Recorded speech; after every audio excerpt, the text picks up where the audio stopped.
Chapter 136, and an opportune softness of heart.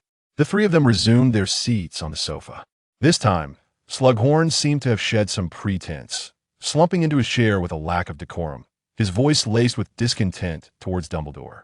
Dumbledore, you are indeed still the same as you were before. Dumbledore remained silent, his gaze fixated upon the confectionery laid out on the coffee table. Cassandrius, on the other hand, held a deep appreciation for Slughorn. One might say he was particularly fond of the quintessential Slytherin qualities embodied by Slughorn. Astute and pragmatic, he navigated situations with a smoothness that was neither excessively flattering nor excessively aloof.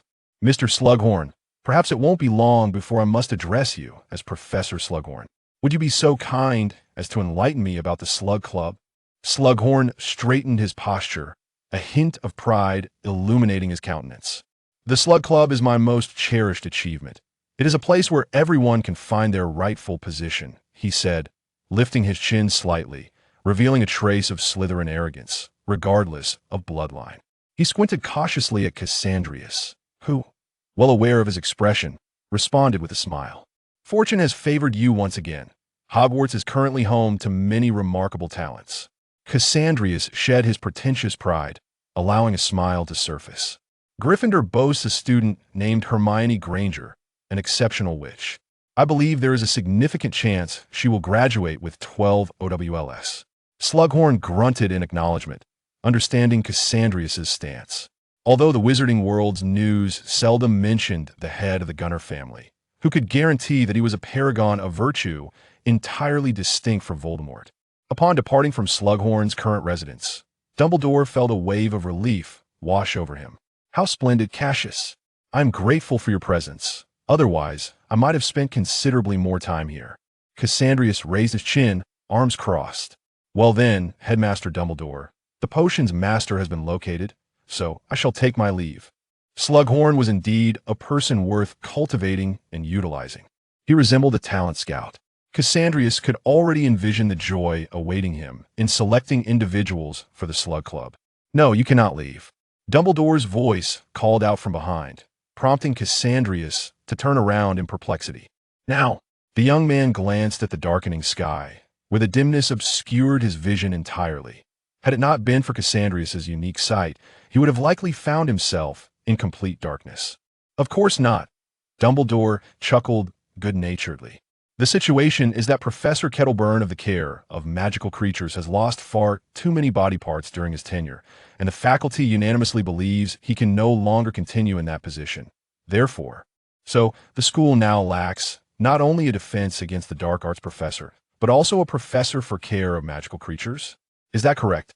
Cassandrius interjected with a smile. Dumbledore nodded earnestly.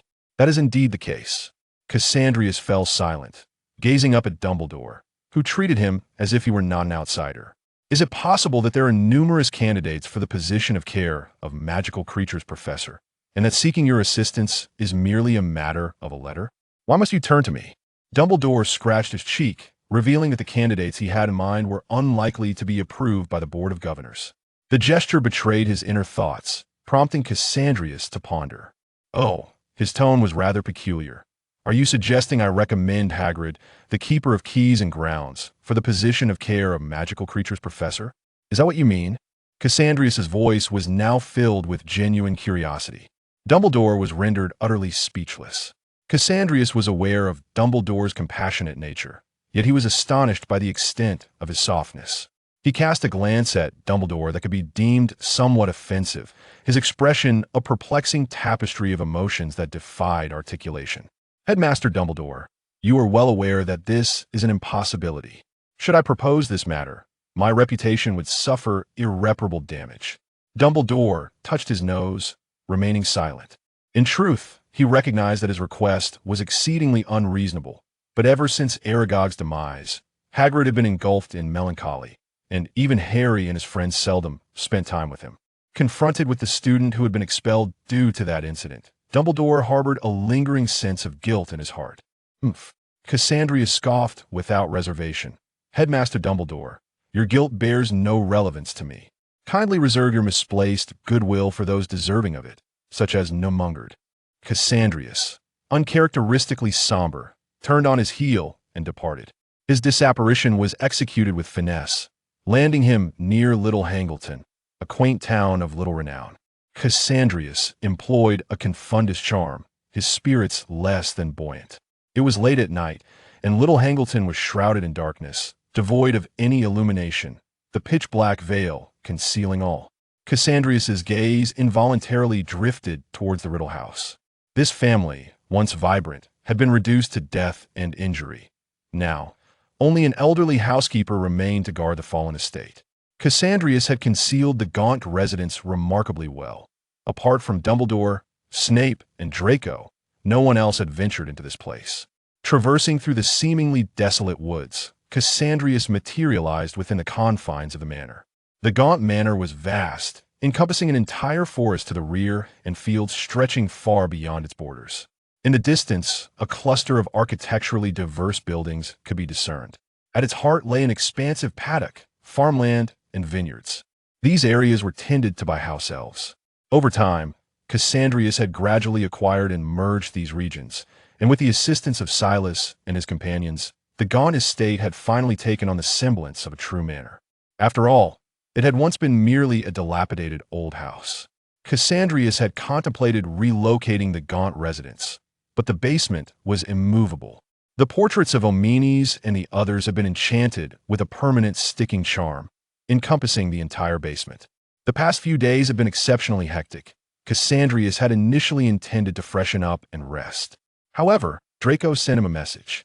"Draco, my father took me to France. Image. Draco, you aren't asleep, are you? Impossible. I'm still studying. How could you possibly be asleep? Draco, get up. My father gifted me a winery. Isn't it splendid? Draco, are you really asleep?"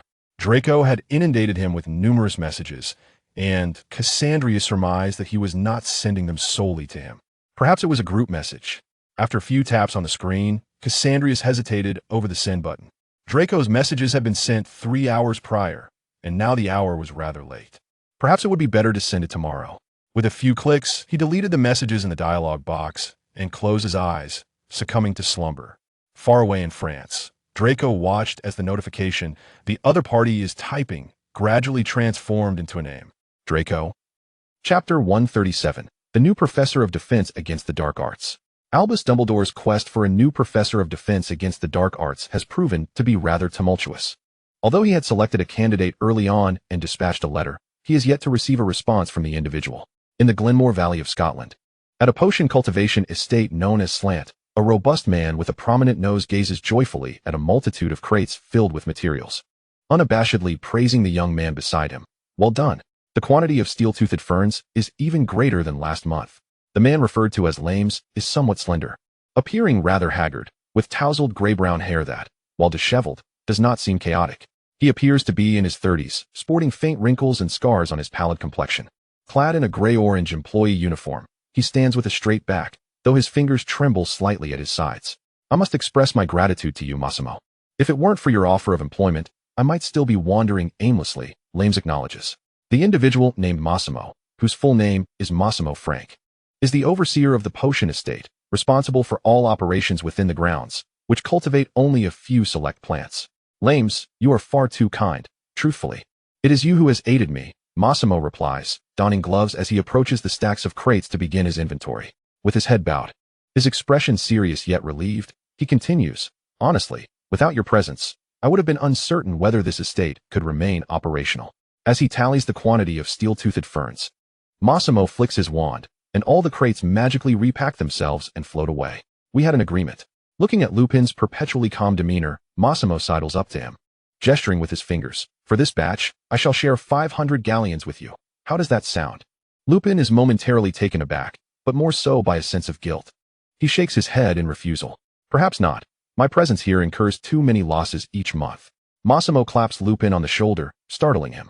"You truly are something. If it weren't for your monthly mishaps, how much time would we need to dedicate to managing these perilous steel-toothed ferns?" Without waiting for Lupin's decline, Massimo strides off with the continuous stream of ferns. "Enough chatter, I must be off. Work diligently." Lupin opens his mouth to protest, yet ultimately succumbs to this kindness. Massimo is aware of his condition as a werewolf, but harbors no discriminatory thoughts against him. Rather, he has offered him employment. This is a generosity that Lupin cannot refuse, compelling him to work tirelessly in compensation.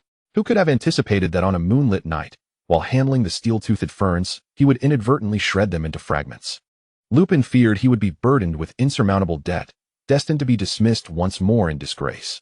To his astonishment, Massimo took full responsibility for the matter and even established a reinforced space specifically for Lupin to manage the ferns. Utilizing the severing charm, Lupin diligently sliced the ferns, which were as resilient as steel, into smaller fragments, a task that filled his daily routine. Though the salary was modest, 10 galleons a month, he found it sufficient for his daily needs. The monotony of processing these steel-like ferns often led Lupin to reminisce about his long-liberated friend, Sirius. Upon reading the newspaper announcing Sirius's exoneration, Lupin felt a rush of excitement. He had believed he would never see his friend again, yet there was indeed a day of fortune ahead.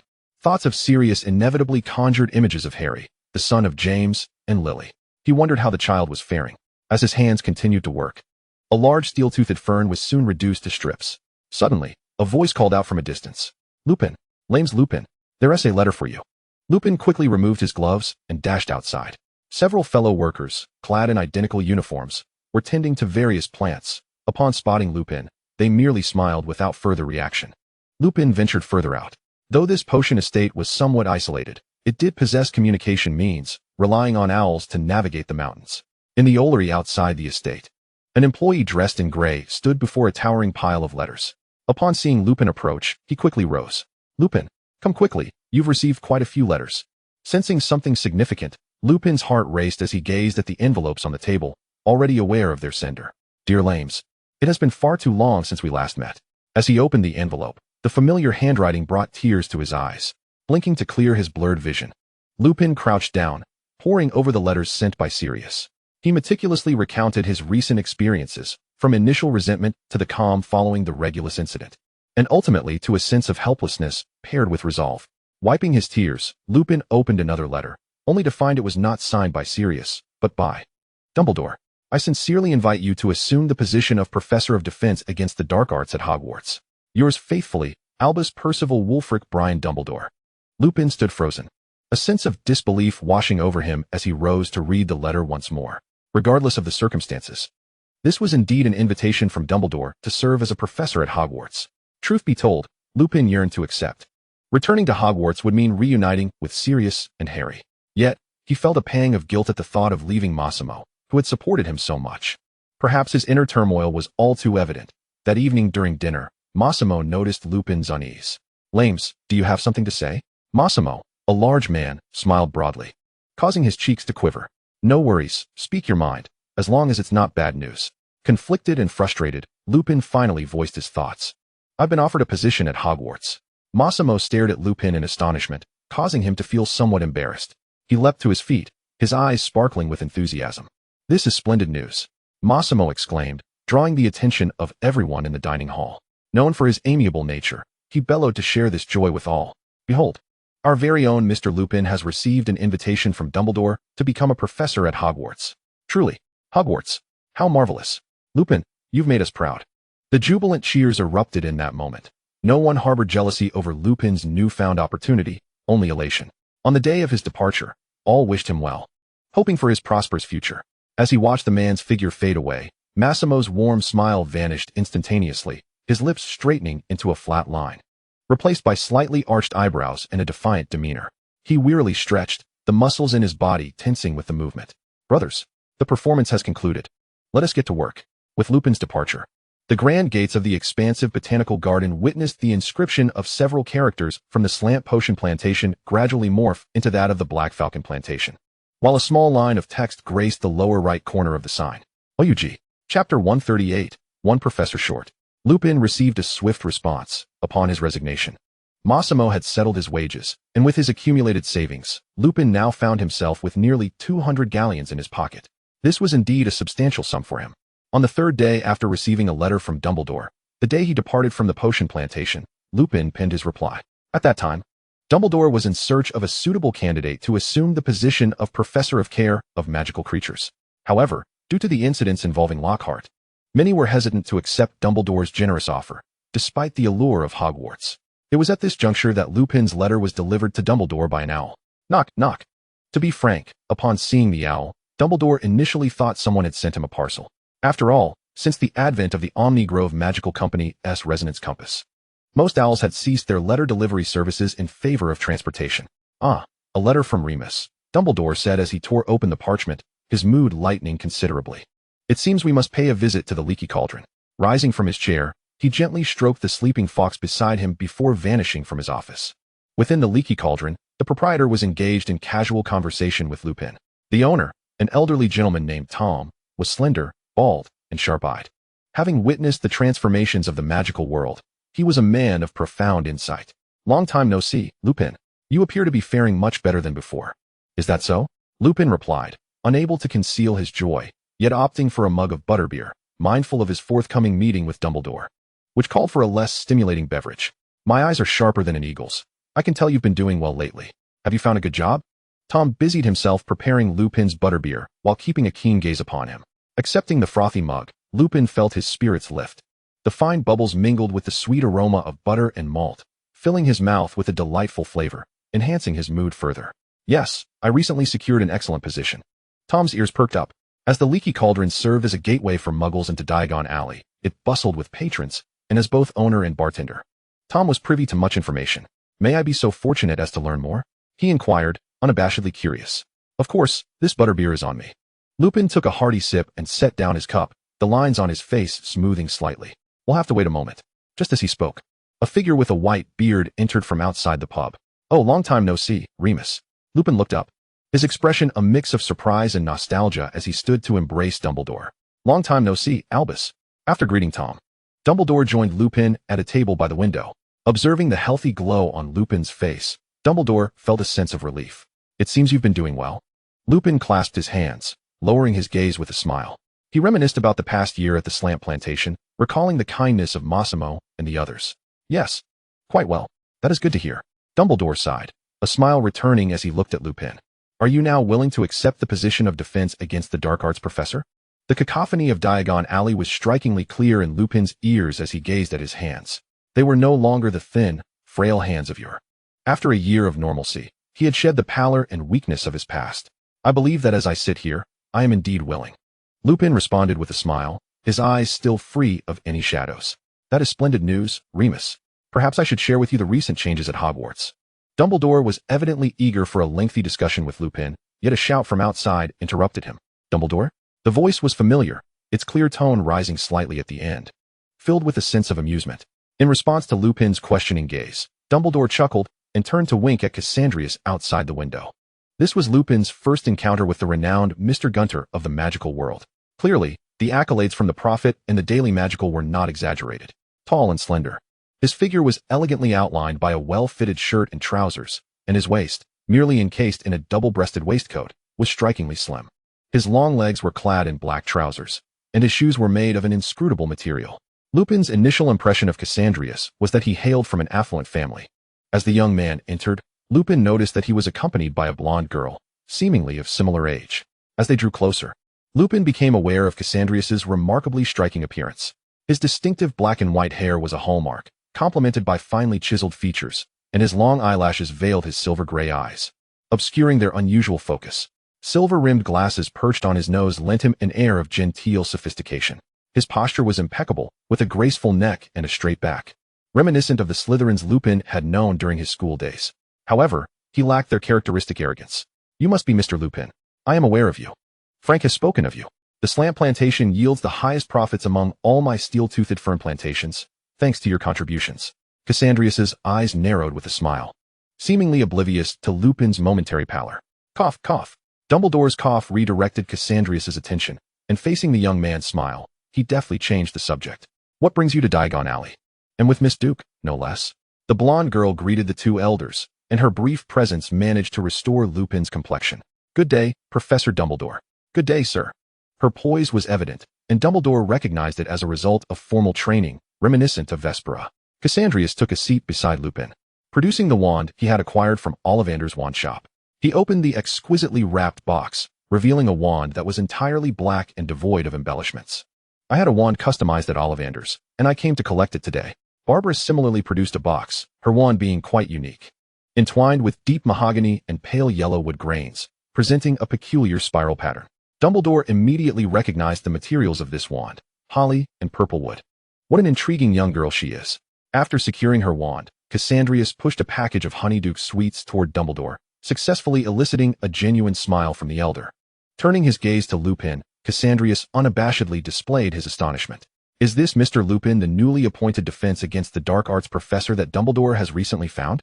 Lupin's complexion paled, and he opened his mouth as if to speak, but the words were stifled by the implications of Cassandrius's earlier remarks. He claimed to have heard his name from Frank, so he knows? He knows he is a werewolf? What will he do? He is a Gunter. Can he still smoothly fulfill the role of Defense Against the Dark Arts professor? Confused thoughts filled Lupin's mind, rendering him nearly incapable of coherent thought. His lips pressed tightly together. His face had turned pale to an alarming degree. How could he possibly achieve such a high yield of slant steel-toothed ferns compared to other plantations? Wasn't he it solely because he is a werewolf? Able to recklessly tear everything apart on the night of the full moon? Massimo, upon learning the truth, did not impose hardships upon him. On the contrary, he had provided him with a separate workspace, effectively safeguarding his secret. Yet now, this Mr. Gunter dares to inform him that Massimo is in his employ? This implies that the initial goodwill from Massimo and the others was all a facade. Why, Mr. Lupin, please do not display such a fragile expression. Frank would be quite displeased if he were to find out. A light knock on the glass cup containing clear water produced a crisp sound that drew Lupin's attention, compelling him to glance into the boy's eyes. They were calm and devoid of any emotional fluctuations. Initially, Lupin's hands, resting on his thighs, clenched the fabric tightly, his knuckles whitening and trembling slightly. Do not be so anxious, Mr. Lupin. It truly is merely a coincidence. Cassandrius had not spoken falsely. Gunter's enterprises spanned across Europe, with even the most remote and desolate mountains potentially hosting his ventures. Lupin's entry into the plantation was entirely a matter of probability. Raising his head to glance at Dumbledore, he received a reassuring wink from the elder. Cassandrius had grown accustomed to this habit of initially taking the lead, and it seemed many more would become accustomed to it in the future. Lupin's heart settled slightly. Yet tension was inescapable due to the overwhelming presence of the youth before him. It was not derived from sheer power, but rather from the boy's inherent confidence and composure. He seemed unafraid of anything. I apologize, I am rather nervous. Lupin's hands alternated between tight and loose, palms clammy with cold sweat, his emotions oscillating between anxiety and relief. It is quite all right. You are aware that Glenmore Valley is a sparsely populated area. Frank and his companions might not encounter a living soul all year. The last I heard of them was 6 months ago. A few months prior, Cassandrius received a report regarding a werewolf sighting at Slant's plantation in Glenmore Valley. But he paid it no mind at the time, merely a werewolf. Little did he expect that this werewolf would turn out to be Remus Lupin. Lupin absorbed Cassandrius's words, feeling somewhat reassured. Indeed, how could someone like Gunter possibly concern himself with a suddenly emerging werewolf? It seemed he had overthought the matter. By the way, Cassandrius said, cradling his cup with curiosity, Mr. Lupin's appointment as the Defense Against the Dark Arts professor must imply exceptional NWETS results, correct? Dumbledore, noticing Lupin's slightly relaxed expression, cheerfully added, Remus is one of the most outstanding students I've ever encountered in Defense Against the Dark Arts. His NWET scores are sufficient for employment at the Ministry of Magic. Cassandrius's eyes widened slightly. Is he truly that exceptional? It is indeed a pity that the Ministry has overlooked Mr. Lupin. His words brimmed with flattery, causing Lupin to feel somewhat embarrassed.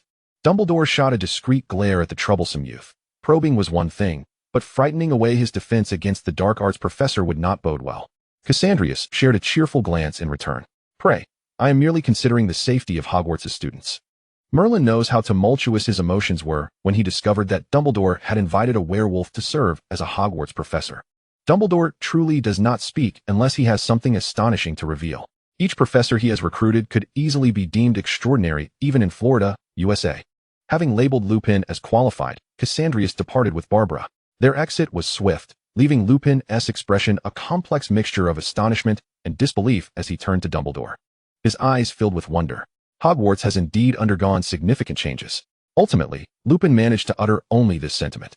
Dumbledore, smiling amiably, nudged the box of sweets toward Lupin, kindly explaining, Cassius is not a bad boy. He has invested a great deal in Hogwarts, and you will understand upon your return. Lupin offered a faint smile, taking a sweet for himself. As long as he could settle down, he was indifferent about anything else.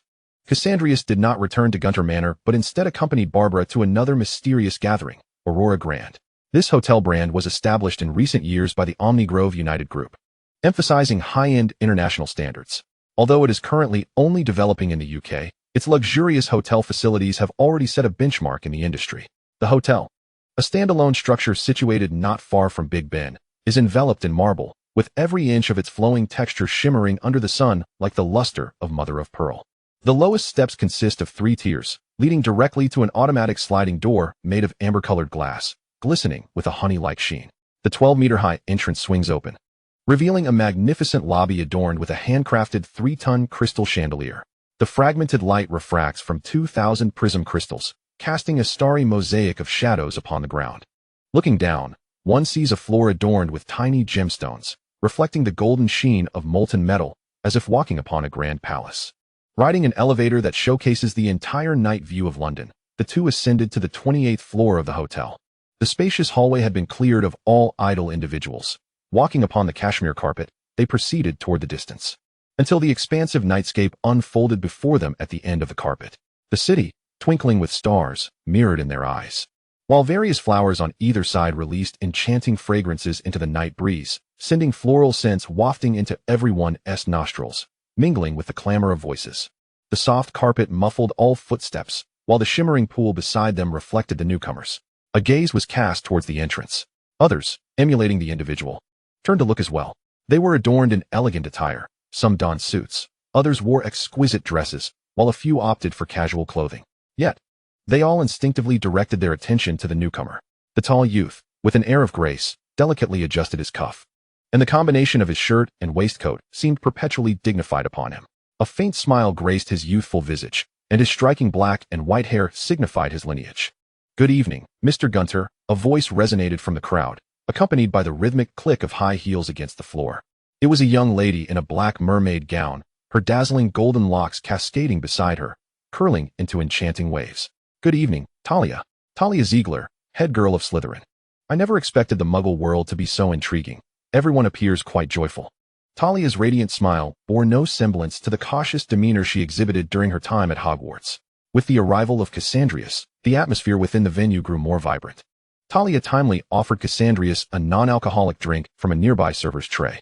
The young lady leaned in slightly, yet maintained an appropriate distance. Most members of the Defense Against the Dark Arts Club have arrived. All 4 househeads are present, and Penelope is here as well, though Percy could not make it. Cassandrius accepted the drink with a nod. Barbara had adorned herself in a mint green gown, engaging with second-year students from the Defense Against the Dark Arts Club amidst the crowd. Cassandrius approached a gathering of househeads with a smile. "Good evening, everyone," Cassandrius greeted, a gentle smile playing at the corners of his lips as he raised his glass. A few heads were lifted in response, and others followed suit, mimicking their gestures. Once all eyes were upon him, Cassandrius spoke with a cheerful demeanor. "It is an immense honor to gather with all of you this summer. I must extend my gratitude for your kindness." His arm straightened as he took a sip of his drink. "Some may be unaware of the purpose of this gathering, but I assure you, as a student of Hogwarts, I, Cassandrius Gunter, would never commit any act that could harm my fellow classmates." A melodious tune wafted through the air from a distance, beyond a layer of transparent glass. Dozens of individuals were performing a splendid piece in a glass room on the 2nd floor. Laughter erupted from the crowd. "You truly have a way with humor, Cassius. Without your assistance, I might not have passed my OWLs." The speaker was Elwyn Shackle. Truth be told, although the Shackle family had always been staunch opponents of Voldemort, this did not imply they held the same views towards Muggles as the Weasleys. Of course, that was in the past. During their time in the Defense Against the Dark Arts Club, it was inevitable that some opted for Muggle studies. The transformations within Muggle studies were not insignificant. Driven by the curiosity of some, Elwyn found it difficult to remain oblivious to the changes in the Muggle world. Curiosity is inherent to humanity, and over time, Elwyn developed an interest in the contemporary Muggle realm. This gathering, hosted within the Muggle world, provided the perfect outlet for his intrigue. "Elwyn, I recall your OWL results were 7.0s. I doubt that is attributed to my influence." Elwyn smiled, his posture becoming more upright, particularly as he noticed the gazes of several younger students upon him. "I must thank you for the invitation. Otherwise, I may never have had the chance to witness such a beautiful nightscape." Elwyn turned to gaze at the distant sea of lights. As he spoke, many students could not help but express their admiration for the Muggle world. "Indeed, it is breathtaking. It is entirely different from the candlelight at Hogwarts. How is it achieved? Did you forget? The Muggle Studies textbook states it is the result of electricity. I must concede, Muggles are indeed as clever as wizards. I am quite intrigued." I subscribed to several Muggle magazines over the summer. Would anyone be interested in traveling to the Maldives with me? The excited chatter, filled with curiosity and delight, resonated for a brief moment before all attention was again drawn to Cassandrius. Regarding tonight's gathering, I wish to express my delight in witnessing your appreciation for everything today. It brings me great joy. Naturally, I hope to meet you all there in the future. Cassandrius gestured towards the nearby Canary Wharf. After all, the sparks of wisdom are never confined to wands. I have spoken. Let us relish the evening's banquet. The gathering quieted momentarily before swiftly returning to its lively atmosphere. Elwyn approached Cassandrius, leaning in discreetly behind the cover of his drink. You are truly audacious. Cassandrius chuckled as he clinked glasses with Gryffindor heads Edmund Blakesthorne and Rosalind Fairfax's. Not at all. I am not the most daring. The last individual who swept through Europe in flames is still in New Mongered. They engaged in light conversation, the topics remaining innocuous. Suddenly, a slender young lady approached. Cassius, what you just said was quite amusing. Mabel Bournes, the head girl of Hufflepuff, smiled as she embraced Cassandrius. Is that so? To be noticed by you is a tremendous honor. Cassandrius complimented Mabel on her attire. The cut of your dress is exquisite. It is both beautiful and elegant. Mabel's spirits evidently brightened. Thank you, and my aunt adores that book. Last Christmas, Cassandrius had prepared gifts for the members of the Defense Against the Dark Arts Club, with the selections curated by Vespera. That is splendid, for you know, the wizarding legal system is in dire need of refinement. The current laws remain unchanged from 50 years ago, constraining the choices of wizards. Accepting Mabel's gratitude without a hint of embarrassment, Cassandrius delved into a discussion regarding legal matters in the magical community. I heard that Director Gorgon intends to collaborate with the law enforcement department to enhance Hogwarts regulations.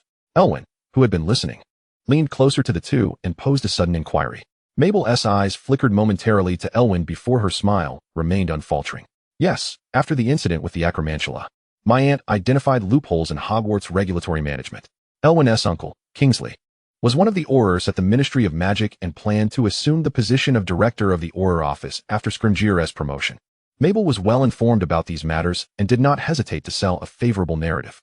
Cassandrius listened quietly, yet his peripheral vision noted a group of girls gathered not far away, whispering and darting glances between Cassandrius and another individual.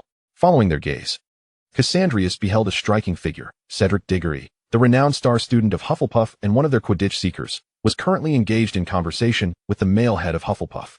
Wyhaven T. George and Fred arrived. Cedric scanned the room, failing to locate the two most exuberant figures. Gareth Grec, the head of Hufflepuff, approached Cedric with a smile, though his voice was notably subdued. The Weasley family is away on holiday and cannot attend. Cedric exhaled softly, for he was astute enough to discern why some were present while others were absent. Although this gathering ostensibly served as a meeting for the Defense Against the Dark Arts Club, following Cassandrius's earlier remarks, it became apparent to the discerning that the true nature of the soiree was altogether different. As Cedric surveyed the surroundings, he noticed a conspicuous lack of any dissent regarding Cassandrius's sensitive topic. Gareth, noticing Cedric's gaze, playfully nudged him. What's the matter? Surprised? Cedric shook his head and selected a delicately crafted chocolate from the nearby spread, popping it into his mouth. No, not at all. After all this time, do I not know who the members of the Defense Against the Dark Arts Club are? And what are you looking for? Cedric leaned in slightly, his voice barely above a whisper. There are no purebloods from Slytherin here. Gareth, taken aback, glanced around before whispering to Cedric, what about Erwin and Talia? After swallowing his morsel, Cedric reached for some fruit, lowering his head as he countered. Calvin, Stroud, Morrison, and Link, as well as Duty, are all half-bloods. Upon this realization, Gareth swallowed hard. Wow, that is quite remarkable, is it? Chapter 141, Lucius is still too idle. His thoughts were abruptly interrupted by a voice from the side. Gareth jumped slightly, turning to find Cassandrius's face before him. His heart raced, pounding fiercely within his chest. Merlin, Cassius, you nearly gave me a fright. If you were to perish from fright, I assure you, you would earn a page in the annals of magical history, Cassandrius quipped, though his gaze shifted to Cedric as he extended his hand. Diggory, Cedric blinked, swallowing his fruit before shaking Cassandrius's hand. You may call me Cedric. Their hands parted almost immediately, and Cedric took the initiative. So, why are only half-bloods present? His directness caused Gareth's heart to race once more. Cassandrius did not respond immediately, instead casting his gaze around the room. Barbara was engaged in conversation with several older girls about the latest fashion trends in the Muggle world. Gain was embroiled in a debate with a few Ravenclaw students over a physics problem from their Muggle studies textbook. Two Slytherin heads were conversing with half-bloods and students from other houses in a rather reserved manner. Several younger students were curiously eyeing the gramophone, almost tempted to dismantle it. Isn't it rather obvious? Cassandrius stated plainly. There are few in Slytherin today whom I deem worthy of admiration. While this cohort possesses some capable individuals, what use is it? Most of the older purebloods have been overly indoctrinated by their families, and the few worth courting are right here. Though there are indeed some commendable purebloods, the ties of pureblood interests are not easily severed. Cassandrius glanced toward the distant glow of lights, his smile taking on a cunning edge. Do you not find it amusing to witness those self-important fools humiliated? Well, Cedric nodded, choosing to remain silent. By the way, how come Malfoy is absent? Gareth interjected, curiosity practically bubbling over. Cassandrius stepped back, retrieving a pastry from the nearby table and handing it to Gareth with a smile. Malfoy is in France, dealing with some matters that prevented his return. France, you say? Gareth's lips curled into a knowing smile, laden with meanings that Cedric could not decipher. What of France? Cedric inquired, genuinely perplexed. Gareth Grec, being a pureblood with familial ties to France, had gleaned much about Malfoy's recent endeavors there through his relatives. He had not anticipated Cassandrius's generosity in relinquishing such a substantial market to Malfoy so easily. Nothing of consequence, just enjoy your food. The gathering of the Defense Against the Dark Arts Club was more than a mere dinner. Only those present at the soiree were aware of the Muggle World 7-day travel package that accompanied the dinner and gifts. This entire event had been orchestrated by Draco. As the evening drew to a close, the young Hogwarts students had discarded any semblance of decorum and were frolicking in the outdoor pool. Some even seizing microphones to belt out songs. It was at this moment that Draco's video call came through. When the young man's image appeared on the screen, Cassandrius's demeanor softened considerably. Good evening, he said, his eyes crinkling with mirth. I'm not well. Draco's eyes were half closed, exhibiting a hint of fatigue. The last time he had sought favors from Cassandrius, it had not merely been for leverage over some ministry officials. Cassandrius had generously entrusted the development of Omnigrove in France to Malfoy. Lucius perceived this as a test from Cassandrius for his son, prompting him to embark on a tour of France. As a family that had invaded England alongside William the Conqueror centuries ago, the Malfoys had not enjoyed a stellar reputation, particularly after aligning with Voldemort during the First Wizarding War, resulting in considerable expenditures to maintain their status post-war. While they still retained a core position among the Sacred 28, the circumstances had changed dramatically. As a shrewd opportunist, Malfoy was adept at calculations, and thus Lucius was willing to take his son along for this venture into the French market, all to curry favor with Cassandrius and to distance Draco from him. Lucius was indeed too idle. Although Cassandrius smiled, his tone bore a sharp edge. Draco let out a soft hum, his eyes now fully closed. Damp strands of hair brushing against his forehead, the evaporating moisture lending his cheeks a luminous glow. My father is quite afraid of you. Cassandrius moved to a corner of a white rose garden, leaning against the glass railing as he gazed at the London skyline. His voice drifted on the evening breeze, reaching Draco's ears. What is there to fear? It is Lucius who is overly timid. Let us change the subject. Draco lay against the soft pillow with his eyes closed, valiantly attempting to remain awake. Do you truly not require a moment's rest? Cassandra inquired with utmost sincerity. Draco twitched his nose, struggling momentarily before opening his eyes. He elegantly stifled a yawn, a veil of physiological mist clouding his slate-blue gaze. Never mind, I shall refrain from slumber. I have accumulated quite a stock of glory potions. I seem to have not seen a trace of Blaze and the others. The youth had already entered puberty, his rapidly increasing height rendering him a far cry from his former self. Draco reached for a plate of mint mousse from the table beside him. Their household was not destitute, yet he felt no need to rival his family. Cassandra observed Draco as he delicately savored the cake, a teasing sensation stirring within him. The mint's refreshing coolness cleared Draco's mind somewhat. He blinked and endeavored to dispel the lingering drowsiness, only to hear Cassandra speak again. Not just them. The Weasleys have not arrived either. At this, Draco was immediately alert. Really? His tone was one of astonished delight, the remnants of sleep vanishing entirely. Not a single one has come. Not even Percy Weasley? Cassandra stifled a laugh that almost escaped his lips. Indeed, none have come. Not even Percy Weasley with his 12 O-W-L-S. This was indeed true. Percy was ensnared by an array of classes, leaving him no time to attend. How splendid. Draco unabashedly reveled in his schadenfreude, letting out a slight cough upon catching a glimpse of Cassandra's profile on the screen. All right, I confess. I simply detest the Weasleys. Chapter 142, Half-Blood. After conversing with Draco, the golden-haired youth opposite had already succumbed to drowsiness, his eyes gently closed. Cassandra refrained from awakening him. Silently admiring the serene visage of the sleeping boy, Draco was undeniably handsome. This was beyond dispute. Lucius, in his youth, had been a rare beauty, and even in middle age, retained a captivating charm. Narcissa, more radiant than a daffodil, contributed to their only son's striking appearance. Yet, Cassandra found himself utterly devoid of any disdain for Draco's countenance. In truth, Cassandra harbored a strong aversion to socializing. Before entering Hogwarts, he had ventured beyond the confines of the Gaunt Manor only once to purchase a wand.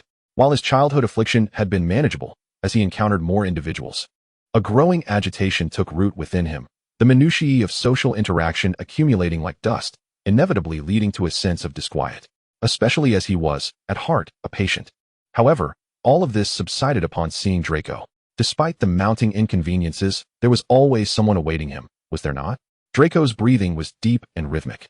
Having drifted into slumber, the resonance compass lay undisturbed on the table, and Cassandra could clearly see Draco's head resting on his shoulder, his dense, light golden lashes casting shadows. The cacophony surrounding him suddenly faded, leaving only the sound of that person's breathing. Tap, tap, tap. The distinct, heavy footfalls approached from behind, prompting Cassandra to furrow his brow slightly. He straightened his posture and turned to regard the newcomer, a tall, slender youth with dark hair. His features refined, yet perpetually creased with concern, approached. "Kyle O'Neill, is there something you require?"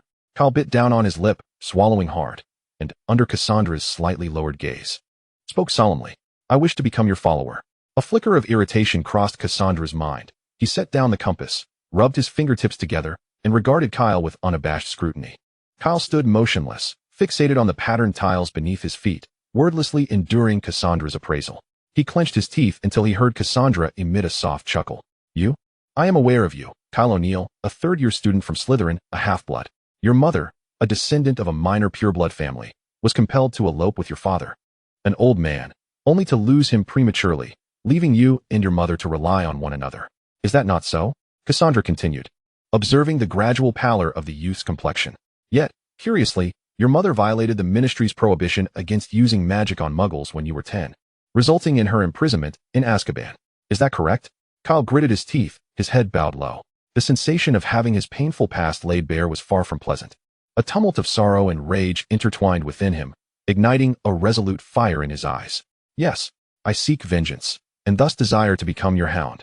Cassandra shifted his weight, leaning against the railing behind him, arms crossed, thoughtfully weighing the value of the individual before him. After a prolonged silence, as despair began to seep into Kyle's heart, Cassandra abruptly spoke. "I have heard that when Draco was harassed by Rosiel in his first year, you inadvertently became involved. Did you not?" Kyle's heart skipped a beat, the tension urging him to speak the truth. "Yes, Mr. Malfoy did indeed assist me." "So you wish to become my follower and aid him?" Cassandra interjected coolly, his mouth forming a straight line as his fingers tapped rhythmically against his arm, his eyes glinting with a frosty intensity that pierced through Kyle. Kyle trembled, biting down hard on his lip, scarcely daring to meet Cassandra's gaze. "Yes," he exclaimed hoarsely, his voice an uncharacteristically subdued growl. Cassandra straightened, advancing towards Kyle, drawing forth his wand to gently tilt Kyle's chin upward.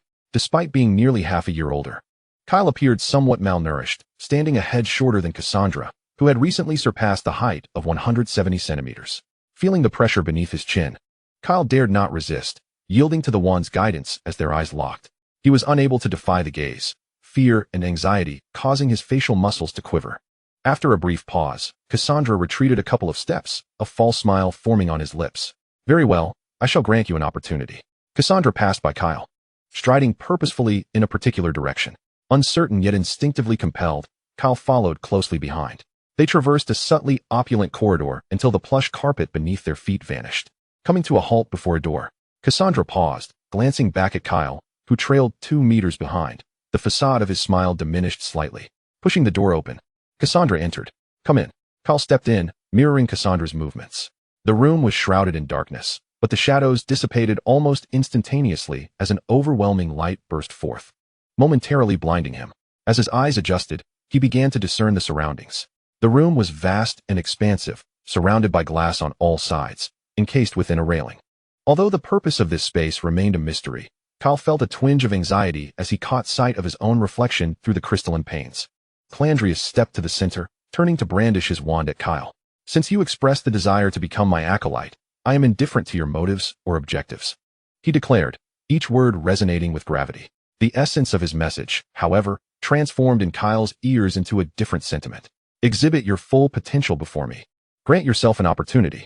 With his wand held upright before him, Cassandrius straightened his posture. Now, grasp your wand and aim it at me. Kyle swallowed nervously, his grip on the wand tightening to the point of nearly piercing his fingertips. He was not without prior experience in training with classmates. Yet this encounter with Cassandrius was entirely unlike any he had faced before. That man, merely raising his wand, had exhausted all his courage. With the wand poised before his chest, Kyle struggled to suppress the tremors in his right hand. Cassandrius raised an eyebrow. Blackthorn, it appears you possess commendable talent and admirable qualities. Kyle's heart jolted. As he met Cassandrius's gaze, his wand instinctively pointed in his direction. Disarm. Chapter 143, The Ambition of the Half-Blood.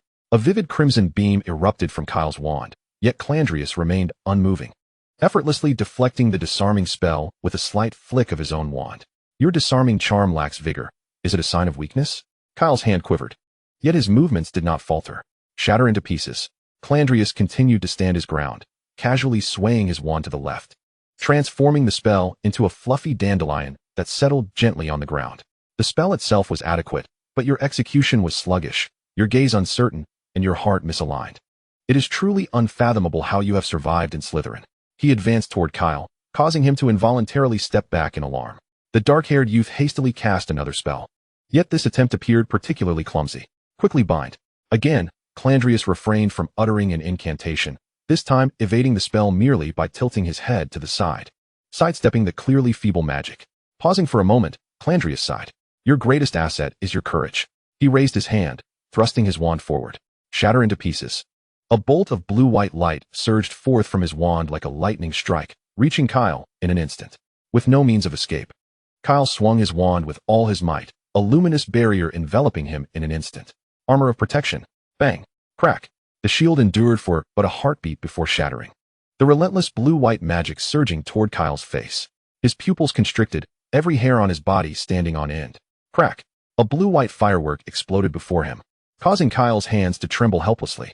He stumbled back a few steps, his chest heaving, nearly losing his balance and collapsing to the ground. Cassandrius offered no reaction, merely delivering his evaluation with impartiality. I am aware of your academic record. You only achieved outstanding in 2 subjects during your second-year finals, transfiguration and herbology.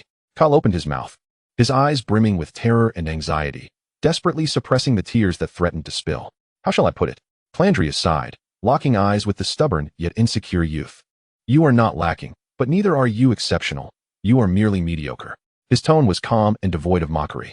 Yet, it was this very statement that shattered Kyle's last glimmer of hope. Mediocre.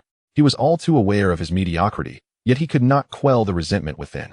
If only he were more exceptional, his mother would not have been coerced into servitude, nor forced to take lives. If only he were more accomplished, he would not have suffered bullying or isolation from his peers. If only he were more distinguished. Kyle's complexion began to pale, his eyes dimming with despair, as if he were on the brink of relinquishing all hope. Crack. The wand slipped from his fingers, gently clattering to the floor. He stood helplessly, his gaze losing focus. Cassandrius approached slowly, bending down to retrieve the wand and placing it back into Kyle's hand, his voice unchanged. I have not yet finished speaking. Kyle instinctively tightened his grip on the wand, his eyes following Cassandrius's form. Although you may not be particularly distinguished, there are qualities within you that others cannot replicate. Cassandrius smiled. For instance, patience. You have harbored thoughts since your first year and nurtured them until now.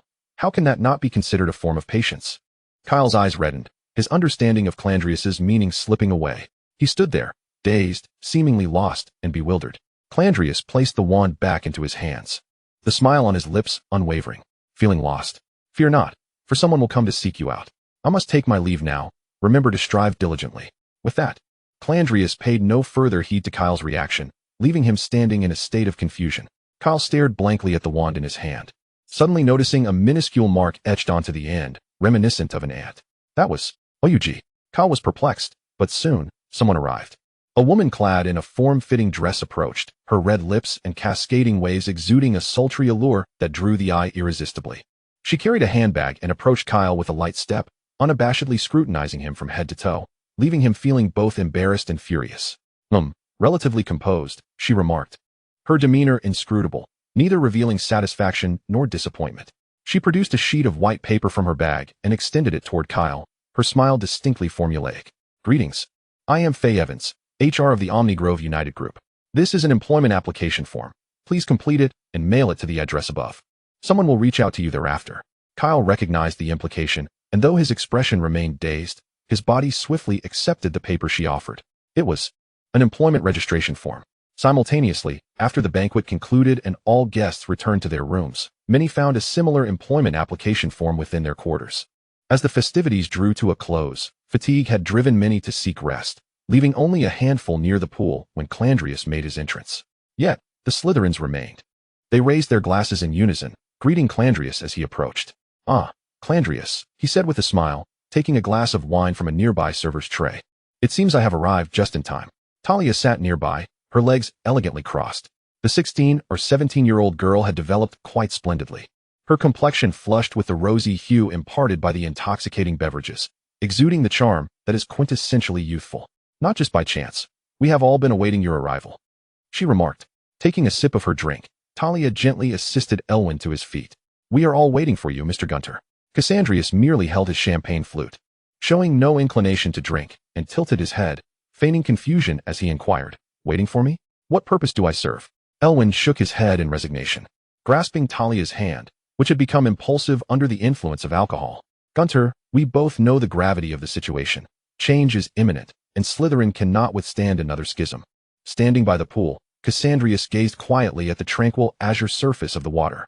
He lifted his gaze to address the assembled Slytherins, a genuine smile now gracing his lips. "Do you all share this sentiment?" The gathering comprised no more than 20 individuals, all of mixed heritage. As Slytherins, particularly those of mixed blood, they possessed a singular trait, an insatiable ambition to ascend. Indeed, Gunter, Voldemort is a relic of the past. A girl clad in a yellow dress stepped forward, her fair complexion and platinum blonde brows reflecting a delicate tenacity. The former Slytherin and the present iteration were worlds apart. None wished to revert to the lives of yore. Most present were students in their third year and above, having endured the complexities of school life. And the mixed bloods among them had faced more than mere bullying. Years prior, Voldemort's so-called pure-blood doctrine had subjected many mixed-blood Slytherins to egregious injustices, with numerous half-bloods and Muggleborns becoming the targets of the Death Eater's wrath. Even now, years later, many mixed-blood students bore the weight of that pure-blood ideology. Within Slytherin, they faced oppression from those who claimed superiority. Outside its walls, they were scrutinized through a prejudiced lens. This was the reality faced by these mixed bloods prior to Cassandrius' arrival at Hogwarts. With one voice arising, another followed. "Me too," a red-haired girl declared, her expression resolute, her scattered freckles hinting at a fierce stubbornness. "The pure-blood theory deserves to perish. Why should mixed bloods be deemed inferior?" "We think so too," many voices echoed in agreement. They unleashed years of pent-up grievances and indignation, even hatred. Not every mixed blood possessed the extraordinary gifts of a Severus Snape. Many lived lives of mediocrity. Yet, what of the ordinary? Did they not deserve a chance at equality? Chapter 144. The Future of the Mixed Bloods. Talia's mind, cleared by the alcohol, now brimmed with clarity as she swirled her glass, her smile tinged with a hint of restrained madness. "Perhaps we are not exceptionally gifted, but we are of use." All eyes turned toward Cassandrius, their anticipation palpable. After a prolonged silence, as anxiety hung in the air, Cassandrius finally lifted his head, his white hair cascading to one side. A smile broke across his face. How splendidly articulated. If the world were filled solely with the astute, it would surely be doomed. He gazed at the mixed bloods. What of mediocrity?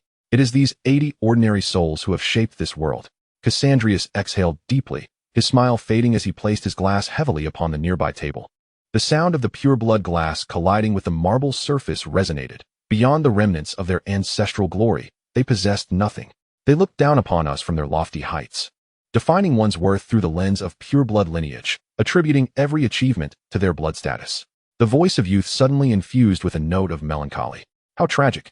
He extended his hand, slender fingers tracing the light of the crystal chandelier above, gesturing toward the resplendent city of London afar. "Do you see what lies beneath your feet? The very tiles, the river Thames, and each stone within it. Every word of his rose in pitch, tugging at their hearts. All of this was forged by those 80 individuals, many of whom were not even wizards. Some could no longer contain their emotions, muffled sobs escaping their lips, while others clenched their fists in silence. Many among them had parents who were merely ordinary, not wizards, and they understood the realities of ordinary life all too well. They knew that ordinary individuals were far from the mudbloods and vermin that the purebloods professed. Cassandrius smiled, his fingertips gliding over the cool marble surface, feeling the chill gradually yielding beneath his touch. "Even you." The reflections of the lights danced in Cassandrius's eyes, flickering with a vibrant vitality. You all shall be among the creators of this city's future. His voice grew solemn and deliberate. The world. Having concluded, he stood there, smiling as he surveyed the crowd. So, who among you wishes to be part of crafting this world? He extended his arms in a gesture of embrace toward everyone. A sudden, sharp sound of shattering glass captured everyone's attention. Talia, her face flushed from the drink, steadied herself and took deliberate steps toward Cassandrius. After sharing a brief embrace, she turned with a conspiratorial smile and revealed a secret to all. In truth, I am a half-blood. Elwyn stared in astonishment at this girl, whose demeanor was so unlike her usual cautious self, his heart racing with surprise. Though the Ziegler family was not renowned, their pureblood status was undeniable. Talia wiped the crimson from her lips, her eyes glinting with a hint of defiance. My mother was the youngest daughter of the Ziegler family, who eloped with my father. My uncle killed my parents and brought me back to Ziegler. A hush fell over the crowd, some stepping forward. Elwyn moved closer, embracing Talia, after a moment of shock. Admiration filled him. Talia was taken aback. Elwyn then stepped back, turning to embrace Cassandrius. I can only afford to be your second hug, after all. The girl I fancy is right beside me, he murmured, audible only to Cassandrius. Cassandrius chuckled, patting his back. Opportunities like this are fleeting. After the two departed, others gradually approached to voice their truths. My mother abandoned my father and me simply because the love potion she used on him wore off. I am a child unloved. Cassandrius embraced this fourth-year mixed-blood student. It matters not. Once you reach a high enough position, you will discover that nothing is more alluring than wealth and power.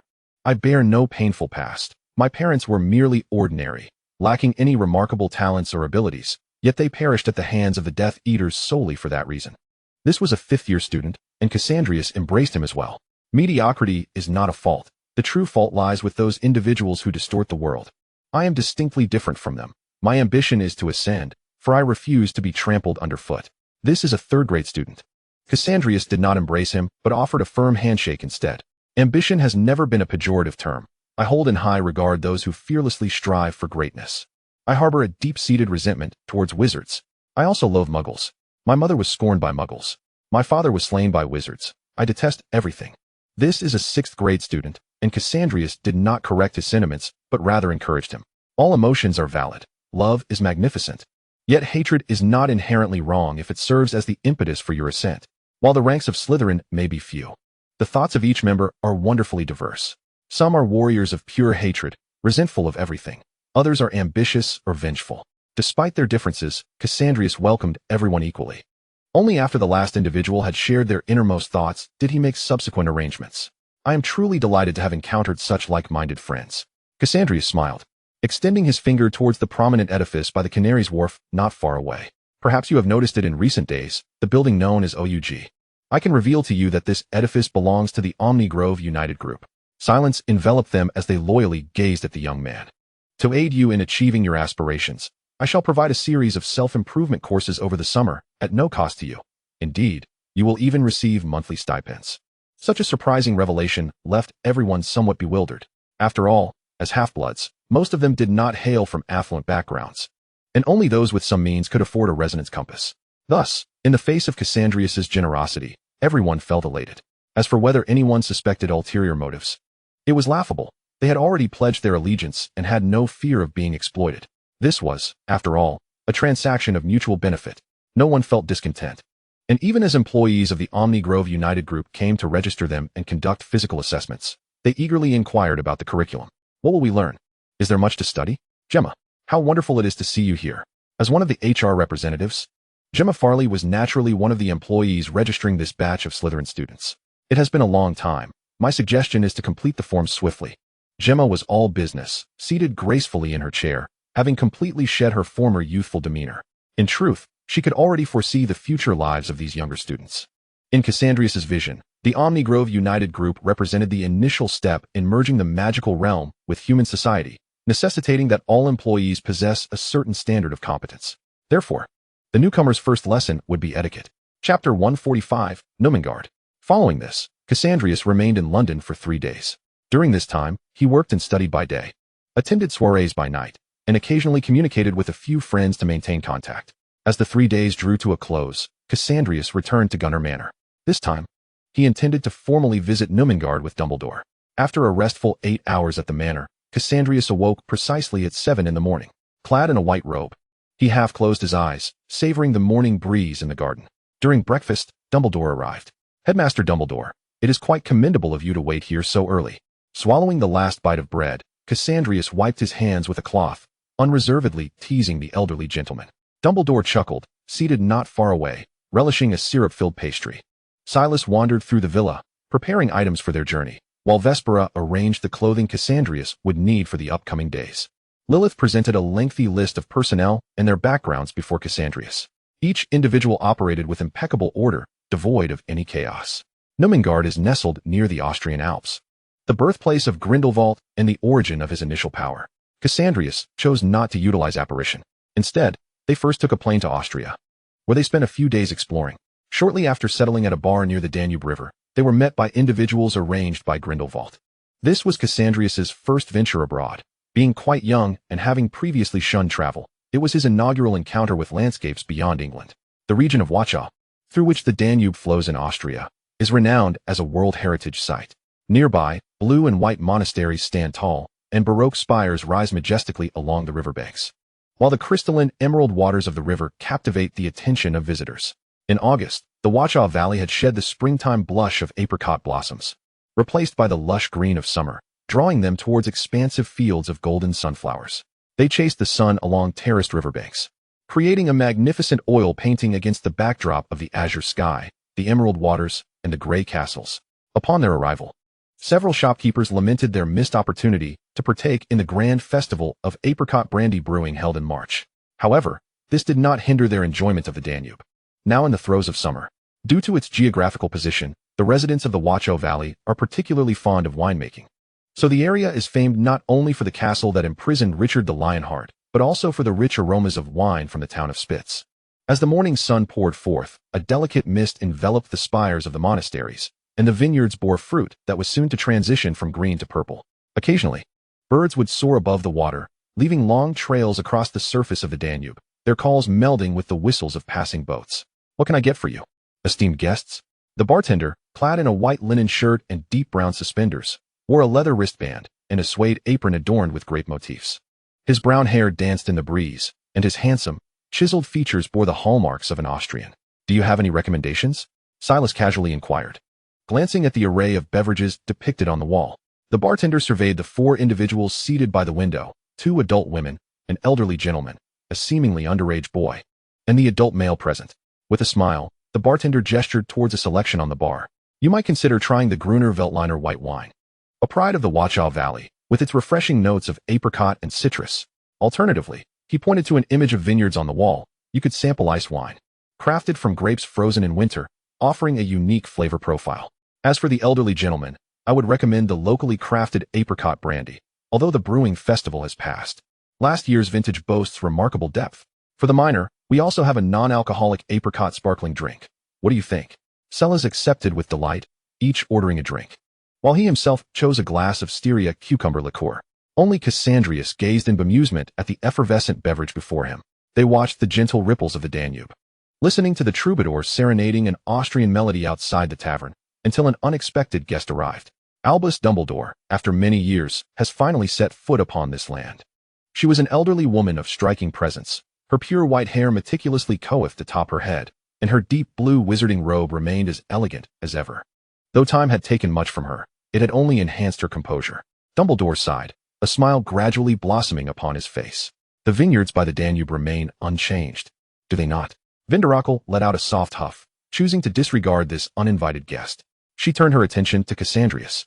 "Cassandrius Gaunt, I trust that the beauty of Austria has not disappointed you." Cassandrius did not respond immediately. Instead, he lowered his gaze to finish the last sip of his sparkling drink. When Vespera offered him a napkin, he elegantly dabbed the corner of his mouth before finally addressing the weathered lady. "The scenery of the Danube has met my expectations. Has Mr. Grindelwald sent you?" The curve of Vinderakel's lips remained unchanged, yet her gaze bore a newfound gravitas. She nodded slightly, maintaining her austere demeanor. "Yes. Do you have a moment to spare?" Cassandrius rose, his lifeless eyes meeting Vindar's through his spectacles. "Certainly. Nurmengard, a place shunned by all in the magical community. Those who dare to speak of it do so with trepidation. For the castle's inception had but one purpose, to imprison those who opposed Grindelwald. Ironically, The very architect of this fortress now languishes within its tallest tower. Ominous and stifling, this was Cassandrius's first impression of the castle prison. The prison, perched upon a desolate cliff, was enveloped by the silent, withered black forest, perpetually shrouded in mist. Any who attempted to breach or escape its confines would find themselves lost in the endless wasteland. The towering black structure resembled a twisted spire, and the massive iron gate bore the inscription of a once resounding slogan that echoed across the European continent, for the greater good. Light pierced through the layers of gloom, traversing the hazy fog, yet it ultimately alighted only upon the tower's summit. Nurmengard consumed not merely light, but shadows as well. When the wind traversed the castle's crevices, it merely produced a harsh, mournful wail, leaving no one to ascertain whose lament it truly was. Standing at the base of this castle prison, Cassandrius's gaze reflected a mark atop the tower. Despite the distance, that mark was strikingly vivid and glaring. Dumbledore, shedding his usual warmth, seemed to have shed his identity as Dumbledore upon entering this desolate expanse, becoming simply Albus. It was indeed hard to fathom. Cassandrius stood beneath the towering iron gate, observing the sun obscured by layers of clouds, and couldn't help but exclaim softly, to think such a grand edifice could be erected here. Stealing a glance at Dumbledore's expression, Cassandrius refrained from voicing his true thoughts. He mused that this place might actually be quite suitable for the establishment of a magical academy. Chapter 146. What did you call me? Draco walked in silence ahead, leading the five toward the summit. From the moment Cassandrius entered the prison, he discerned a gradual deceleration in the flow of magic within him. This sensation persisted until he beheld the silent incantations etched upon the prison walls. Ascending the circular staircase, Cassandrius's intrigue deepened. Such a castle, he yearned to possess one of his own. As they continued upward, Cassandrius displayed no hint of unusual emotion until they reached the pinnacle. At the threshold, Dumbledore hesitated. He heard his own heart questioning him. Was it right for him to be here? Was his presence truly necessary? These questions lingered without resolution until the cell door swung open. The ancient wooden door was in a state of disrepair, creaking loudly as it opened. Dumbledore wished to avert his gaze from the figure within, yet his body betrayed his will. Time not only etched marks upon one's visage, but also eroded resolve and compounded emotions. The solitary small window in Grindelwald's cell faced east, the direction he had gazed upon for countless years. He was uncertain of his emotions, perhaps regret, perhaps wavering, but certainly devoid of remorse. The walls of Nurmengard were inscribed with his words from years past, each groove a testament to Grindelwald's inner wounds. Occasionally, when the moonlight spilled in, casting shifting shadows, one might be deceived into believing that wounds could heal. At times, he would clench his fists, fervently wishing to erase the markings on the wall, acting out of hatred for what might have been misguided choices. Yet upon awakening from such dreams, he found himself lost in confusion over what exactly he despised. Wrinkled fingers gently caressed the wall, the coolness of the surface melting away beneath his touch, yet Grindelwald did not turn. A sudden sense of trepidation washed over him. Perhaps this was yet another dream, akin to the one of plummeting from a tower. Cassandrius subtly shifted to the side, granting space. Dumbledore yearned to smile, yet his facial muscles felt utterly devoid of strength. His deep blue eyes, peering through his spectacles, fell upon the frail, aged figure. Dumbledore's voice was barely a whisper. Grindelwald. Grindelwald's body trembled, a flash of unusual color igniting in his mismatched eyes. He abruptly turned to face Dumbledore, his gaze rife with unmasked pain. Albus, what did you call me? Dumbledore sighed, yet complied with Gellert's wishes. Gellert, perhaps we are here to discuss matters of importance. Grindelwald's countenance softened considerably, perhaps uplifted by the sight of Dumbledore, or perhaps for other reasons. In any event, Cassandrius perceived a peculiar glint in Grindelwald's eyes as they rested upon him. Very well. Grindelwald's tone had eased significantly, his gaze drifting past Dumbledore to Cassandrius beside him.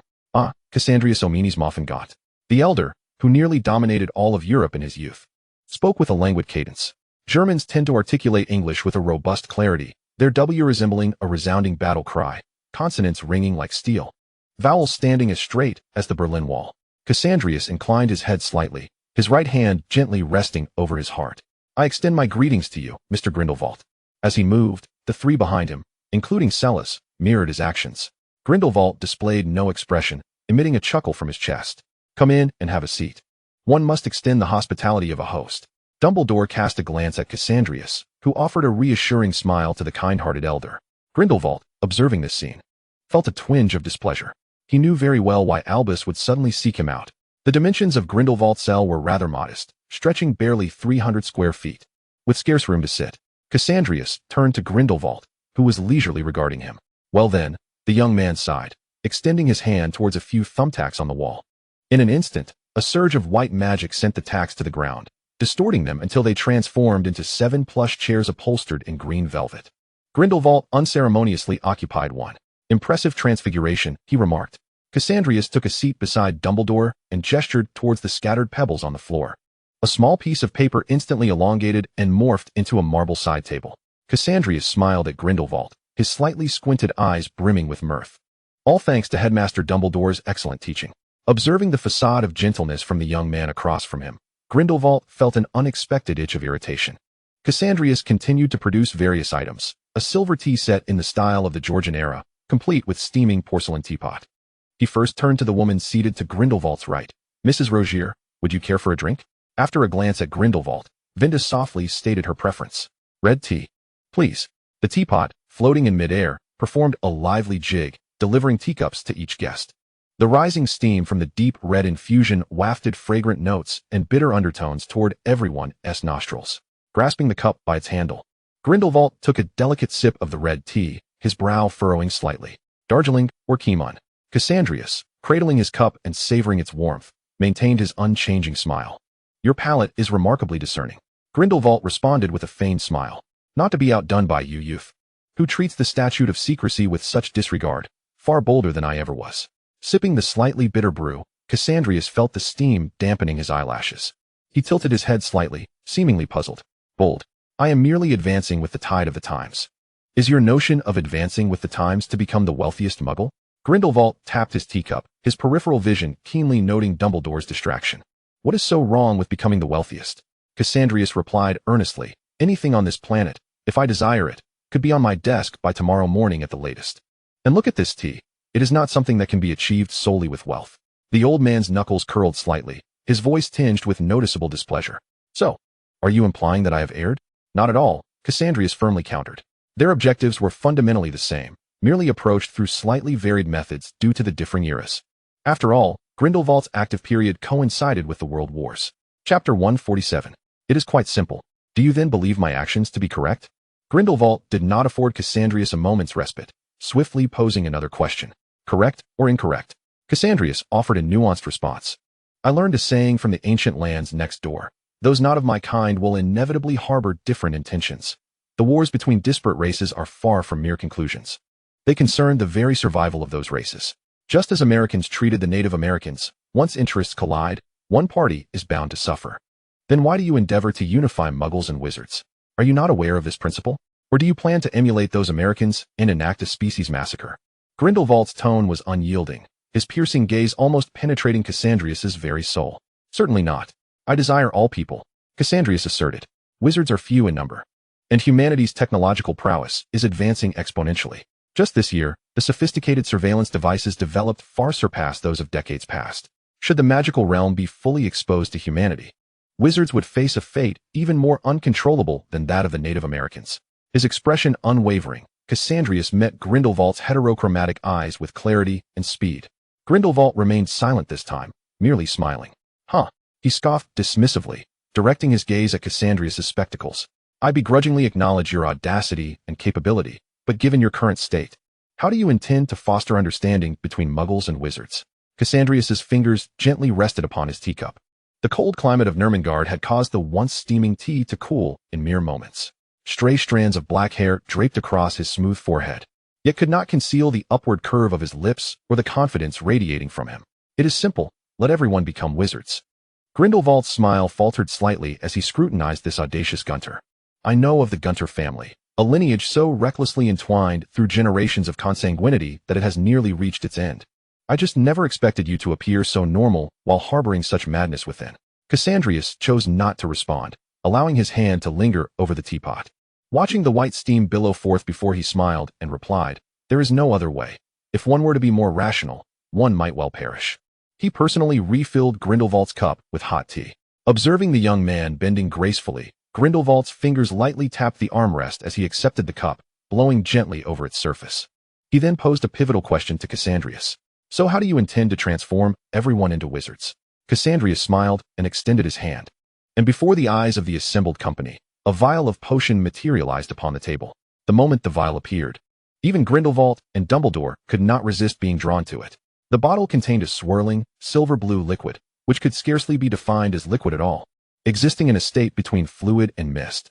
It did not cling to the walls of the cup with the movement, but rather resembled a solid substance, unaffected. Even more captivating was the thin, blue mist that hovered above the liquid within the bottle, as if the galaxy itself had been captured within this small vial. The vial of potion remained unopened, yet Grindelwald foresaw the fervent scramble that would ensue once it was revealed to the world. This was a potion potent enough to upend the very fabric of existence, transforming muggles into wizards, elevating half-bloods to pure-blood status, and granting new life to the disabled. "Take it back.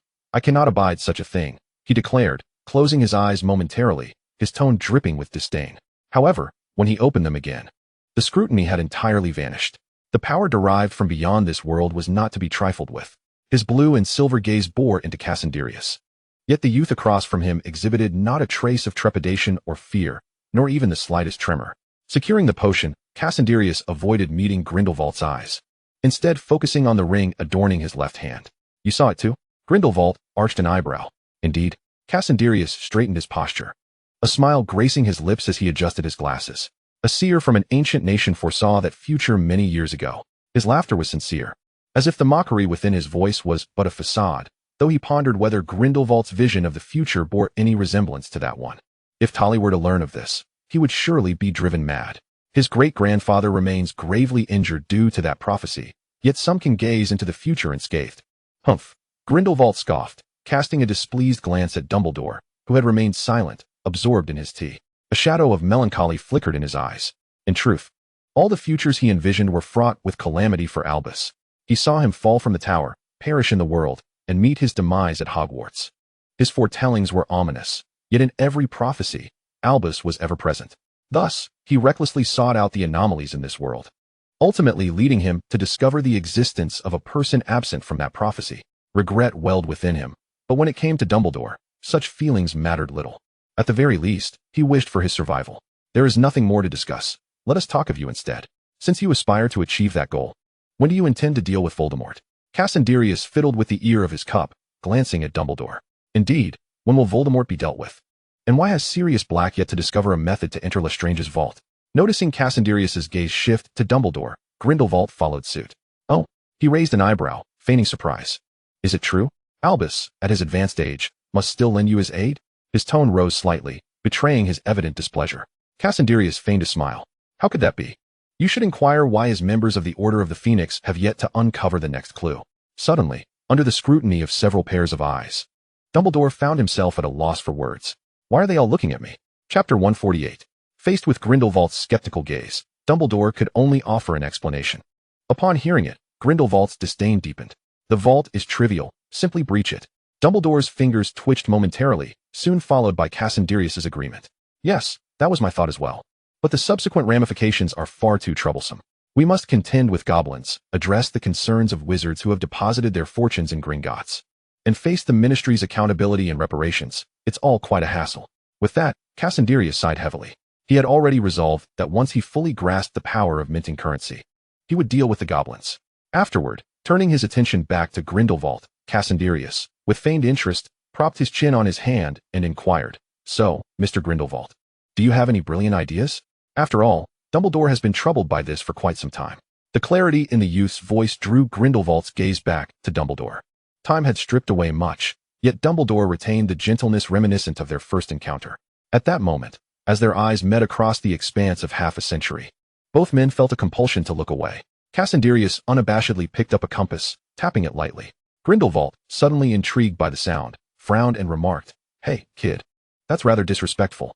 Cassandrius slowly turned the compass towards Grindelwald, his tone laced with teasing. "Is it? I thought you two were going to converse for a while." The compass screen remained dark. A blend of anger and embarrassment coiled around Grindelwald, and he could not help but glance at Dumbledore, who remained silently focused on the tea before him. "Humph." Grindelwald turned his attention back to the unperturbed youth, his tone turning sharp. "There are indeed many methods, but it ultimately depends on your willingness to act." "That sounds splendid," Cassandrius exclaimed dramatically, although his expression remained largely unchanged. Under Grindelwald's watchful gaze, Cassandrius reined in his exaggerated demeanor, softening his voice. "Very well, Mr. Grindelwald. but the aftermath could be quite troublesome, if it were possible. His words trailed off at the tip of his tongue as he looked to Grindelwald, awaiting his response. Young fools are always a nuisance, Grindelwald scoffed. Yet he did not refuse. It seemed the topic was coming to a close, as Grindelwald leaned back in his chair, subtly raising his chin, signaling an unspoken conclusion. I recall that your journey is far from over. Cassandrius rose with a smile, catching a glimpse of the unmoving Dumbledore, and lowered his gaze, seemingly suppressing a grin. Today's discussion has been truly enlightening. I shall take my leave now, Mr. Grindelwald. As he reached the door, Cassandrius suddenly turned to the still-seated Dumbledore, as if recalling something. By the way, Professor Dumbledore, have you selected someone for the care of magical creatures position at Hogwarts? Dumbledore's body jolted, and upon meeting Cassandrius's smiling gaze, he found himself momentarily speechless. Grindelwald's fingers twitched slightly, a smile creeping onto his lips as he regarded Cassandrius with newfound appreciation. This young man is remarkably astute. The climate of Nemontgard was decidedly unsuitable for prolonged stays, and after leaving Dumbledore behind, Cassandrius swiftly departed for France instead of returning to England following his parting with Silas and the others. The Malfoys' endeavors in France necessitated not only substantial investments of galleons, but also crucial social connections. Lucius's purpose in bringing Draco along encompassed these very needs. The pureblood families in France exhibited little discrimination against half-bloods and muggle-born wizards. Any such bias could be traced back to half a century ago, when Grindelwald had cared little for blood status, preserving the useful and eliminating the useless. Influenced by Grindelwald and the recent rise of Voldemort confined to British shores, the pureblood families in France had remained largely unaffected. Consequently, the majority of pureblood families in France had successfully inherited the traits of their predecessors. They were indifferent to bloodlines, focusing solely on inherent abilities. Lucius has always been adept at conversing with both the mundane and the supernatural. In the past, the lofty disdain of the purebloods towards half-bloods and muggle-borns was palpable, yet now, that air of superiority seemed utterly diminished. Even Draco, who once exuded arrogance, appeared notably subdued. Mr. Malfoy is indeed as remarkable as you were in your youth, a lady adorned in a shimmering golden gown remarked, raising her champagne flute in a toast towards Lucius. He relaxed his facial muscles, responding with a demeanor both gracious and refined as he clinked glasses with the lady across from him. I am flattered by your compliment. Though Draco has merely acquired a smattering of social graces, Madame Fleur. Despite his words, Lucius displayed no semblance of humility. Rather, he bore an expression of calm assurance, as if he found such praise entirely warranted. His gaze lingered on Fleur, yet his peripheral vision was keenly attuned to a figure mingling amidst a group of youths. Following his line of sight, Fleur observed a young man clad in a silver-gray suit, his striking golden hair immediately capturing attention amidst the crowd. The Malfoy family's golden locks, not a pure, bright gold, but rather a shade reminiscent of pale platinum, rendered this air particularly luminous at the gathering.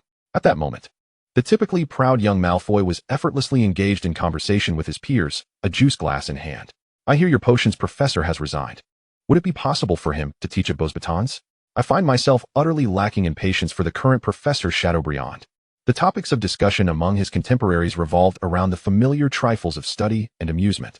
A young lady in a buttery yellow frock, with golden hair and cerulean eyes, bore a youthful visage that belied her age, seemingly no older than Draco. How did you learn of Professor Snape's resignation? Draco inquired, swirling his juice with curiosity.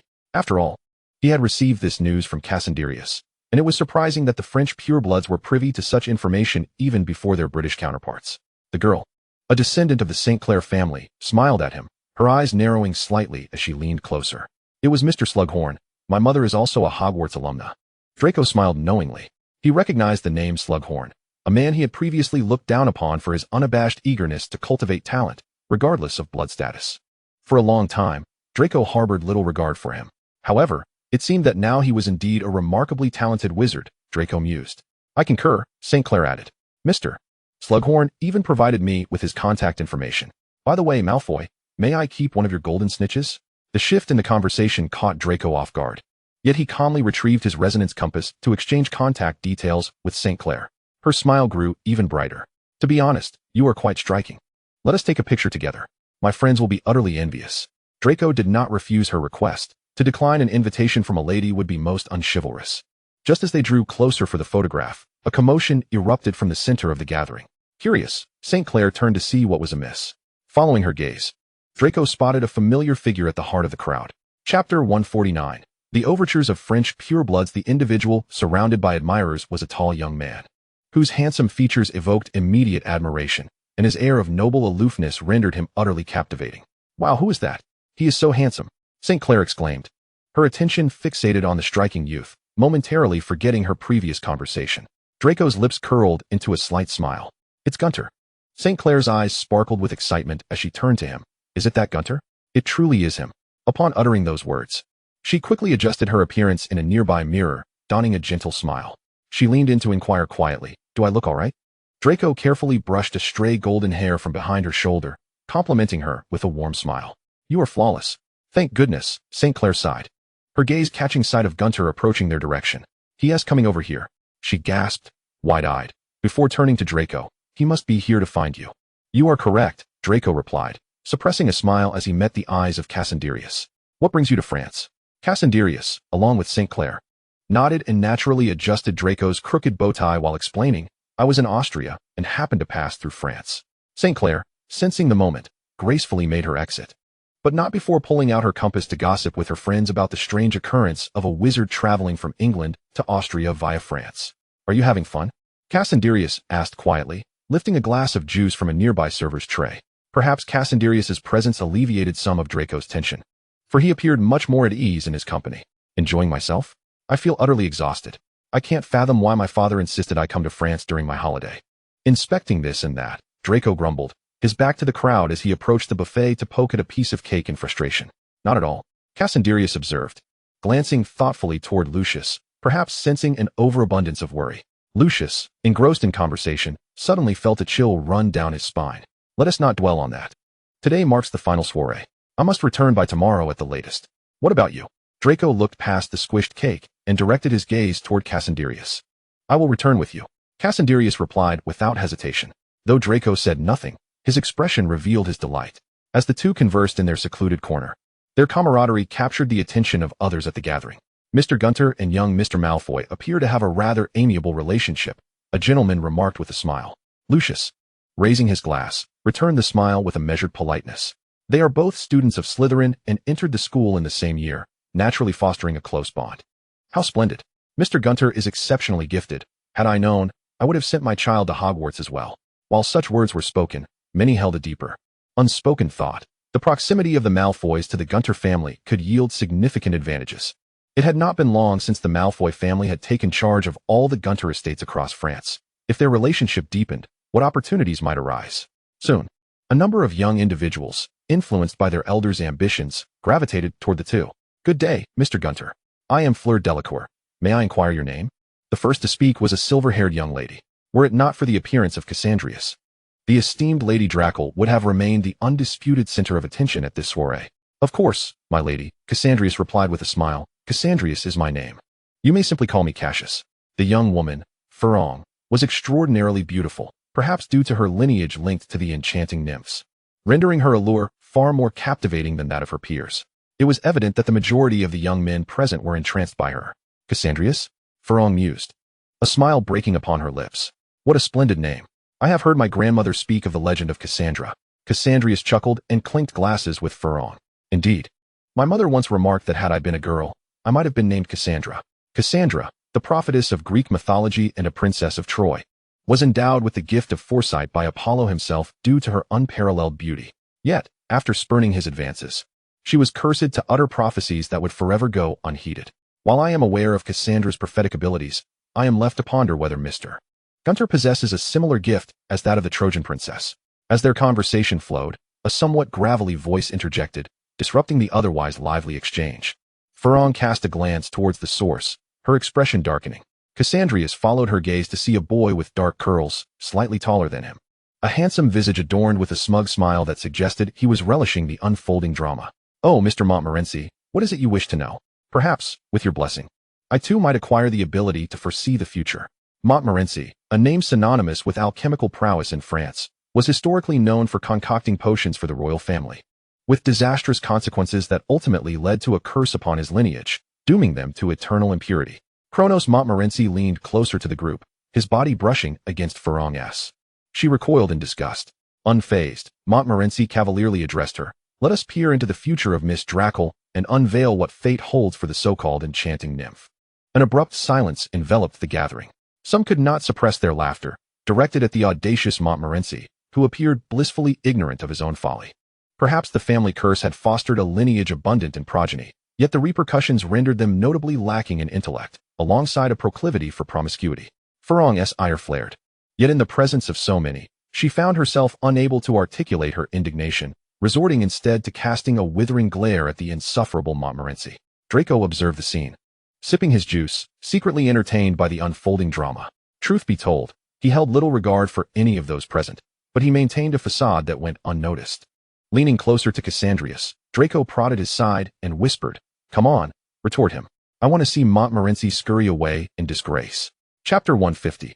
Are all Englishmen such gentlemen? Cassandrius cleared his throat, drawing the attention of all present.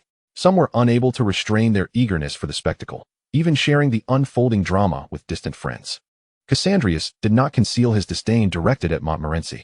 "I believe it is a rather disrespectful endeavor to hastily pry into a lady's future," he remarked with a smile. Just as Montmorency was poised to deliver a scathing remark, Cassandrius continued, "However, I would be delighted to glimpse into your future, Mr. Montmorency." The boy's unfocused gaze settled upon him, instilling a sense of dread within Montmorency. "Wait," he attempted to protest. Yet Cassandrius' words had already reached the ears of all. "In the future, I perceive, Montmorency, you shall find yourself impoverished and destitute." Cassandrius was not Cassandra. His so-called prophecies would not suffer the same fate of disbelief as that unfortunate seer. Yet, he undoubtedly possessed the power to render the entire Montmorency family destitute. Montmorency's complexion paled. He had merely sought to humiliate Farong Draco. Why had he provoked this formidable gunter? As a pure blood, should he not harbor disdain for the Dracos? Why? Montmorency was perplexed, yet no one was inclined to enlighten him. The idle chatter of the younger generation did not escape the attention of the adults, all of whom turned their gazes toward one man present, Rudolph Montmorency, the head of the Montmorency household. Only moments prior, he had been bowing in deference to Cassandrius. Now, this corpulent man wore a countenance of dismay, offering an apologetic smile to those around him before striding over to extricate his oblivious progeny. The gathering fell silent for a brief moment, only to swiftly return to its previous merriment. "Thank you, Cassius," Farong expressed, executing a graceful curtsy. The Draco family, once a venerable pure-blood lineage, had faced discrimination since mingling with nymph blood. The more extreme pure-bloods had begun to ostracize them. As the eldest daughter, Farong felt it was her duty to uphold her family's honor. Fortunately, this Gunter gentleman harbored no such prejudices against them. "To defend a lady is the duty of every gentleman," Cassandrius declared, his words effortlessly earning Farong's admiration. Throughout her attendance at various soirees, she had encountered many who coveted her beauty, each gaze filled with a mixture of awe and desire. Yet, this young man and his companion had never regarded her with such intrusive eyes, fostering within her a newfound appreciation for the English. Might all Englishmen be such gentlemen? "Cassandrius, apologies, I am blind and cannot see," he quipped. "Draco, I'm gay." With the departure of some thoughtless individuals, the atmosphere of the soiree became markedly more refreshing. After exchanging contact information with several members of the French pure-blood families, the event finally drew to a close.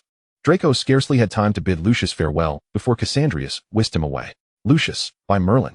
Lucius's reach was decidedly excessive. Cassandrius expressed his irritation. Draco remained silent, his gaze flitting between the heavens and the earth. He was not merely a 13-year-old boy, having lived 17 years in his previous life. He was acutely aware of his parents' underlying concerns. Yet matters of the heart were inescapable. Like tides, no matter how much one might fortify the shore, the waves would inevitably crash upon it. "Hey, that's my father," Draco murmured, furrowing his brow. "So, shall we go see the unicorn?" Cassandrius inquired, deftly shifting the conversation. "Why have you so abruptly changed the subject?" Draco grumbled, yet found himself agreeing. "Fine." Cassandrius could not help but marvel at the convenience of the disillusionment charm. From France to England, spanning a distance of over 200 miles, the transition utilizing apparition occurs in but a fleeting moment. Yet, the disorientation accompanying that instant is utterly unavoidable. Draco clutched tightly to Cassandrius' waist, his hands gripping his clothing with fervor, burying his face in the crook of his shoulder as he muttered, "You did this on purpose." Cassandrius remained silent, patiently allowing Draco to regain his composure. After a brief interlude, as the vertiginous nausea subsided entirely, Draco lifted his head. Upon surveying his surroundings, a frown creased his brow. "Honestly, you ought to consider relocating. Little Hangleton is hardly a thriving locale. Yet Cassandrius has chosen to linger here. Without uttering a word, Cassandrius extended his left hand towards Draco. Draco pursed his lips, but placed his hand in Cassandrius's palm. Together, they proceeded toward the vacant expanse ahead. It was not until the air before them shimmered with ripples that Gunther Manor emerged into view. It's not that I wish to stay, but the time is not yet ripe. The basement cannot be moved, and they may not be inclined to depart. Furthermore, Cassandrius must constantly monitor Riddle House in nearby Little Hangleton. Upon entering the manor, Draco's gaze was immediately drawn to the distant vineyard. He found himself perplexed as to why one would cultivate a vineyard on the estate. So, why do you have a vineyard at home? Cassandrius followed Draco's line of sight, realization dawning upon him. That vineyard belongs to Malocian and her companions. It has nothing to do with me. Draco recognized the name Malocian. They were a group of house elves unlike any typically found in the magical realm, possessing the same stature but with appearances and personalities that far surpassed those of ordinary house elves. When they ripen, be sure to let me know, Draco chattered incessantly, led forward by Cassandrius. Aren't we going to see unicorns? Do you have unicorns at home? Yes. Cassandrius guided him through the greenhouse and toward the hidden forest at the back of the house, where only shadows could be seen. This forest was home to the birthday gifts bestowed upon him by a life free of worries. All were magical creatures. The ground beneath their feet was soft and lush, while leaves rustled gently around them. Not far off, a tree guardian beetle concealed itself perfectly among the foliage. Suddenly, Cassandrius halted, changing direction as he continued onward. What is it? Draco inquired curiously, peering around in confusion. Cassandrius pointed to a spot on the ground obscured by dead branches and leaves, where two glistening black eyes were fixed upon them. Startled, Draco instinctively inched closer to Cassandrius. His voice trembled with a hint of fear. What is that? Cassandrius tightened his grip on the boy's hand, pulling him closer and softly reassuring him. That is a flitterbat. Draco nearly screamed, quickly turning away, unable to bear the sight below. The flitterbat, feeling deflated, flapped its wings against the ground, stirring up several fallen leaves. Chapter 151, The Unicorn. The flitterbat's appearance elicited laughter from its companions, and a night foal hidden beneath the trees let out a couple of mocking snorts, followed by the entire forest's mirth. The soft, fluffy orbs of light descended from the trees, landing in Draco's hands like snowballs. What is this? Draco, still apprehensive, couldn't resist poking the fluffy ball in his grasp. Cassandrius reached out, taking two of them and gently squeezing, smiling as he explained, these are puffskeins. Rated at a danger level of 4xxxx, possessing strong hallucinogenic effects. Their fur is the primary source of the enchantment. Draco's hand trembled as he met Cassandrius's gaze. Swallowing his fear, it won't do anything to me, will it? The boy's movement slowed, his voice tinged with hesitation and uncertainty. Noticing Draco's trepidation, Cassandrius took the soft puffskein from Draco's hands and, to Draco's horror, placed it atop his head. You, Draco nearly shrieked. The puffskein was surprisingly light, almost weightless, resting atop his head without movement, its tiny eyes blinking occasionally, appearing utterly harmless. Draco bit his lip, unable to voice his feelings, gripping Cassandrius's clothing tightly. You always scare me like this, he muttered under his breath, his gray-blue eyes vigilantly scanning their surroundings while his grip on Cassandrius's hem remained firm. Their presence awakened the entire forest, and Draco's keen ears occasionally caught the hissing sounds emanating from the underbrush. Are there snakes here too? Draco instinctively lowered his voice, inching closer to Cassandrius. Yes, many. Nemesis wanted a little brother, so I brought a few. They are harmless. Cassandrius reached out, deftly grasping Draco's somewhat cold hand. Are you frightened? He chuckled lightly, as if mocking someone's cowardice. Draco bared his teeth. I am not. Yet his fingers tightened around Cassandrius's hand. They traversed through layers of trees, observing the color of the dead leaves beneath their feet deepening and their quantity diminishing until the trees ahead transitioned from green to a hue approaching blue-violet. This, Draco gasped in awe at the sight before him. The crystalline blue lake mirrored a pristine white moon, the surface sprinkled with starlight, rippling in waves that cast shimmering reflections. The trees at the water's edge bent low, leaning toward the lake as if attempting to touch its surface, their leaves tinted by the water, giving the entire tree a celestial glow. In the heart of this sizable lake lay a modest island, adorned with unknown blue flowers, twinkling like stars as they danced upon the water's surface. At the center of the floral cluster stood a slender sapling, its branches not brown but radiant, shimmering like the lake, the moon, and the stars, its foliage extending into a dazzling display of light. Beneath the sapling, a family of 3 unicorns lay peacefully asleep. The silver-white adult unicorns, resembling horses yet more slender and graceful, boasted flowing manes that glimmered like moonlight, and a pearl-white spiraled horn atop their foreheads, symbolizing their formidable power. In the midst of the two larger unicorns, a golden unicorn, no taller than half their height, sparkled like a little golden foal, both adorable and lively. Perhaps sensing the approach of humans, the two larger unicorns glanced warily toward them. Upon recognizing Cassandrius, their eyelids drooped, and they lowered their front hooves in a gesture of respect. Merlin, this is magnificent. Draco's eyes remained fixed on the unicorns since the moment he laid eyes upon them. So beautiful. He swallowed hard, entirely forgetting the fear that had gripped him moments before, his voice trembling with excitement. At least at this moment, Draco was still able to rein in his emotions. His eyes sparkled as he inquired about Cassandrius's request. May I take a photograph of them? Cassandrius, with a mischievous glint in his eyes, promptly declined the request. No. We cannot allow anyone to know that unicorns still exist in the forest of Gunter. Very well, Draco acquiesced, clearly having anticipated this response. Even in the face of disappointing news, he remained undeterred, eager to approach the three unicorns. How do I get over there? He asked curiously, crouching by the lakeside, attempting to touch the shimmering water. Do not touch.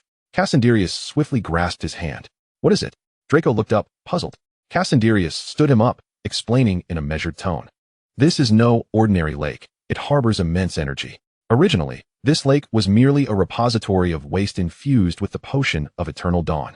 Since Snape began his research on bloodline reconstruction potions, all manner of concoction residues have been poured into this lake. Even I do not know what might happen to an ordinary person who touches its waters.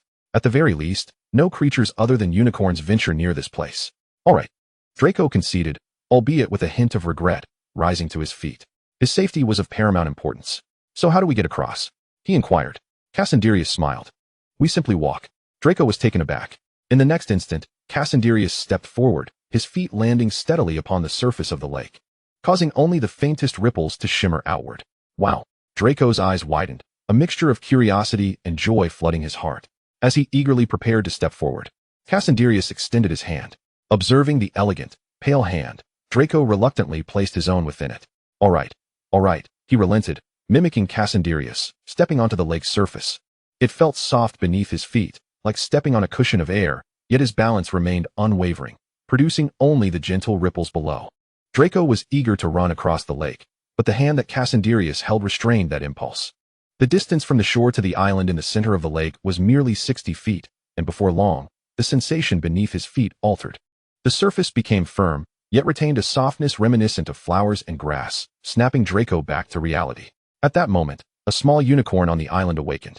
With its radiant golden eyes, it stood upright and bounded over to Cassandrius, circling around him. Cassandrius released Draco's hand to pet the somewhat rambunctious unicorn. Why haven't you grown at all? The little unicorn huffed in response, attempting to nudge Cassandrius with its diminutive horn.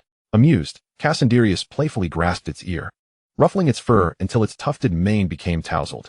After a few moments, the little unicorn trotted over to Draco, cautiously circling him. Draco felt a twinge of anxiety. Yet he endeavored to maintain his composure, presenting a flawless smile. Cassandrius, chuckling at Draco's nervousness, beckoned the little unicorn to meet him. This is Draco Malfoy. The boy paused. His gaze lowered, the contrast of his dark and pale hair obscuring his brow, with only the corners of his lips revealing a hint of a smile. Indeed, a person of great significance. Chapter 152, Perilous. Draco's face flushed crimson. His heart raced wildly, the wind in his ears morphing into a buzzing sound. As he flusteredly averted his gaze from the person beside him, the little unicorn approached Draco, lifting its face to scrutinize the peculiar visitor. It leaned closer, letting out a soft sneeze. Draco's palms were now slick with perspiration, and he felt beads of sweat forming on his back. Fidgeting, he realized the little unicorn was watching him intently. Cassandrius chuckled. It wants you to touch its head. Draco's body stiffened, and after awkwardly rubbing his hands together, he nervously placed one on the little unicorn's head. The unicorn huffed grumpily but obediently nuzzled against Draco's palm. His heart raced, yet as he stroked the little creature, he gradually found solace. Does it have a name? The soft, warm touch beneath his hand brought Draco's thoughts back to clarity. Cassandrius paused, then quickly shook his head. No. Draco was taken aback for a moment, but soon comprehended. When one is immersed in fulfilling their own physical needs, they seldom ponder such matters, given Cassandrius's busy schedule. He likely had few opportunities throughout the year to spend with the unicorn family. Would you like to give it a name?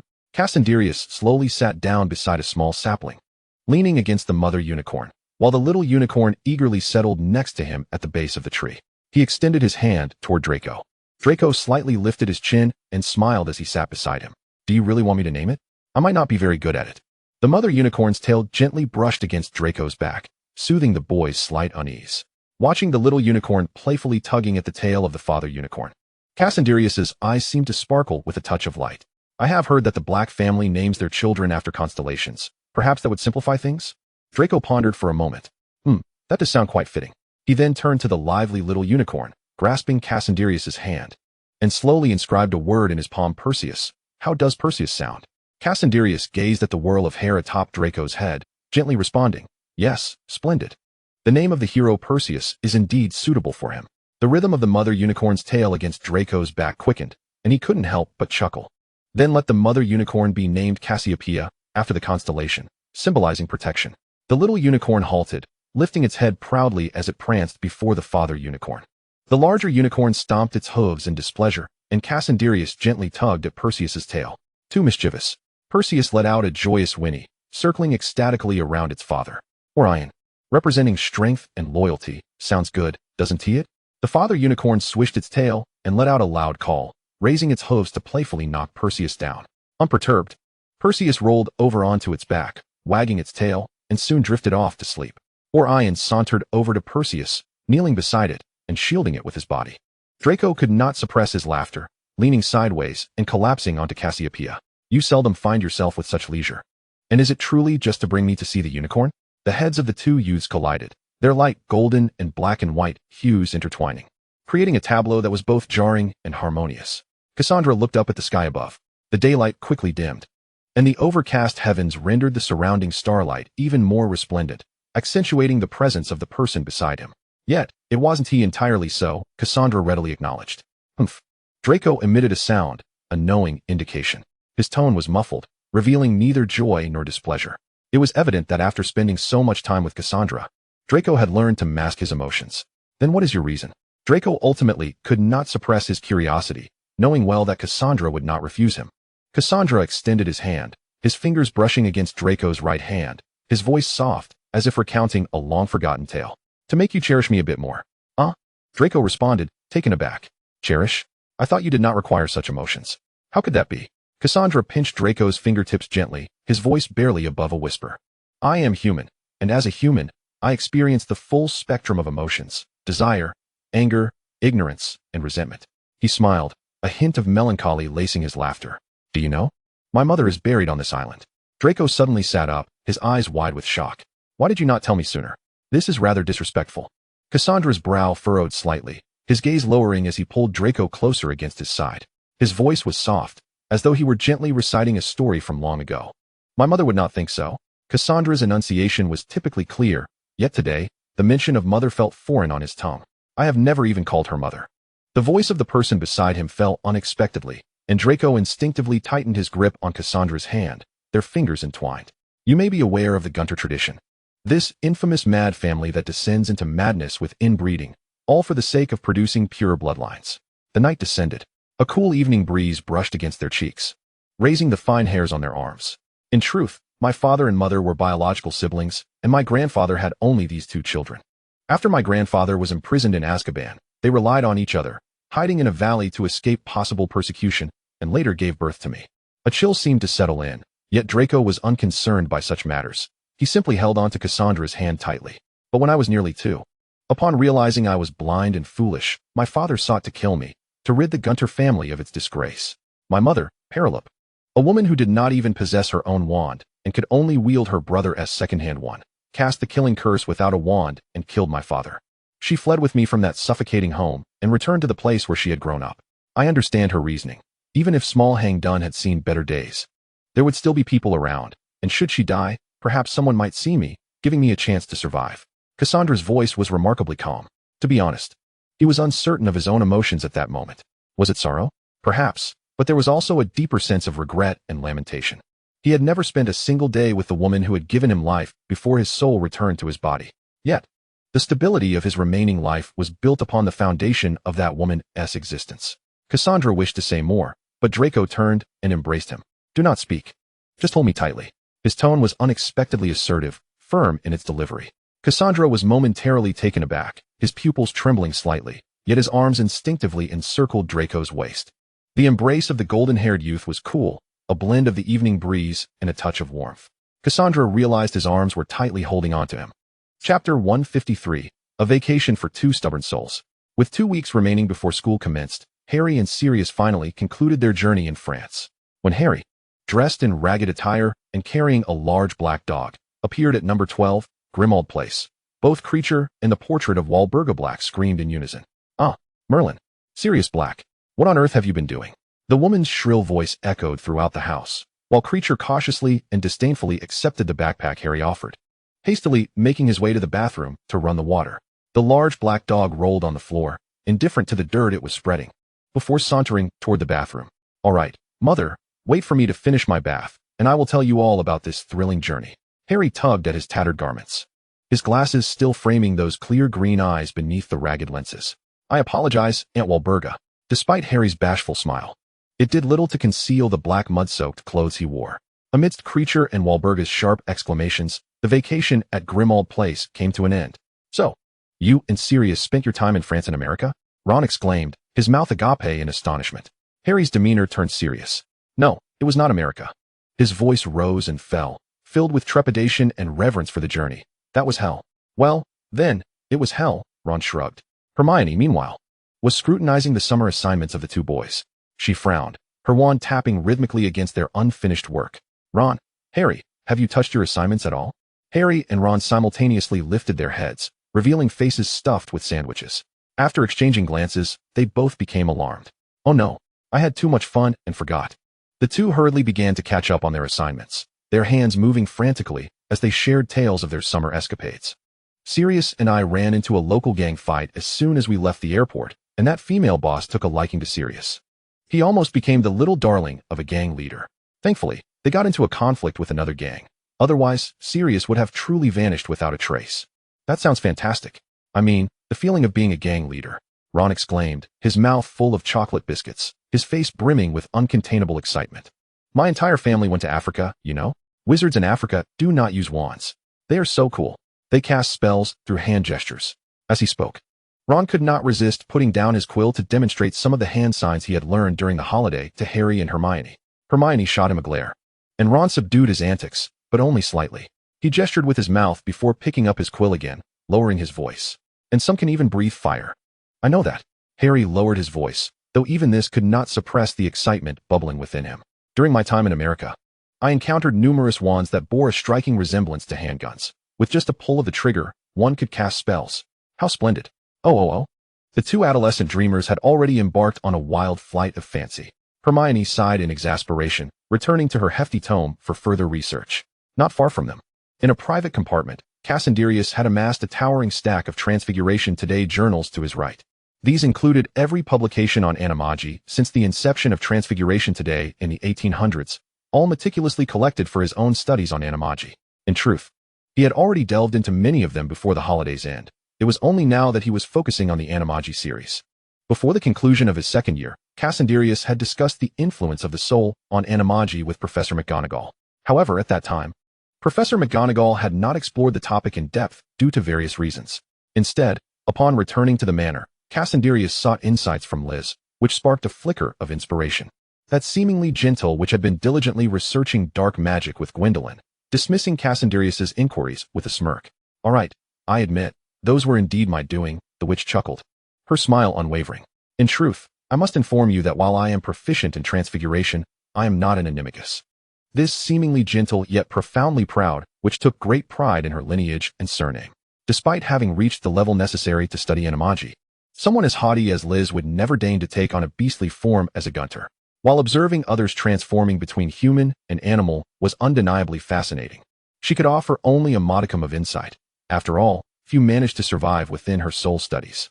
The most adept transfiguration expert, Liz, could not provide Cassandrius with the answers he sought, leaving him to ponder in solitude. Draco jabbed at Nemesis, idly scrolling through the Hogwarts forum as her tail flicked against his fingertips. Upon seeing the comical image on the screen, Draco could not contain his laughter. Look at Harry Potter's ridiculousness. He and Sirius Black went to America and ended up like this. He turned the screen towards Cassandrius. The screen displayed a dark-haired, green-eyed youth covered in mud, Were it not for those unmistakable eyes and vaguely familiar features, one might not recognize him as Harry Potter. Seeing Draco so amused, Cassandrius also succumbed to laughter. In truth, he was well aware of Harry's escapades in France. From the moment Harry arrived at the Omnigrove Company and accepted that bottle of water, Cassandrius had been monitoring his every move. After all, this was the savior, the lifelong adversary of Voldemort. Should anything go awry, Cassandrius would have no time to lament. Moreover, Harry's French adventure had been orchestrated by Sirius, and it was only due to Dumbledore's trust in Cassandrius that Harry was not whisked back to Britain at once, given Sirius's dubious reputation. Contemplating this, Cassandrius thought Draco would be intrigued by Harry's summer in France. Do you wish to know what Harry got up to this summer? Cassandrius set aside the journal, his voice tinged with obvious schadenfreude. Draco's eyes sparkled with interest. You know? Of course. Would you like to hear?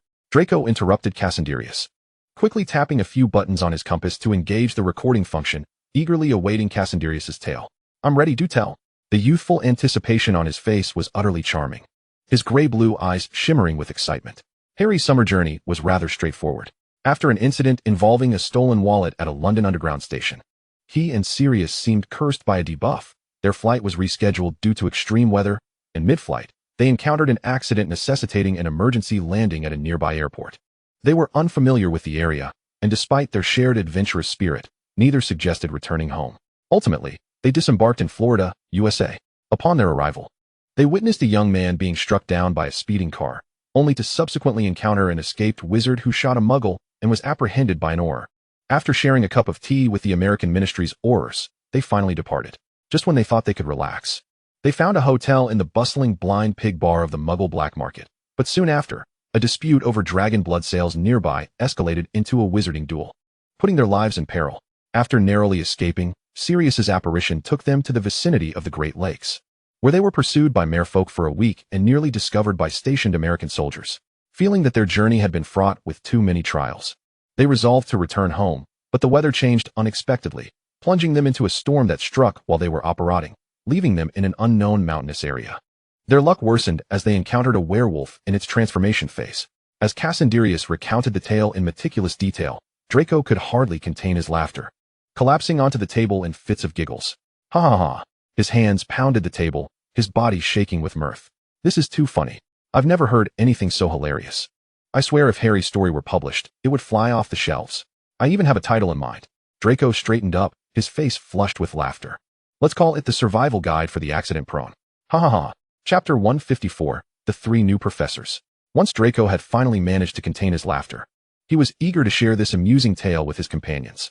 Slytherin's Pillar, 6. Malfoy, future star. Ah, that's hilarious. Come quickly and mock the chosen one. Malfoy, 38. Pansy. Hee hee. How did that even happen? It's too funny. You didn't fabricate this, did you, Draco? Ha ha ha. Dreadful fantastic beasts. This is amusing.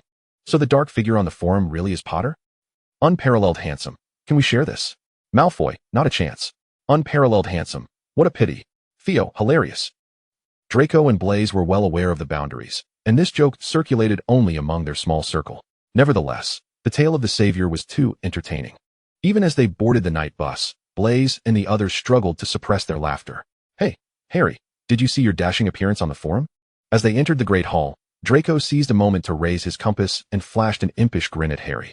Harry looked somewhat bewildered, curiously glancing over, only to find Draco huddled with Blaise, whispering conspiratorially. What's going on? Ron leaned closer to Harry, squinting as he peered across the long tables of Hufflepuff and Ravenclaw. After a prolonged moment of contemplation, he finally managed to utter a single word. I don't know. Harry rolled his eyes, but noticed that many gazes subtly flitted over him. Before he could inquire further, Hermione's exclamation drew both his and Ron's attention. Harry, I figured it out. Harry leaned in closer, only to find that the compass screen in Hermione's hand prominently displayed a rather disheveled image of himself and Sirius returning to England, filthy as if they had rolled in the mud, with a dog cradled in his arms. In an instant, a tumult of emotions, shame, anger, and embarrassment swirled within Harry, causing his complexion to shift from crimson to azure, and then to pallor.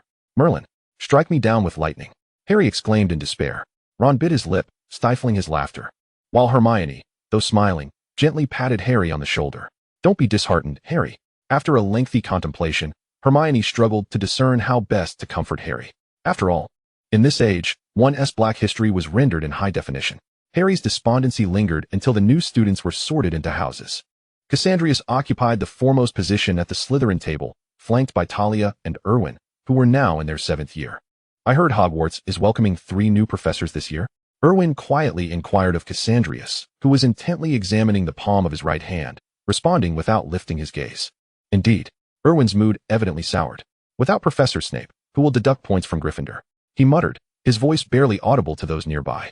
Draco furrowed his brow and quietly cautioned, "Mind your surroundings." Erwin promptly silenced himself. The sorting ceremony did not distract Cassandrius from his study of human transfiguration. He observed his right hand as the delicate, pale knuckles suddenly swelled and then returned to their original state with another turn.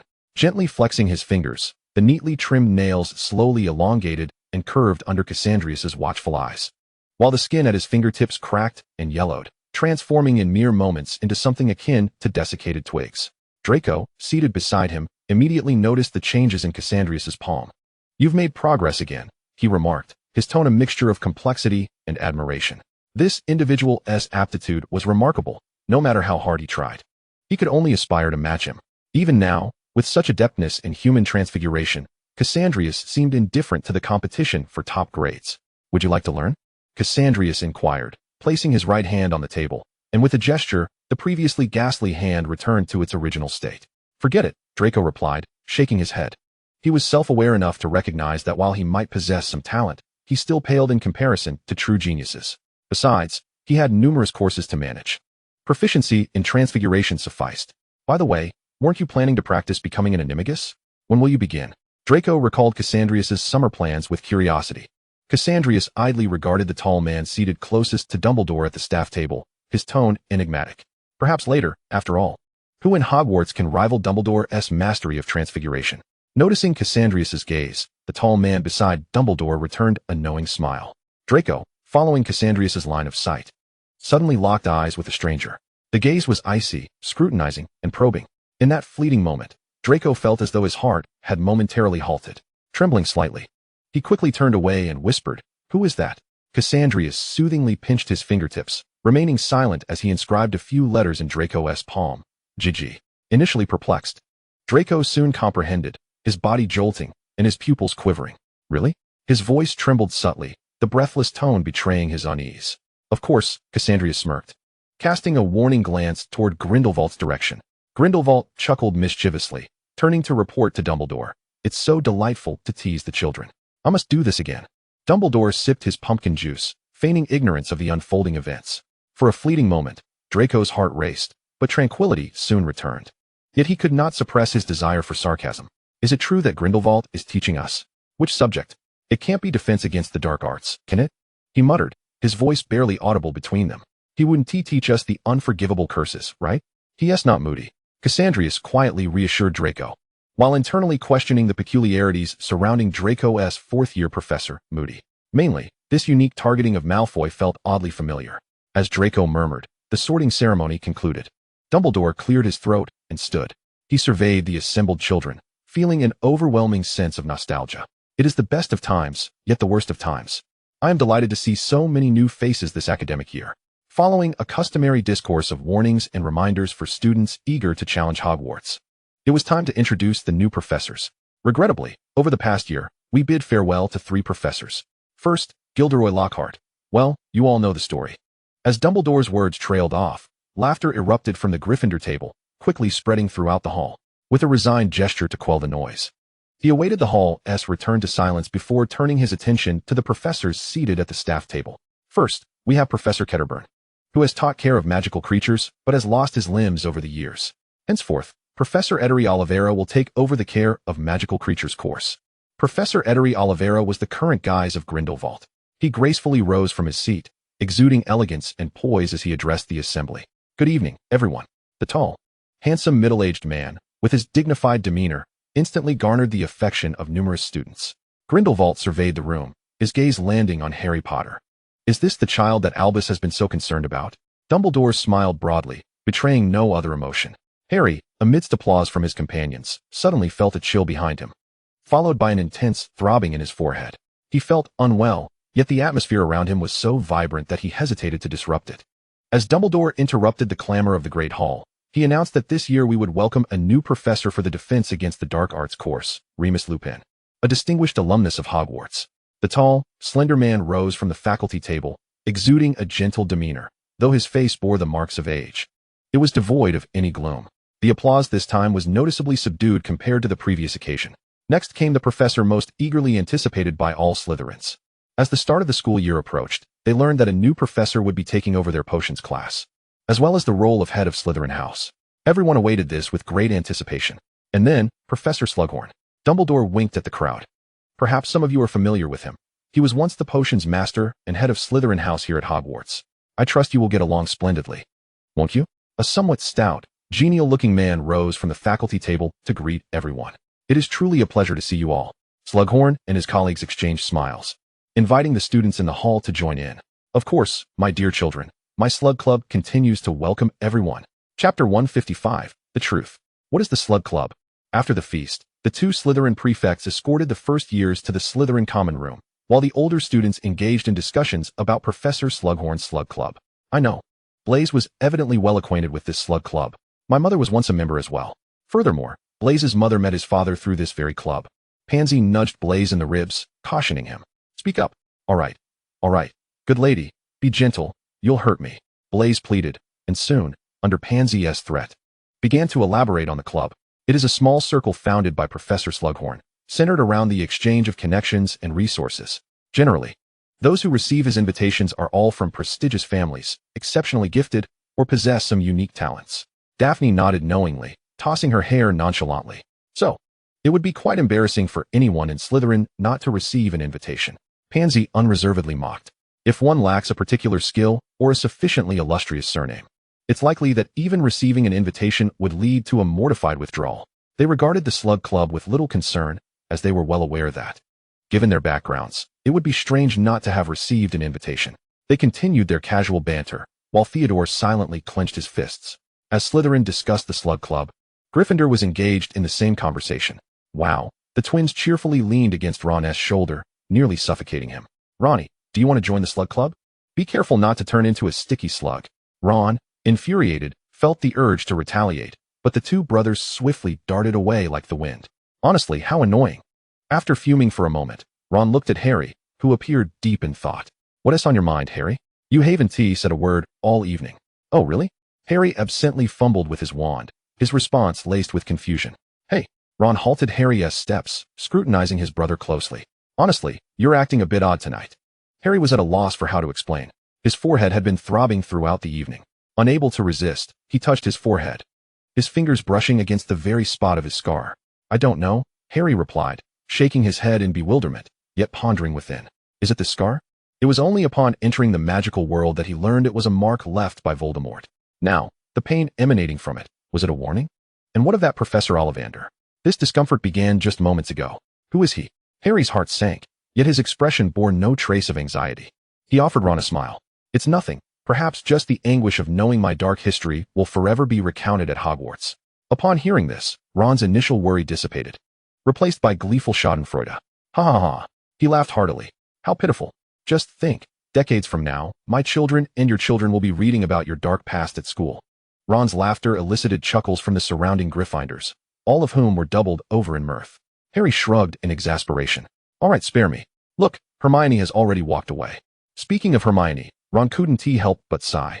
Watching her disappear from sight, he couldn't resist commenting.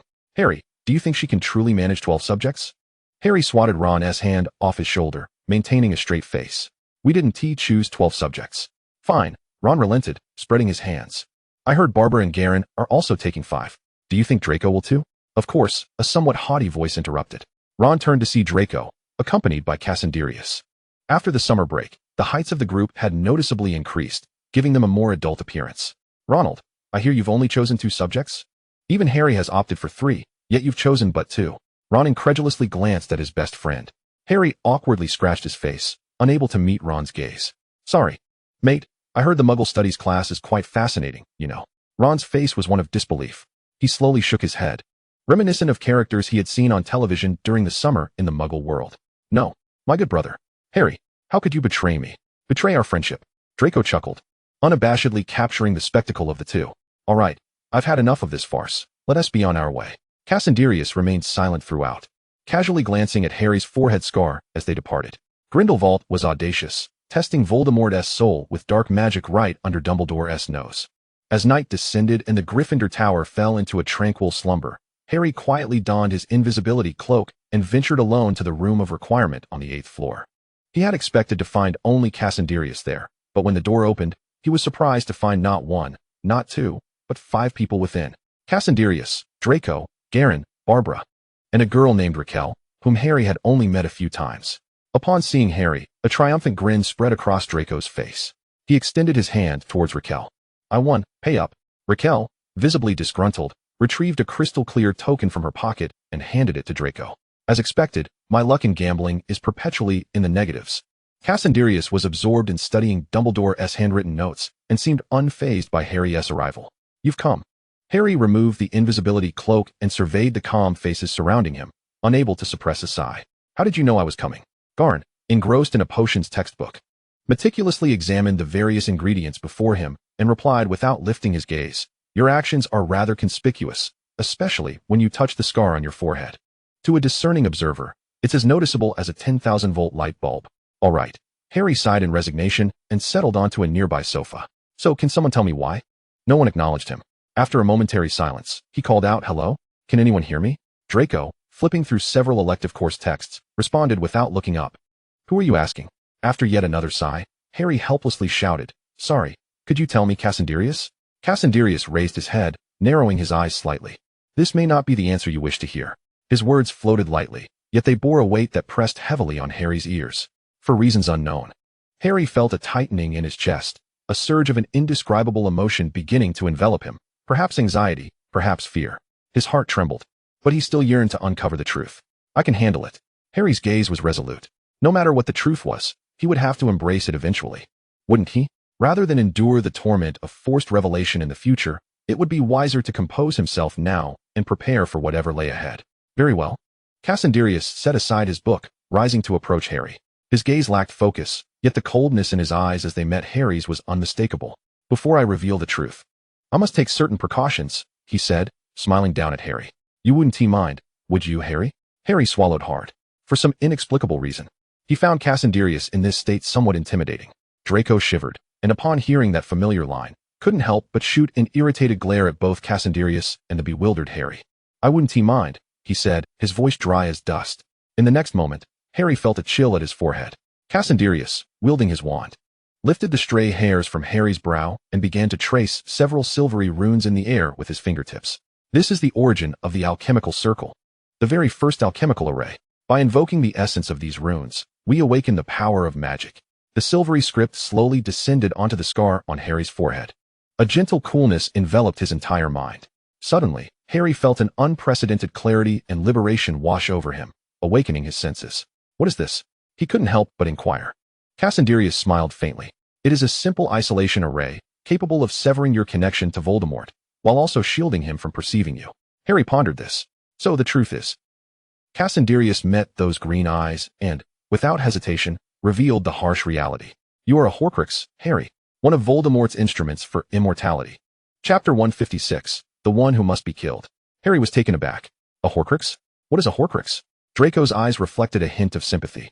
Nearby, Rychina scribbled notes fervently. A living Horcrux, a rare research specimen. Noted. Cassandrius felt a twinge of pity for the orphan savior. Harry, bewildered, raced through his thoughts. Why isolate? Is it him or someone else? Why the scar? Or is it Voldemort who left the scar? Severing Voldemort? Voldemort? Horcrux? Immortality instrument? With each revelation, Harry's heart sank further. His complexion paling. You're quick to react, Cassandrius observed, his tone unwavering. Yet Harry felt a tightening in his chest. His voice faltered, parched. I am a Horcrux? Disbelief, confusion, suffocation, these were the emotions that enveloped Harry. How could it be him? Why must he be a Horcrux? Does this mean I must die to kill him? This statement weighed heavily on the 13-year-old, leaving him feeling absurd. Just recently, he had fretted over whether he could manage 3 elective courses. And now he was confronted with the grim reality of his impending death. Harry found it hard to accept. But more than anything, it was bittersweet. Actually, it's not so bad. At least I could reunite with Mom and Dad. Yet, Sirius.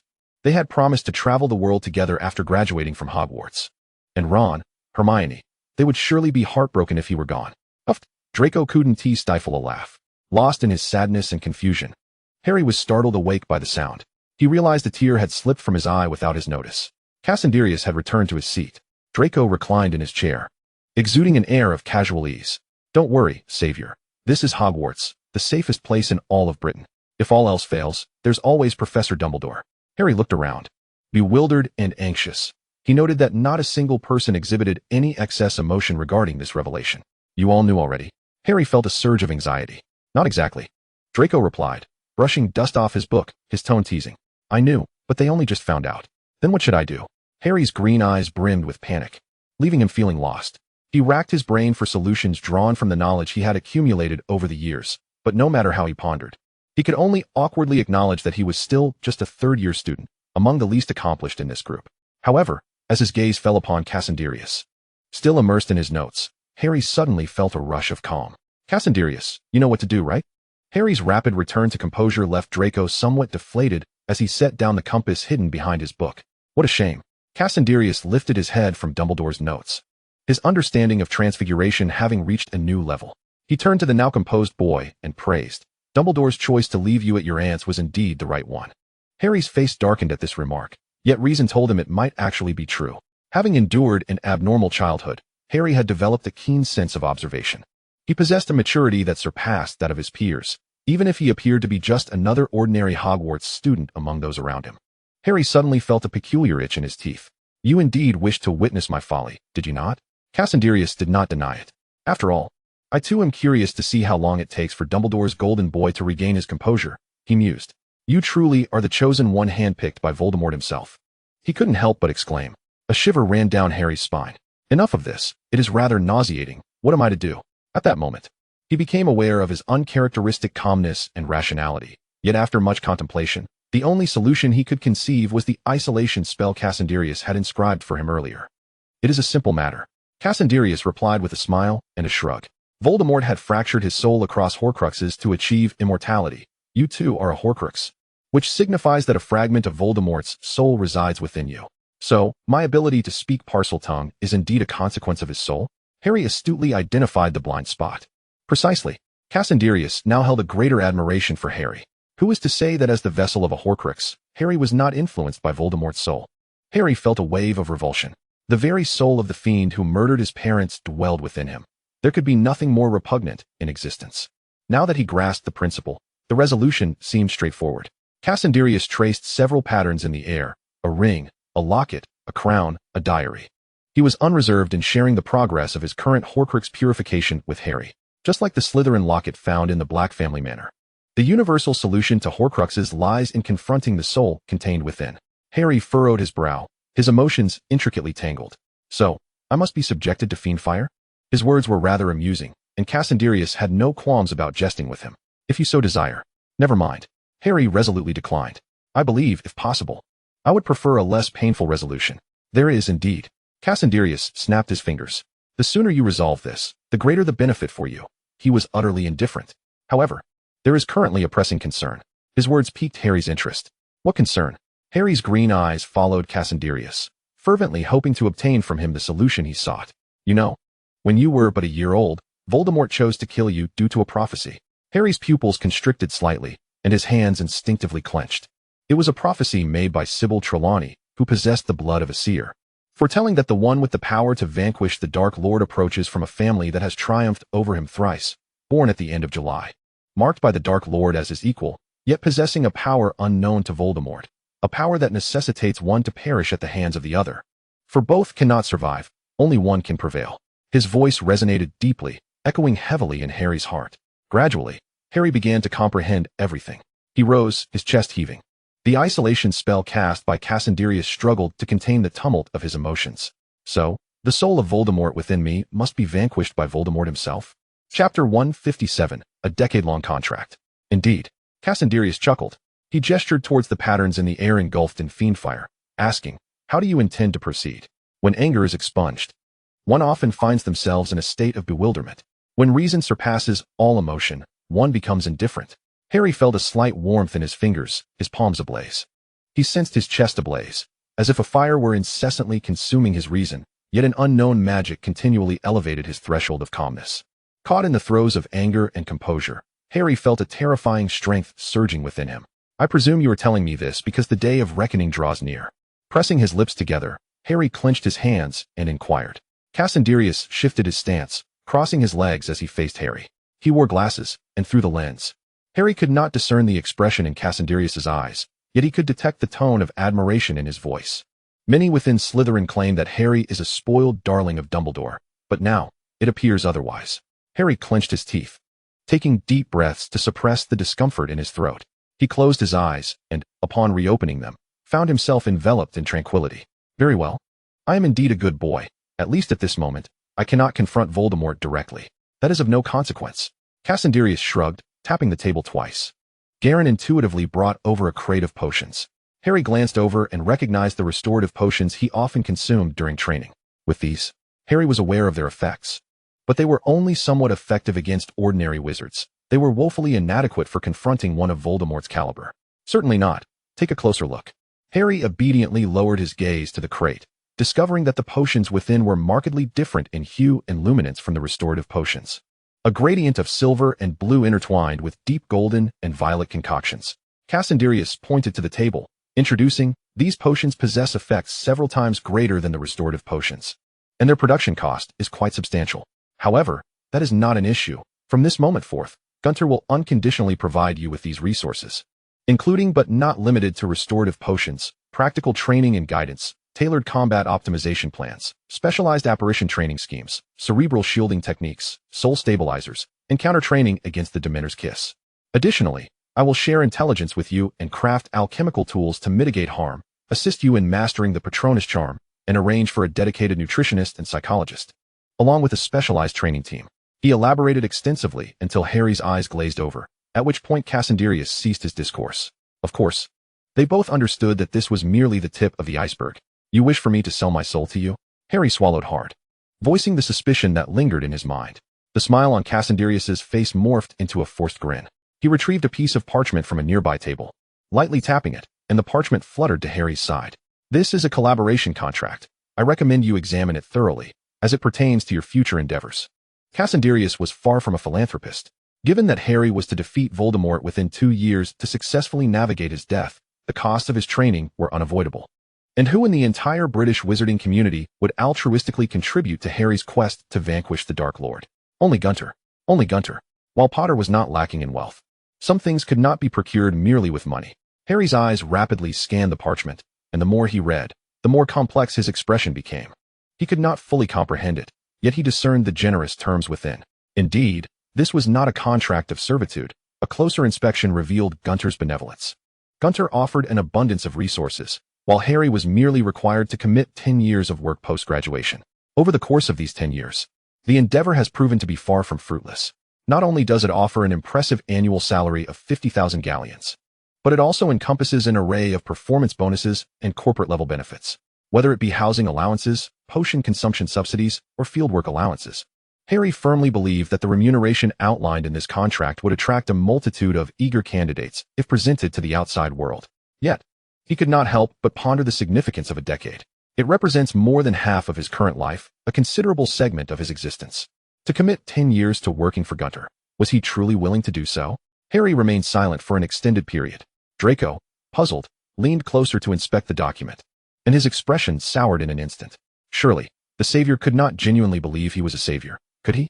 Draco remarked with a sardonic tone, 10 years. With an annual salary of 50,000 galleons, not to mention various allowances. Do you realize? According to the current scale of Omnigrove, you would enter at a senior level. And the combined housing, transportation, dining, and communication allowances would amount to thousands of galleons, not to speak of year-end bonuses, performance bonuses, and project bonuses, all substantial figures. As Draco elaborated, Harry's confusion deepened, while Gon's eyes gleamed, Barbara's gaze hardened, and Raquel drooled at the prospect. Draco pointed disdainfully at the word insurance inscribed on the parchment. Furthermore, there were medical insurance, health check benefits, childcare subsidies, and various types of leave. Long vacations, short breaks, and annual leave. Harry Potter, do not be oblivious to the blessings you possess. Which enterprise in the wizarding world is so altruistically committed to the welfare of its employees? Raquel interjected, wiping her non-existent drool. Harry, if you're reluctant, You could let it go to me. I actually find the Dark Lord rather intriguing. It could be worth a try." As she uttered these words, Raquel's eyes sparkled with enthusiasm. Securing a stable job right out of graduation, what a monumental stroke of luck. Raquel's bright-eyed fixation on Harry made him shiver involuntarily. Harry was torn. As a Gryffindor, he inherently yearned for freedom. Yet, the thought of potentially meeting his demise at Voldemort's hands rendered this generous offer significantly more appealing. After all, it was merely 10 years of freedom. He could do it. Harry's conflicted expressions did not escape anyone's notice. Cassandrius smiled with satisfaction, declaring, "You have made the correct choice. After all, in Draco's memories, many lives have been lost. A mere decade could secure the survival of so many individuals." Cassandrius mused that if Harry were aware of the developments in an alternate timeline, he would undoubtedly kneel before him in gratitude. With a sense of trepidation, Harry inscribed his name on the parchment, his initial confusion dissipating. He understood that by signing this contract, he relinquished control over the trajectory of his life from the ages of 17 to 27. Yet, this was not an unfavorable choice. Throughout their time together, Harry had come to grasp the essence of Cassandrius. Upon entering Hogwarts, he had presumed that all Slytherins mirrored Voldemort's malevolence. However, the more he learned, the more he discerned the distinctions among them. Among these, Cassandrius epitomized the quintessential Slytherin. It seemed that the concept of self-interest was intricately woven into his very being. As he penned the final letter, watching the words on the parchment gradually fade, Harry felt as though a great weight had been lifted from his heart. It appeared that as long as someone relentlessly pursued him from behind, he would continue to forge ahead. Chapter 158, Grindelwald bullying the young. Did Gunter suffer losses? Not at all. Cassandrius had profited immensely. Observing Harry's quiet departure from the room of requirement, Cassandrius could no longer suppress the grin creeping onto his lips. Harry was genuinely unaware of the implications of his title as the Savior. During Voldemort's reign, the Dark Lord had wrought havoc upon the wizarding world, shattering countless families and igniting the anguish of half-bloods and muggles alike. Although the reasons behind such a powerful dark wizard's demise at the hands of a mere infant remained a mystery, it did not hinder wizards from venerating Harry Potter's tale. Even Draco had grown up listening to the stories of Harry Potter. Once Harry successfully vanquished Voldemort, his reputation in the magical realm would reach its zenith. At that point, should Harry so desire, it would not be a daunting task to become the Minister of Magic's protégé amid the throngs of admirers. However, Cassandrius had preemptively affixed the Gunter label to this savior's decade. The savior had become the ambassador for the Omnigrove United Group. In due time, the entire British wizarding community would fall under Cassandrius's unchallenged authority. Cassandrius was indeed reaping substantial rewards. What he needed to invest was merely a trifling sum of money. Moreover, the ramifications surrounding Harry Potter extended far beyond this. Cassandrius had never been at a loss. Having resolved a significant matter, Cassandrius felt a wave of relief wash over him. The room of requirement fell into a profound silence. Suddenly, a voice from outside shattered the tranquility. "Ah, you've calculated well, merely preying on that naive Potter." A tall, stately man entered, his polished shoes clicking against the floor and his hands tucked casually into his pockets, enhancing his effortless demeanor. Upon seeing this individual, Draco immediately straightened, adopting an unexpectedly obedient posture. Raquel observed Grindelwald with curiosity, but when she met his deceptively blue eyes, a jolt coursed through her. She quickly lowered her gaze, her heart racing with alarm. Goodness, this man is terrifying. Both Gon and Barbara instinctively lowered their heads, either staring at the floor or inspecting their hands. Grindelwald chuckled, his lips curling into a smirk. It was amusing to frighten children. "What do you mean by calculations?" Cassandrius shook his head, resolutely upholding his persona, asserting that this was merely a collaboration based on mutual benefit. Mutual benefit? Grindelwald scoffed, settling himself comfortably into a nearby armchair and unceremoniously snatching up Draco's freshly completed assignment for inspection. "And what would our mutual benefit entail?" Cassandrius smiled and shrugged. "That's difficult to ascertain, especially since you've already obtained your share, haven't you?" "Humph." Grindelwald huffed, displeased, as he began to critique Draco's work. The primary principle of apparition is not solely spatial folding. It also involves a reconstruction and organization of a wizard's understanding of their own magical power. Draco dared not speak, cautiously reclaiming his assignment for revision. Yet Grindelwald was relentless, seizing Draco's other assignment. "Physics?" Grindelwald frowned, glancing at the figures before dismissively pointing out, "Your units are incorrect." Draco scrambled to retrieve the physics assignment that Grindelwald had carelessly tossed aside. Seeing that Grindelwald remained dissatisfied and was still nitpicking, Cassandrius promptly intervened. "That is quite enough, Professor. Bullying children is hardly something to boast about." Grindelwald let out a chuckle and Cassandrius tossed him Dumbledore's handwritten notes. You truly are rather petty. Cassandrius remarked with a feigned smile. Not at all, Grindelwald replied. Having attained what he desired, Grindelwald also rose to his feet, their exchange merely a playful flirtation between lovers. For the first time in his life, Cassandrius experienced the sensation of being utterly speechless.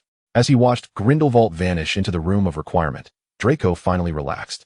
However, upon doing so, he realized that his back was drenched. Rachel also appeared quite apprehensive. This feeling was akin to standing before a formidable master. Yikes! How frightening. The night of the school opening swiftly passed. After returning, Harry found himself tossing and turning, unable to sleep. The next day, as he sat in the Great Hall for breakfast, he was listless. It was at this moment that an owl arrived with a delivery. Ever since the resonance compass from Omni Grove Magical Corporation was unveiled, owls had primarily taken on the role of delivering parcels to witches and wizards around the globe. Harry, who sent you something? Ron asked, rubbing his eyes, his red hair obscuring much of his face, leaving only his pale chin visible. Harry squinted in confusion as he opened the package. The next moment, he swiftly wrapped the parcel with a speed he had never before experienced. Merlin, I can hardly fathom what I just saw. Was this really something that could be delivered in broad daylight? Ah, Harry? Ron opened his eyes to find Harry's face taut with tension. It's nothing. Harry, disregarding his breakfast, quickly stood up. I must be off. Please tell Hermione for me. He hurriedly clutched the large package and left. Although Ron was somewhat puzzled, he remained blissfully unaware, still enveloped in drowsiness. Upon exiting the Great Hall, Harry intended to seek out Cassandrius and Draco, but after taking only a few steps, he noticed some rather unusual individuals at Hogwarts today. For instance, the strikingly beautiful Vespera. Harry recognized her from the last encounter with Sirius and Cassandrius in London. Perhaps sensing Harry's gaze, Vespera looked in his direction and waved. Harry quickly returned the gesture before dashing away, anxious about the hot potato he was clutching. Wow! Vespera chuckled with delight. Professor McGonagall, puzzled, followed Vespera's gaze but only saw Harry's hurried retreat. I apologize, the students can be a bit unruly. It is rare for this strict witch to feel a twinge of embarrassment at having outsiders witness the mischief of her students. It's quite all right. Who hasn't gone through that age? Vespera remarked nonchalantly, well aware that the package had passed through her hands before being sent off. She knew precisely what it contained. Now then, Professor McGonagall, shall we continue our discussion on improving medical conditions? In the room of requirement, Harry surveyed the open package, his expression a rare blank slate. The hefty parcel had been unveiled, revealing a tightly wrapped box and a package resembling a handgun. Trembling, Harry began to unwrap the layers of packaging. It was indeed a handgun. Flustered, he attempted to close the box, but inadvertently bumped into the nearby case, which fell to the ground with a thud. Hastily, he picked it up, only to accidentally tear the outer wrapping. With a swift motion, he ripped apart the thick paper, revealing a brown leather suitcase, about half his size. Confused, he noticed a card peeking out from one corner of the suitcase. He picked up the card and examined the description with great care. It was a suitcase imbued with a seamless expansion charm, boasting an extraordinarily vast interior space. As Harry rushed to the classroom with his book in hand, he was met by the stern visage of Professor McGonagall. Mr. Potter, perhaps you recall that you are now a third-year student. Embarrassed, Harry dashed to the spot reserved for him by Ron and Hermione. Mate, what is going on? Did you dream about Quirrell last night? Quirrell, a renowned Quidditch commentator, was famed for his exceptional beauty and sultry figure. No, Harry replied, somewhat flustered. Remembering the concealed handgun and its components, he instinctively scanned the classroom for Cassandrius. Coincidentally, this class was a joint session of Slytherin and Gryffindor. Cassandrius had an array of textbooks and advanced transfiguration tomes laid out before him, and Nemesis coiled around his arm. Sensing the gaze upon them, she turned and locked eyes with Harry. Hiss. For a moment, Harry was taken aback, slowly realizing that it was merely an involuntary hissing sound. The red slits of Nemesis's eyes narrowed, and her serpent tail flicked restlessly. Cassandrius grasped Nemesis's tail and tossed her aside. Cow, that one seems unable to comprehend my words. Nemesis leisurely slithered up Cassandrius's arm, her cool scales sending shivers down his spine. Cassandrius pinched Nemesis's belly through his robes, furrowing his brow. Have you been sneaking off to the kitchens for extra meals again? Nemesis immediately froze, her tail ceasing its flicking. Eat less. You're no longer a hatchling. Cassandrius gently squeezed Nemesis's snout and sighed. Having lived for nearly a millennium, who knew how much longer she could endure? It was high time for her to contribute to society. Draco, buried in his studies, muttered without looking up at the rate Nemesis is eating. She must weigh twice what she did before. Nemesis, unfazed, proudly continued her ascent along Cassandrius's arm, gazing down at Draco from her lofty perch. Then I must be quite remarkable. I am the most formidable serpent of all. Draco offered a strained smile. You are absolutely correct. Following the Transfiguration class, Gryffindor's next lesson was potions with Ravenclaw. Professor Slughorn displayed considerable expertise on the very first day of school. However, due to his cautious nature, his teaching style was entirely distinct from that of Professor Snape.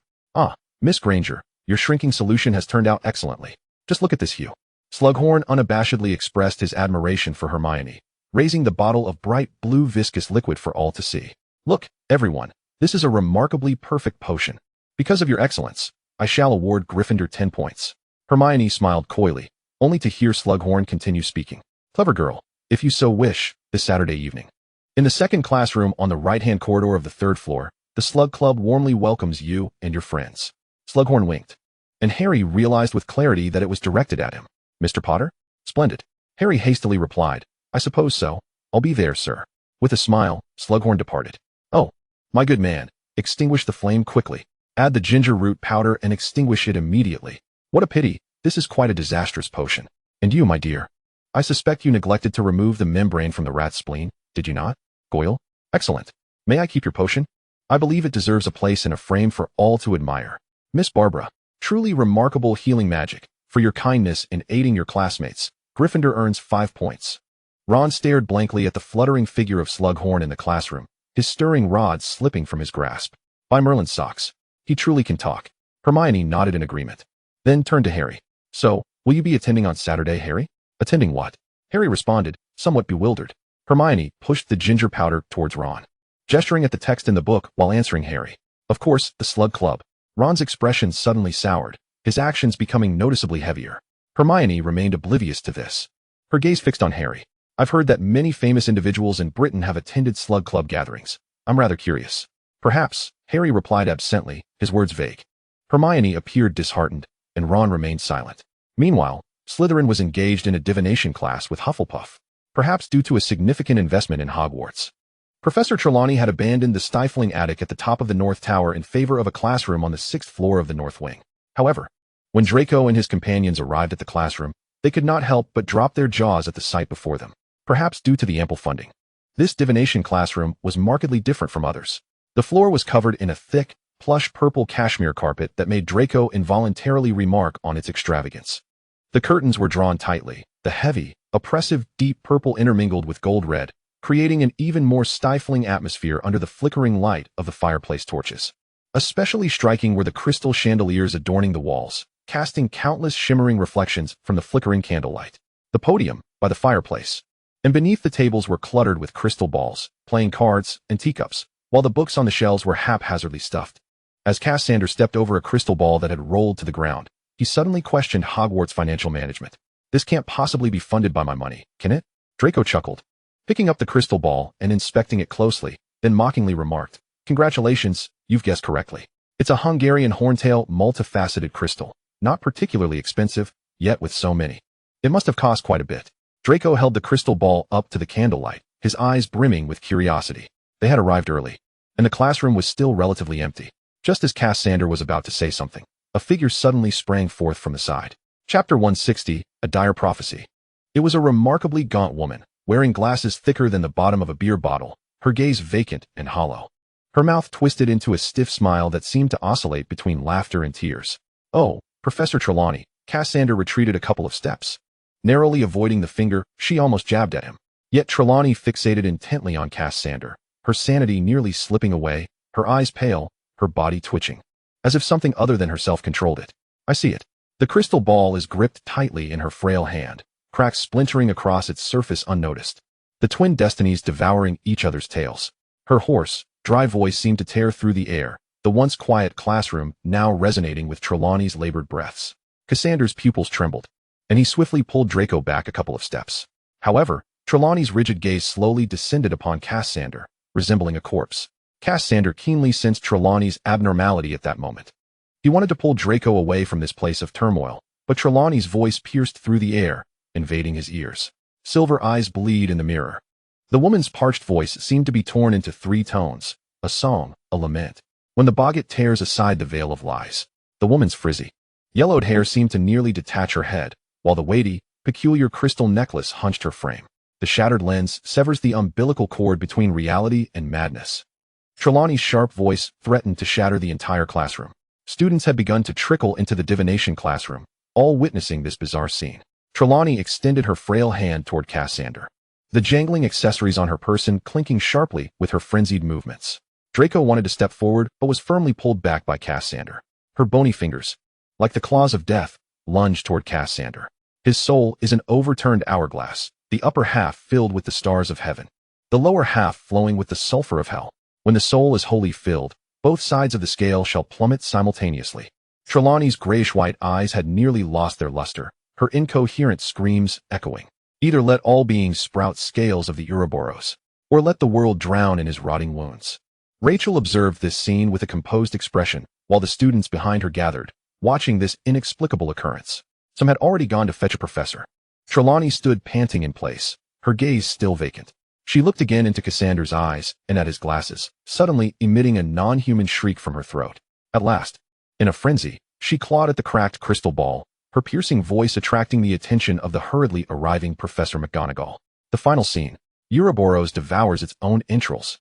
The woman appeared deranged, the crystal ball now shattered beyond recognition. Each act of digestion is a new creation. Every act of vomiting is an old destruction. The sound abruptly ceased at its peak. Trelawney's body succumbed to its final vestiges of strength, plummeting to the ground like a marionette with severed strings. Yet, just before her fall, the crystal ball, with a resounding crash, drew everyone's attention. Professor McGonagall's pupils dilated as she swiftly appeared beside Trelawney, catching her securely. Bang! The shards of the crystal ball lay scattered across the ground, with a few fragments slicing through the exposed skin of Cassandrius's hand, releasing 2 droplets of blood that eerily hovered in the air, forming the shape of an Ouroboros, only to evaporate before they could reach the ground. For reasons unknown, Cassandrius extended his hand, attempting to grasp the slowly dissipating serpent, but recoiled abruptly halfway. His fingers curled instinctively, trembling slightly beneath the folds of his robe. Draco noticed this and seized Cassandrius's wrist, though his attention was drawn to the silver Ouroboros pattern adorning his left arm. Though the design that had appeared in the air was faint, they were the closest observers. How could they possibly overlook it? Sybil? Professor McGonagall called out to the unconscious Trelawney, yet received no response. The witch glanced helplessly at the 2 seemingly bewildered students. I apologize, gentlemen, but if you could assist me in transporting Professor Trelawney to the hospital wing, I would be immensely grateful. The hospital wing. Trelawney's condition was not dire. She had merely succumbed to unconsciousness. Grindelwald stood outside the hospital wing, gazing at the distant horizon, a hint of coldness in his smile. Prophecy is a peculiar phenomenon. Yet, in this era, 3 individuals had foreseen the same prophecy. Grindelwald could not resist casting another glance at Cassandrius, who stood nearby. Cassius, it is truly intriguing how you managed to achieve such a feat. Although the man wore a smile, the sharpness within it sent a shiver down Cassandrius's spine. I apologize, but how could I possibly predict the future? A forced smile graced Cassandrius's face as he met Grindelwald's oppressive gaze without flinching. Grindelwald scoffed. To be frank, my initial intention was to eliminate you outright. Had I done so, none of this would have transpired, and perhaps all outcomes would have been favorable. His tone was chilling, causing Draco to shudder involuntarily. Cassandrius remained composed, his gaze steady and unflinching. I believe, should you truly desire such a course of action, what you hope for in your heart may remain unattainable despite a lifetime of effort. Grindelwald fell silent, emitting a cold snort through his nostrils before turning away from Cassandrius. Cassandrius reached out, clasping Draco's slightly chilled left hand, gently pressing his fingertips to comfort him. It's all right. He simply is who he is. Draco remained silent. Yet his uneven breathing betrayed his unease. This feeling was utterly dreadful, even more so than his previous encounters with Voldemort. Looking up at the figure before him, who was diligently massaging his fingertips, Draco uncharacteristically sought to reassure Cassandrius. It won't happen. Cassandrius replied, puzzled, as Draco continued. It won't turn out that way. A tremor coursed through Cassandrius, his heart momentarily halting. Draco placed his hand atop Cassandrius's, softly reassuring him. It won't occur. Chapter 161, Emergency Evacuation and Gifts.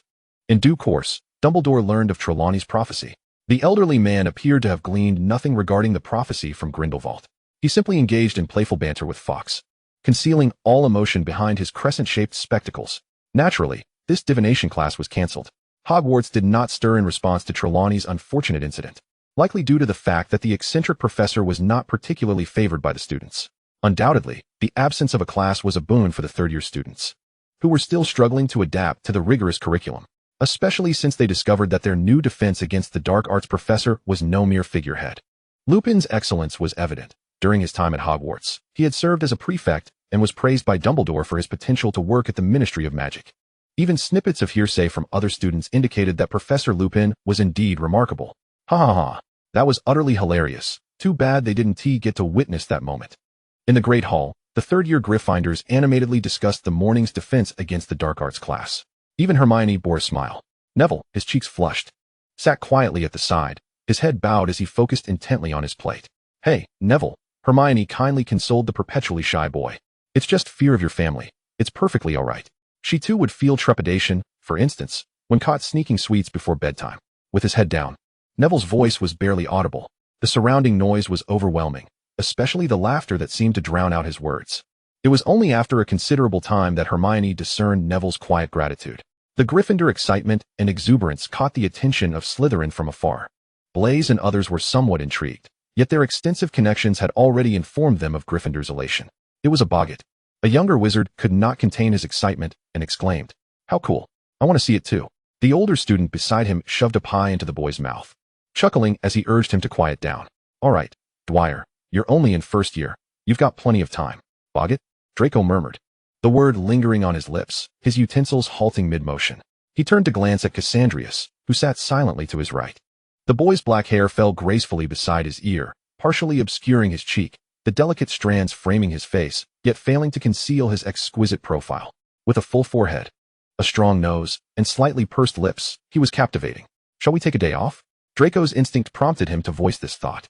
In truth, he held little belief in Trelawney's prophecy, yet with Grindelwald's endorsement, disbelief was no longer an option. They had both witnessed Trelawney's condition that day. Even though Draco was not the focal point of the prophecy, he could feel the suffocating despair that threatened to engulf him, let alone Cassandrius. Take a day off? Cassandrius pondered deeply. For reasons unknown, his heart raced, as if heralding something significant. He was not particularly eager to attend this class, for he understood the implications of an emergency evacuation. Resolute, Cassandrius decided to request leave shortly. With this thought, he smiled slightly and turned to Draco. "All right. Will you join me?" Draco furrowed his brow, his light golden eyebrows knitting together as he answered matter-of-factly, "Of course." "Take a day off?" Lupin was busy preparing his teaching materials and grading assignments. As the sole defense against the dark arts professor with genuine competence, many upperclassmen held a favorable view of him. This affection for their teacher resulted in students willingly submitting their meticulously completed assignments for Lupin to evaluate. Remus Lupin, unwilling to squander Albus Dumbledore's goodwill and averse to being an irresponsible professor, dedicated himself to his duties beyond the essential hours of rest. He spent his days either teaching or preparing lessons and grading assignments. Thus, after taking a moment to straighten his back and catch his breath from the burdensome workload, he graciously acquiesced to Draco and Cassandra's request for leave. He was not an unfeeling individual. After all, he too harbored his own small, furry troubles. However, despite his easy agreement, he did not forget to remind the two of them. Although the first class would be missed, he assured them that he could inform them of the subsequent lessons. Looking at Cassandra, the gentle and composed demeanor he now exhibited bore no trace of the fear he once displayed upon having his werewolf identity unveiled in the Three Broomsticks. "Boggart," Lupin said with a smile. "In the following lesson, I will teach the students how to confront a boggart. The incantation is ridiculous, and I trust that with your talents, there is no need for me to elaborate excessively, correct?" "Of course, Professor," Cassandra replied, accepting Lupin's kindness. "Thank you for your assistance. We'll take our leave now. Remember to eat on time." "Goodbye, Professor." As he watched the two depart, Lupin felt a wave of tension dissipate. The smile on his face faded, gradually transforming into a somewhat strained expression. He was unsure how to face this student, particularly given that this student was the superior of his own superior. However, such thoughts were swiftly overshadowed by the mounting stack of essays before him, several feet high, as anxiety surged within him. Never mind that. There are still numerous essays left to grade. He had a responsibility to the students of Hogwarts, after all. As Draco Malfoy exited the defense against the dark arts office, a sense of relief washed over him, as if a burden had been lifted. A smile graced his features, his chin slightly raised. "As expected of me. I am indeed quite clever." Draco's proud demeanor was undeniably captivating, prompting Cassandra to playfully reach out and touzle Draco's hair. "Ah, what is this?" He feigned surprise, holding up a strand of light golden hair before Draco, who instantly displayed a look of alarm. Draco swore that he had never moved so swiftly in his life. In an instant, his arm shot out, snatching the hair from Cassandra's fingers as he feigned annoyance. What? There asked nothing at all. Draco quickly turned his back, loosening his grip, causing the strand to vanish from his fingertips. Oh, Cassandra elongated his tone, feigning disbelief. Is that so? He mischievously smirked and raised his right hand once more. And what about this? Suddenly, a lock of golden hair appeared before Draco. A mix of disbelief and suspicion flooded Draco's mind. His eyes widened in indignation as he instinctively reached to touch the top of his head, the soft, fluffy texture betraying the truth. You're bullying me. Draco ground his teeth in impotent rage. Cassandra's spirits brightened considerably as he deftly twirled the golden hair between his fingers, transforming it into a palm-sized box. He smiled and presented the wooden box to Draco. All right, I won't tease you anymore. Draco, still huffy, glanced at the box, his curiosity piqued. So small. Did you use transfiguration to make this? Cassandra shook his head with an air of mock seriousness. Of course not. With that, he opened the tiny box. This is magic. Upon a small black velvet pad, a miniature flying broomstick materialized before Draco. Draco's eyes widened in delight. A flying broomstick. He reached out to grasp it, curiously poking at the hovering broomstick. The diminutive broomstick, no larger than his thumb, swayed back and forth with his touch, but remained steadfast in its flight. But being this small, it can only serve as a decorative piece, Draco lamented, despite his joy. After all, he had too much coursework and many subjects to study, leaving him little time for Quidditch. Cassandra smirked, gently guiding Draco to a nearby clearing. He extracted the tiny broomstick from Draco's hands. The little broomstick floated in his palm, so small it evoked a sense of tenderness. Yet, in the next moment, he incanted, enlarge. As he spoke the spell, the once thumb-sized broomstick began to grow until it transformed into a standard-sized flying broomstick. Draco's eyes widened in astonishment as he beheld the entire broomstick. He gazed in wonder at the sleek silver handle, adorned with intricate scales that shimmered from the base upward, and at the 7 magnificent black scales that arched menacingly at the top. The broom's tail gradually faded to emerald green, trailing a comet-like silver glow as it hovered in the air. Cassandra stood beside him, arms crossed, enjoying Draco's awe. This is a custom flying broomstick made just for you. It is the only one of its kind in the world. Choose a name for it. Draco was utterly entranced by the broomstick, his gaze unwavering as he scrutinized every detail as if afraid to miss a single nuance. Upon hearing Cassandra's words, he remained fixated on the broomstick, his affection evident. It was difficult to ascertain whether Draco would choose between Cassandra and this remarkable broomstick. Cassandra felt a flicker of disappointment. Draco, he called. Draco snapped back to reality, reluctantly tearing his gaze from the broomstick and promptly uttering the name that had instantly sprung to his mind. Silverwing. He repeated. Moonlight wings. The youthful glow in his eyes was radiant, almost too bright to behold.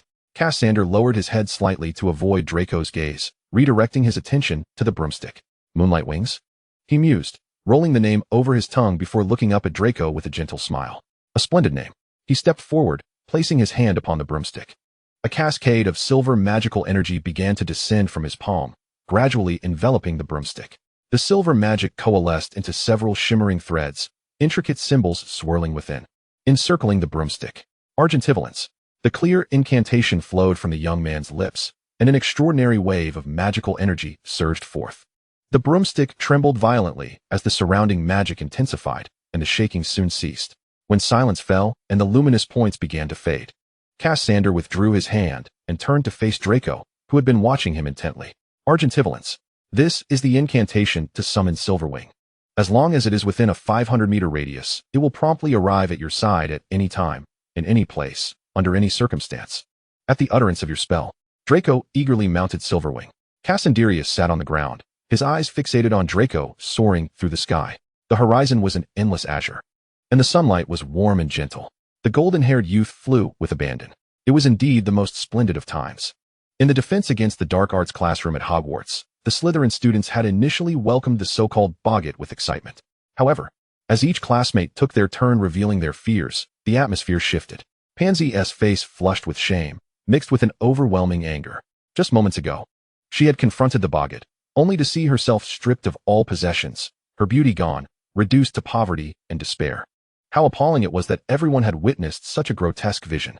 Truly, the world should just perish.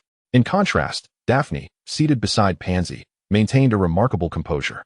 To be honest, when the boggart transformed into an image of an adult Daphne, utterly transformed into a housewife devoid of her former self, it had filled her with an overwhelming dread. Nevertheless, observing Pansy's flushed face and indignation, Daphne found herself somewhat accepting of her own fears. Blaise, however, was indifferent.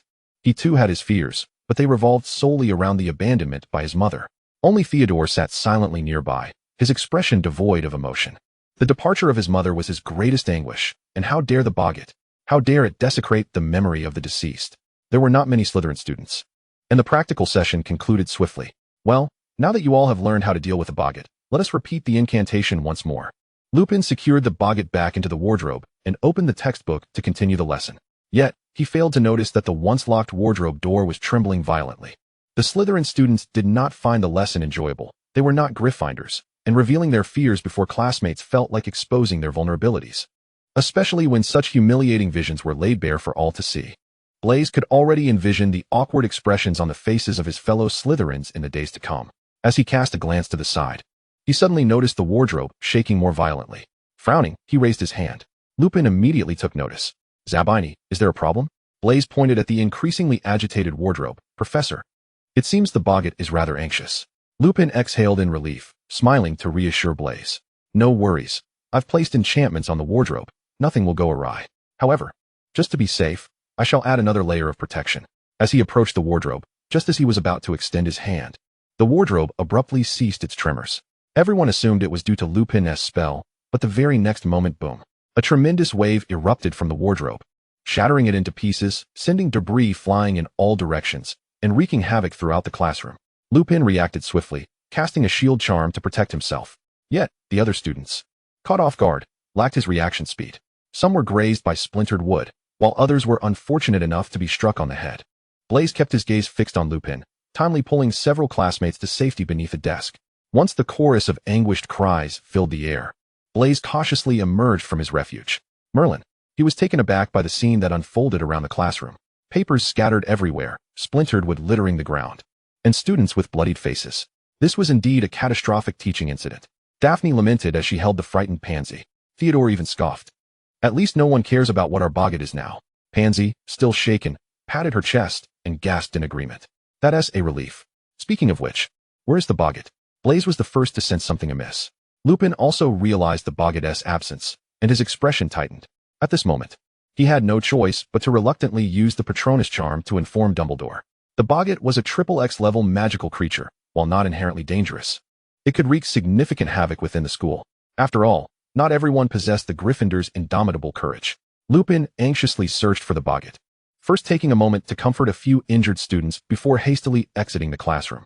Near the Quidditch pitch, Cassandrius relished the rare moment of tranquility, watching Draco fly several laps around Hogwarts without feeling bored. Yet, the more serene the atmosphere, the more he couldn't help but ponder Trelawney's recent prophecy. The boggart? He was familiar with the creature. It was a particularly unique magical being that could not be observed in its true form, for it would instantly transform according to the observer's deepest fears.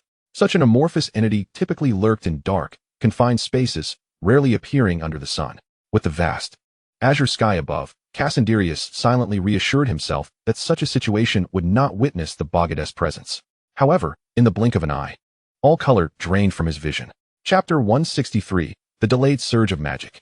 The sudden loss of visual signal sent Cassandrius' mind into a whirl. Just moments ago, the outlines of the sky, castle, earth, and Draco had been visible, but in an instant, all vibrant colors that had once instilled calmness vanished. When his sight faded, so too did his hearing. The delightful songs of birds, the rustling of leaves, and the whispers of the wind all dissipated.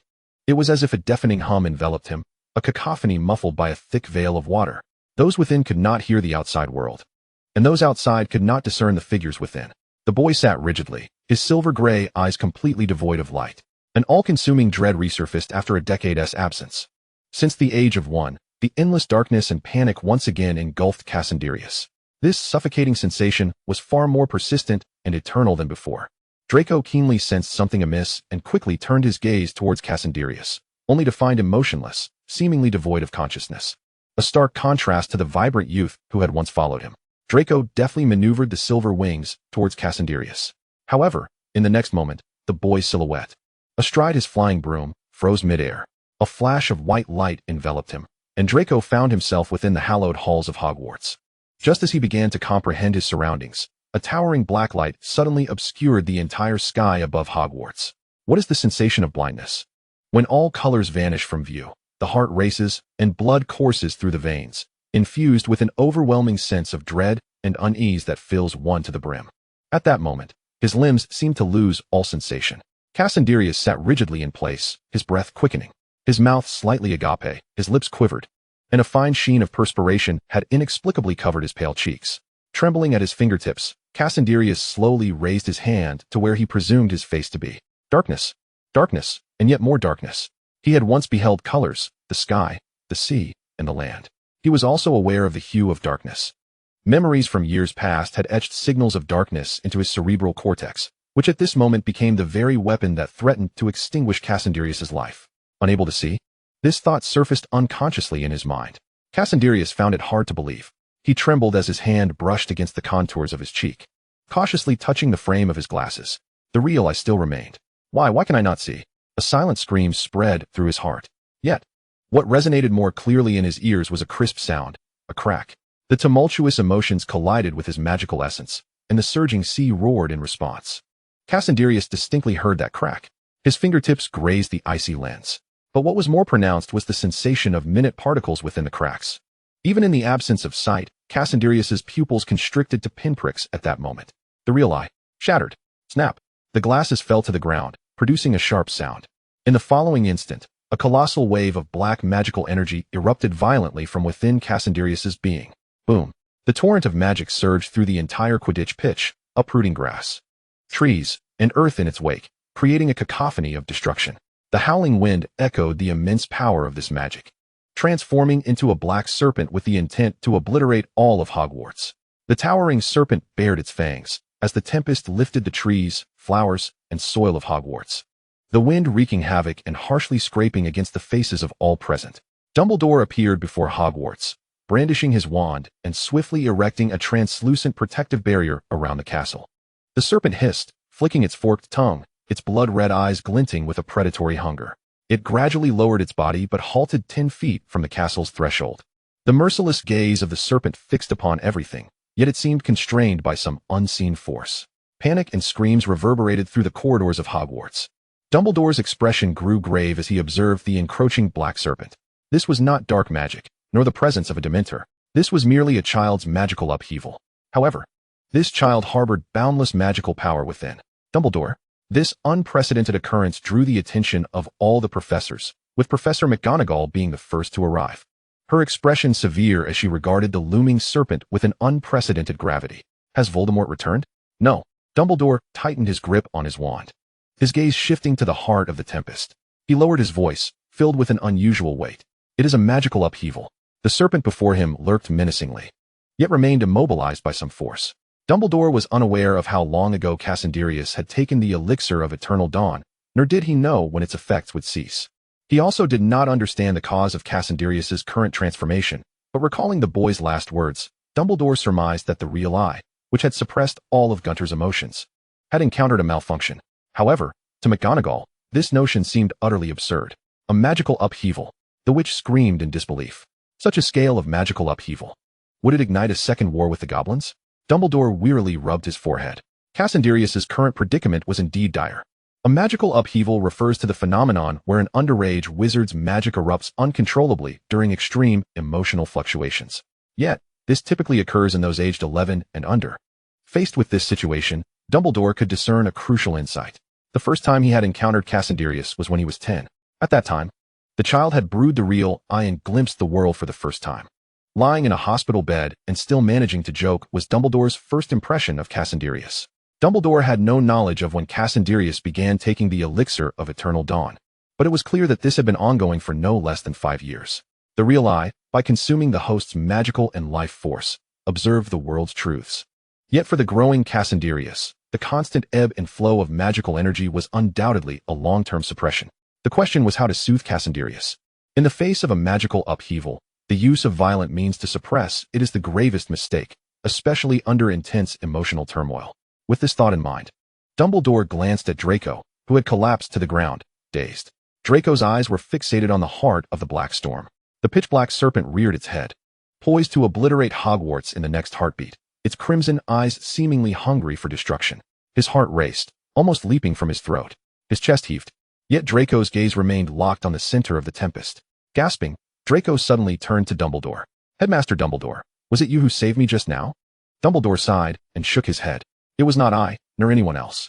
Draco's fingers trembled, yet instinctively tightened around the silver wings. His mind raced as he pondered the sudden turn of events. Everything had seemed perfectly fine at the beginning. In mere moments, Draco found the answer. "It's a boggart," he shouted, his eyes misting with emotion. The boggart had brought forth fear. Draco, panting, steadied himself against the wall, his gaze fixed intently on the hurriedly approaching Lupin. The weight of his emotions, almost palpable. Lupin's demeanor was grave as he slowed his pace. Coming to Dumbledore's side and casting his gaze upon the towering serpent that eclipsed even Hogwarts itself. No one knew how long Cassandrius at the storm's center could maintain control. No one knew the limits of this magical upheaval. Chapter 164, Similarity. The tempest that loomed over the Quidditch pitch barely lingered just beyond the castle. Separated only by a translucent white barrier, gazing longingly at all within. All students, both in class and out, were drawn to this extraordinary phenomenon. They gathered at the corridor, gazing at the suddenly darkened sky and the colossal serpent coiling not far away. What is happening? Has the mysterious figure returned? Wasn't Hogwarts supposed to be the safest place in all of Britain? This is dreadful. Once I return home, I shall certainly inform my parents of Dumbledore's incompetence. The students murmured among themselves, their lack of experience with calamities rendering them unperturbed by this crisis that, for the moment, had not yet encroached upon their own lives. While they exchanged some remarks that mocked the school, everyone harbored an unwavering belief that Dumbledore would resolve the matter flawlessly. Seeing that some students lingered within the castle, the professors donned serious expressions and approached to usher them back. The Slytherin students had already retreated to the safest haven, the Slytherin common room. At that moment, a dozen third-year students were engrossed in a singular topic. Where had the vanishing boggart gone? Blaise squinted, his smile betraying an air of feigned ease. Yet those present could detect the unease in his tone. If this were true, it would spell disaster. Pansy and Daphne sat side by side in silence. They exchanged glances, each perceiving their mutual apprehensions reflected in the other's eyes. None in attendance were fools. Theodore cast his gaze downward at his ring, remaining silent. While Blaise appeared to smile, yet his eyes brimmed with calculation. Pansy and Daphne remained taciturn, quietly contemplating their next moves in the aftermath of this brewing storm. Crabbe and Goyle, confused, merely imitated the silence of others. Millicent Bulstrode, not particularly bright, harbored a distinct disdain for Malfoy and Goyle due to her brother's situation. The remaining Cecilia York, a cousin of Philia York, did not side with Goyle. Thorne Eliot and Solon Ramsay, both half-bloods, were excluded from the discourse among purebloods. Yet they clandestinely aligned themselves with Goyle. In an instant, the atmosphere in Slytherin became palpably awkward. Rather than ruminating on various uncertainties, perhaps it would be wiser to contemplate how to express our loyalty upon the Dark Lord's return. Carter Bulstrode spoke with a sardonic tone, his eyes revealing unmasked malice. He was unaware of the unfolding events and spoke purely from his own whims. Blaise lifted his head and found Daphne had also looked up. She smiled at him, prompting Blaise to close his mouth before he could speak. "Bulstrode, I believe your current state warrants more concern than the unpredictable future," Carter observed, perplexed. In the next moment, a blinding red light burst forth from the entrance of the common room, streaking across the vision of all present, striking Carter with a heavy impact. Bang! Carter's body was mercilessly flung backward, crashing violently against the wall behind him. Coughing, the excruciating pain from his bones contorted Carter's face into a grimace, rendering him unable to utter a word as he convulsed in agony. Blaise looked in astonishment towards the doorway. Draco stood there, his slender figure silhouetted against the darkness, his wand lightly tapping against his left hand, his eyes shimmering with frost. "Bulstrode, I thought you had learned your lesson, yet here you are, still in this foolish state." No one paid heed to Bulstrode's suffering. An oppressive silence enveloped the common room. Draco's indifferent gaze swept over everyone, and none dared to meet his eyes. Suddenly, a cruel smile curled upon Draco's lips. "Remember, this is Slytherin. Foolishness is best met with silence. Be a compliant vase, will you?" The boy's voice was calm, yet inexplicably instilled a chilling fear in the hearts of all present. Whether 5th, 6th, or 7th years, none dared to speak. It was only when Draco stepped on Bulstrode's fingers, ignoring his pained cries, that he exited the common room. Phew! A breath of relief escaped someone, shattering the tense atmosphere. Pansy appeared stiff, scarcely able to look at Bulstrode's pitiful state. "Merlin, I thought I just saw Goyle," a voice murmured from among the older students. "Indeed." Another whispered in agreement. They spoke in hushed tones, keeping their voices low throughout. Draco strode back to Cassandrius's dormitory, rummaging through all his potion supplies. Before returning to the dorm, Draco had already sent messages to Lilith and Vespera. Draco, Cassius is having a magical surge, come quickly. But now, the most pressing matter was to soothe Cassandrius's current condition. The Eternal Dawn potion, which Cassandrius consumed daily, was well known to Draco. After locating the stabilizing elixir he sought, he also grabbed a bottle of the Eternal Dawn potion and proceeded without delay towards the castle's exterior. As he passed through the first-floor corridor, Draco encountered Harry and the trio. Draco, what are you doing here? Didn't the professors instruct everyone to return to their dorms?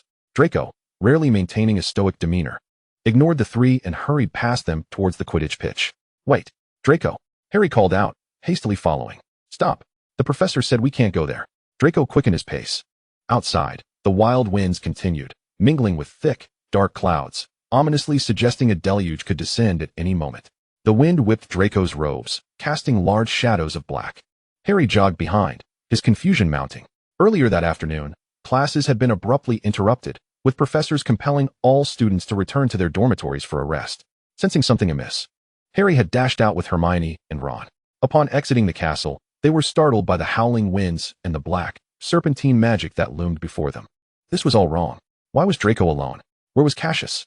Hermione trailed closely behind Harry, the merciless winds battering their cheeks, compelling her to shout to ensure her voice reached him. I don't know. Harry shouted back, yet an instinct urged him to follow Draco's lead. In my opinion, we should find a professor. Ron, though perplexed, still trailed after his friends. They followed closely behind Draco, traversing the black lake and winding paths, braving the nearly gale-force winds and the downpour of large raindrops, until they finally spotted several figures in the distance.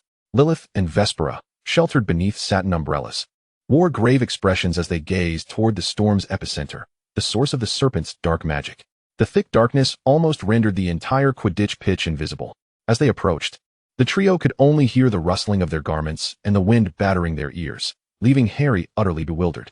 Grindelwald and Dumbledore stood at the forefront, a mere step away from the inextricable source of dark magic.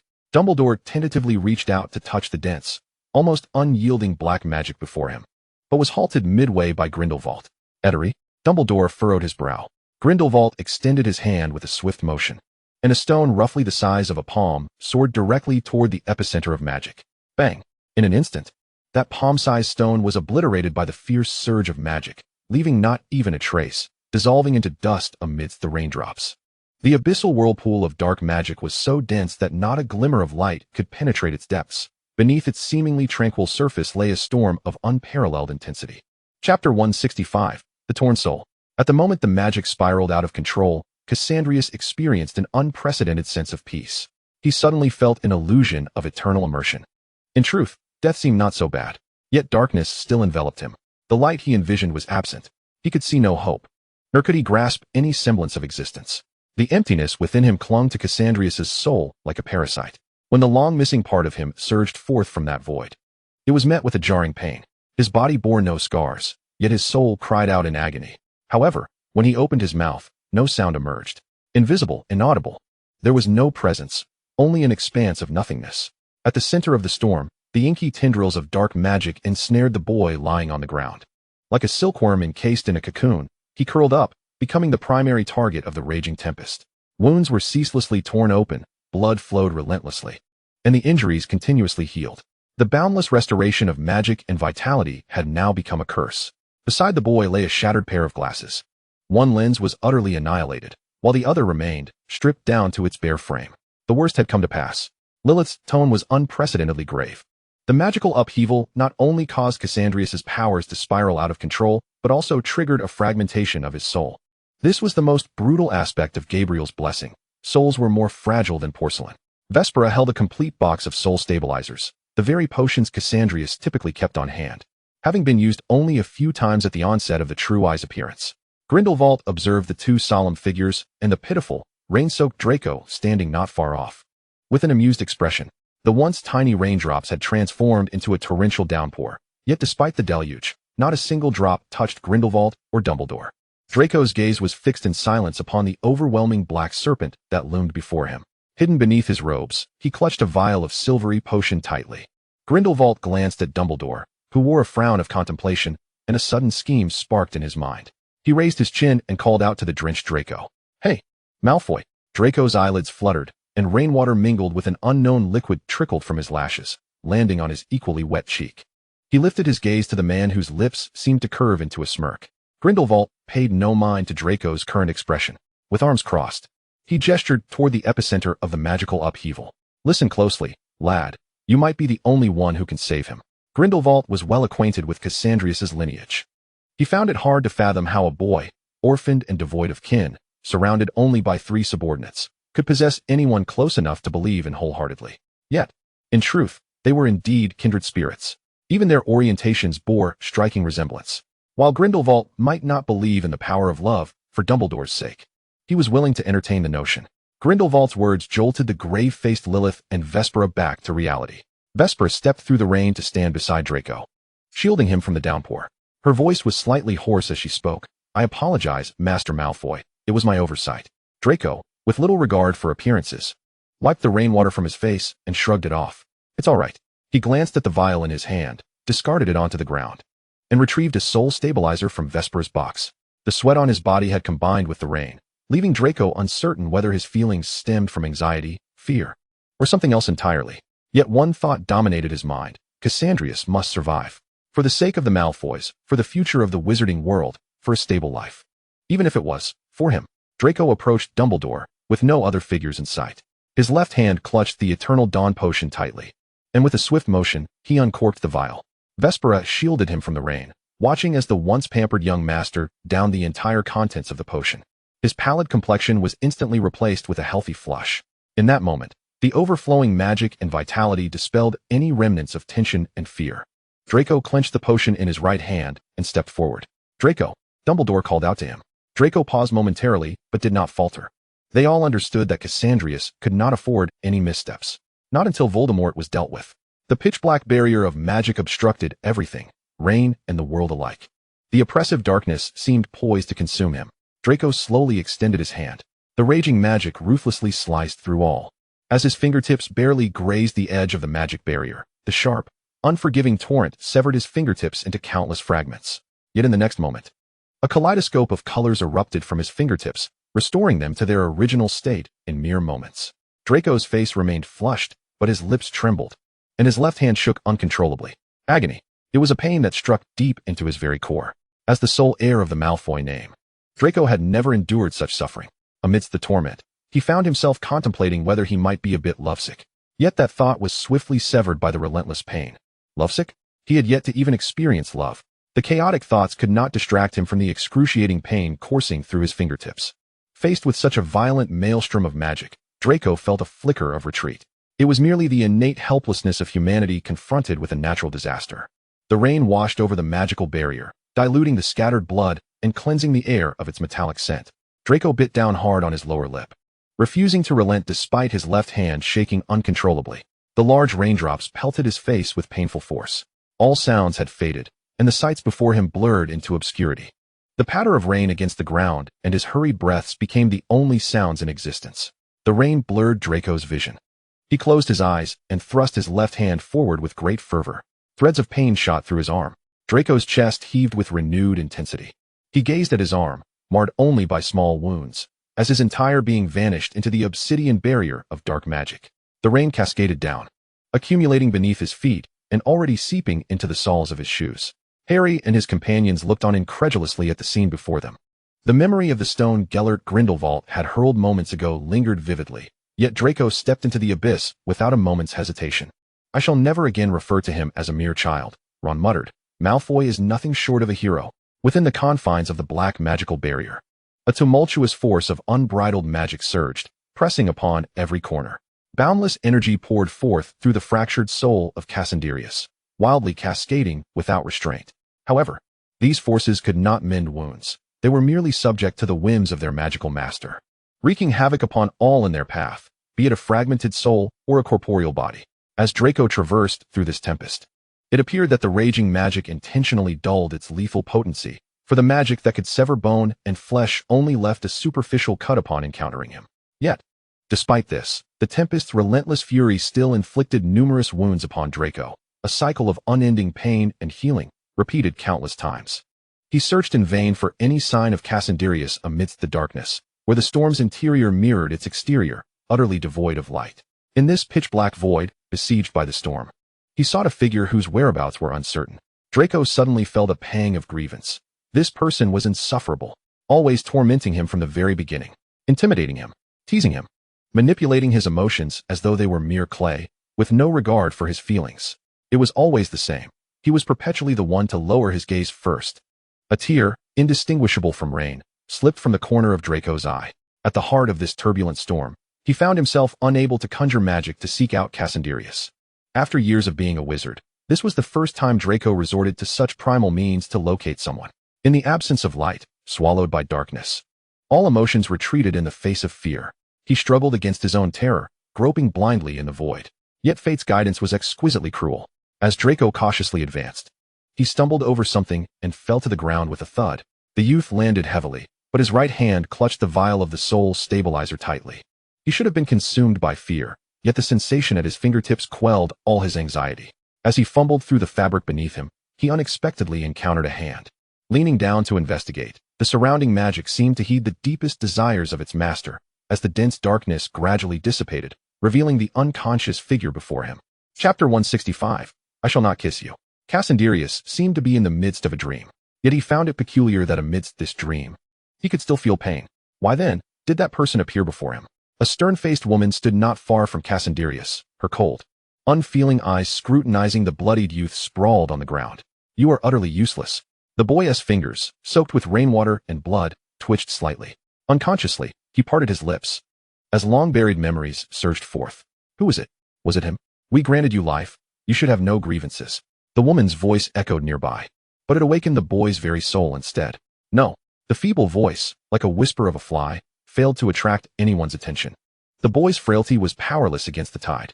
We raised you for 17 years, dangling your life over your head. Do you truly believe that mere blood ties will compel us to care for you each year? Please, no. The boy trembled, his lips quivering. Do not say that. He curled into himself, the cold raindrops failing to compare to the chill within his heart. The woman's voice receded, replaced by that of a woman he had never seen before, a gaunt figure with a grotesque and even somewhat ugly visage, who screamed hysterically at her child. You monster! If it were not for you, I would not be dead. Her frenzied tirade nearly suffocated Cassandrius.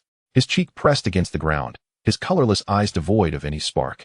The rain continued to mercilessly pelt the earth. Neither the nonsensical words ringing in his ears nor the pain coursing through him could halt the fading of his consciousness.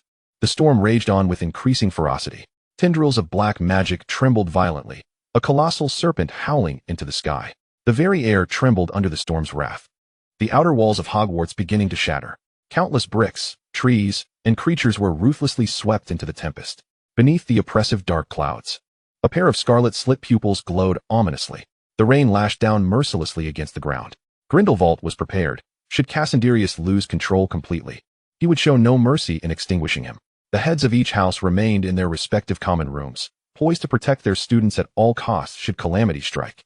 The storm approached Hogwarts, the protruding sections of the castle already crumbling beneath its might. In the eye of the black magical storm, Draco knelt upon the ground, trembling hands searching for Cassandrius. The lower he bowed, the more the dense, inextricable black magic seemed to lighten. At least now, Draco could discern Cassandrius's condition.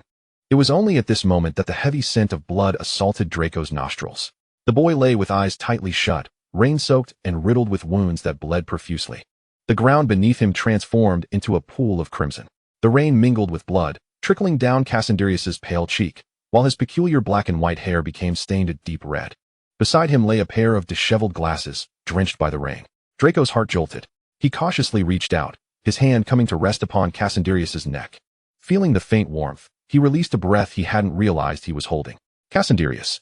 The rain masked Draco's call, leaving only the sound of his labored breaths. Wake up. If you don't come to, not only will Voldemort attack Hogwarts, but you will be the first to bring about its ruin. The youth remained unresponsive. Draco gazed at the potion clenched in his hand, taking several deep breaths. With trembling hands, he patted Cassandrius's pale cheek. Hey, Cassandrius. His voice, quivering and unmistakably betraying his turbulent emotions, could not hide his unrest. Gritting his teeth, Draco grasped Cassandrius's face and pressed down hard. Wake up already. He barked fiercely. He brought the vial of potion to his lips and bit down fiercely. Pop. The silvery liquid swayed momentarily.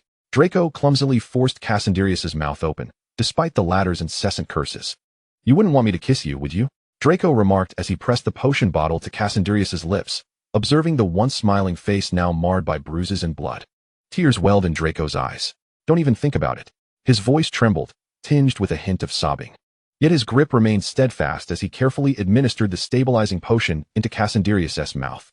The shimmering liquid was poured meticulously into the boy's mouth, vanishing from the vial at an alarming rate. With a decisive crack, Draco hurled the empty bottle to the ground and knelt beside the boy, his gaze fixed intently on Cassandrius, who showed no signs of awakening. Suddenly, a thought struck him. Draco retrieved his wand, inhaled sharply, and clearly enunciated the incantation. The absurdity of the situation hung in the air. The rain lashed mercilessly at the leaves, trembling as branches fell to the ground. The surface of the black lake erupted with splashes, the creatures beneath trembling in fear of whatever loomed above. An intangible dread enveloped Cassandrius. He heard a faint call. Yet no matter how hard he tried, the words remained elusive. Abandoned fears, exploited fears, fears steeped in hatred, all coiled tightly around Cassandrius. Until, with a piercing clarity, a voice shattered the darkness, resonating in Cassandrius's ears. A shrill wail escaped from the dreamscape, only to be ruthlessly obliterated by a violent surge of magical energy upon its arrival in reality, vanishing without a trace. The wind howled fiercely, lifting the fabric of robes. Harry, Hermione, and Ron sheltered behind a pillar, gazing at the towering vortex of dark magic that enveloped the Quidditch pitch, rivaling the height of Hogwarts itself. Hermione glanced around and noticed the rubble beneath her feet. Tentatively, she extended her hand. The wind seemed to relent significantly. Cold. This was the first temperature Cassandrius felt, a bone-chilling cold that followed him like a shadow, jolting his consciousness. His eyelids felt heavy, yet the noise was unbearable. Cassius. Draco repeatedly called out to Cassandrius's consciousness. Cassius, wake up. He slapped Cassandrius's cheek, oblivious to the fact that the rain had ceased. Drip. A cold tear splattered onto his face. Cassandrius's eyelashes fluttered, and in Draco's astonished gaze, he opened his eyes. Yet, Draco's eyes widened in horror. Thick blood trickled from the boy's left eye, staining the left side of his face crimson. Before him lay a pitch-black world, yet Cassandrius recognized the person beside him. Draco? His vacant gaze fell upon the emptiness ahead, but Cassandrius felt compelled to raise his hand. I'm here. Draco grasped Cassandrius's outstretched hand, his heart racing, yet never calming. The menacing black serpent gradually receded, and the tempestuous winds began to subside. The true visage of the Quidditch pitch, shrouded in the dark magic vortex, was finally revealed. The piercing crimson was the first sight for all. Alongside it lay the blood-soaked boy and Draco, who held his hands tightly. Chapter 167, the first phase of the potion. Although the anomalies at Hogwarts had leaked to some extent, the majority remained silent under Gunter's onslaught of galleons. After all, despite the cancellation of classes for a day, no student had been injured. Cassandrius was promptly transported to St. Mungo's following his magical outburst. Sitting on the hospital bed, Cassandrius's eyes were devoid of life as his fingers explored the shattered remnants of his real eye. Under the relentless assault of magical turbulence and the dual impact of the Boggart-induced terror, the real eye connected to his brain shattered the moment Cassandrius could not see. However, the other half of the lens had vanished. Cassandrius's fingers brushed over his left eye. Perhaps it was not lost. So how was your day, sir? Vespera entered with a smile. Cassandrius returned her smile, his voice lighthearted. Very well, exceptionally well. A blessing in disguise. Though he had once again plunged into darkness, it also signified that he no longer feared the dark. Vespera settled beside Cassandrius's bed, bringing him the latest news. I didn't inform Silas. And there hasn't been any unusual activity at Hogwarts, but there is one significant matter. She carefully placed peeled grapes onto a small plate in front of Cassandrius. His eyes remained lifeless, yet his hands deftly pinpointed each grape. What is it? He asked, his mood brighter than ever. Mr. Snape has produced the first experimental batch of potions. Cassandrius paused, yet the corners of his mouth curled upward more prominently. That is indeed good news. He set down his fork, accepting the handkerchief Vespera offered to wipe his hands. Although Cassandrius could not see, his eyes met Vespera's gaze. Perfect. I can return to school now. He recalled that there was a mute in Hogwarts. A week had elapsed since Cassandrius's magical outburst. The students at Hogwarts were unaware of the events that transpired that day, leaving little to discuss. Even if some inquisitive individuals whispered among themselves, nobody paid it any mind. However, for Harry and his companions, who had witnessed everything, they understood a fraction of the truth. The day after the incident, Hermione discovered the causes of magical turbulence in the library. Typically, only wizards under the age of 11 experienced such outbursts, so Cassius's situation was evidently unusual. Hermione pointed at a line in the book and recited it. Harry, with his head bowed over his homework, replied without looking up, "All right. But I think prying into other secrets might be wrong." Hermione's face flushed, and she sheepishly set the book aside. Fine. They both fell silent, engrossed in their work. Compared to their heavy academic load, Ron appeared somewhat at a loss. "By the way, where did you get all this homework?" Ron wondered, attempting to glance at Harry's assignments, only to be thwarted by Harry's quick reflexes. In the blink of an eye, Harry made all the unwarranted assignments vanish from the table. "Harry?" Ron exclaimed, surprised. "You're so fast." Harry looked a bit embarrassed. In truth, from the moment Harry received the parcel sent by Gunter, he had been training within that seemingly unremarkable suitcase. This ordinary-looking case, however, concealed an immense space enhanced by an imperceptible extension charm. Within this boundless interior lay everything Harry required, including a teleportation array. Thus began his routine of studying by day and training by night. As for his studies, does jujitsu, combat, and marksmanship count? Fortunately, oh right, Ron. Have you seen Draco lately? Harry swiftly changed the subject, while Ron, oblivious, replied, "I don't know. Isn't Malfoy always elusive?"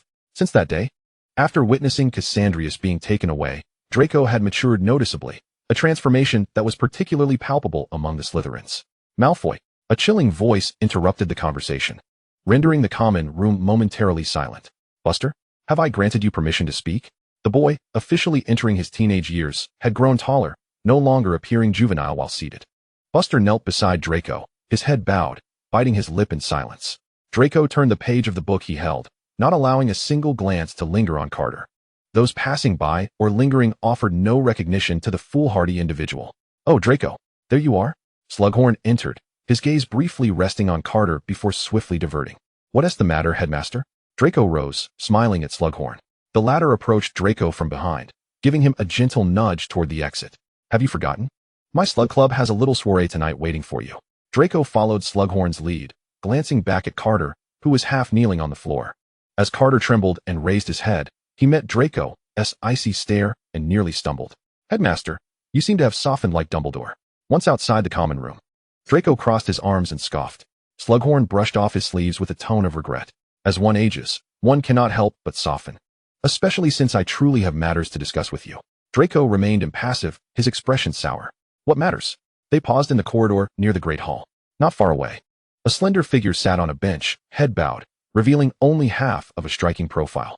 Draco felt a flicker of surprise, the corners of his mouth curling upward, his eyes brightening with mirth. Slughorn had quietly slipped away. Cassandrius leaned against a pillar, basking in the afternoon sun. His head hung low, devoid of any superfluous adornments, and the glasses that once added an air of elitism were nowhere to be seen. His half-closed eyes cast downward, with only the faintest curve at the corners of his lips. Footsteps gradually approached, causing the boy's hair-covered ears to twitch slightly. He turned to meet Draco's gaze. "You're here." His voice was soft, falling gently upon Draco's heart. Without hesitation, Draco plopped down beside him, drawing close. He glanced at Cassandrius' complexion and pale lips, then remarked cryptically, "You seem to be recovering swiftly." "Oh." Cassandrius sighed, yet his tone bore a hint of amusement. "That is largely thanks to you, Lord Malfoy. Without your intervention, I might have perished." He extended his hand toward Draco. For a moment, Draco scrutinized that hand. Cassandrius' palm was pale, tinged with a sickly hue. Draco placed his right hand in Cassandrius' palm, startled by its icy touch. "Your hand is so cold." Their fingers interlaced, exchanging differing warmth. "Is it very cold?" "Very cold," Draco replied without hesitation. "Is that so?" Cassandrius raised an eyebrow, turning his gaze toward Draco. "Then why didn't you kiss me that day?" The frigid sensation seemed to ignite into warmth at that moment.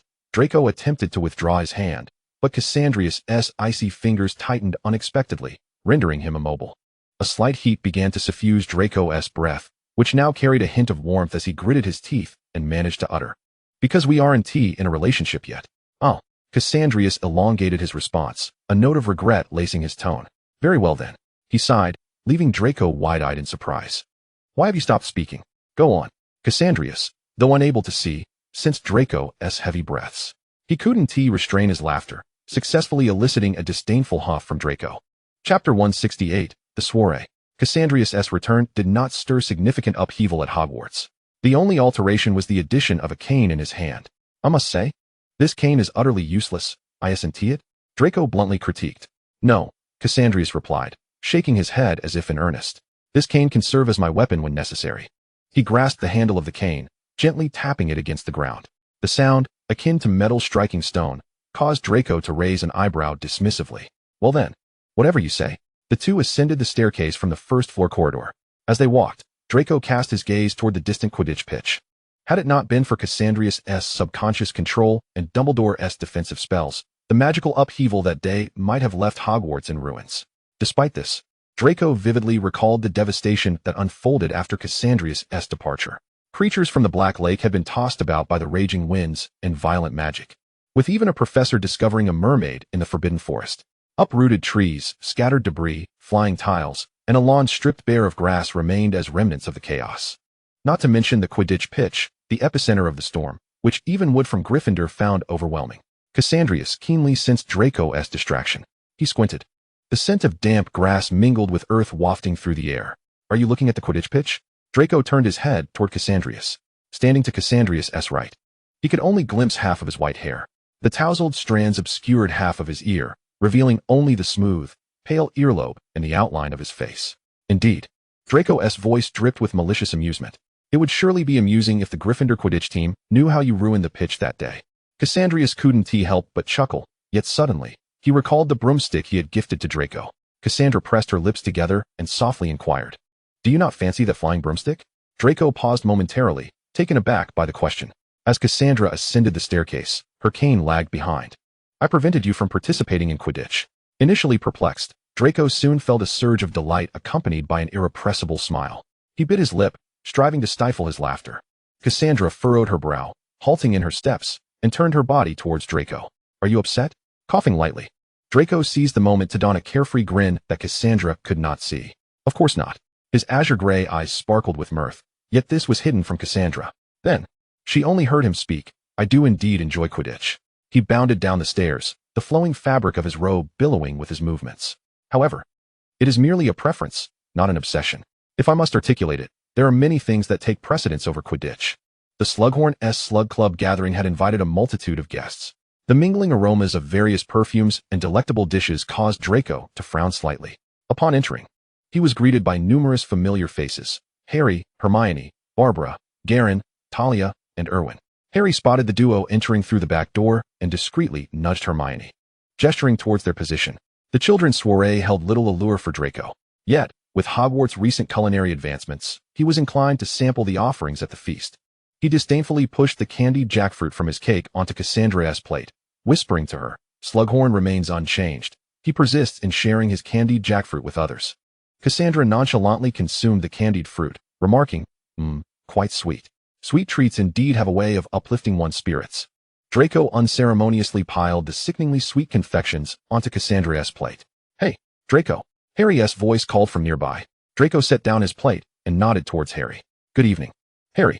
"Good evening, Cassius." Malfoy. Hermione chimed in with a smile. However, this astute witch sensed something amiss with Cassandra. Cassandra was merely sightless, not foolish. She still possessed her magical perception. Turning her head towards the newcomers, she endeavored to fix her gaze where it ought to be and wore a smile, inquiring, "What is the matter, Hermione?"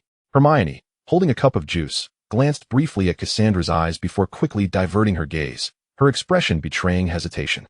Harry, too, noticed Hermione's change in demeanor and followed her gaze, landing on Cassandra's seemingly vacant eyes.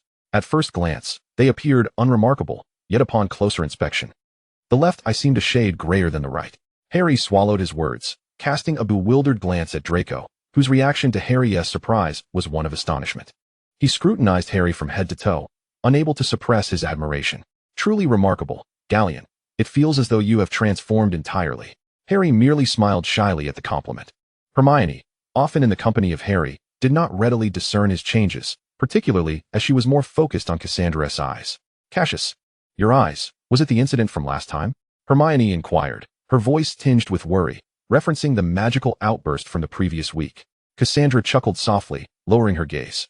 "No, you misunderstand. I was born blind." Hermione's eyes widened in disbelief, covering her mouth in shock, the words caught in her throat, silent as a whisper. Harry echoed her incredulity. "But you could see before." Cassandra sighed, a hint of fragility evident in her lifted face as she addressed them. "Do you remember the glasses I used to wear? They assisted me in seeing, but after the incident, I can no longer see." Hermione, silent but filled with compassion, gazed at her. Draco, somewhat displeased, forced a smile. Well, esteemed Gryffindor geniuses, Professor Slughorn has had his eye on you for quite some time. The two soon departed, leaving Draco and Cassandra in their secluded corner. Draco, with a hint of dissatisfaction, remarked, "That look of pity is truly irksome." Cassandra merely smiled, choosing silence.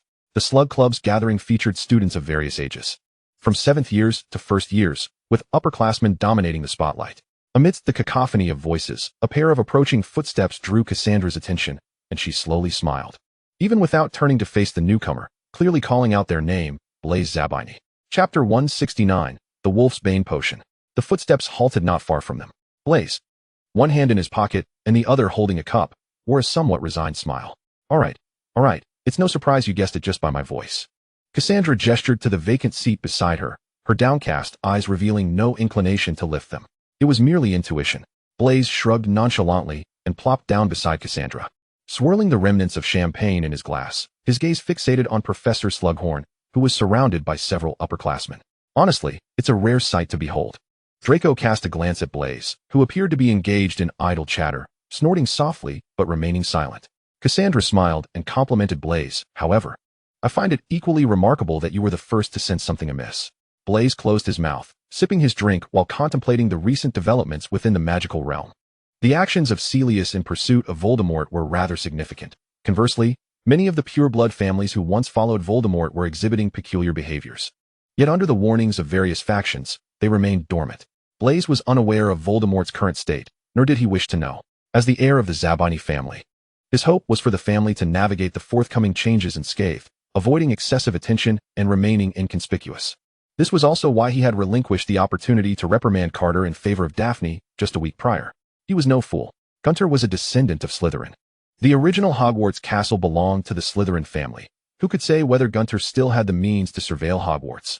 At the very least, Bress harbored no hopes for what was to come. Observing Bress's silence, Cassandra remained unfazed. Oftentimes, refraining from speech is indeed the most judicious course of action. Bress merely made a fleeting appearance before taking his leave. Once he departed, Daphne approached with a smile to greet Cassandra.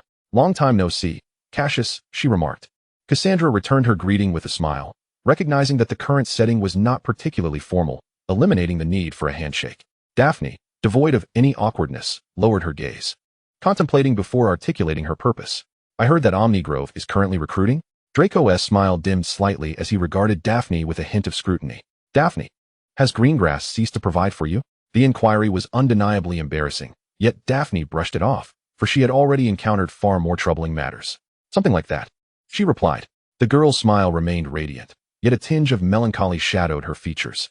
Westerners mature early. At just 13, Daphne stood tall and graceful, her light brown hair cascading softly over her right shoulder, adorned in a pale blue gown that accentuated her gentle demeanor. "My parents have already chosen a betrothed for me." She nonchalantly revealed this unsettling news, causing even Draco to furrow his brow in dismay. "So soon? Don't you have a younger sister?" Daphne bit her lip, glancing cautiously at the taciturn Cassandra, and spoke hesitantly. "My father has decided to arrange a union with Malfoy. I was deemed unmanageable and thus cast aside." Draco nearly sputtered his juice in disbelief. Cough, cough. Cassandra produced a handkerchief and offered it to Draco, who awkwardly wiped his mouth, his face flushed with embarrassment. "How was I unaware of this?" Daphne concealed her lower face behind her goblet, her previously troubled eyes now tinged with a hint of mirth. "Well, I suppose I wouldn't know," Cassandra remarked with narrowed eyes, sensing the unstable breathing of those around him. Draco, visibly displeased, took several deep breaths, carelessly tossing the used handkerchief back into Cassandra's arms. Cassandra, unperturbed, meticulously folded the handkerchief, gently rubbing his fingers over its surface. As specks of white light settled upon the cloth, it returned to its pristine state. Having tucked the handkerchief away, Cassandra lifted his gaze, as if just registering something. Addressing Daphne once more. "Coincidentally, I recall that the Human Resources Department of the Omnigrove Consortium is in need of a significant position." Delighted by this revelation, Daphne departed joyfully. Whether it was for the Omnigrove Magic Company or the consortium mattered little to her. In the face of personal freedom, everything else could be set aside. Numerous upperclassmen from the Slug Club took notice of the scene, yet few dared to intrude upon the two. Most of them had participated in that summer's defense against the dark arts gathering. No one would be foolish enough to disturb Cassandra. The soiree concluded swiftly, in truth. It merely served as a means for a group of youths to unwind.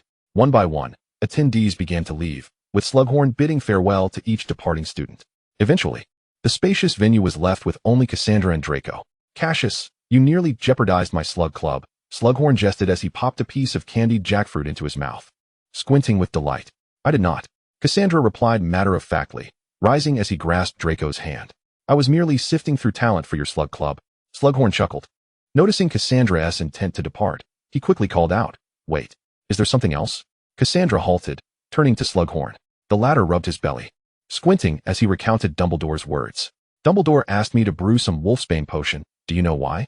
Upon hearing this, Cassandra lowered his head, emitting a cold laugh from deep within. "Huh." He waved his hand dismissively.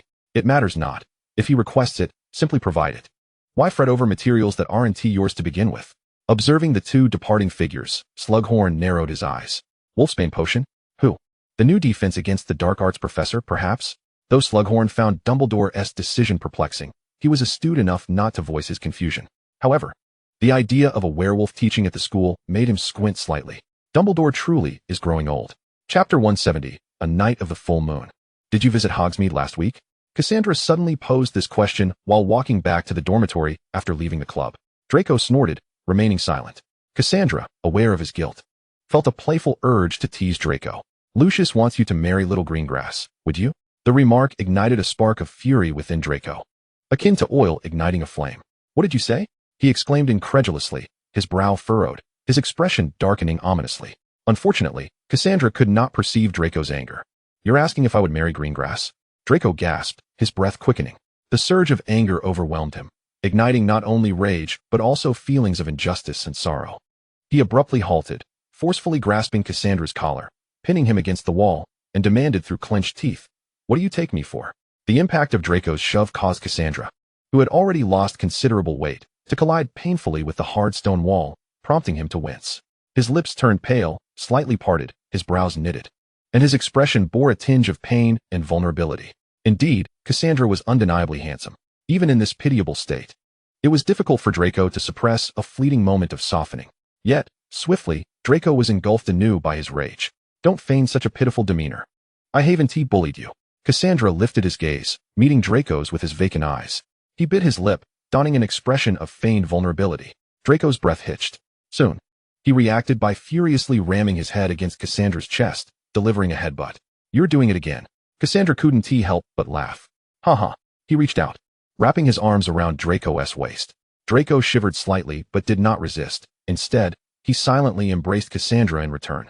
Cassandra leaned against the wall, while Draco buried his head into Cassandra's shoulder, oblivious to the cold indifference that graced Cassandra's features as he turned his gaze towards the distance. Keil O'Neill lurked behind a column, anxiously gasping for breath, his chest rising and falling with palpable tension. Unrequited love can often be a most terrifying affair. Cassandra raised his hand, gently caressing the nape of Draco's neck. The sudden chill that enveloped the area obscured by strands of hair made Draco shudder involuntarily. "Shall we attend the Quidditch World Cup together this summer?" Cassandra's eyes lowered as his fingertips delicately toyed with Draco's golden locks. Draco lifted his head from the cool embrace, furrowing his brow with a sense of determination. "Of course. This time, I shall emerge victorious." Suddenly, a thought seemed to dawn upon Draco, his expression darkening, his tone cautious. "That incident won't happen again, will it?" The strands of hair brushed against Cassandra's nose, igniting a subtle yearning within him. Cassandra transformed the hair in his hand into a silver-green bow, deftly tying it while Draco remained unaware, responding to Draco's query. "No, even if it were to occur, I would ensure they leave without a trace." The preparations for the Quidditch World Cup had long been underway, especially since it would be hosted in England. As a shrewd businessman, how could Cassandra possibly miss such an event? Witnessing the grandeur of humanity had only made him more disdainful. He had already acquired the land and arranged for the venue's construction. No unforeseen incidents would mar the match. Even if something were to occur, it would be extinguished like ashes. Once the surroundings fell silent, Cassandra reached out to scratch Draco's cheek. "All right, it's time to return. We have classes tomorrow." Draco, devoid of any inclination to sleep, felt a tinge of regret, but replied, "Very well." Just as he turned to leave, Draco suddenly inquired, "Where's Nemesis? Why isn't she here?" The night breeze was slightly chilly, seeping through the hem of their uniforms, bringing with it a shiver. Cassandra casually cast a warming charm, responding, "I sent her on an assignment. She has been indulging too much, and if she doesn't lose weight, the Gaunt Manor won't be able to accommodate her. After all, Silas couldn't work year-round. He was no capitalist. An assignment? That sounds familiar. Draco couldn't help but ask. It's not the kind of assignment I'm thinking of, is it?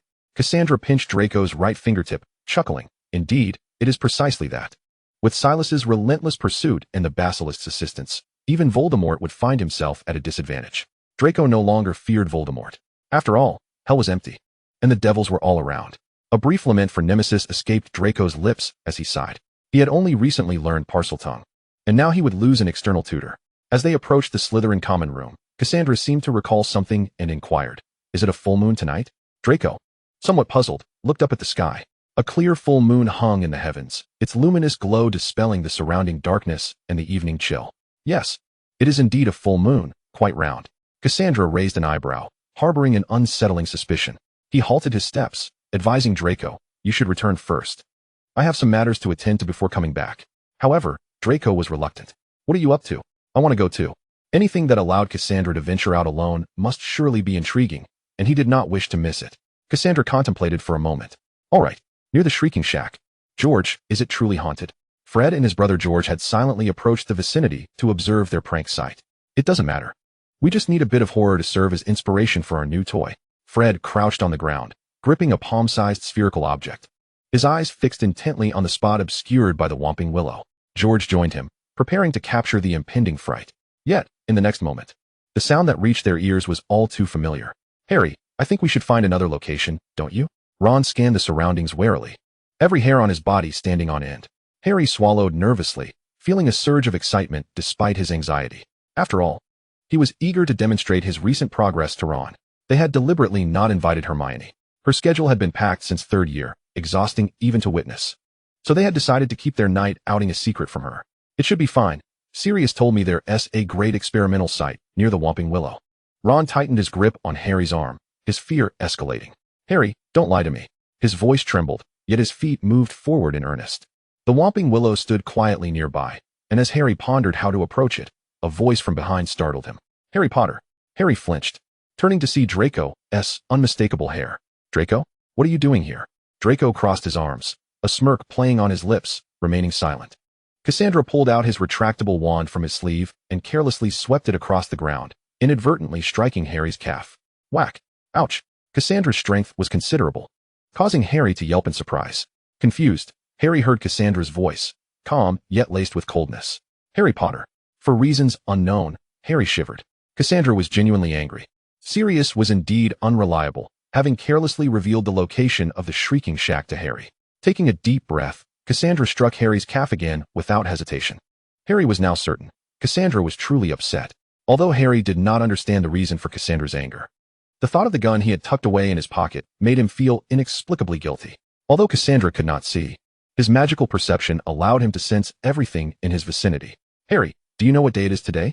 Harry looked up in confusion, and as expected, he spotted the full moon in the sky. Today, it dawned on him that it was indeed a full moon. Sirius had specifically warned him not to go to the Shrieking Shack on a full moon. Realizing his foolishness, Harry's face flushed with embarrassment. His recent training had certainly clouded his judgment. Of course, it could also be that his brain, once possessing a modicum of intelligence, had been filled with protein powder in the pursuit of muscle. Chapter 171. The criteria for selecting professors is as thin as his romantic history. Harry found himself momentarily speechless. If you are aware of your current identity, you ought to cherish your life, rather than bask in a moment's progress with unwarranted pride. Cassandrius gave Harry a severe reprimand. In the midst of Draco's gleeful gaze, he begrudgingly dragged Ron away. No sooner had the two departed than a piercing howl erupted from the Shrieking Shack, concealed by the Whomping Willow. Draco was startled by the sudden roar and turned to see Cassandrius advancing towards a hidden spot, wielding his staff, which was more weapon than walking aid. Draco realized something, crossing his arms with a mischievous grin creeping onto his lips. George and Fred were ensconced in the underbrush, fully concealed, even employing the disillusionment charm. George nudged Fred, who was still fiddling with his sound equipment, and asked with curiosity, "Fred, do you think Gunter has spotted us?" "I doubt it. We're under the disillusionment charm." Fred replied without looking up, his hands still deftly preparing. A smile graced his face, his vibrant red hair unmistakable even in the dark. "All right, we're ready." He lifted his head, but his words were abruptly cut off by the whoosh of air as Cassandrius' staff appeared before them, mere inches from their eyes. "Who goes there?" Cassandrius demanded coldly. George exchanged glances with Fred, and as the two attempted to sneak away, Cassandrius swiftly directed his staff onto their arms. Ow! Fred couldn't suppress a yelp. The sound revealed their identities to Cassandrius, who smirked slightly, amusement lacing his voice. Weasley brothers? How intriguing. Out in the dead of night. Are you challenging Hogwarts' new rules? George and Fred shared a look, their disillusionment charm fading as they burst into laughter. Ha! So, can we count on you to pretend you didn't see us? They bantered back and forth, showing no remorse for their rule-breaking, but rather taking pride in it. Of course, just as they celebrated, Cassandrius added, not at all. The twins sighed in unison, ready to plead their case when Cassandrius preemptively used his staff to block the space between them. Stop. He pointed towards the Hogwarts castle, a smile on his face. You wouldn't want to lose points for wandering about at night, would you? Fred and George exchanged knowing glances, a mischievous grin spreading across their faces. Gunter, you wouldn't want Slytherin to lose points because of your late-night escapades, would you? Is that so? I was unaware, Cassandrius replied, feigning ignorance. As George and Fred widened their eyes in surprise. Before them, Cassandrius began to vanish inch by inch, his form fading from sight. Gunter? Fred called out, mimicking a loudspeaker. Gunter, George echoed, following suit. Cassandrius conceded that he struggled to manage such exuberant individuals. With a sigh, he raised his wand towards the twins. George, Fred, return. A beam of white magic shot forth from his wand, spiraling in the air as it tightly ensnared the pair in a robust binding. The excess white magic swayed in the air as it whisked the twins away.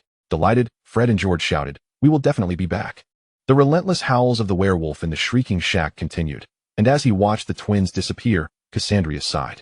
After such a bout of illness, I truly wish to move as little as possible. Now, can you tell me what is happening? Draco inquired, observing the two until they were entirely out of sight. It's a werewolf. Cassandrius walked towards the Whomping Willow, with Draco quickly joining his side. They halted not far from the tree. As Cassandrius listened to the mournful howls and the rustling wind, alongside Draco's startled exclamations. How can there be werewolves at Hogwarts? What is Dumbledore doing? Surely not. Surely not. He hasn't learned from the last incident with the Acromantula, has he? Or is the new professor causing trouble again? Suddenly, Draco's expression shifted. It's Lupin? He regarded Cassandrius's profile, his awareness of Dumbledore's unreliability sharpening once more. He can't possibly be unwell. Draco scoffed. He had known in his previous life that Lupin was a werewolf, and he had thought there would be no more incidents akin to the Acromantula event. First, it was Quirrell, then the inept Lockhart, and now a werewolf Lupin, along with the dark wizard Grindelwald. Draco kicked a pebble in frustration, muttering curses under his breath. Dumbledore's judgment in selecting professors is as flimsy as his romantic history. Upon hearing this, Cassandrius raised an eyebrow, suppressing a smile as he sought to calm the agitated Draco. All right. No need to be upset. We must protect Hogwarts now. Draco eyed Cassandrius skeptically as they approached the Whomping Willow. The Whomping Willow. Hitting someone must be quite painful, right? Cassandrius chuckled, lightly tapping his staff on the ground. Crack. In an instant, a thin layer of ice, imbued with a chilling aura, swiftly spread from beneath his feet, the cold air making Draco shiver involuntarily. In the blink of an eye, the enormous Whomping Willow was transformed into a magnificent ice sculpture. The frigid air subdued the howls of the werewolf beneath the shrieking shack considerably. With the tree's movements frozen, a path leading to the shack became visible. Cassandrius took Draco's hand. All right, let us go. Be cautious, for I cannot see the path. Suppressing his excitement, Draco hastened forward, guiding Cassandrius. Fear not. That won't happen. The shrieking shack was indeed dilapidated, but by the time Cassandrius and Draco arrived, an unexpected figure stood within, clad in black. The person lingered in the shadows, the dim light obscuring their features. However, as Draco and Cassandrius approached, the figure turned to face them. Draco's eyes widened in astonishment. Waters. Chapter 172, An Unexpected Encounter with a Werewolf. The figure in black removed their hood, revealing a youthful visage. Raquel was evidently just as shocked. Scanning Cassandrius from head to toe, a smile involuntarily creeping across her face as her gaze fell upon the hands that Draco and Cassandrius held together. Cassandrius's lips curled slightly, his vacant eyes locking onto Raquel's gaze with precision. Rachel's smile deepened with meaning. She swiftly adjusted her demeanor and explained to the evidently surprised Draco. My elder at home has awakened, so I have no restrictions. I am currently conducting an experimental study on werewolves. Would you be interested in participating? Draco was unaware of the nature of Rachel's family, but he was far more intrigued by the latter part of her statement. Werewolf research. His gaze drifted past Rachel. And sure enough, he spotted a werewolf tightly bound behind her. Wow. Draco's pupils dilated momentarily. The red ropes that ensnared the werewolf left no gaps. revealing only its wolfish mouth, which emitted pitiful howls of distress. No wonder he had found the creature's cries somewhat harrowing earlier. Being tied up in such a manner must be quite uncomfortable. Cassandra extended his blind cane and poked the helpless werewolf that could only lament.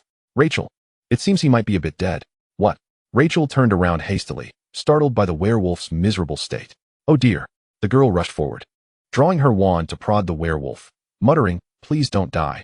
My year-end thesis relies entirely on you. Draco sidled up to Cassandra and inquired, do they also have to write theses in Hogwa? Cassandra squinted, recalling Rachel's past complaints about the inhumane exams and suffocating schedules, and nodded affirmatively. Indeed. Not only do they have to write, but they also face an overwhelming amount of work.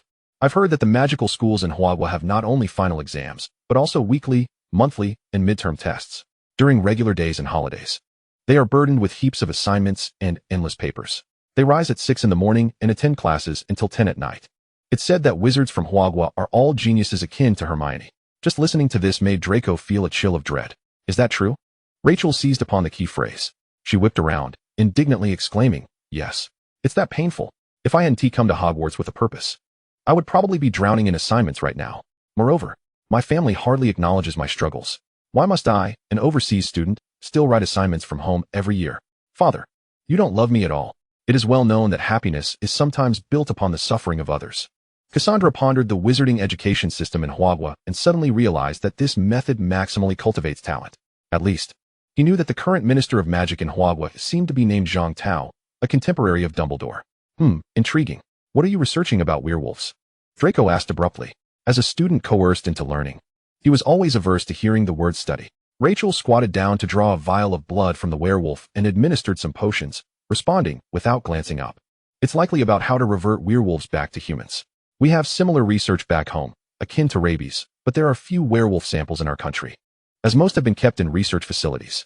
With that, Rachel stuffed 2 blood-replenishing pills into the werewolf's mouth. You mustn't bleed out. After securing 20 vials of 10 ounces of werewolf blood, Rachel dusted off her hands and stood up. All right, my research is complete. Now it's your turn. The girl smiled sweetly at the two, yet her words sent chills down their spines. Draco shivered and poked Cassandra in the ribs. Cassandra, resigned, stepped forward a couple of paces. He poked the seemingly unconscious werewolf with his cane and inquired of the eagerly curious Rachel, how long until he wakes? Rachel beamed. 3. Draco frowned. 3 minutes? 2. Draco's eyes widened. Cassandra raised his cane. 1. As the girl's words fell, the werewolf suddenly opened its eyes. Grr. A weak growl escaped the tightly bound creature's lips, and Cassandra couldn't help but feel a twinge of pity for Lupin. How tragic, how tragic. Not only was he being bled for research without his knowledge, but when he awoke, he would also have to negotiate with this skinflint. No, he wasn't a skinflint. Sighing, Cassandra brought his cane down sharply on the werewolf's head. Thud. A dull sound echoed as the now conscious werewolf slumped back into unconsciousness. Cassandra shook his cane. This was no mere tap. His cane, rather than a simple walking stick, was in fact a large, retractable wand, with confounding, freezing, and stunning spells applied. It would be strange if the creature did not faint. Lupin's current state was utterly unsuitable for negotiations, and Cassandra happened to have a deal to discuss with Rachel. Tao Ling, he called out in her native tongue, and Rachel's expression instantly turned serious. Is there something you need? The feeling of being addressed by her full name was rather peculiar. Cassandra deliberated in Mandarin with Rachel, not for any other reason, but to emphasize the gravity of the matter. I have something quite significant to discuss with you. Rachel's demeanor shifted to one of solemnity. How significant? As significant as the 200 ounces of werewolf blood in your arms, Cassandra quipped. However, Rachel stiffened, her posture becoming tense. That is no joke. This is one of the crucial pieces of evidence for whether I will receive my New Year's money and year-end bonus this year. Casting a glance around, Rachel produced her wand and meticulously restored the shattered templates on the ground, then reached into her sleeve of wonders to retrieve 3 chairs. Sit. Draco's eyes widened in astonishment. His gaze glued to Rachel's sleeve. How did you do that? So cool. I want to learn. After Cassandra took a seat, he pondered for a couple of seconds.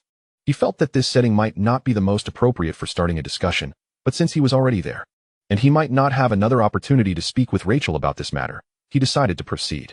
It pertains to the 1999 MO return. It wasn't that the 1,997 Hong Kong dollars return was insignificant, but rather that the matter was essentially settled with no room for negotiation, and Cassandra currently lacked sufficient time. Rachel's expression grew serious in an instant. The levity and frivolity that had floated on the surface vanished, replaced by a more earnest demeanor. Are you serious? This is not something that can be easily altered. Of course, Cassandra affirmed gravely. Moreover, he already possessed the first batch of potions. Although it was merely the first phase, it had undoubtedly undergone preliminary testing. Given that Snape had yet to contact him, it implied that there was still room for improvement in the potion. This was Cassandra's greatest bargaining chip. Rachel glanced at the unconscious werewolf on the ground, and her fingertips twitched as a vivid red silk swiftly sprang forth from her sleeve. The crimson silk darted forth with the swiftness of lightning, binding the werewolf securely, rendering it utterly silent. Rachel cast a sidelong glance at Draco, her tone tinged with gravity. Are you certain you wish to speak such words here? Cassander leaned back in his chair, eyes closed, exuding an air of utmost relaxation. Undoubtedly, Draco was entirely trustworthy. Yet, Rachel's expression darkened. She turned her head away, pursing her lips in a place where the two could not see her.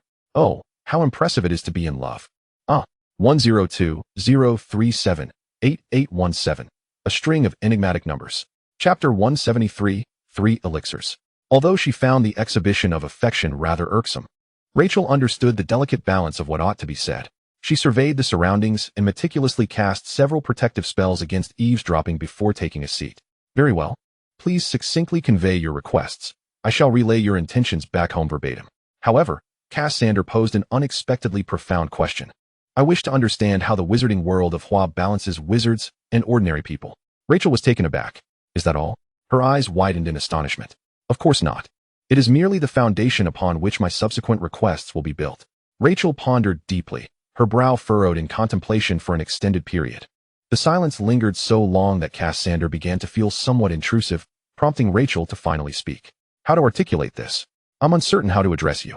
The power structure in Hua is multifaceted. Beyond wizards, there are Taoists, Buddhist practitioners, swordsmen, and more. It's simply that the cultivation of immortality is no longer in vogue. And with the strict regulations in place, we now witness a flourishing of diverse schools of thought. Her voice brimmed with confusion, a perplexity unclouded by distress, but rather a simple curiosity. Rachel had been born into an era of Hua that had already entered a phase of ideological plurality, and her studies abroad were a testament to that evolution. By that time, the divide between ordinary citizens and cultivators had nearly dissipated, which is why so few from Hua sought education overseas.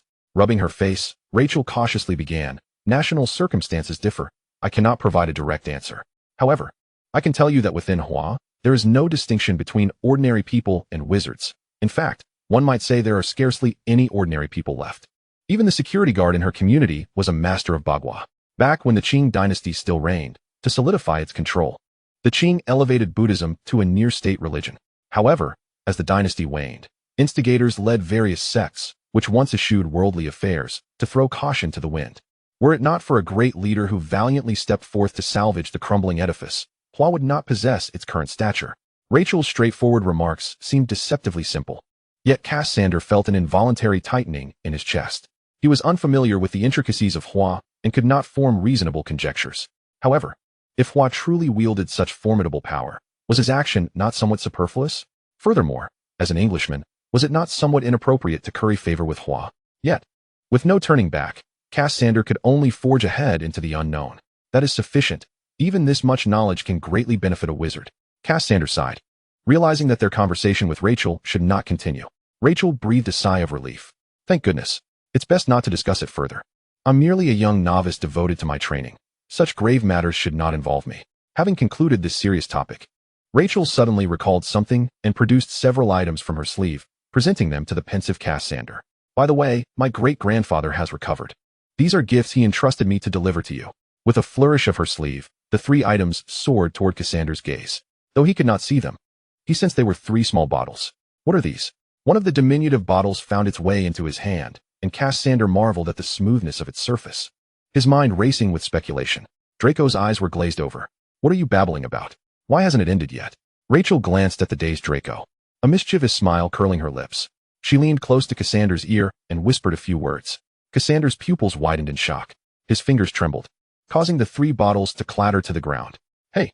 Rachel's reflexes were swift as she snatched the bottles, her eyes sparkling with affection as she placed them back into Cassander's hands, earnestly advising, be careful, these are quite rare. My great-grandfather has only managed to refine a few since awakening. Cassander felt the porcelain bottles were scalding hot, akin to cradling a handful of boiling water. So intense he wished to find a crevice to hide within. Hastily stuffing the porcelain bottles into his ring, he felt a slight relief. Draco regarded Cassandra's flustered actions with curiosity, perplexed. What's the matter? The boy's clear voice rang in his ears, heightening Cassandra's anxiety. Typically reserved. His cheeks flushed with an unusual warmth. Are you blushing? Draco was taken aback, leaning in closer to scrutinize Cassandra, oblivious to Rachel's knowing smile in the distance. The girl crouched beside the werewolf, her fingers flying over the compass with fervor. Cassandra failed to notice his own blush but felt the heat radiating from his cheeks and the sheen of perspiration on his skin. It's nothing. He suddenly stood, grasping Draco's hand and pulling him toward the exit. Draco stumbled slightly but obediently followed. Once they exited the Scream Shack, the chilly night air revealed the rosy hue on Cassandra's pale cheeks. Understanding began to dawn on Draco, and seizing the moment that Cassandra could not see him, he quietly moved closer, gripping Cassandra's hand tightly and gently exhaling into his ear. Hey, what's wrong? Cassandra shivered, almost losing his balance. Draco swiftly caught him, his surprise deepening. Is he really this innocent? He had assumed Cassandra was merely pretentious, but it appeared he was genuinely naive. Draco grinned, eager to tease him further. But Cassandra remained rigid, his face taut and silent, utterly unamusing. Upon returning to their dormitory, Cassandra shut the door behind him. The boy, unusually flustered, collapsed onto his bed, cradling his face. What on earth? Are all Hua people this open-minded? I'm still British. After a considerable time, as his excitement and embarrassment began to settle, Cassandra finally retrieved the 3 small bottles. Rachel had informed him that these were specially crafted by his great-grandfather as a token of gratitude for his refinement. The 3 potions were respectively the soul-nourishing elixir, the essence of radiance, and one more. Cassandra gritted his teeth. The phrases lingered incessantly in his mind. After a hasty wash, he succumbed to despair and buried himself under the covers. Enough, enough. I shall think no more. The following morning, Cassandra desperately closed his eyes, resolved to request 2 books on physiology from Vespera. Meanwhile, Lupin, bound in the Screaming Shack for an entire night, found it peculiar. His body ached as if he had been beaten. Chapter 174, A Regression? Draco astutely noticed that Cassandra had been intentionally distancing himself over the past few days. It seemed he was deliberately avoiding any form of physical contact. Draco felt somewhat gloomy and displeased. He poked at the food on his plate, casting a glance at Cassandra, who was quietly consuming his own meal. Draco stretched out his hand to retrieve the bread on Cassandra's right side, just as their wrists were about to touch. Cassandra swiftly snatched a piece of bread and placed it onto Draco's plate as if burned by flames. Draco? Hey. Draco was growing increasingly irked. He had always been indulged by others. Cassandra's ears twitched, and upon hearing that tone of mild dissatisfaction, the tips of his ears flushed a deep crimson. His fair complexion made the blush easily noticeable, especially when Draco was so close. Draco seemed to grasp the situation. Cassandra quickly finished his food and departed the great hall with a gust of wind at his feet. Draco should have been angry, yet for some inexplicable reason, his spirits soared. Pansy observed Draco's inexplicable joy with confusion, glancing at the hasty departure of Cassandra. Daphne, however, appeared enlightened, sharing delightful finds from the school forum with her friends. The best way to divert one's emotions was to engage in a worthwhile endeavor. Just a few steps out of the great hall, as Cassandra passed Professor Slughorn's office, he overheard a faint conversation within. He halted his stride and swiftly altered his direction. Lupin was discussing his experiences with the Wolfbane potion with Slughorn. The primary function of the Wolfbane potion is to alleviate the agony of transformation for werewolves while preserving their sanity. No memories at all. Not a trace. Slughorn's eyes widened in astonishment. Lupin, seated with his head bowed, silently nodded at his somewhat rough fingers. Indeed, I have no recollection of that night, nor any pain. My memories cease at the moment I beheld the moonlight. Slughorn hissed softly, turning to rummage through his potion cabinet. This shouldn't be. I prepared it according to Snape's formula. Could it be that my potion-making skills have regressed? Scratching his head, Slughorn quickly found the recipe for the Wolfbane potion. The ratio of moonshade juice to distilled water is 1:3. That is correct, I assented. As he searched for the ingredients, Slughorn murmured to himself. Recalling the recipe, the powdered aconite suddenly struck him, and Slughorn approached his grinder. Could it be that I didn't grind it finely enough? Lupin sat awkwardly to the side, and Slughorn noticed his discomfort. A cup of mint tea was placed before Lupin as Slughorn continued to sort through the ingredients while reassuring him. Well, Professor Lupin, although you've lost your memories, at least you're free from pain, aren't you? As he scooped out the ground aconite powder, Slughorn began to handle the sleeping draught. And don't take it too much to heart. If you were to cower for decades, How dull that would be. You must keep your spirits high. Though Slughorn harbored some trepidation towards werewolves, he found Lupin's demeanor amiable and courteous, not at all bothersome or intrusive, which encouraged him to converse a bit more. Lupin relaxed somewhat, especially since Slughorn treated him with equanimity upon learning of his werewolf identity. "Thank you, Professor Slughorn," he murmured, his voice thick with gratitude. Slughorn brushed off the thanks. He was well versed in social niceties, and many had expressed such sentiments to him before. Instead, he pondered the earlier matter. "Have you found that boggart?" The elderly voice, though soft, struck a heavy chord within Lupin's heart. His fingers curled tightly, the whiteness of his knuckles a testament to his exertion. "Aye." Lupin's voice was dry, yet he could articulate no further words. "All right, don't worry, Remus. If Gunter truly wished to trouble you, you would have left Hogwarts long ago," Slughorn said, his tone steady and unwavering, his gaze still fixed on his tasks. Lupin sensed something amiss, a blend of confusion and uncertainty swirling within him. "Why?" As he mixed the sleeping draught with silver powder. Slughorn wiped his hands with a cloth and smiled at Lupin. "Because you are of use.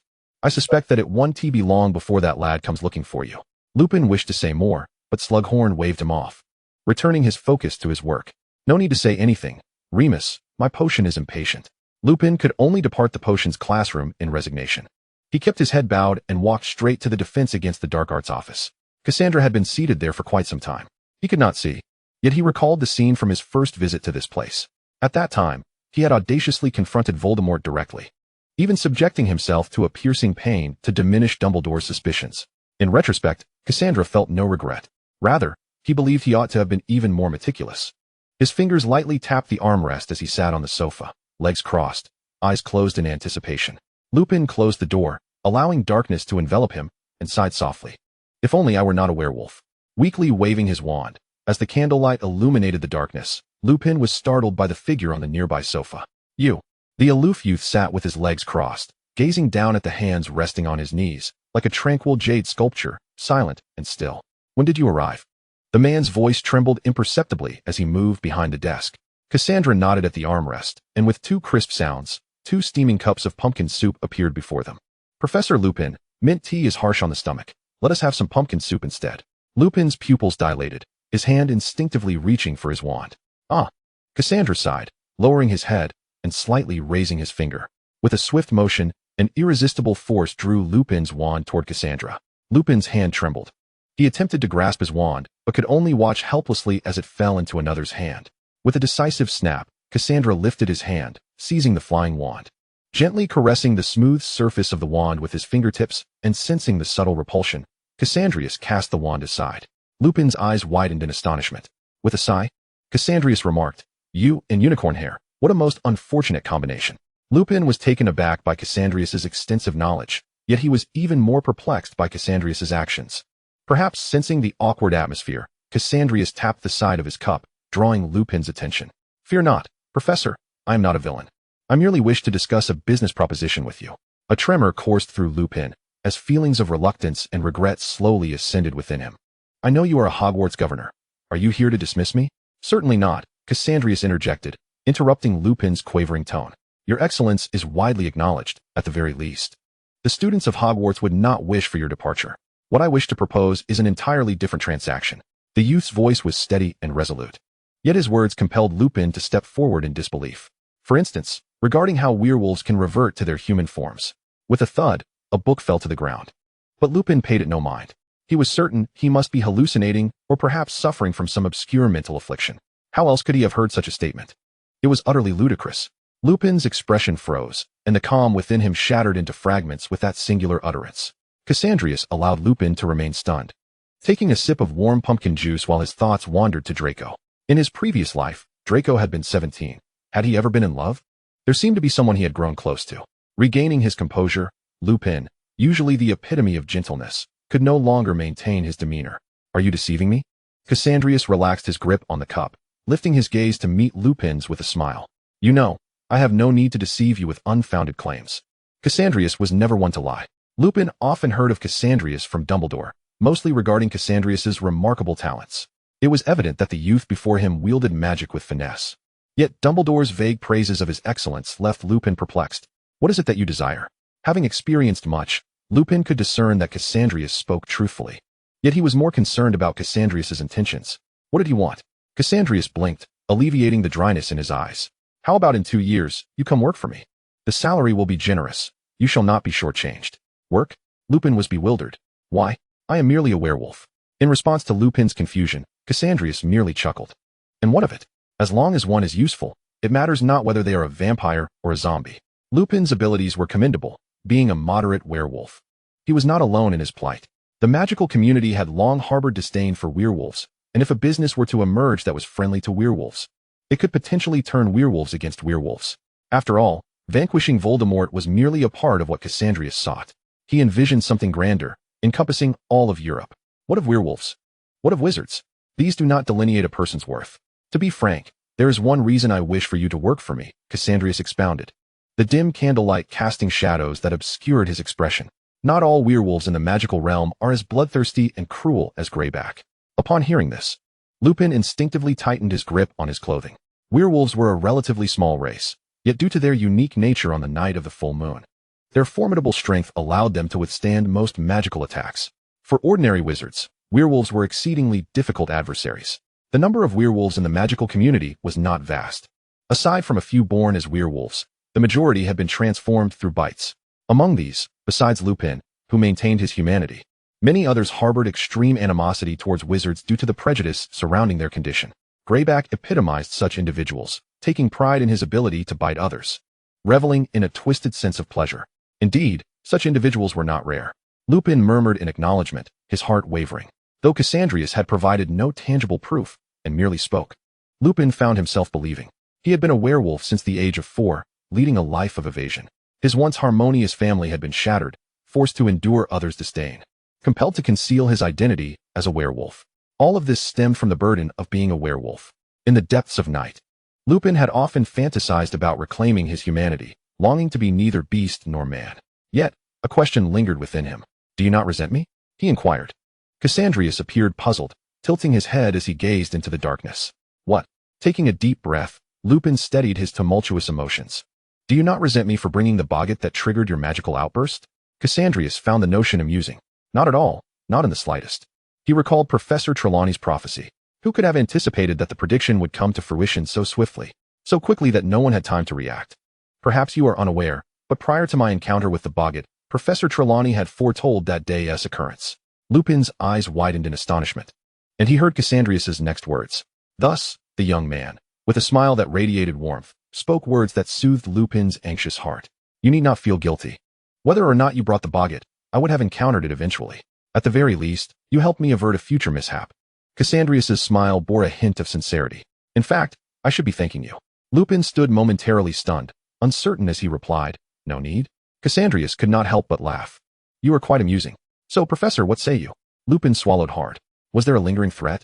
It seemed Cassandrius had already addressed that. Danger? Cassandrius's interest in werewolves appeared to mitigate that as well. His thoughts clashed chaotically in his mind, the candlelight on the wall flickering until it swayed, prompting Lupin to make a decision. Taking a deep breath, he declared, I am willing. At the very least, it was a commendable opportunity. He lifted his gaze to the youth's porcelain visage. You will not shortchange me, will you? Cassandrius rose, approached Lupin, and extended his hand with a smile. Of course. Lupin and Cassandrius exchanged a handshake, and upon seeing Cassandrius turn away, Lupin assumed he was about to depart. However, Cassandrius unexpectedly produced a piece of parchment and placed it before Lupin. This is your employment contract. Do take a moment to review it. I must take my leave now. Without allowing Lupin any time to respond, Cassandrius turned on his heel and departed, leaving Lupin in a state of bewilderment as he stared at the lengthy list of unfamiliar terms. What is a biopharmaceutical company? He couldn't comprehend it. After exiting Lupin's office, Cassandrius casually tapped his blind cane against the ground, his spirits soaring to unprecedented heights. In truth, he possessed no method to restore werewolves to their human forms. Yet, this did not deter him from engaging in a clever ruse. Just because there were no solutions available now did not imply they would remain absent in the future. Once Severus completed his research on the bloodline potion, the werewolf potion could certainly be prioritized. If all else failed, he could always draw inspiration from the werewolf restoration studies conducted in neighboring Huagua. There are countless paths to tread, and Cassandrius never indulged in ventures that would yield no profit. Chapter 176, Care of Magical Creatures. Having resolved Lupin's issue, Cassandrius encountered Draco, who obstructed his path on the way to Care of Magical Creatures. Draco seldom indulged in perfumes or heavily scented products. Even shower gels were usually of the mild variety. Yet, for Cassandrius, Draco was an exception. As a scion of a pure-blood family, his upbringing had been particularly lavish, and Draco was the epitome of that privilege. Each outfit he donned was meticulously pressed at home before being sent to school, smoothed to perfection by a steaming iron, leaving no trace of wrinkles. The rising steam mingled with the fragrant wood of the cherrywood table, imparting an enduring sweetness to Draco's garments. It was hard to fathom that a proud young aristocrat like Draco bore such a scent. Yet, when the fresh aroma of grass and cherries wafted toward him, Cassandrius sensed Draco's presence. He paused, the scent now laced with hints of vanilla caramel, reminiscent of the sweet fragrance emitted by fruitwood charcoal in a bakery, causing Cassandrius to involuntarily flutter his eyelashes. Draco was perilously close. His heart raced in his chest, infused with a hint of bitter almond's sharp fragrance. Silently, Draco crept behind Cassandrius, cautiously lifting his hair and extending his hand with deliberate slowness. Just as Draco's fingers were about to graze Cassandrius's nape, a crisp voice halted him. Draco. Startled, Draco's hand trembled, and the fragment of ice he held slipped into Cassandrius's collar. The biting chill transformed into a sharp blade, colliding with Cassandrius's body heat. He couldn't suppress a grimace, instinctively raising his hand to grasp the ice, but only managing to catch a puddle of water instead.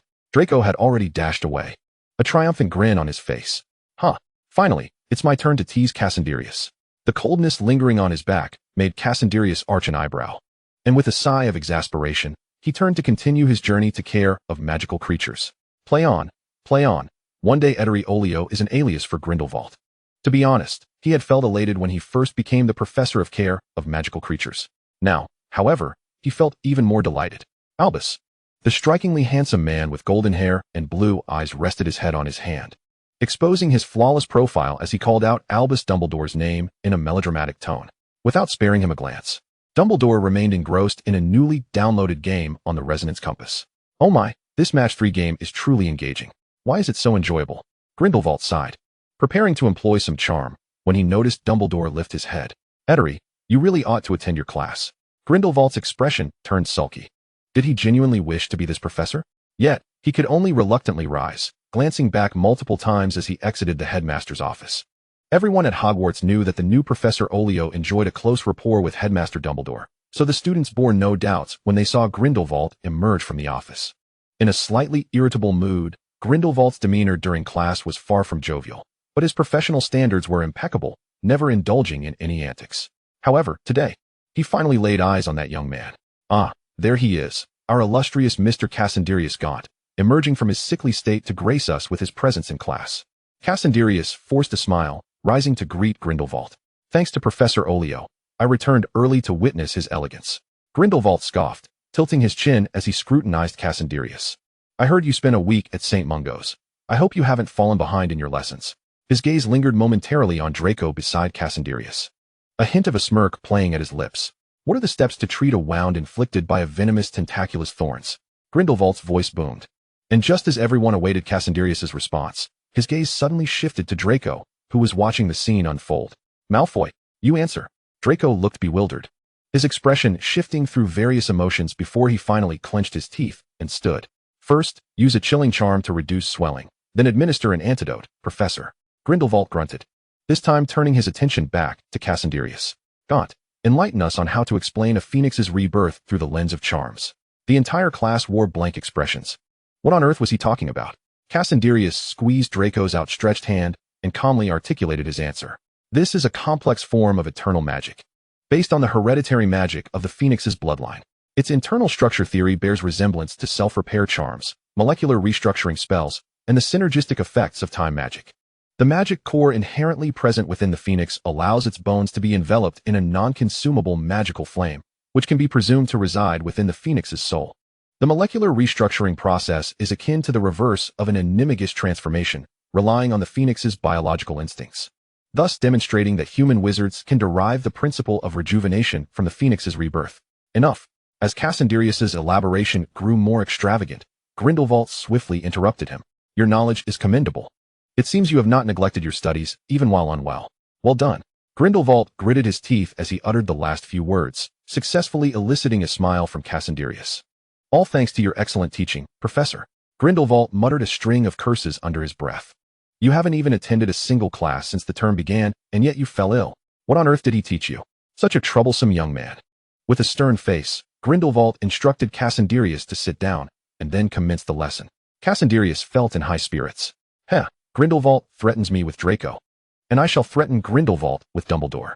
Draco gazed at Cassandrius's smiling visage, leaning in slightly as he quietly inquired in Parseltongue. What was that you just said? It was all a jumble. Grindelwald's questions had surpassed the students' comprehension, leaving them bewildered, grasping only the final few words. Draco, despite his extensive studies, found himself in a similar predicament. He possessed a smattering of knowledge across various subjects, yet lacked depth. Cassandrius, however, was engrossed in the study of transfiguration, affording him a greater understanding. In response to Draco's confusion, Cassandrius willingly divulged the veiled exchange he had just shared with Grindelwald. He threatened me using your name, and I retaliated in kind. Draco's curiosity piqued. He asked, Who? What did you use to threaten him? Cassandrius inclined his head slightly and inscribed 2 letters in the palm of Draco's hand. A D. Draco stared at the letters, momentarily stunned. It took a moment for realization to dawn upon him, and he uttered, Dumbledore? Chapter 177. The Room of Requirement awaits after school. As soon as the Care of Magical Creatures class concluded, Draco eagerly pulled Cassandrius away from the classroom, hurrying towards their next lesson. Slughorn's Potions class was notably lenient for many students. The elderly professor was quite competent, yet his gentle teaching style did not impose rigorous study upon students, allowing those with a desire for independent learning to flourish as well. This harmonious dynamic resulted in universal satisfaction among both eager and reluctant learners. Cassandrius meticulously handled the sleeping draft ingredients while discreetly listening to Draco's complaints. That wretched Potter has been acting strangely lately, always casting me peculiar glances. I truly wish I could deliver him a sound thrashing. The young wizard stirred the cauldron's contents, his gaze fixated on the distant Gryffindor table. Harry and Ron were huddled together, their heads almost toppling into the cauldron, while Hermione compared her notes to the textbook, occasionally glancing over at her friends. Perhaps due to his considerable progress, Harry detected Draco's scrutiny and, with a provocative grin, challenged the Slytherin, inciting Draco's ire to the brink of standing. He doing it on purpose. Draco clenched the stirring rod, his frustrated demeanor bringing Harry a sense of satisfaction. The boy's voice, tinged with irritation, was underscored by barely concealed teeth gritting. Cassandrius pushed the prepared sleeping draft towards Draco, attempting to soothe him. All right, calm down. How about we pay him a visit tonight? It would be a perfect opportunity to assess his recent progress. Sound good? Draco's eyes sparkled with enthusiasm, unabashedly revealing his eagerness to confront Harry. Absolutely. Cassandrius paid no mind to Harry's potential fate. After all, in a sense, Harry was also his subordinate, was he not? Harry, who was joking with Ron, felt an inexplicable chill creep down his spine. Weird, he thought. Well, he has been missing the mark lately. How he longed to demonstrate his prowess to Draco. As Potions class concluded, Harry had yet to make his exit when he found Draco, the quintessential school bully, obstructing his path. With arms crossed and a condescending expression, Draco loomed over Harry. Cassandrius followed closely behind Draco, his demeanor remarkably unperturbed, as if merely accompanying a friend. Harry and Ron exchanged knowing glances, both unable to suppress their mischievous smiles. Hey, Draco, irritated by their blatant disregard, pounded the table, his voice dripping with menace as he called out, Potter, Weasley. 8 o'clock at the Room of Requirement. Whoever backs down, admits defeat. Ron regarded Draco with a hint of surprise, noting the pride he could not conceal. He turned to his good friend Harry. Nearly a month into the school year, Harry's transformation was conspicuous. Even though Hogwarts cuisine was largely composed of high-fat, high-sugar fare, the nutritionist from Omnigrove had devised a tailored meal plan for him, resulting in Harry's remarkable growth. He had surpassed Ron by half a head in mere weeks. Not only that, but Harry's combat skills had also improved significantly, making it impossible for Ron to best him in their duels. Really? Harry exclaimed, excitement bubbling within him. Is it finally time for me to mock Draco? Draco, noticing the uncontainable joy in Harry's eyes, understood precisely what thoughts were swirling in his mind. With a disdainful snort, he lifted his chin, exuding an air of arrogance. Don't think that your meager skills can surpass me. I am a Malfoy. Harry observed Draco's confident demeanor, his own mind racing with thoughts. Draco's bravado surely masked some devious scheme. With a swift thought, Harry articulated his stipulation. All right, but you can only use one wand. No other weapons allowed. Draco found himself momentarily at a loss for words, his retort stifled. Cassandrius stood silently behind him, clutching a book, patiently awaiting his response without uttering a word. Draco felt a surge of frustration, but maintained his facade of superiority. Come on, who is afraid of whom? And you? You're prohibited from using anything else. Harry boldly matched Draco's glare. Having known each other for so long, they were well aware of each other's personalities. Draco was the quintessential rich boy, prone to sulking whenever things did not go his way. In contrast, Harry was obstinate. Having grown increasingly cunning since his association with Draco and the influence of Sirius, adopting some of his rogue tendencies. Ron, standing beside Harry, looked at Draco, only to find Cassandrius with his eyes closed behind him. He then glanced around, realizing Hermione had already departed. That Potter.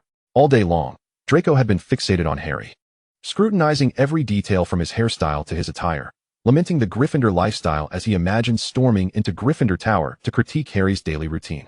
Cassandrius noted Draco's increasingly childish temperament. Walking the path from the dormitory to the room of requirement, Draco covertly observed Cassandrius from the corner of his eye. Despite his apparent agitation, Cassandrius remained unperturbed. Draco, puzzled, took advantage of Cassandrius's blindness, openly retrieving a compass and clicking into a chat with Pansy titled 100 Ways to be Affectionate with Your Partner. Keep talking until they become impatient. Then lean in for an exasperated kiss. Scratching his head, Draco mused, I'm not doing anything wrong, am I? However, he had forgotten that Cassandrius, now blind, relied solely on sound and perception to gauge the emotional shifts of those around him. The distinct clatter of fingers on the screen was unmistakably loud, yet Cassandrius seemed oblivious. Coupled with Draco's childlike, incessant chatter, Cassandrius felt a twinge of embarrassment. The more embarrassed he became, the more silent he grew, until Draco's fingers abruptly stilled against the screen. Draco gazed at the link sent by Pansy, his eyes shimmering with increasing brilliance. He cast a glance at Cassander, shrouded in dim shadows, took a deep breath, and mustered his courage to draw closer to him. The crisp sound of his shoes striking the ground made Cassander's heart flutter. Outside the corridor, the sky was overcast, layers of dark clouds obscuring the majority of the bright moon, with only scattered moonlight cascading upon the youth's head and profile. Draco tucked away the compass, and his left hand, cloaked in voluminous robes, inadvertently brushed against Cassander's right hand. Cassander's hand was icy, and as Draco's fingertips merely grazed it, the fleeting warmth compelled Cassander to inch closer to Draco's fingers. Seizing the moment, Draco grasped the cold left hand, seeking to melt away its chill with his own warmth. Cassander felt his cheeks flush, his trembling fingertips firmly ensnared by Draco's grip. Draco, his voice trembled, a rarity for him, mirroring Draco's own emotions. Draco turned his head, observing the rosy hue blooming on Cassander's earlobes against his white hair, igniting a warmth within Draco's heart. In truth, only Draco was aware of how damp his right hand had become. Were it not for the magical reinforcement of his left hand, he might have fled in panic. Yet, Draco clenched his jaw. The trials of romance. There must always be a hierarchy. Perhaps due to his anxiety, Draco felt a thin sheen of perspiration envelop his body. As they stealthily approached an empty classroom, Draco's hand had already found its way to Cassander's wrist. Cassander made no protest, allowing Draco to lead him. Just as they reached the empty classroom, Draco halted abruptly. Within the inky darkness of the room, two voices whispered. Cidi, Chio. The sound resonated quietly, yet Draco's expression soured. How infuriating. Chapter 178. The perfectly timed tumult. Why must others always ruin his moments of bliss? Draco gritted his teeth in frustration. His face flushed. The once formidable courage he possessed now dwindled to mere fragments. Such is the peculiar nature of human experience, when one is filled with resolve. Every obstacle seems merely a step forward, yet when adrenaline wanes and courage dissipates, that initial bravado transforms into shyness and timidity. Draco held Cassander's hand tightly, mentally noting the names of the two intruders within. How vexing. Cassander allowed Draco to maintain his grip, absorbing the sound of Draco's grinding teeth and muffled breaths, while also catching the muffled voices from within the classroom. Rarely did he feel bashful. Such a novel emotion stirred within him, yet as the shyness faded, it was replaced with joy. Cassander permitted Draco to lead him by the hand, secretly reveling in the moment. He pressed his lips together, suppressing any laughter that threatened to escape. Just as Draco felt the urge to muster his courage once more and boldly enter the empty classroom, a cat's meow startled him, causing him to shudder. Meow? With each rising wave of courage, he now found himself devoid of any remaining boldness. He hid behind Cassander's charm, glaring fiercely at the disheveled white cat. How intolerable. That was the cat of the school caretaker, Filch, named Mrs. Norris. Typically, wherever Mrs. Norris roamed, Filch was not far behind. Draco had roamed the night for quite some time, but mostly under Cassander's guidance, rarely encountering the patrolling Filch. As Filch approached, Draco instinctively held his breath, taking a step back.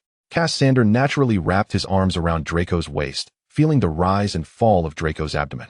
The warmth of his body contrasted sharply with the chill of Cassandra's fingertips, even through the fabric of their clothing.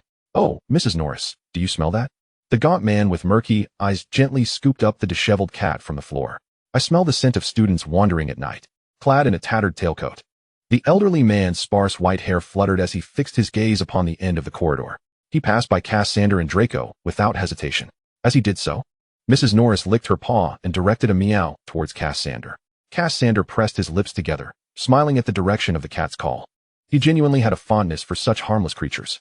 Draco, feeling a twinge of distaste, retreated further into Cassandra's embrace.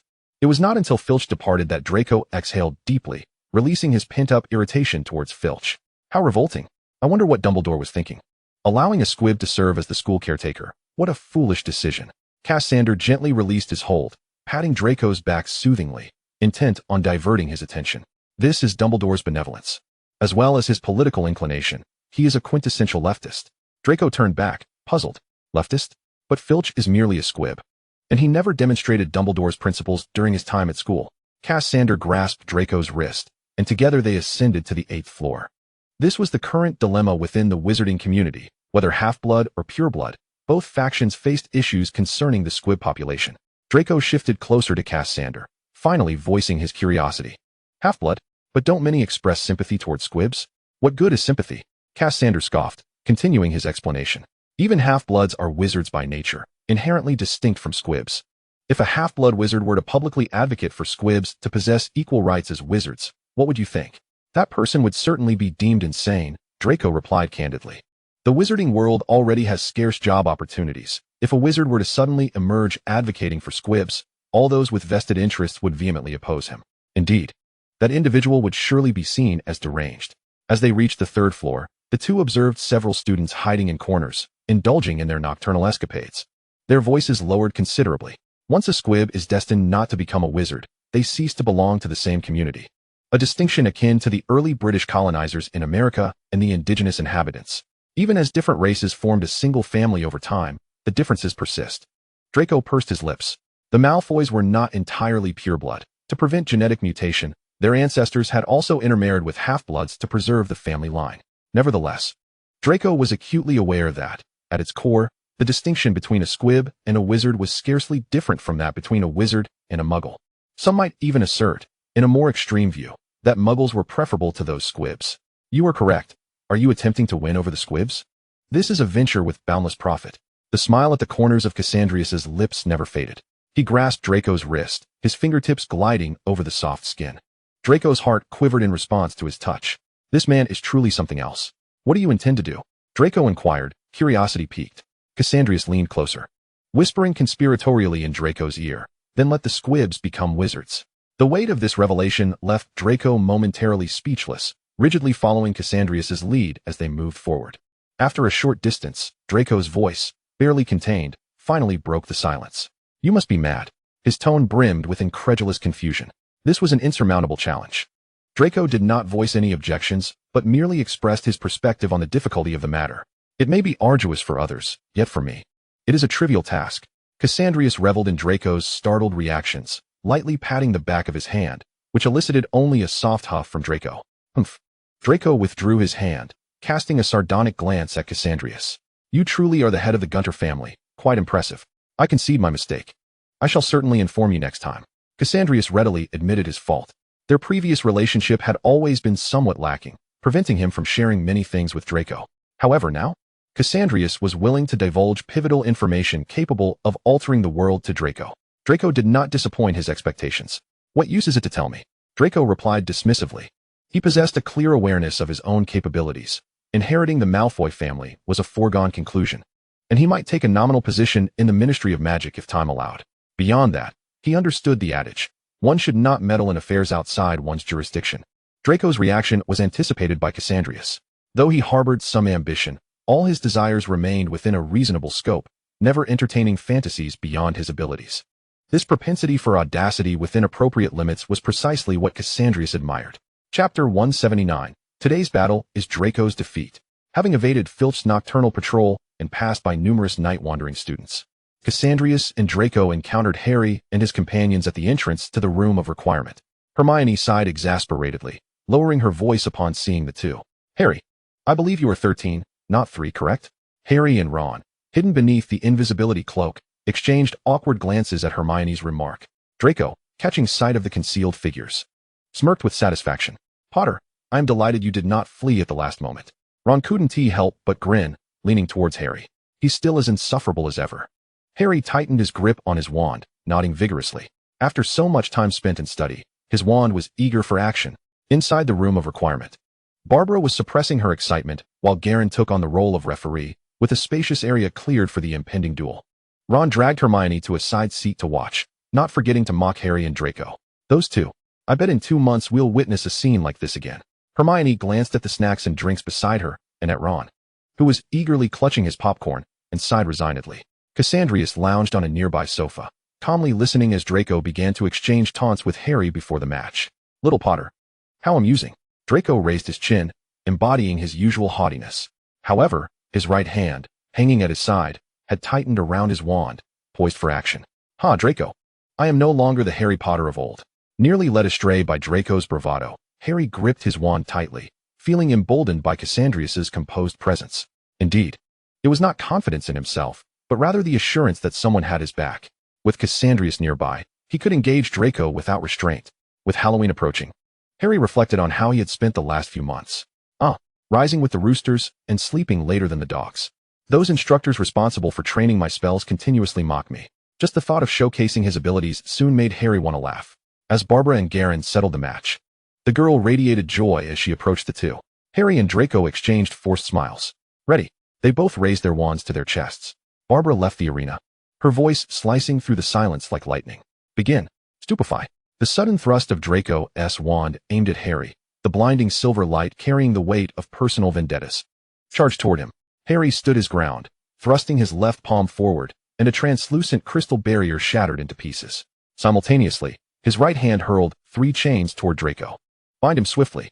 Draco's pupils constricted as he traced a swift arc in the air with his wand. Confringo. Boom. Dazzling fireworks erupted between them, followed closely by their nearly simultaneous incantation. Expelliarmus. 2 crimson spells collided midair, erupting into a blinding golden-red spark. Draco's expression remained impassive as he pressed his lips together, feeling a slight numbness in his palm, reluctantly acknowledging the skill of Harry's disarming spell.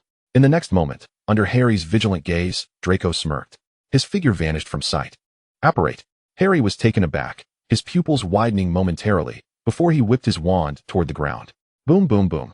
Instantly, the ground fractured, stone walls shooting up around him, enveloping his entire body in a blink. Bang, bang, bang. Draco emerged behind the stone wall, 3 stupefy spells leaving deep, bone-visible scars on the structure. The next second, the wall crumbled with a deafening roar, sending clouds of dust into the air, as 2 blue lights flickered, sending Harry and Draco reeling backward, separating them by several meters. Amidst the debris, they locked eyes, both raising their wands. Inferno. Aqua Eructo. The searing heat scorched the ground, transforming into serpentine flames that roared through the air toward the opposing serpent-like eagle. Sizzle. The intense heat collided with the waves of water, and a thick mist of steam filled the entire room of requirement. Draco seized the opportunity to cast the disillusionment charm, concealing his form, while using transfiguration to manipulate the rising steam into a flurry of misty blades that incessantly hurled towards Harry. Clang, clang, clang. In the midst of the white haze, the crisp sounds echoed continuously as Draco vanished from sight once more. A shimmering blue shield deflected the flying daggers from all directions, prompting Harry to raise his wand with fervor. Windstorm, clear away. A fierce gale arose from an unknown source, scattering the moisture in the air and revealing the true forms of the two combatants. Draco's silhouette had vanished, while the ground beneath Harry was marred with deep gashes and dust from the relentless onslaught of blades. Suddenly, with a swoop, Draco closed in, his wand poised menacingly against Harry's lower back. The distance was perilously close, almost guaranteeing a hit. However, sensing a rush of wind behind him, Harry reacted with blinding speed, sidestepping and seizing Draco's advancing right hand, initiating transfiguration. Snap! The jeweled cuff on Draco's sleeve transformed swiftly into shackles, firmly restraining his right hand. Taken aback, Draco was about to retaliate when Harry, seizing the moment, tightened his grip on Draco's right hand while thrusting his knee upward with force. Forced to retreat, Draco found himself losing control. Despite the shackles binding his hand, he did not release his grip on his wand, nor did Harry loosen his hold. Leaning back, in the instant their eyes met, Draco's fingertips abruptly pressed against Harry's wand. Mind control. Harry's emerald eyes narrowed, his grip faltering momentarily. Seizing the chance, Draco reverted the shackles back into cuffs and apparat away from Harry. In a heartbeat, Harry's mental barrier instinctively activated, and as consciousness returned, his wand was already aimed at Draco. Disarm. Magical energy coalesced into a slender red line, swiftly disarming Draco before he could react. Crack. As Draco's wand flew from his grasp, a moment of astonishment washed over him, and in the very next second, Harry drew a circle in the air with his wand. Flames erupted. The circular inferno enveloped Draco instantly, fire licking the air and scorching the ceiling. The outcome was clear. Ron stood frozen, clutching the unmoving popcorn in his arms. Utterly dumbfounded. Was this truly his best friend? What had he endured? How could he be unaware? Hermione, equally astonished, yet more responsive than Ron, was taken aback by the reckless fervor exhibited by the two. They were fighting for their lives, weren't they? Rachel appeared at some point, sitting beside Cassandrius, her little mouth chattering incessantly. My goodness, are they fighting or demolishing the place? No wonder Harry has changed so much lately. What exactly has he gone through? How fascinating. Can you recommend the teacher to me? When I return, I want to show my grandfather a thing or two. As the flames gradually subsided, Harry picked up Draco's wand and approached him, offering it back. His demeanor was remarkably calm, devoid of any pride from his victory. Draco, with a scowl, did not withhold his praise. You were impressive, Potter. Harry merely smiled, choosing not to speak, instead turning to Cassandrius, who approached Draco. You've made significant progress, Harry. Cassandrius extended his hand, and Draco naturally placed his in his grasp. Harry's excitement was palpable as he faced Draco's calmness juxtaposed with Cassandrius, for in a sense, Cassandrius was his superior. It is all thanks to our instructors. Harry lowered his head bashfully, knowing that even with his current prowess, he would still be subject to Professor Vesper's teasing. The dazed Ron was led away by Harry and Hermione, and after exchanging brief words with the studious Garen and Barbara, Cassandrius departed the room of requirement alongside Draco. Though Draco was not particularly pleased, he was not overly disheartened. Harry's advancement was anticipated, after all. He too had made considerable strides. Yet, one point lingered in Draco's mind. Harry seemed unfazed by the stunning spell. Contemplating this, Draco voiced his thoughts. Cassandrius chuckled softly. A certain elderly professor, unable to let go of the ever-growing savior, had taken it upon himself to serve as Harry's practical combat instructor. Chapter 180. A Day in the Life of Harry. At 6 in the morning, while Hogwarts remained ensconced in a veil of drowsiness, Harry quietly completed his morning routine and departed the dormitory. Skillfully avoiding the slumbering portraits, he made his way to the room of requirement. Upon entering, he purposefully sought out the handheld suitcase and stepped inside.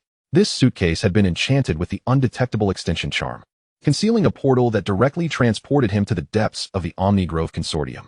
Descending through dimly lit corridors, the flickering candlelight gradually transformed into bright electric lights until, at last, the view before him became clear, revealing splendid crystal chandeliers lining the walls, eliciting a smile from Harry's face. Good morning, Mr. Chandler. In the spacious, well-lit underground training facility, only a few individuals sat silently in the corner lounge. Roland Chandler, a mute, possessed extraordinary physical prowess due to his wizarding lineage, had become a mercenary after being abandoned, and was now a member of the Blackhawk security under the Omnigrove Consortium. You are 3 minutes late.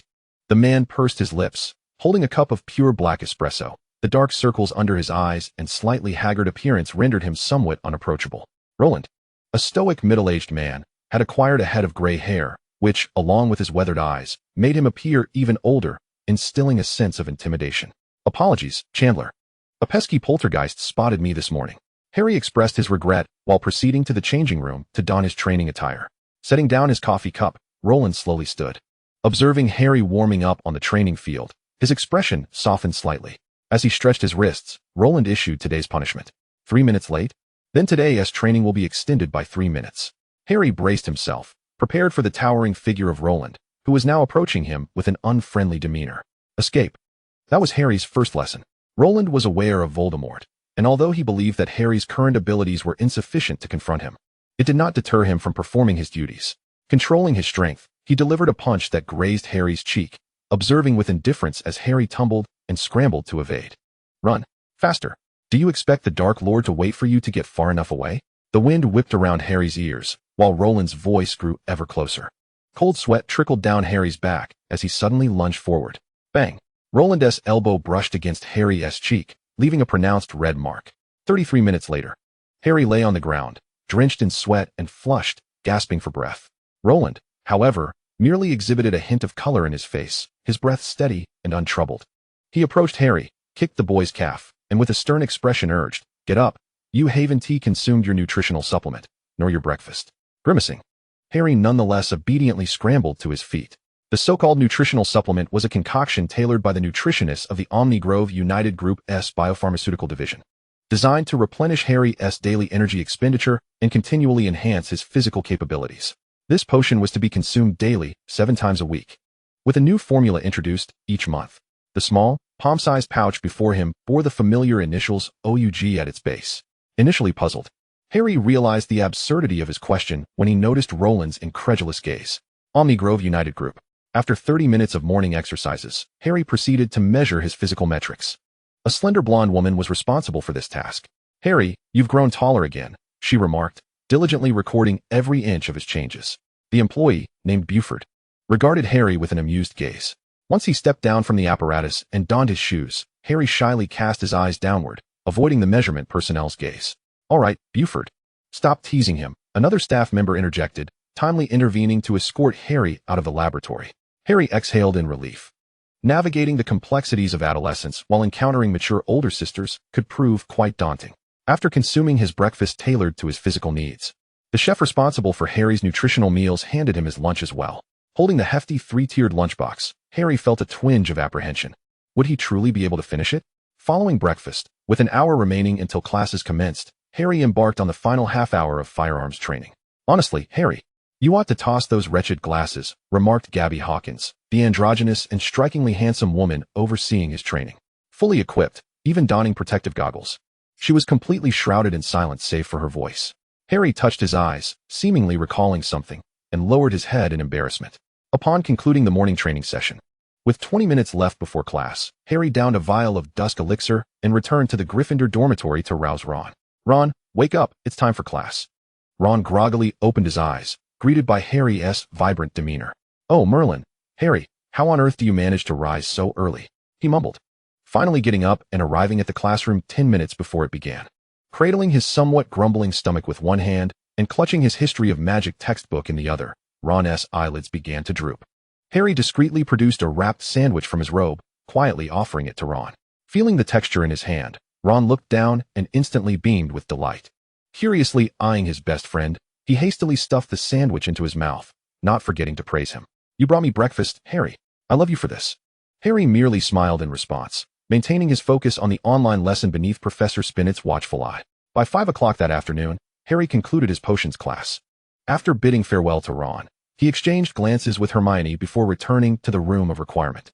Upon reaching the underground training facility, Harry suppressed his bubbling excitement only to be met with an unexpected figure. Professor Snape? The nutritionists at Omnigrove treated all with equal regard, despite Snape's perennial gloom. He adhered to the principle that everyone must dutifully consume their meals. In just 6 months, Snape had undergone a remarkable transformation. Clad in a pristine white lab coat, with his hair neatly falling around him and a statuesque posture, his expression was one of indifference. Even someone from Hogwarts might not recognize him in that moment. Spotting Harry, Snape disdainfully snorted through his nose. "You ought not to address me as Professor, Mr. Potter." Harry's face flushed with embarrassment, yet his tongue outpaced his reason. "Nor need you call me Mr." Snape halted mid-turn, casting a fierce glare at the audacious boy before him. "Potter, keep up." Snape's strides were swift, but fortunately, Harry's training had begun to yield results, allowing him to catch up in just a few steps. Snape cast a sidelong glance, only then realizing that the boy had indeed grown significantly taller, nearly matching his own height. "Sir, where are we headed?" Snape looked down at Harry, who met his gaze unwaveringly with his green eyes. Snape's lips twitched, and he averted his gaze, somewhat begrudgingly. "You should be aware that your combat instructor has lodged a complaint regarding the need for a potion to restore your eyesight." Harry lowered his head, feeling somewhat lost. Snape continued his brisk pace, soon arriving at a laboratory within the facility. Although it was only half the size of the safer one, it was adequate. Grabbing a vial of dark purple potion, Snape thrust it toward Harry's face. "Drink this." Harry took the potion, trembling slightly as he spoke. "Sir, if I die, could you please inform my friends?" Snape donned a mock smile. It would be simply splendid if you could manage to die. Under Snape's threatening gaze, Harry resolutely tilted his head back and drank the peculiar potion. The initial sensation was one of bitterness. Afterward, however, there was nothing, just a fleeting bitterness before he felt a refreshing coolness around his eyes. He noticed his vision becoming blurred and distorted. Harry attempted to remove his glasses. The world before him became astonishingly clear. "Professor!" Harry exclaimed in astonishment. Snape crossed his arms, letting out a cold huff. "There's no need to call me Professor." Chapter 181. The Sadness of the Mute Canon. Harry's fleeting sense of pride gradually dissipated during subsequent duels with Draco, as time quietly crept toward Halloween amidst their training sessions. "Ha! The Peeves is up to mischief." Several diminutive shadows in variously colored hats flitted through the castle, gleefully tormenting passing students. Draco moved a bit closer to Cassandrius. The Peeves, in turn, naturally passed by them. For reasons unknown, although the Peeves treated everyone equally, they seemed hesitant to confront Cassandrius. How annoying. A somewhat hoarse voice accompanied the sound of a cat's meow, prompting the Peeves to flutter joyfully toward that direction. As a non-magical mute, the Peeves delighted in the ongoing battle of wits with Filch. "Truly bothersome," Draco muttered under his breath, his gaze fixated on something not far away. He squinted his eyes. Not far from the lake, amidst the towering shrubs, two indistinct figures caught his eye. Was it Dumbledore and Professor Ollivander? Cassandrius paused in his steps, a smile involuntarily curling at the corners of his lips, while internally he expressed profound admiration for Grindelwald's swiftness. How remarkably swift. The adage "the early bird catches the worm" is not merely a saying. Cassandrius had always perceived Dumbledore as a man prone to compassion. Otherwise, why would he repeatedly shield his own?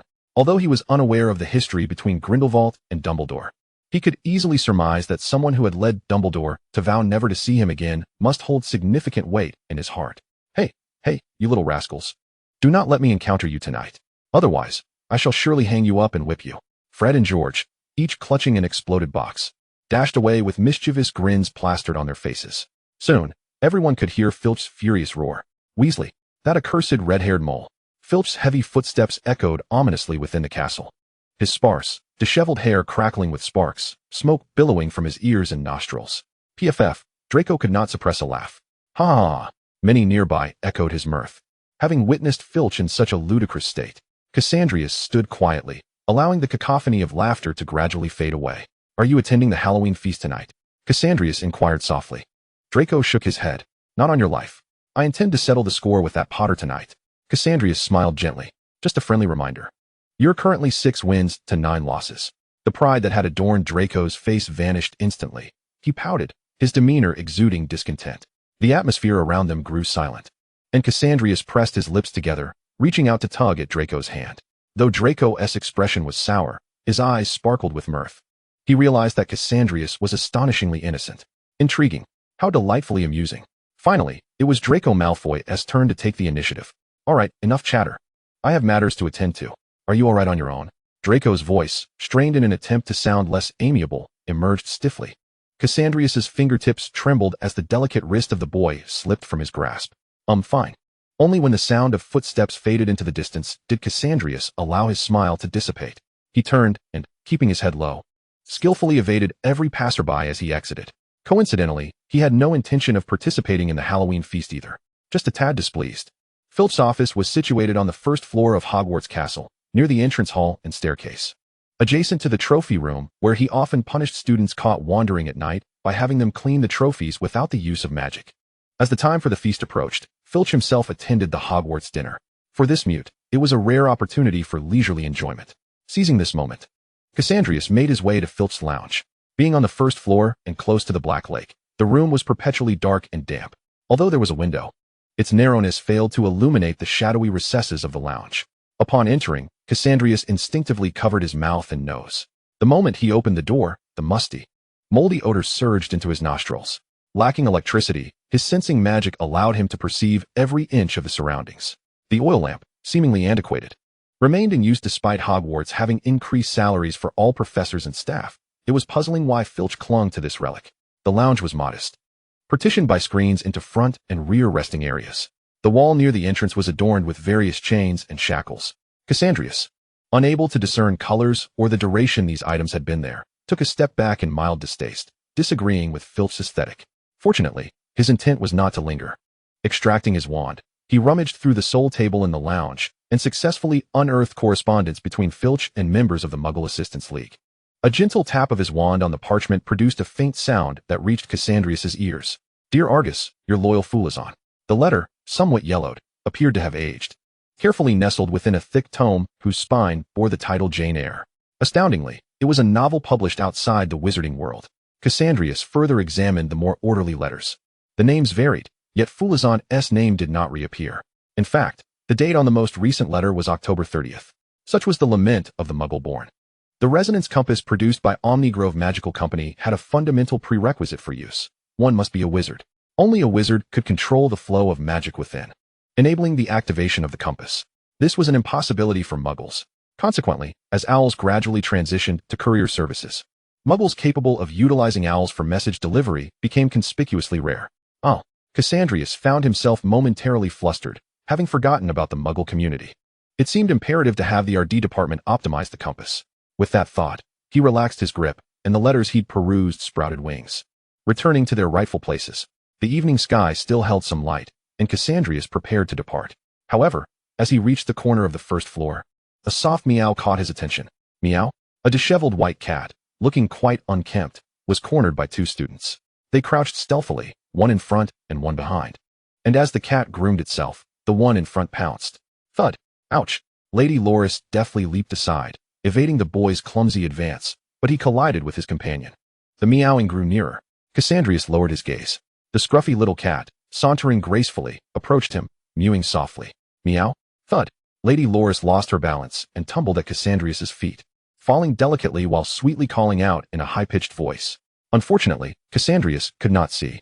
The two students turned, witnessing the elusive Lady Loris sprawled at Cassandrius's feet, purring affectionately. And in a moment of embarrassment, they turned and fled. Cassandra stood with his head bowed, seemingly indifferent, while Lady Loris anxiously flicked her tail against the ground. Meow? The persistent calls of the little kitten by his ear never ceased. Slowly, Cassandra crouched down, extending his hand as if to stroke Lady Loris, prepared for the caress. Her round, glistening eyes closed in anticipation, yet the expected touch never arrived. The little kitten, puzzled, opened her eyes to find the hand hovering just above her head. Lady Loris was displeased. She stood upright on her hind legs, nudging Cassandra's hand with her head, feeling the slightly coarse texture against his palm.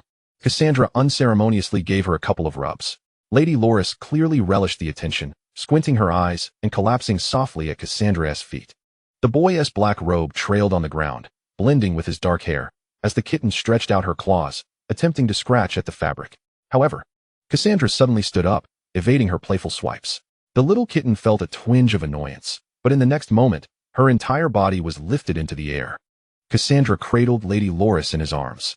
Initially uncomfortable with being held, Lady Loris squirmed for a moment before finally finding a suitable position and relaxing. With his hands securely supporting her rear, Cassandra noted how light and slender Lady Loris was. Her disheveled fur felt rough and prickly, revealing a body devoid of flesh that allowed him to distinctly feel the bones beneath the skin. There was also a faint, unpleasant odor emanating from her. Cassandra rarely interacted with furry creatures, yet he found the sensation utterly intolerable. Swiftly, he retrieved a bottle of Eternal Dawn potion from his ring. In the astonished gaze of Lady Loris, the cork popped off and flew away. Meow? Before she could react, Cassandra pinched her chin and poured the potion into her mouth. The little kitten had no time to respond before the magic took effect. Gradually, her skin tightened and filled out. The previously dry and dull fur began to shed, replaced by soft, vibrant new hair. In less than half a minute, the emaciated little kitten transformed before his eyes. Weighing her in his arms and feeling the texture of her fur, Cassandra felt considerably more satisfied. Unlike the earlier weightless feeling, the now plump Lady Loris had a notable heft. However, she still retained a slight odor. Assessing the surrounding environment, Cassandra, amidst Lady Loris's curiosity about her transformation, decided to give her a thorough wash. A cascade of clear water enveloped the little kitten in an instant, and before Lady Loris could protest, a fleeting foam appeared and vanished, whisking away the dirt with rapid currents. A warm breeze gently caressed Lady Loris's fur, carrying away all traces of moisture and chill. As Lady Loris floated down from the air, still bewildered, Cassandra reveled in the soft, fluffy sensation in his hands, smiling contentedly. No resistance. Good kitty. After the Halloween banquet, Filch discovered that Lady Loris was missing. Traditionally, she was always by his side. The thought of the cat that had accompanied him for so long darkened Filch's mood. His expression, lined with deep creases, reflected his discontent. Rushing back to his rest area, Filch called out several times, but received no response from Lady Loris, which began to heighten his anxiety. Just as he stepped out of the lounge, a sweet, almost whiny meow caught his attention. Lady Loris. He hurried toward the source of the sound, but froze upon seeing a familiar, yet unfamiliar boy standing nearby, cradling a cat. The cat in his arms was covered in shades of gray and white, with fluffy, soft fur, bright, clean eyes, and a healthy, robust body. This was clearly not his Lady Loris. Filch assumed the boy was flaunting his cat-esque cuteness, further souring his mood. It was nearly curfew. Why wasn't he heading back? He growled under his breath, turning to leave. Lady Loris tilted her head in confusion. Gracefully leaping from Cassandrius' arms and silently approaching Filch, her fluffy tail swaying behind her. Meow? No longer the sweet sound. The now slightly hoarse tone startled Filch. Lady Loris, a Maine Coon of gray and white, had shed her previous emaciated and scruffy appearance, making it difficult for Filch to recognize her at first. He stared incredulously at the cat at his feet, his eyes wide with disbelief. Lady Loris? The clean and beautiful kitten rubbed against Filch's trousers. In an instant, he scooped up Lady Loris, scrutinizing her with a mix of astonishment and suspicion, casting a wary glance at Cassandra. Did he trick you? Lady Loris, displeased, swatted Filch's cheek with her tail. The force of her swipe brought a slight sting to his face, calming his mind somewhat. It was a relief that nothing untoward had happened to his cat. However, how did she end up like this? Lady Loris nonchalantly began grooming her paws in Filch's embrace, completely disregarding his thoughts. Feeling a void where Lady Loris had been, Cassandra awkwardly rubbed his fingertips together. The chorus of meows and the questions from her owner directed towards Lady Loris made Cassandra long for Draco. He too had a cat. Filch's gaze towards Cassandra softened slightly, but it did not quell his malice towards the wizard. Boy, you should be grateful you didn't do anything to my cat, or I would make you experience the sensation of being hung and whipped. He raised his voice, attempting to mask his internal turmoil with bravado. Cassandra remained unfazed, locking eyes with Filch's fierce glare. Of course not, but I do have matters to discuss with you, Mr. Filch. Filch was skeptical. In the past, many students had approached him under similar pretenses, only to reveal their lack of sincerity. Although I'm unsure of your intentions, don't be alarmed, sir. What I have to say may pertain to your greatest concerns. Filch scoffed, harboring no trust in Cassandra's empty words. Boy, for the sake of finding my cat, you should leave my sight immediately. With that, Filch turned away, cradling Lady Loris in his arms. She meowed a few times in Cassandra's direction as Filch irritably patted her head. Don't make a fuss. Cassandra stood still, letting out a resigned sigh. Chapter 183. The first phase of the mute cannon experiment. Filch cradled his cat as he made his way back to his quarters, shutting the door firmly behind him. He scrutinized Mrs. Norris several times, and only after confirming that all was well did he exhale in relief. It was not that he intended to mold Mrs. Norris in any specific way. Rather, an excessively adorable cat inevitably attracted unwarranted attention at school. Filch merely wished that his feline companion belonged solely to him. No more wandering off. He glared fiercely at Mrs. Norris, his voice tinged with barely concealed frustration. Unperturbed, Mrs. Norris continued to groom her paws, seemingly indifferent to Filch's admonitions. Observing her usual demeanor brought him some comfort, and he settled at his desk to retrieve the unfinished letter from the previous day. Dear Argus, Omnigrove is treating us well, and there is a department recruiting for mute cannons. Several of my friends and I have joined. How have you been lately? I fear that staying at Hogwarts may not be the best decision for you. Yours, Ophian Whiteman. Ophian Whiteman, a friend of Filch's from the mute cannon community. In truth, all of Filch's friends were mute cannons. Regardless of their differing personalities, those distinctions vanished in the shared experience of being mute. Omnigrove Magical Company. Filch was familiar with this company. It was the one responsible for the wildly popular resonance compass that had captivated all of Europe. To be candid, Filch harbored a deep-seated disdain for this company. Why should wizards wield a compass that mute individuals could not use? Why do mute individuals still rely on owls as their means of communication? Why were they deemed inferior? Filch's expression darkened as he violently tore the letter to shreds. Russell. Russell. Mrs. Norris, nestled in her cozy nook, continued to groom her slightly overgrown fur, unperturbed by her master's outburst. With a scowl, Filch stood, preparing for a moment of respite. However, a sharp rapping at the door caused him to furrow his brow. If a student dares to show their face before me, I swear I shall have them strung up for a good thrashing. Mrs. Norris, unfazed, kept grooming, indifferent to the impending encounter. Creak. The door swung open. In the inky darkness of the night, a boy clad in black stood a foot away from the threshold, squinting slightly, a genial smile gracing his features. "Good evening, Mr. Filch." Filch's countenance soured, his gaze radiating palpable malice. A tumult of jealousy, aversion, loathing, and rage coalesced within him, casting a shadow over his entire demeanor. "Merlin, it is Mr. Gunter. Did I not instruct you to stay out of my sight?" he exclaimed dramatically, yet his expression remained one of disgust, even hatred. Cassandra observed with a smirk, patiently awaiting the conclusion of Filch's theatrics. "Very well." Filch's expression abruptly shifted to one of cool detachment. He emitted 2 annoyed snorts from his nose and cast a brazenly disrespectful glance up and down at Cassandra. "For Mrs. Norris's sake, I want to inform Dumbledore about your nocturnal escapades tonight." Filch's voice had taken on a gravelly tone, the inflection laced with mockery. Cassandra remained motionless. "Hey!" Filch's annoyance began to mount.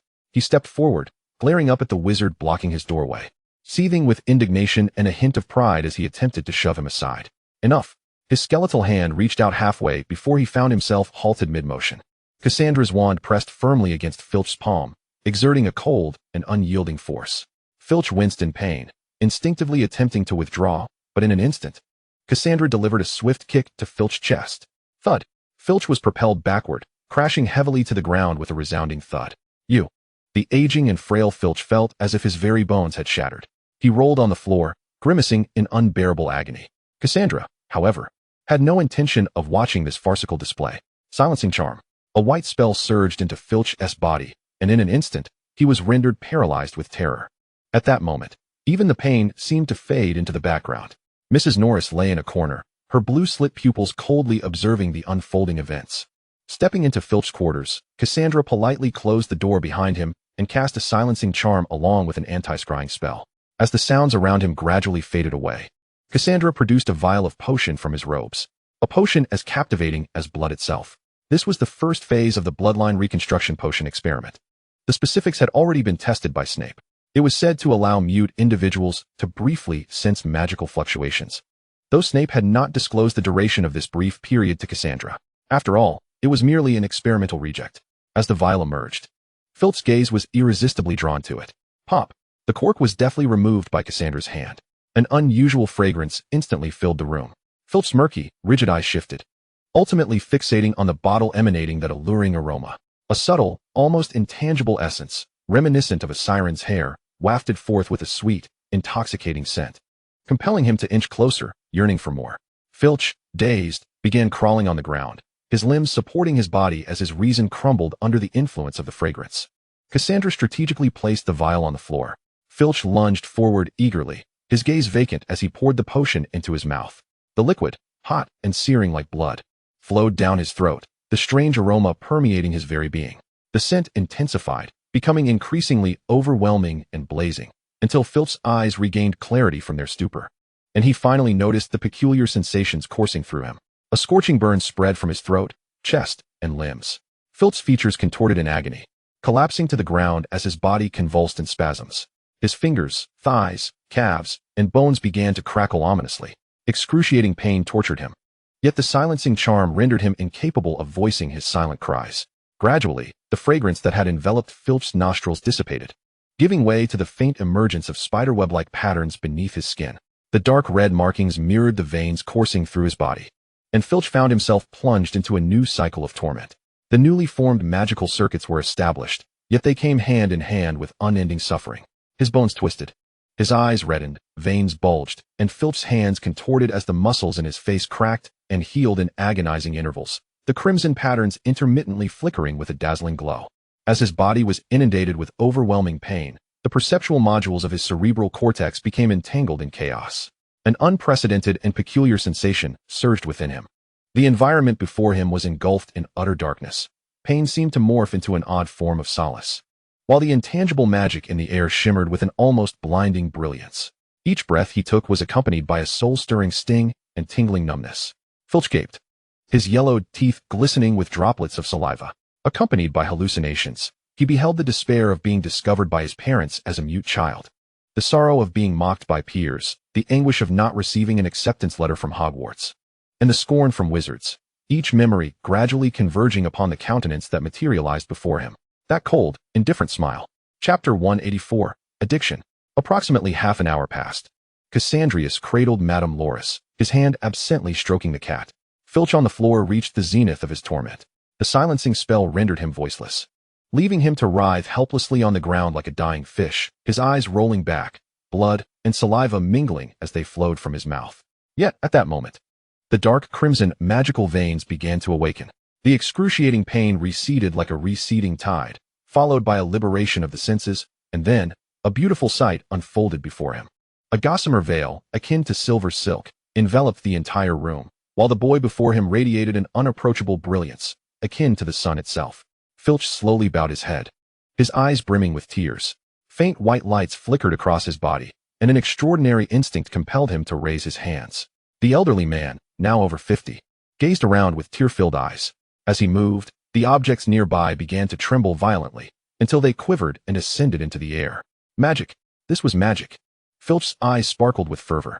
He clumsily crawled on the floor, resembling a disheveled mole, desperately attempting to dig a hole. Madame Loris struggled momentarily, prompting Cassandrius to relent and release his grip, simultaneously lifting the silencing spell from the man.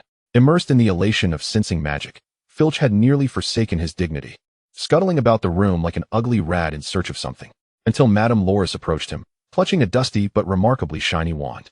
The cat's fluffy tail brushed against Filch's arm, causing his body to jerk involuntarily. Almost instantaneously, he reached out and grasped the wand tightly. Magic! Filch gasped silently, his bloodshot, murky eyes nearly bulging from their sockets. He trembled as he raised the wand towards the room, stammering the incantation he had recited countless times over the years. Illumination. A dim white light flickered at the tip of the wand. The shimmering glow, like a candle flickering in the wind, broke the dam of Filch's tears. Illumination. Illumination. Illumination. Filch enthusiastically cast the spell he had practiced innumerable times, the missing piece in his heart fervently regrowing flesh and blood. Above, a floating compass glimmered with red light. Silently observing the spectacle, Filch grew increasingly dissatisfied with merely illuminating the room. He began to experiment with various spells he had fantasized about using.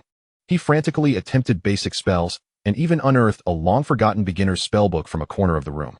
2.5 hours passed. Regardless of success or failure, the joy of experiencing magic nearly made Filch lose track of time. He was wholly immersed in the warmth of magic coursing through his veins. Intoxicated by the exhilaration it brought, Madame Loris nestled at Cassandrius's feet, playfully seeking his embrace. However, the cat, imbued with a similar magical glow, became Filch's target. He lunged towards Madame Loris, clutching the struggling feline tightly.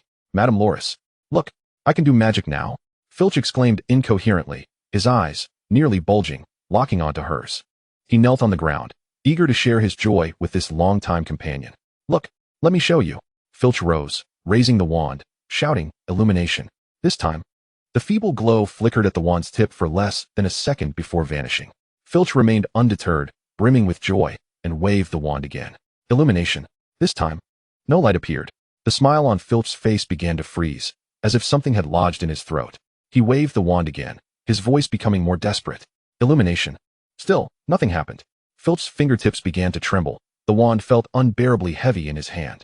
He gasped for breath, collapsing to his knees. How could this be? Filch's voice cracked. He urgently rolled up his sleeve, watching in horror as the magical circuit on his arm dimmed and faded. No, Filch howled, his eyes frantically scanning the surroundings. The magical circuits around him remained crystal clear. However, why had they dimmed? What was happening?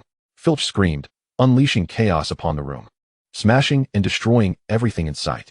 Throughout it all, he harbored no desire to confront Cassandrius. The small room became a scene of utter devastation. 3 hours passed.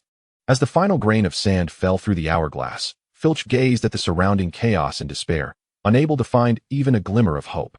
Where has it gone? Where has it gone? Filch curled up in a corner, his mind teetering on the brink of collapse, whispering to himself. Madame Loris, obediently nestled beside him, licked her fur. Only when Filch fell silent did Cassandrius gesture towards the compass suspended from the ceiling. Before departing, he kindly turned back to leave Filch with a parting message. 1 month. If you can't endure for a month, I will deliver the potion to you at this time next month. Filch trembled violently, his dirt-encrusted nails digging deeply into his palm. 3 short hours. A mere 3 hours. Filch's spirit and soul battled in a frantic struggle. In those fleeting hours, this honeyed poison had become his salvation. Night deepened. Madame Loris finished grooming her fur and began to lick the wounds on Filch's hand. The surrounding chaos and silence seemed to serve as mere backdrops to this moment. The tingling sensation on his hand harmonized with the warmth of magic flowing within him. Tears streamed down Philip's face as he laughed and wept, embracing Madame Loris tightly. Cassandrius returned to the dormitory with a light and cheerful step. However, upon entering, he sensed something amiss. No longer possessing the gift of true sight, he could no longer see, but that did not mean he was entirely oblivious to his surroundings. For instance, how could the neatly arranged potions in his drawer become so disordered? And on the floor, those scattered papers, books, and garments. Cassandrius kicked the glass vial that had rolled to his feet, and with a flick of his wand, the chaos on the ground returned to its rightful place. Approaching the bed, where the curtains were drawn, Cassandrius extended his hand to lift the drapes. Draco. Chapter 001. Side story. When Draco forgot Cassandrius. As graduation approached, Draco and Cassandrius were recognized as a couple within Hogwarts, a fact known to all. However, one day, Draco unexpectedly forgot Cassandrius. Now in his 7th year, Draco furrowed his brow as he gazed at the mark on his arm, growing increasingly impatient with the discussions around him regarding Goyle. Goyle, who is he? The previously lively group fell into a sudden silence. Blaze's smile remained unchanged as he observed Draco's expression, seemingly assessing his mood. Draco, are you joking? Daphne exclaimed, staring in disbelief at Draco's frowning face, her heart racing as she messaged the absent Cassandrius. Merlin, if Cassandrius finds out that Draco has forgotten him upon his return, we are all doomed. Pansy, with a mischievous grin, attempted to lighten the mood. Draco, are you ill? It's not April Fool's Day yet. Draco surveyed the group with a puzzled glance. What nonsense are you all spouting? Never mind, I'm leaving. Draco genuinely could not recall who Goyle was. Everything in his memory seemed normal, save for one individual. So who is Goyle? Draco pursed his lips and left with a cold demeanor, leaving the Slytherin common room in a state of bewilderment. Wow, Blaze exclaimed dramatically, his expression betraying his concern. If Cassius finds out that his boyfriend has forgotten him. Daphne trembled as she added a lengthy note to the chat. Daphne, it was sudden. Draco just blurted out a sentence, and we had no idea what was happening. No one touched him. It doesn't seem like a magical artifact. Theodore had already begun to search for books related to amnesia. The now adult Harry towered over Ron by a head, engaged in a snowball fight with him. Catching sight of Draco's grim expression as he passed, he kindly inquired, Draco, would you like to join the snowball fight? Whereas Cassius? I haven't seen him today. Normally, Draco would have scoffed and, with his usual disdain, engaged in a magical snowball duel with Harry. However, today, Draco gave Harry a strange look, his words dripping with scorn. Potter, has your brain been drowned in dog feces? Harry? Ignoring Harry's stunned silence, Draco strode directly to the edge of the Black Lake. After standing at the grass's edge for a moment, Draco began to sift through his memories. From his first year to 7th, there seemed to be no changes. Potter was still that same Potter, and the Slytherins remained unchanged. So who exactly is Goyle? Did he have such a close relationship with Potter? Draco's frown deepened, until he suddenly sat down on the ground. As if startled by something, Draco quickly stood up again. Ensuring the grass was dry enough, he finally sat down with ease. How peculiar. Why would he react this way? Staring intently at the tranquil surface of the Black Lake, Draco still could not comprehend the situation. Impatiently, he tugged at the grass blades, tossing them into the lake. As ripples spread across the water's surface, Draco's mood remained sour. Why couldn't he remember? Who is Goyle? Who is he? Draco was utterly perplexed, his expression darkening. Suddenly, the water's surface rippled with a gentle breeze, revealing the shadows of trees in the distance. Draco. Someone was calling him. Draco, feeling irritable, turned to face the source of the voice. He couldn't help but widen his eyes in shock, instinctively covering the mark on his left arm. A boy not far away was smiling at him. His strikingly black and white hair cascaded smoothly down his back, his lowered brows gentle and reserved, the curve of his lips perfectly poised. Yet, Draco felt an unexpected surge of fear. Who are you? His eyes widened in panic, his voice trembling with apprehension. Cassandrius stood at a distance, noting the unfamiliar reaction from Draco, the smile on his lips faltering. Draco's body trembled, for reasons unknown. Fear began to creep into his heart. He scanned the surroundings, preparing to flee. Just as he turned around, he found himself unable to move 2 steps before coming to a halt. Draco swallowed hard, staring at the person blocking his path, his heart racing to the point of making his hands tremble. What do you want? He barked defiantly, his wand concealed beneath his robes now gripped tightly. Cassandrius' expression appeared somewhat twisted. He kept his eyes lowered, but his voice held a hint of concern. You don't remember? Draco cautiously surveyed his surroundings, subtly shifting his stance, yet he responded defiantly. What am I supposed to remember? Get out of my way. My father is a board member. Cassandrius pressed his lips together, suppressing the frustration in his chest, and sighed. Very well. Draco's eyes brightened, and he turned to flee. But after just a few steps, darkness engulfed his vision as he collided into an embrace. "You!" Draco exclaimed in exasperation, reaching for his wand. Yet Cassandrius was quicker, swiftly grasping Draco's wrist and applying just enough pressure to send the wand clattering to the ground. "What are you doing? Be careful, or I'll tell my father." Draco struggled fiercely, but Cassandrius' grip felt like iron, rendering him utterly immobile despite his efforts to fight back. He resorted to punching and kicking. Yet no matter how hard he tried, his attacks fell an inch short of making contact with Cassandrius. Frustrated, Draco began to hurl insults. "You, unknown gentleman. If you were wise, you would know you stand before a Malfoy. The consequences of offending a Malfoy are beyond your reckoning." Draco intended to mock Cassandrius' attire. But no matter how he looked, he couldn't find a flaw. He clenched his teeth, furious enough to bite his own lip. "You will pay for your actions." He continued his tirade, but suddenly, Cassandrius grasped his chin, gently kissing his lips before Draco could react. Stunned, Draco stood frozen. In that moment of distraction, Cassandrius nibbled on Draco's lip, skillfully prying open his mouth.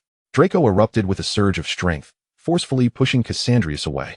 A loud slap echoed through the air as Draco unhesitatingly struck Cassandrius. With considerable force, Draco's palm connected with Cassandrius' pale skin. In the blink of an eye, a vivid red handprint appeared on Cassandrius' cheek. Draco's chest heaved with fury, his eyes practically blazing with fire. "Get lost," he spat, before turning on his heel and fleeing the scene without a backward glance. Cassandrius turned his head, stunned by Draco's slap, maintaining that position until Draco had completely departed. As silence enveloped the surroundings, he pressed his lips together, extending his tongue to taste the blood that trickled from the cracked skin at the corner of his mouth. The wind quietly whisked away all sounds, even a hint of laughter. Striding back to the dormitory with an air of indignation, Draco's countenance was dark and forbidding. Upon bursting into the room, he dashed towards the washroom, vigorously rubbing his lips under cold water, his face stormy with rage. How dare he offend him? He would certainly inform his father. In a frenzy, Draco washed himself, feeling as if he could scrub away his very skin. He remained oblivious to the figure brazenly slipping into his room. Emerging from the washroom, still enveloped in steam, Draco's mood was wretched. If only he could discover the identity of his assailant, he would surely exact vengeance. Plopping down at his desk, Draco set to writing furiously. "Father, someone is bullying me." Just as his quill lifted from the parchment, a hand reached out from the side, snatching it away. Startled, Draco looked up to find Cassandrius' face staring back at him, the imprint of the slap still stark against his cheek. With a flick of his wrist, Cassandrius made the quill and parchment vanish into thin air. "Draco, it seems you harbor quite the disdain for me." His voice was soft, yet it fell upon Draco's heart like a heavy stone. Draco recoiled in alarm. But with the desk at his back, his push sent everything tumbling to the floor. "What do you want? This is Hogwarts." Cassandrius extended his hand, gently covering Draco's, which was braced against the desk. Draco trembled violently, a jolt coursing through him. Cassandrius took a step forward, forcing Draco's back against the table. "What are you doing?" The boy's brows danced with amusement as his hand began to wander towards Draco's waist. As dawn broke, the breathless boy lay at the edge of the bed, pounding it in frustration. "Damn it! Cursed dark magic has done this to me." He was about to voice more when a hand suddenly clamped over his mouth and pulled him backward. Draco gasped, quickly tearing Cassandrius' hand away and struggling fiercely. The boy's voice fell silent, drowned in panting and perspiration. Chapter 185, A Battle of Wits. The bed lay empty. Cassandrius furrowed his brow, employing perception magic to observe his surroundings by gauging the size and shape of objects, including people. Of course, if someone were cloaked in invisibility, they could easily escape detection. Cassandrius felt a flicker of confusion, but in the next moment, an immense force struck him from behind. He was caught off guard and fell onto the bed. Draco, shrouded in invisibility, bore a triumphant grin. In his hand, he wielded a red rope, deftly binding Cassandrius' hands behind his back. "Draco, what are you doing?" Cassandrius lamented from his position on the bed. Draco beamed at his handiwork, observing the pale-skinned boy sinking into the plush bedding. The dark green sheets and black robes accentuating his porcelain complexion, with tousled black and white hair obscuring half his face, revealing only his pink lips and fair chin. "Don't speak," Draco commanded, flipping Cassandrius onto his back and straddling him. Cassandrius inhaled sharply, the commotion leaving his neatly pressed robes disheveled, exposing the skin of his neck and collarbone. Draco's face flushed, but recalling the tutorial Pansy had sent him, he felt compelled to act decisively, knowing that Cassandrius towered over him. As the thought flickered through his mind, Draco's hands moved with greater speed. His fingers skillfully glided up Cassandrius' shirt from the hem to his waist. Draco's touch was cool, and the sudden chill against Cassandrius' skin made him involuntarily shudder. This reaction emboldened Draco further. The room remained dim, obscured by heavy curtains, casting only the silhouettes of the two boys. With deft hands, Draco stripped Cassandrius down to his innermost shirt and loosely fitting trousers. Cassandrius had closed his eyes, pressing his lips together in silence, though his flushed cheeks and ears betrayed his embarrassment, creating an impression not unlike that of a forced engagement. Having reached this juncture, Draco abruptly halted his actions, gazing down at the seemingly victimized boy, whose chest rose and fell in anticipation of mercy. Suddenly, Draco produced a compass. How does this work? Cassandrius bit his lip, sighing at Draco's sudden pause. In an instant, his tightly bound hands transformed into fins, swiftly freeing themselves from the red ropes. He sat up quickly, seizing Draco's waist and pulling him down onto the bed before Draco could fully register his shock. Perched atop Draco, Cassandrius braced himself with one hand on the bed while clutching Draco's waist with the other. He sighed. Draco, stunned, soon gathered his senses, blushing fiercely, and spread his arms. Hurry up, don't dawdle. Cassandrius tenderly caressed Draco's warm, flushed cheek, leaning down to place a gentle kiss on his forehead. It's late, we should sleep. Draco's eyes widened in disbelief. He couldn't fathom it. He wanted to resist, but Cassandrius had already retrieved the red rope, binding Draco's hands and tucking him into the covers. Sleep, Cassandrius insisted. Draco muttered curses under his breath. Cassandrius, are you incapable? If you can't, let me handle it. Unfazed, Cassandrius swiftly washed up and took a cold shower. When he returned to the bed, he found Draco incessantly chattering. I bet you can't do it. If you can't, let me take over. I have experience. I promise not to hurt you. Let me go? Cuddling Draco within the covers, Cassandrius manually silenced him. It's time to sleep. Draco continued to grumble. Thus, until the Christmas holidays, Draco and Cassandrius engaged in a battle of wits. The morning air by the Black Lake was thick with humidity. Draco ceased his perusal of the book, his gaze fixed intently upon Cassandrius, who was quietly caressing the text upon the pages. The fervent intensity of Draco's stare rendered Cassandrius somewhat uncomfortable. Beneath them lay the damp grass, and beside him was Draco, unwavering in his attention. Unable to withstand the scrutiny any longer, Cassandrius embraced Draco and, as if in supplication, placed a gentle kiss upon his forehead. All right, cease your gaze upon me, he implored. Draco huffed in reluctant satisfaction, though it was but a half-hearted contentment. Draco had always been one to push boundaries. Harry's progress was remarkable. Even his height surged, making Ron appear diminutive by comparison. Each night, Draco would sustain minor injuries whenever Harry proposed a definitive match. Cassandrius examined the faint mark on Draco's arm. Devoid of any redness, his brow furrowed in concentration. Does it still hurt? Draco, gazing at the quickly fading wound, fibbed, excruciatingly so. You must never award that wretched Potter again. I genuinely thank you, Harry replied. In sync with Draco's charade, Cassandrius tenderly massaged the area with his fingertips. Hermione and Ron would often retreat with Gain and Barbara during these moments to engage in hushed conversations. They no longer bother to conceal their antics from us, do they? Gain continued his writing without lifting his head, a knowing smile gracing his lips. We are merely a facet of their play, Barbara observed, her gaze fixated on Gain's hands. Urging, are you finished? Show me at once. Hermione's face radiated anticipation. Ron, however, appeared utterly disenchanted as he transcribed Gain's writing. Gain, an unremarkable fanfiction writer. Harry, an exceptionally talented Steve. Draco went to great lengths to leap about Cassandrius's face, bounding energetically in Cassandrius's dormitory, wishing fervently for them to reach adulthood swiftly. Their relationship was known to many, with the vast majority wishing them well. Even Grindelwald could not suppress a disdainful snort. Those foolish boys, what do they know? At merely 13 or 14, contemplating romance, such a maturity, unlike myself. Dumbledore chuckled amiably, savoring a confection, and despite Grindelwald's disapproving glare, offered him a sweet. Grindelwald swallowed his sour words, relenting as he tasted the sweetness in his mouth. It is what it is, he conceded, swiftly shifting his tone, but still not as exceptional as I. As Christmas approached, Sirius unexpectedly invited the Malfoy family to visit. Draco, unimpressed, did not cease his mockery of Sirius throughout the train ride. This Christmas vacation prioritized safety. Do not stray from Malfoy Manor unless absolutely necessary. Do you understand? Cassandrius cautioned before their departure. Draco furrowed his brow, quietly inquiring, is something about to happen? Cassandrius nodded, fastening a verdant emerald double-snake brooch to Draco's lapel. It is merely a defensive alchemical artifact, one that can provide location alerts. Do not discard it. Draco lowered his gaze, placing his hand over Cassandrius's, then suddenly asked, what is my Christmas gift? Cassandrius, taken aback by the question, smiled, and replied, a complete set of handwritten notes. Draco's expression fell. At King's Cross Station, they parted ways. Draco watched Cassandrius's retreating silhouette, failing to hear Narcissa calling his name.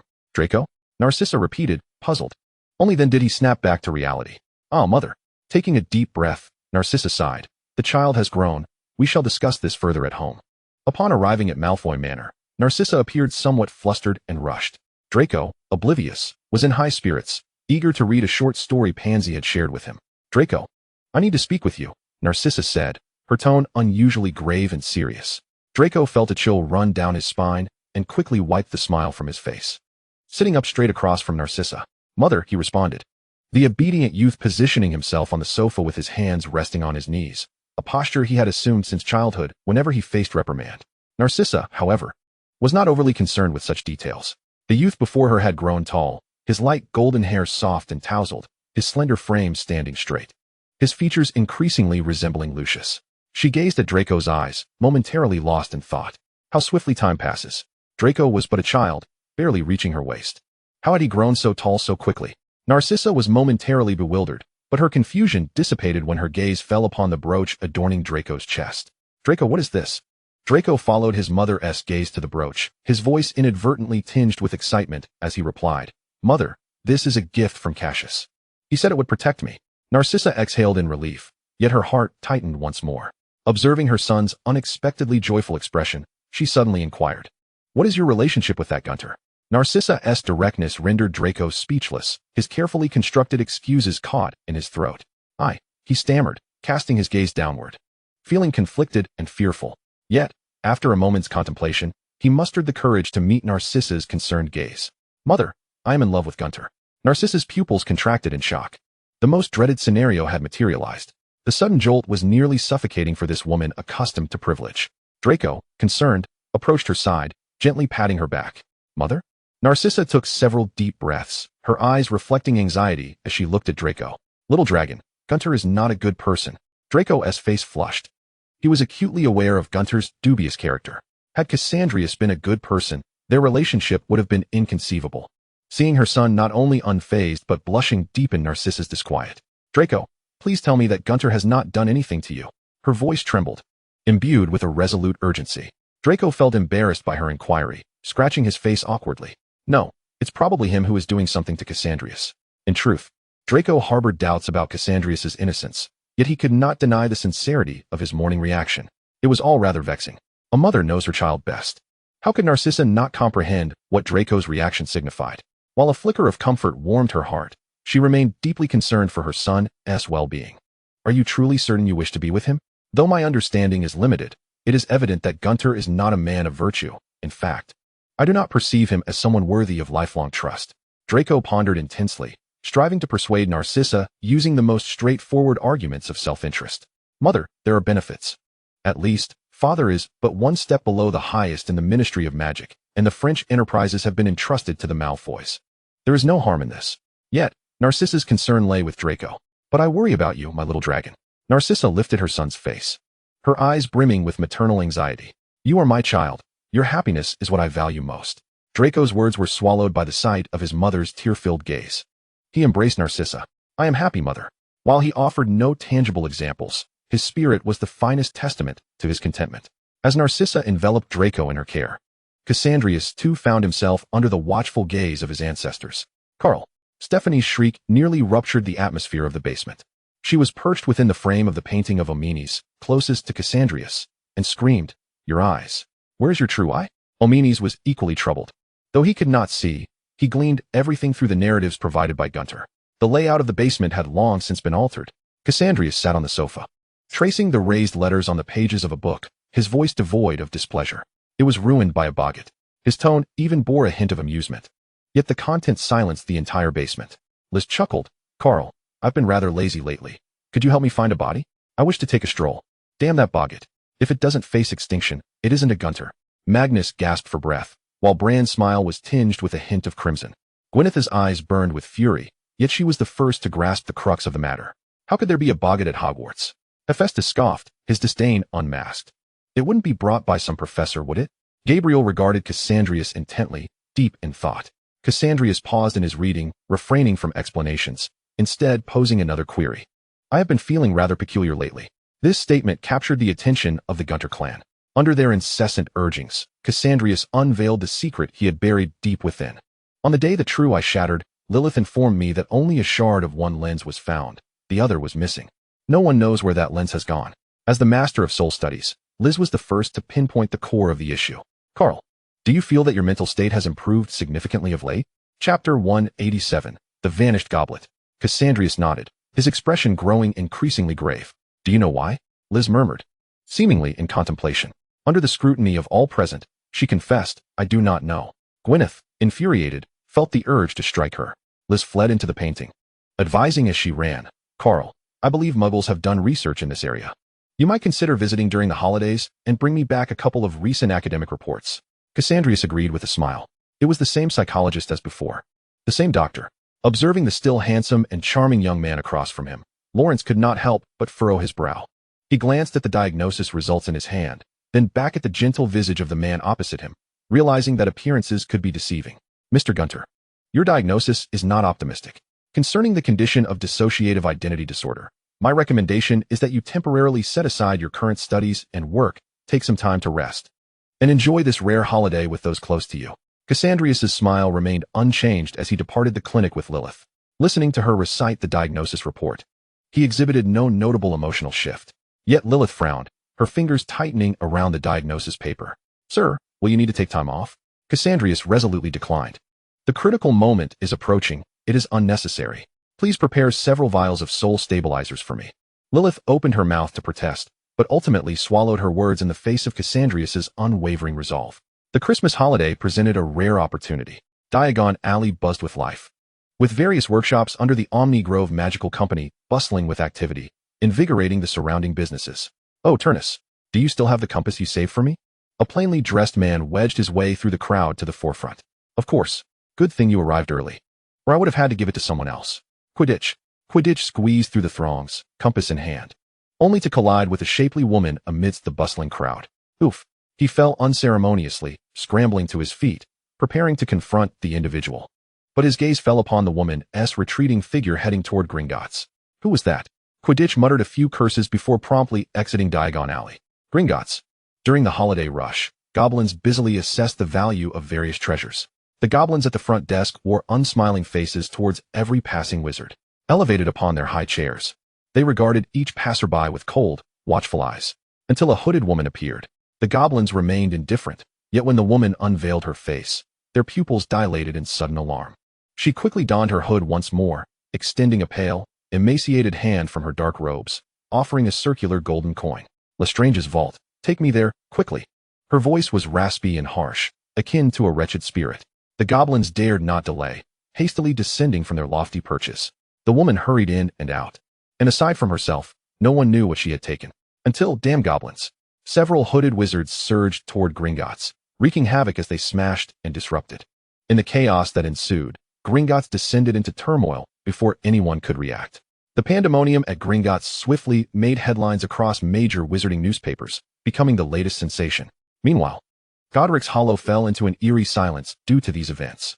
Grindelwald sat beside Dumbledore, obscuring his face with an unknown book, remaining utterly silent. Dumbledore removed his glasses, rubbing his temples in speechless contemplation. Cassandrius furrowed his brow, idly toying with the resurrection stone ring on his finger, at a loss for words.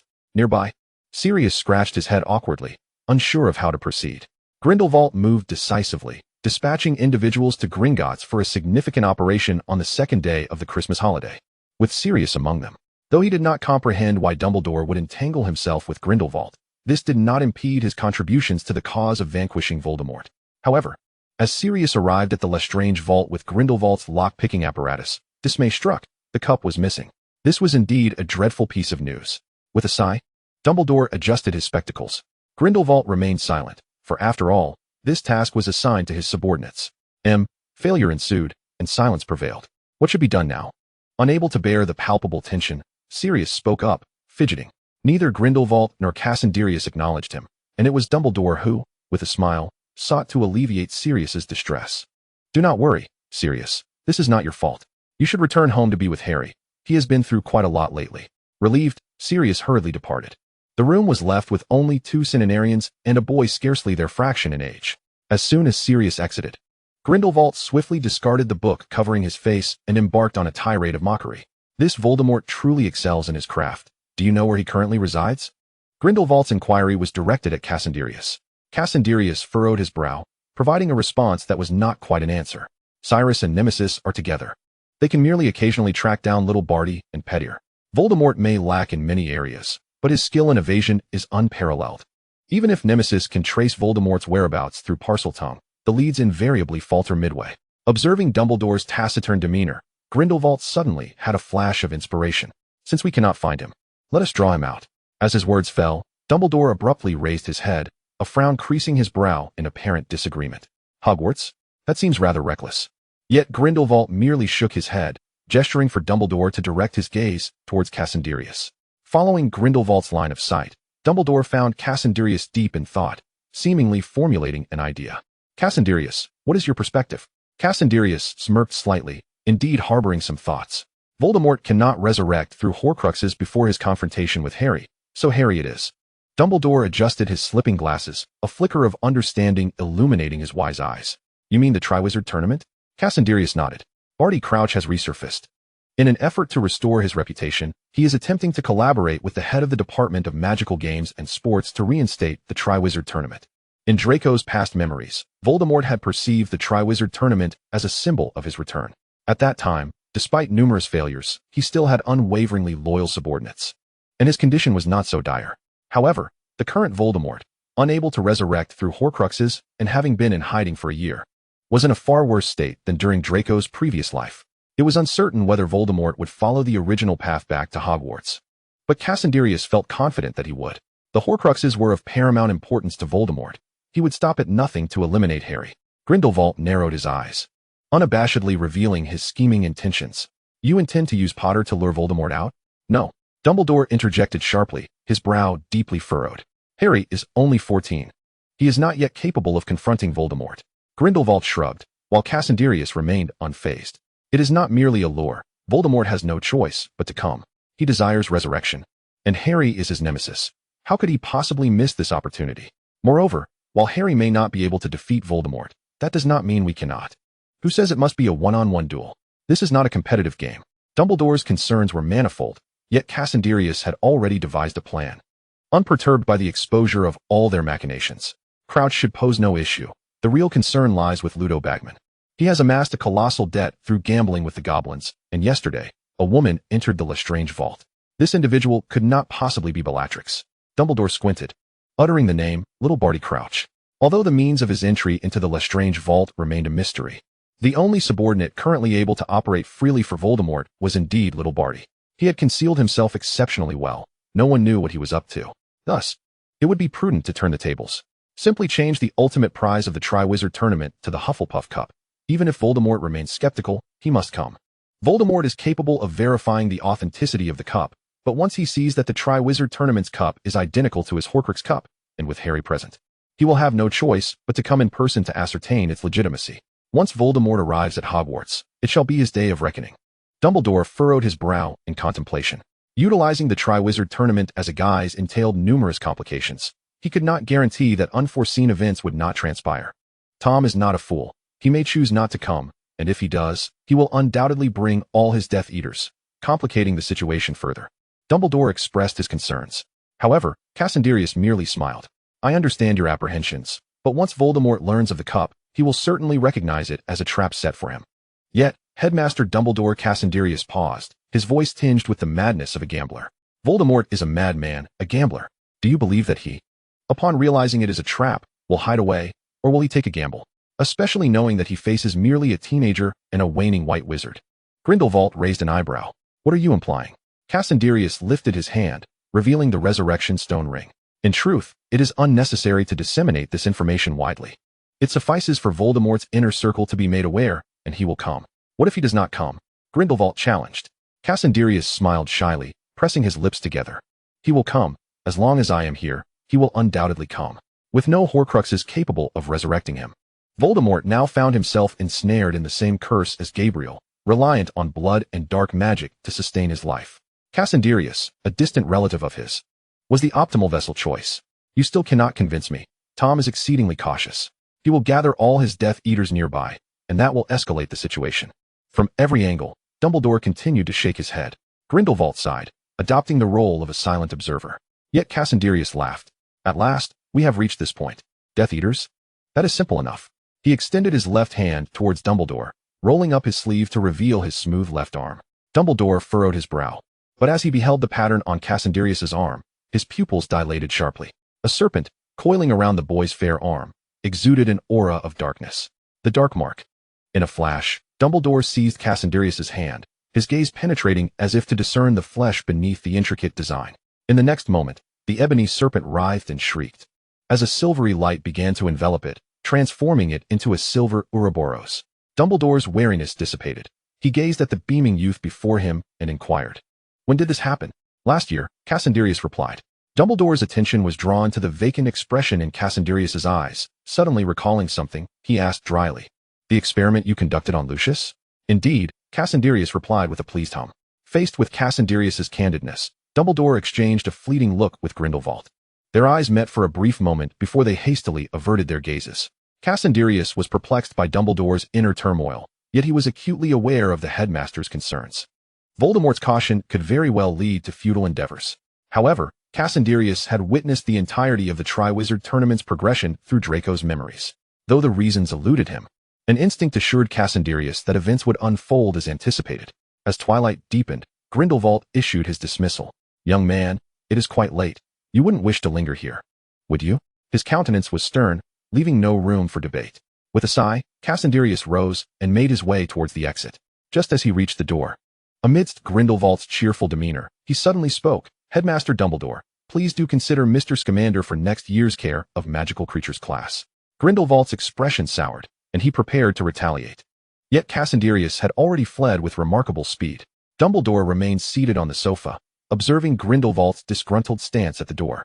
With a resigned sigh, he stood and ambled towards the kitchen. "What would you like for dinner?" Grindelwald's demeanor softened as he leaned against the doorframe, regarding the figure in the kitchen. "How about a sugar-coated cake?" Dumbledore acknowledged with a thoughtful hum, and with a flick of his wand, various ingredients began to dance around the kitchen. "Shall we add some sauerkraut stew? Perhaps paired with a touch of dragon's blood whiskey?" Chapter 189, The Butter Biscuit Incident. "Harry, didn't I tell you? Never eat the cakes Hermione makes." Upon returning to school after the Christmas holidays, Harry barely had a moment to rest before Ron dashed away, leaving this warning behind. Perplexed, Harry turned to find Hermione approaching with a plate of small biscuits, her face alight with joy. "Harry, Merry Christmas. Did you receive my gift?" A smile crept onto Harry's face. "It's wonderful. The entire set of broom care tools is just what I needed." Over the holidays, Sirius had gifted him a rocket launcher.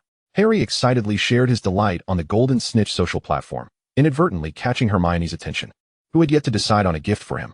"I'm glad you like it. That's a special crumb-signed edition I had to wait ages to procure." As she spoke, Hermione's expression radiated anticipation. She lifted the plate and offered it to Harry. "These are my butter biscuits. Tell me what you think." Harry hesitated, his smile faltering as he recalled Ron's warning. Yet, under Hermione's eager gaze, he resolutely took a biscuit and placed it in his mouth. Crunch, crunch, crunch. "What is this?" The unparalleled sweetness burst forth, overwhelming his senses and rendering his taste buds powerless. Harry's eyes widened, and he awkwardly swallowed the biscuit, managing a thumbs up. "Delicious." Thud. Harry collapsed. After a few disorienting minutes, he rose from the floor, finding Hermione watching him with concern, guilt etched upon her face.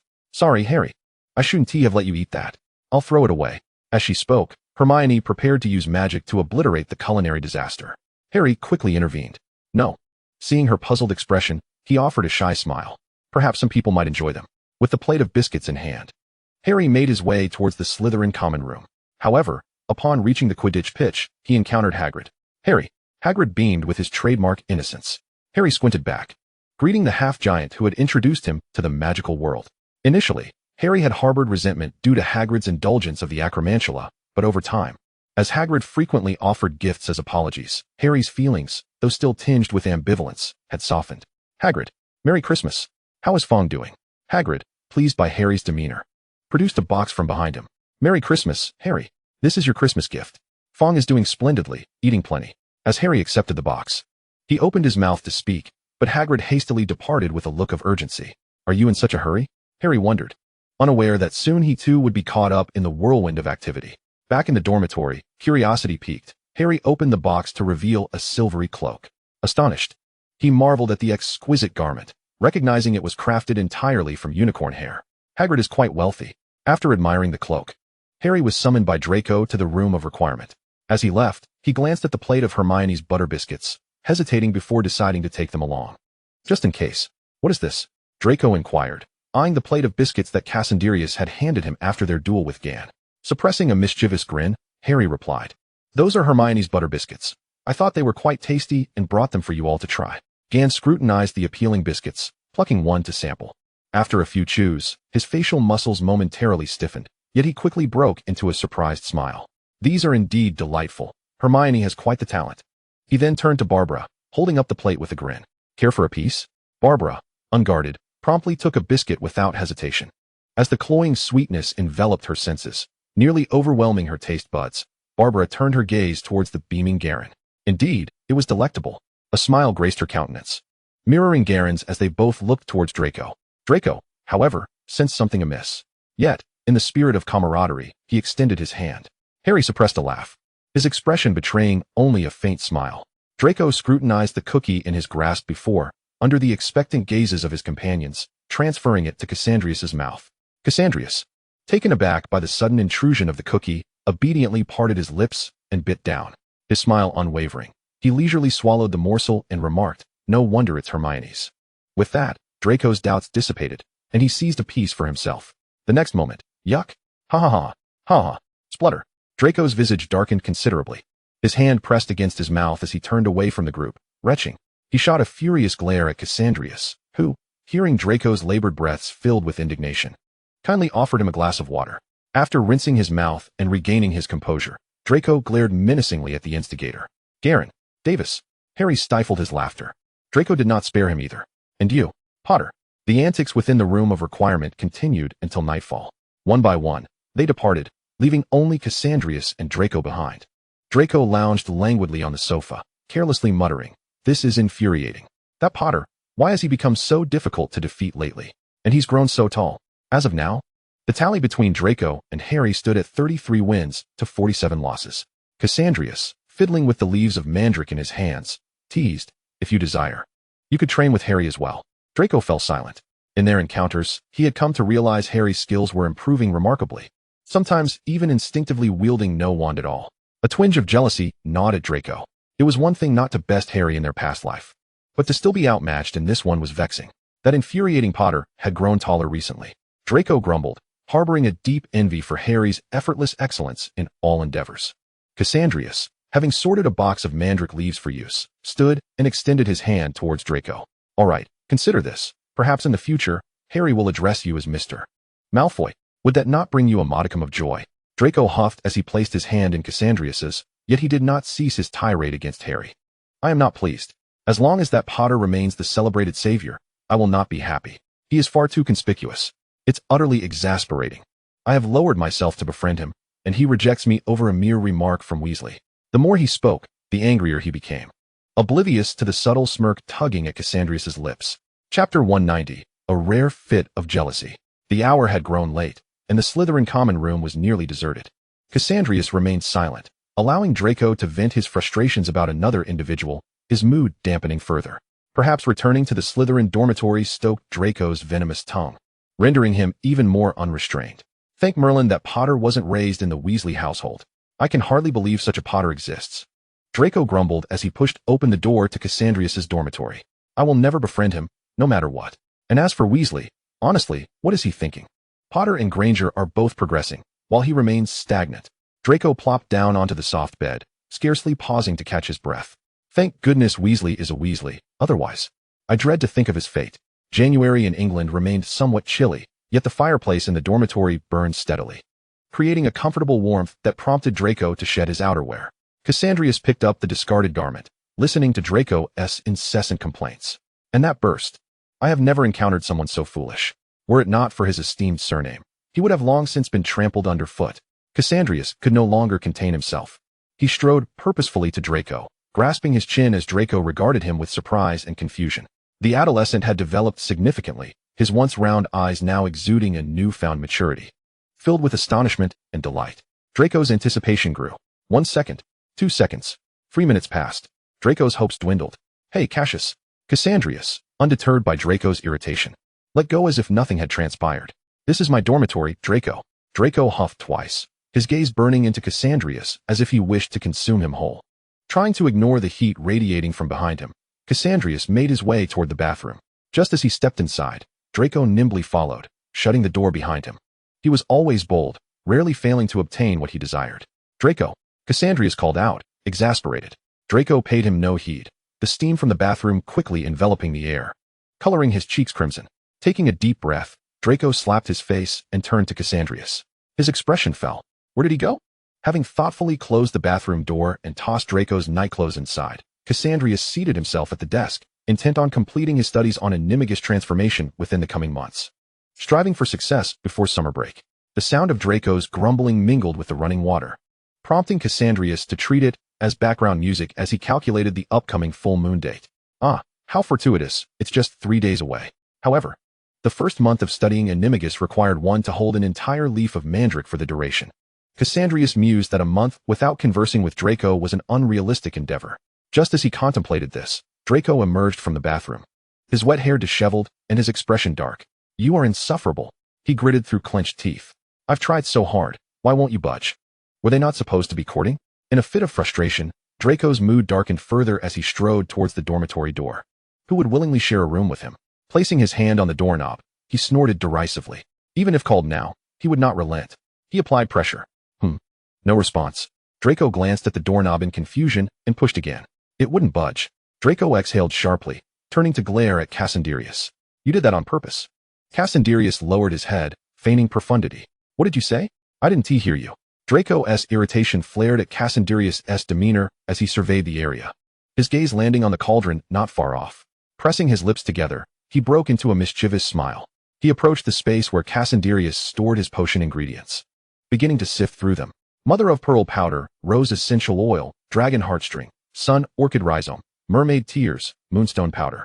These items were not devoid of scent, particularly the rose essential oil. Draco deliberately uncorked the bottle and blew gently across its opening. Cassandrius, with his keen sense of smell, quickly deduced Draco's intentions. A love potion. Draco, a love potion requires nearly 2 weeks to brew, and illicitly concocting it could lead to incarceration in Azkaban for a minimum of 1 year. Draco hesitated momentarily, but did not cease his actions. Feel free to report me, dear Mr. Gunter. He tossed the mother of pearl powder and dragon heartstring into the silver cauldron, adding an ounce of dew before he began to stir. Cassandrius' thoughts shifted entirely. He moved behind Draco, his left hand encircling Draco's cheek from behind. Draco was taken aback. In an instant, Cassandrius' cool hands turned his face towards him. Before Cassandrius, the world was enveloped in darkness. Yet he accurately bent down and pressed a gentle kiss upon Draco's lips. Draco. The cool touch lingered for but a moment. Before Draco could savor it, Cassandrius had already returned to his desk. Touching his own lips, Draco pressed them together. It felt nothing. Yet joy flooded Draco's heart. He remained vigilant, ensuring that the potion simmered at a gentle heat. Draco seamlessly settled beside Cassandrius, propping his chin on his hand as he observed the pretentious seriousness on Cassandrius' face. He had previously known that Cassandrius was a rather innocent person, but witnessing the unmistakable blush on his face made Draco realize just how innocent he truly was. So innocent that Draco wondered if he was being somewhat lewd. Sitting to Cassandrius' right, he could only see the white hair on that side and the faintly reddened earlobe hidden within it. Cassandrius gripped his quill tightly, his thoughts engulfed by that feather-light kiss from moments prior. How peculiar. What was this sensation that made his entire being feel ablaze? And why did his heart race so? Was his breathing a bit heavy? Why was Draco silent? Think of something else. Animagus, Draco. He simply could not manage it. Chapter 191, House Elves. Draco was currently riding a wave of triumph. Even when facing a defeat in a duel with Harry, he felt no discontent. As for the reason why, Harry watched with a weary expression as Draco openly kissed Cassandrius not far away, letting out a resigned sigh. He suddenly felt a twinge of loneliness. Perhaps it was time for him to pursue a romance as well. Hermione, having grown accustomed to such antics, had seen even more outrageous displays and writings from her other girlfriends, let alone Cassandrius, who blushed simply from an innocent kiss. Recently, She had been preoccupied with a single endeavor. Hermione was engrossed in studying world history, gazing at the tome thicker than all the books at Hogwarts combined. Harry felt an involuntary sense of reverence. Hermione, what have you discovered this time? Hermione, producing a pair of glasses and a magnifying glass seemingly from nowhere, looked at Harry with utmost seriousness. I have recently uncovered a curious phenomenon. Harry glanced around. Barbara was brewing potions, Garen was modifying armor, Ron was absent, and Cassandrius remained silent, quietly listening to Draco's chatter. Harry straightened. Go on. Hermione opened a book, pointing at a depiction of a black figure. Have you not noticed the striking parallels between the development histories of house elves and that of black people? Harry blinked, as if beginning to grasp Hermione's implications. What are you getting at? Hermione pursed her lips, her expression darkening. She was evidently angered by the current status of house elves. Harry, do you know? The other day while I was baking cookies, I had a brief conversation with some house elves at school. You won't believe it. But one named Winky actually said that serving wizards was their good fortune. It's utterly unbelievable. Hermione's voice rose, tinged with sharpness. That elf, Winky, was drinking excessively, and she even felt anguish over being dismissed. Merlin, this is wrong. House elves are sentient beings and ought to possess rights equal to those of humans. Hermione's fervor escalated, leaving Harry feeling somewhat awkward and at a loss. After all, the Black family also did not pay creature. Hermione's impassioned speech gradually garnered the attention of the others. Draco raised an eyebrow. To be honest, he had previously dismissed such discourse, let alone now. However, Draco could not voice this sentiment, as he and Hermione were momentarily on the same side. Leaning close to Cassandrius's ear, Draco whispered a few words. Can I retort? Cassandrius did not respond, but offered Draco a couple of warnings. Hermione is quite headstrong. Just let her understand how challenging this matter is. With the support he sought, Draco eagerly prepared to engage in the debate. Hermione continued to champion the unfair treatment of house elves, lamenting that they even considered Dobby's actions to be wrong. With a sigh of exasperation, the young woman puffed her cheeks, revealing her lack of understanding regarding the complexities of gray areas between right and wrong. I simply do not comprehend. This is beneficial for them. That is because you have misidentified the issue from the outset. Granger. Draco's clear voice rang out from several meters away as he sat in a wheeled chair, nonchalantly crossing his legs and turning to face the group. Harry suppressed a smile, attempting to conceal his amusement. Draco, how ostentatious. Yet Hermione was more concerned with Draco's words. Issue. What problem is there? Draco slightly raised his chin, lifting his hand to transfigure the long table before him into a blackboard. He tapped on the board, prompting Harry and the others to turn their heads in unison. Clearing his throat, Draco concealed the smirk at the corner of his mouth and addressed the matter directly. You always like to impose Muggle logic onto the affairs of the magical world, Granger. You must understand, if viewed solely from a Muggle perspective, house elves do indeed appear pitiable. However, from a wizard standpoint, they are deserving of their fate. Hermione immediately furrowed her brow, countering Draco's assertion. But they have been enslaved for over 1,000 years. They don't even receive basic wages. The girl's words merely amused Draco, who gestured towards the blackboard, which promptly displayed simplistic drawings of house elves battling wizards. You should revisit wizarding history. House elves are a branch of fairies, originally bound by a magical contract to serve wizards as a consequence of their defeat. Draco, upon reflecting on this, could not help but chuckle at the parallels to the transatlantic slave trade of the last century.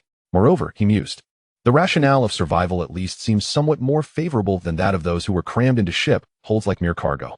Hermione understood, her cheeks flushing as she recognized the limitations of her own experiences. Growing up in the Muggle world as a well-off white girl, the most destitute individuals she had encountered were merely the homeless. Prior to learning of house elves, she had assumed that the food in Hogwarts kitchens was prepared by hired workers. Though her face burned, this compassionate girl was unwilling to witness these unfortunate beings perpetuating the sorrows of their ancestors. Yet, that was a millennium ago. Surely, over such an expanse of time, the post-war contracts had not gone unexamined. The Muggle world has abolished slavery for centuries. Hermione's words, though strong, lacked conviction, revealing her reluctance to show any sign of weakness.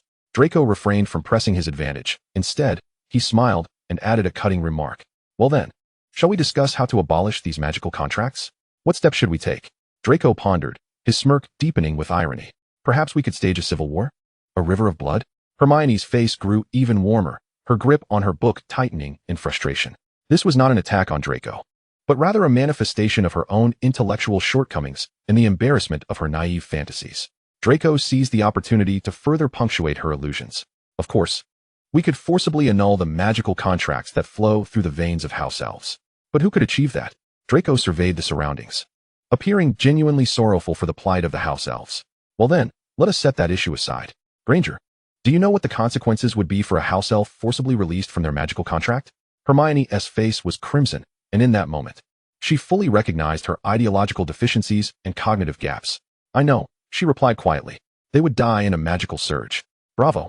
Draco applauded, reveling in his victory over Hermione. It appears Miss Granger has thoroughly grasped the numerous shortcomings of her impulsive thoughts. Hermione, flushed with embarrassment, glared at her book, flipping through the pages with agitation. Harry looked on in bewilderment. Impressive, indeed. Having won a debate against Hermione, who bore the burden of final exams, Draco was elated, while his victory felt somewhat unearned. It did not detract from his smug satisfaction. Cassandrius, listening to Draco's rapid-fire commentary, fell into contemplation. The mention of house elves inevitably conjured thoughts of the goblins. The goblins who control Gringotts. Chapter 192. It's a galleon. I placed a galleon inside. Goblins are inherently greedy beings. They possess exceptional crafting abilities. Yet their lineage is steeped in selfishness and avarice. They believe that creation equates to ownership. 1,000 years ago, there was a tale of a wizard who sought to have weapons forged by goblins, only to have them seized.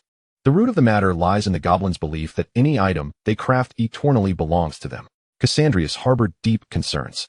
In his envisioned future, the distinction between wizards and muggles would cease to exist. At that time, the galleon would become the universal currency of the magical realm. However, a significant problem arose. The current minting rights were held by the goblins. In 1612, the Goblin Rebellion seized Gringotts, and although it was ultimately quelled, they retained control of the minting rights. In 1752, the goblins refused to mint galleons for the Ministry of Magic, forcing wizards to concede and increase the goblin share. These two instances alone were enough to drive Cassandrius to the brink of despair. To have his wealth controlled by goblins? Absolutely not. This is precisely why, to this day, none of Gunter's enterprises have ever stored a single canute in Gringotts.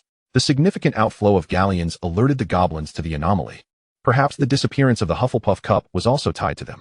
Cassandrius, deeply engrossed in thought, remained unaffected by Draco's boastful remarks. As long as minting rights remained in goblin hands, he would never find peace. What are you pondering? Draco casually inquired, noticing Cassandrius lost in contemplation.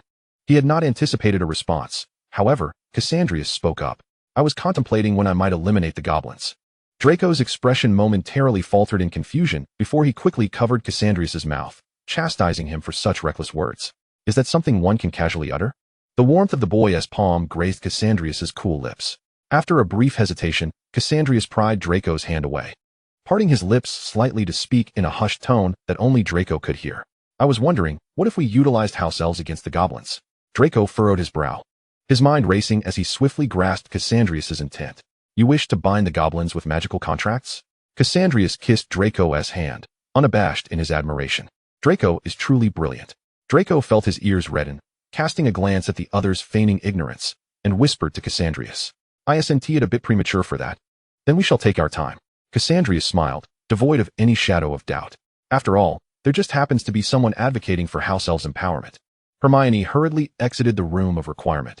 Observing her anxious retreat, Harry surmised that she would be glued to the library for the coming days. Why haven't we seen Barbara?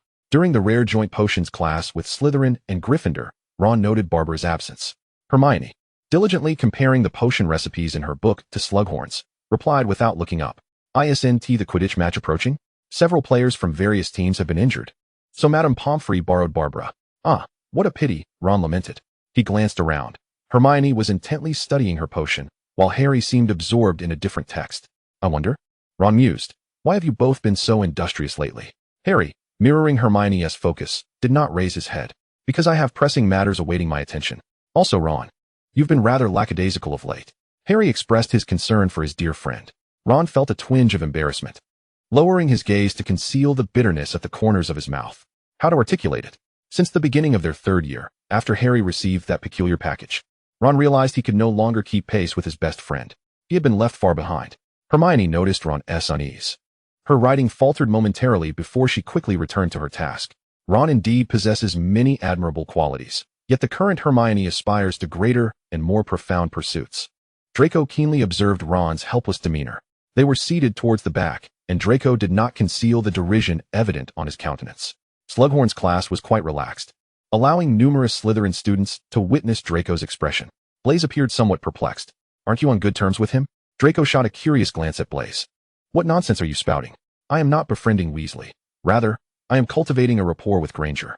Blaise, seemingly neutral yet trustworthy, prompted Draco to express himself freely. Daphne leaned against Pansy's shoulder, contemplating Hermione. She truly is a remarkable young woman. Their small group, owing to Draco's influence, exhibited no animosity towards Hermione. After all, Hermione is undeniably exceptional. Her brilliance far surpasses that of the 90 Slytherins, not to mention her unyielding diligence. Honestly, Granger ought to change her hairstyle.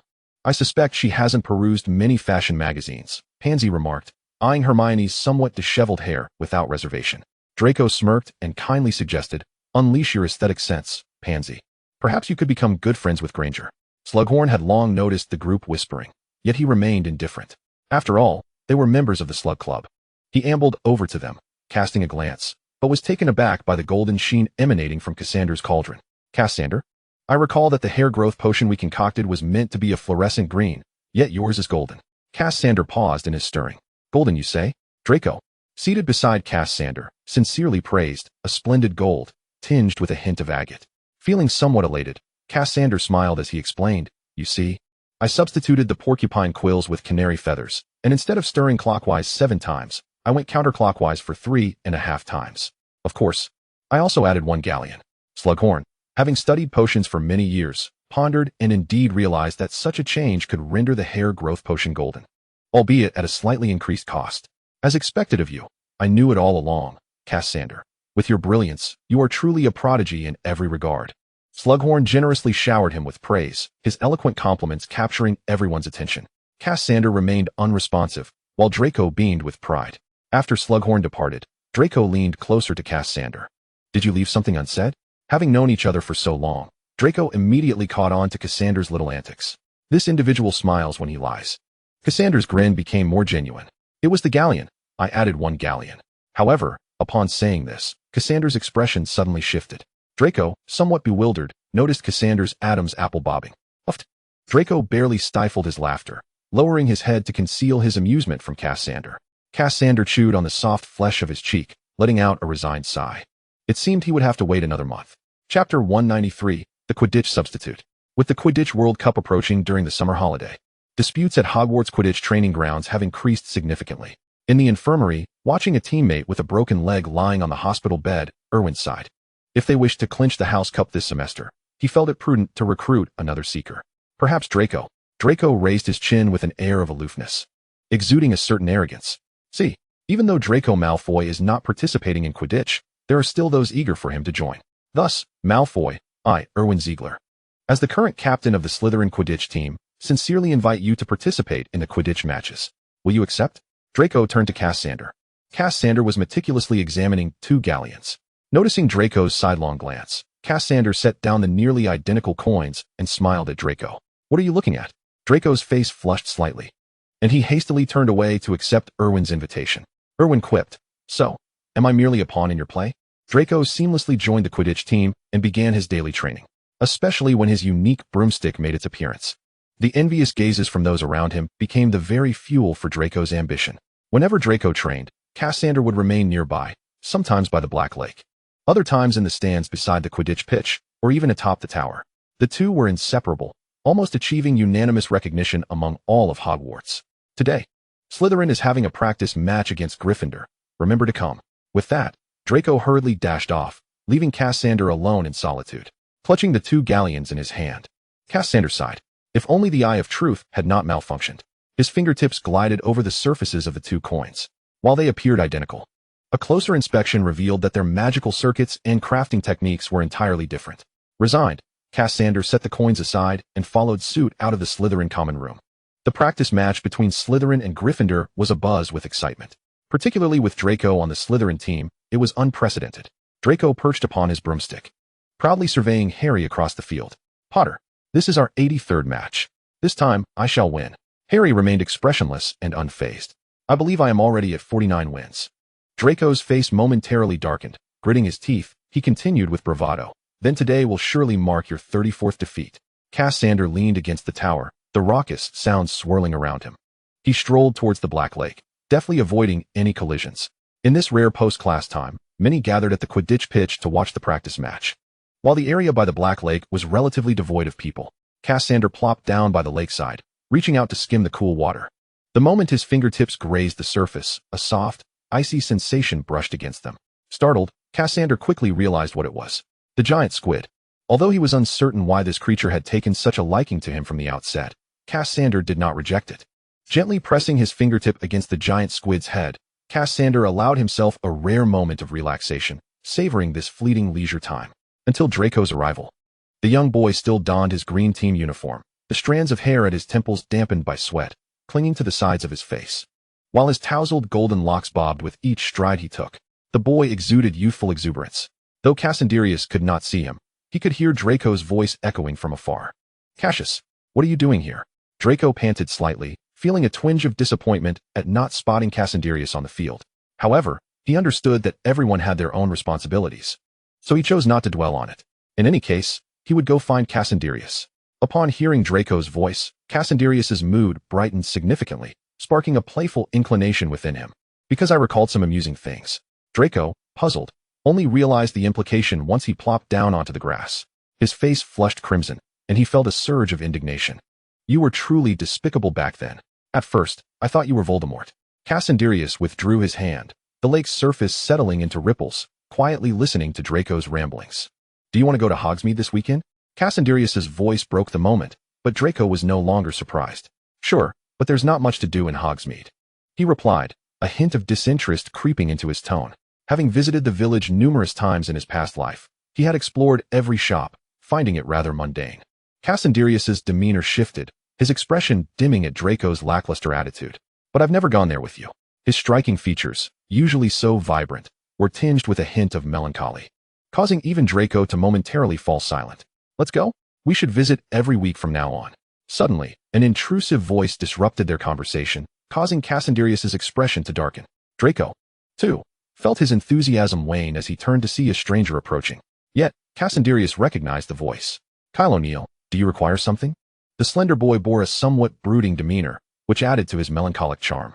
He pressed his lips together, avoiding eye contact with Draco, and directly stated his purpose.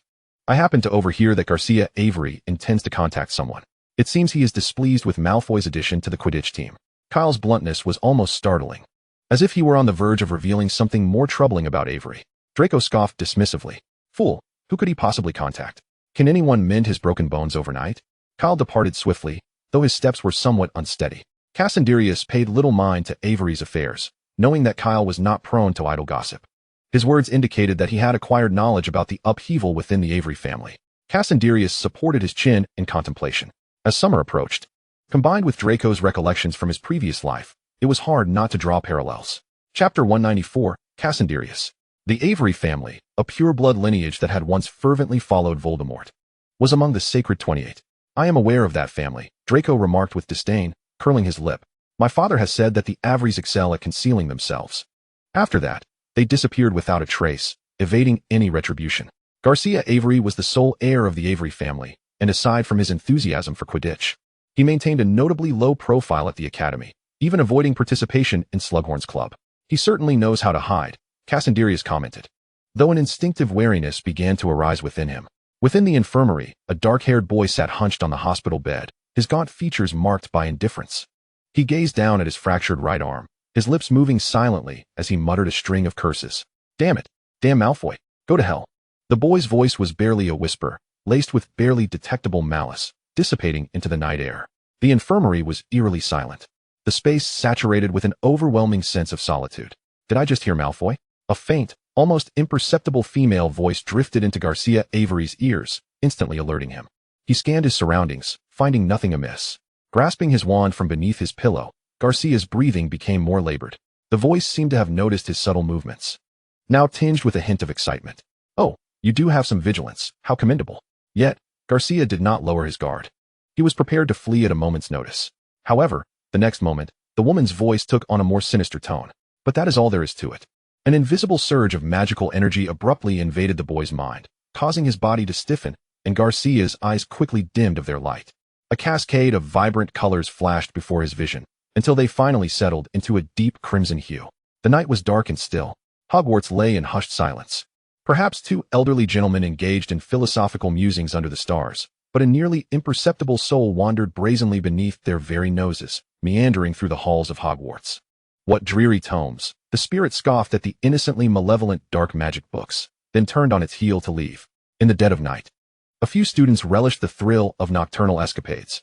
The spirit curiously trailed behind them, playfully conjuring a chill in the air that sent shivers down their spines.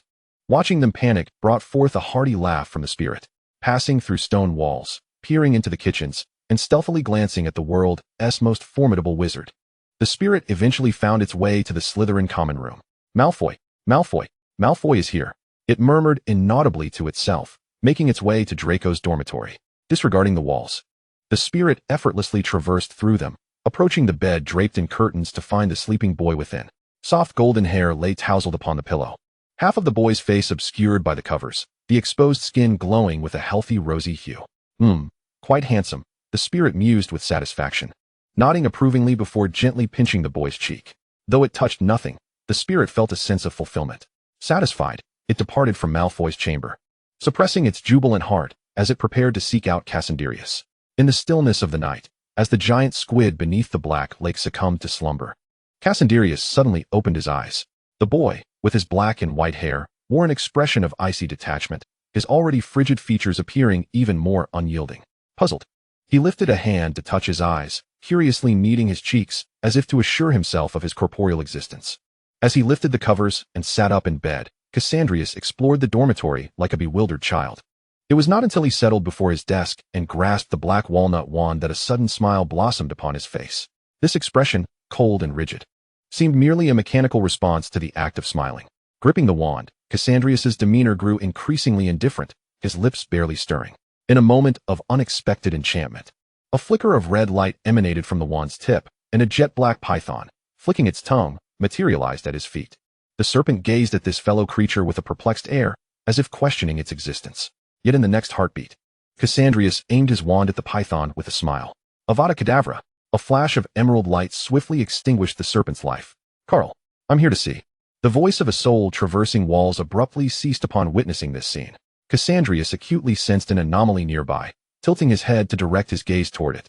The spirit, surprised, experienced a surge of pure joy upon observing the boy's expression. A split personality? The woman's voice articulated each word with a tremor, suppressing her excitement. She floated before Cassandrius, her gaze fixed intently on his vacant eyes, her voice finally taking on substance. Cassandrius omnis morphingant? The stiff smile on Cassandrius's face faded, reverting to an icy demeanor, though his voice resonated with certainty. Liz. The boy's voice was barely above a whisper, so soft it seemed to float away, imbued with an eerie chill that almost compelled one to shiver. The translucent spirit finally revealed her true visage, with cascading black hair and a delicate countenance. She embodied Liz from the basement of the Gunner Manor. How intriguing. Liz's hands trembled as they hovered near Cassandrius's cheek, halting just an inch away. Her dark eyes shimmered with an unusual brilliance. Split personality, how splendid. Liz circled Cassandrius, her excitement causing her ethereal form to flicker. Cassandrius furrowed his brow in confusion. Aren't you going to kill me? His voice was a mere whisper, as if on the verge of vanishing. Liz's fervor tempered slightly at his query. Yet she continued to orbit him. Kill you? Carl, I'm not mad. Her face radiated a blissful excitement as she reveled in this extraordinary moment. A split personality material stemming from a pure-blood Slytherin. Her voice brimmed with uncontainable joy. I would have to be insane to kill you. Cassandrius discerned Liz's eagerness, which nearly propelled her to dash around Hogwarts 500 times. Moreover, Liz floated to Cassandrius's side, her voice softening with evident allure. You are also Cassandrius Gunter, after all. Tell me, Carl, when did you first emerge? How much do you know? Chapter 195, Animagus. Cassius. What's wrong? Harry inquired, observing the sudden shift in Cassandrius's demeanor to one of cold indifference, his voice trembling slightly. Cassandrius paused. What? Harry blinked, the familiar gentle visage of the boy still present before him. Was it merely an illusion? It's nothing. You seem rather worn out lately. Cassandrius rubbed his forehead. Indeed. I've been quite fatigued. I made a mistake during the first month of my Animagus training, and now I must wait for the next full moon to restart. The third full moon is fast approaching. Furthermore, with the summer holidays drawing near, countless individuals worldwide were already preparing to arrive in England for an impending grand event, the Quidditch World Cup. In anticipation of this occasion, the Omnigrove Consortium had long since made preparations, planning to acquire land near Devon under the guise of environmentalism. However, an unforeseen complication had arisen, which had caused Cassandrius considerable distress. The Muggle Prime Minister had requested a meeting with him. Cassandrius could easily surmise the reason. Following the publication of several revised novels by Lockhart, who remained incarcerated in Azkaban, he had unwittingly become an idol among numerous youths. Some even lamented the loss of such a prodigious talent, as his narrative of a prematurely extinguished life had gained traction. With the dual impact of his early demise and the celebrity effect, along with the backing of the Omnigrove Consortium, it was apparent that the humble and gentle Lockhart of the texts bore no resemblance to the Lockhart languishing in Azkaban. The Omnigrove Consortium had already made arrangements for the adaptation of the first book of Lockhart's 7-part series into a film by Christmas, an endeavor that could not escape the notice of the Prime Minister. Douglas, the Prime Minister, had harbored lingering thoughts about the Gunter he had met, particularly upon realizing the implications of the Gunter surname. Naturally, he sought to impede all operations of the Omnigrove Company. Yet, such a desire was ultimately futile. Thus, Douglas could only hope for the best. By the way, are you aware of the Quidditch World Cup this summer? Cassandrius posed this question, casting aside his thoughts. The Quidditch World Cup. Harry nodded vigorously. I know. Sirius told me so much about it. I just don't know where it will be held or how far it is from here. It was still only March, with several months until the July holidays. Though the Ministry of Magic had confirmed the location, it was merely a formality. For wizards, as long as it was not Voldemort returning to the wizarding world, any inconvenience was bearable. Hermione, quietly listening, suddenly recalled something and joined the conversation. I saw something about this in the Daily Prophet. Which teams are participating in the Quidditch World Cup? Harry excitedly began to share with Hermione, Ireland, Bulgaria. Draco feigned sleep, yet his ears discreetly tuned in to their chatter. Humph, this time I shall make an astonishing debut. He recalled the remarkable score from his previous life, and his pretense of slumber faltered. Draco began counting the days on his fingers, only to suddenly realize that tonight was the full moon. He abruptly opened his eyes and leaned closer to Cassandrius, who was toying with 2 gold galleons, whispering, "Tonight is the full moon." His voice barely concealed his excitement and anticipation. After all, he had been speculating about what form Cassandrius's animagus would take. Cassandrius patted Draco's head, his lips parting slightly. Yet his voice distinctly reached Draco's ears. It's still too early. The initial phase of becoming an animagus necessitates holding a mandrake leaf in one's mouth for an entire month. For Cassandrius, this was merely the beginning. Draco, however, remained unfazed. What's the difference? You'll undoubtedly succeed. After all, you are a Gunter, Draco proclaimed with utmost confidence, his gaze subtly drifting over to Hermione. Cassandrius did not conceal his journey to becoming an animagus from them. One could easily discern that his frequency of speech had diminished over the past 2 months. In truth, Harry harbored a desire to learn the art of animagus transformation as well. Yet, this aspiration was met with a vehement reprimand from Snape upon its revelation. Frustrated, Harry inadvertently began mimicking Snape's words to his friends. Potter, he intoned dramatically, lowering his voice to deliver a string of articulate phrases. Perhaps you ought to learn to walk rather than run headlong. Harry lifted his chin defiantly, pursing his lips and casting his eyes downward, his tone steeped in repression. Of course, you would prefer to transform into a corpse that can change shape. I would kindly provide you with preservatives. Draco could not stifle his laughter. His mirth erupted as he doubled over, relishing the humor at Harry's expense. Harry, perhaps you might consider it. I wouldn't mind acquiring a splendid crystal coffin for you. Harry clenched his jaw, shooting Draco a fierce glare. Then you might as well hand over your galleons. I could certainly assist you in alleviating your existential troubles. With those words, Harry's eyes darted mischievously, provoking Draco once more. How about this, Draco? Let us compete to see who can transform into an animagus first. Draco felt a surge of excitement. Yet, Cassandrius swiftly grasped Draco's wrist, soothing him in hushed tones. Draco. Harry suppressed a smile at the corner of his mouth, striving to appear less gleeful at Draco's plight. Ultimately, he was simply enjoying the misfortune of his friend. Draco gritted his teeth, but he was not foolish. After all, he had Cassandrius. As long as he could surpass Harry, it would be no disgrace. Pressing his lips together, he waited until Harry, wearing a smug and triumphant expression, departed, leaving only Cassandrius and himself in the room of requirement. Draco commenced his performance. He leaned in closely to Cassandrius, kneeling on the sofa beside him, his gray-blue eyes sparkling with intent as he gazed at Cassandrius. Carl, you wouldn't want me to lose to Potter, would you? Cassandrius remained unperturbed, blinking as if that alone could reveal Draco's true nature. No, it's far too perilous, and I haven't succeeded yet. At the very least, I should gain some experience first. Draco, somewhat displeased, refused to respond regardless of Cassandrius' attempts to coax him. I shall not speak to Cassius for 24 hours. I shall keep my word. Until they returned to their dormitory, when Draco was about to shut the door without acknowledging him. Cassandrius propped his hand against the door just before it closed, his voice tinged with exasperation. Draco, you've won. Draco beamed with pride. Humph. Challenge me at your own peril. The night deepened. Cassandrius sat up, awaiting Liz's arrival. Yet, reflecting on the memories of the past few days spent with Draco, he felt an odd sensation. He was Cassandrius, yet he also felt as if he were not. Cassandrius could discern that another part of himself held a profound affection for Malfoy. So what of himself? They were the same person. Did he share that affection for Malfoy as well? Cassandrius was bewildered but felt a flicker of anticipation within. Chapter 196. Once more, the full moon. After enduring an entire month with a mandrake leaf in his mouth, Cassandrius finally reached the culmination of this endeavor. Beneath the luminous, full moon, he meticulously prepared all the necessary materials. A drop of dew collected at 4 in the morning, untainted by sunlight, a sphinx moth pupa, and strands of hair from the nape of his neck.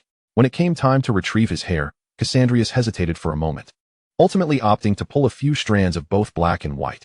He placed these items into a crystal vial filled with his saliva and stored it in a location devoid of light, awaiting the arrival of a thunderstorm. Draco observed the entire process.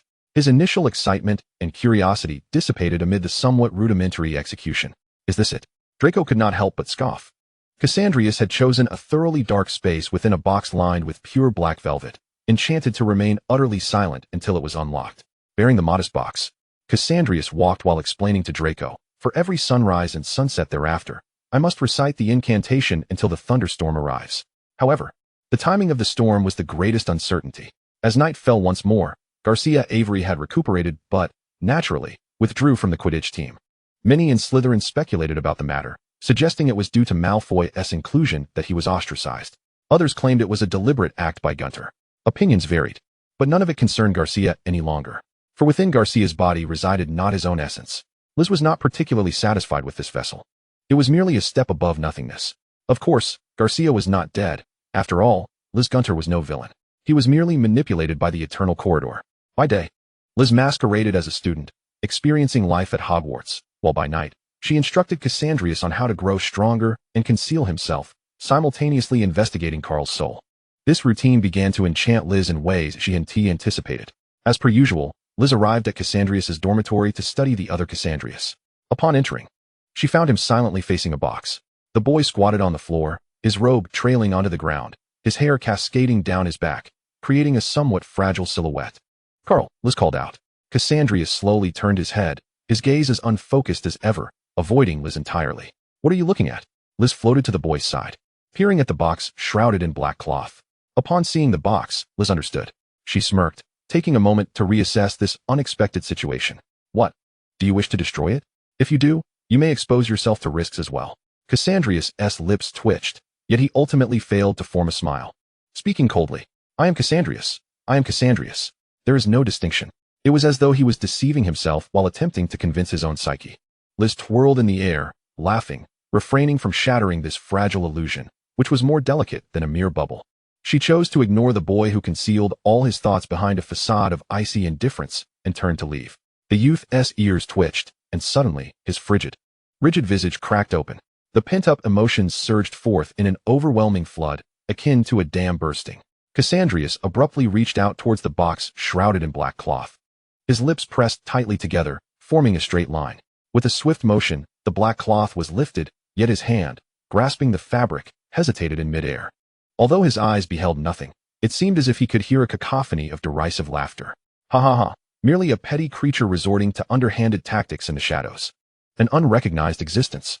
His pupils bulged, and the knuckles gripping the black cloth trembled from the intensity of his grip. Cassandrius' facial muscles convulsed. A myriad of complex emotions flitted across his features: resentment, loathing, hatred, disgust, revulsion. Why? They are, after all, the same person.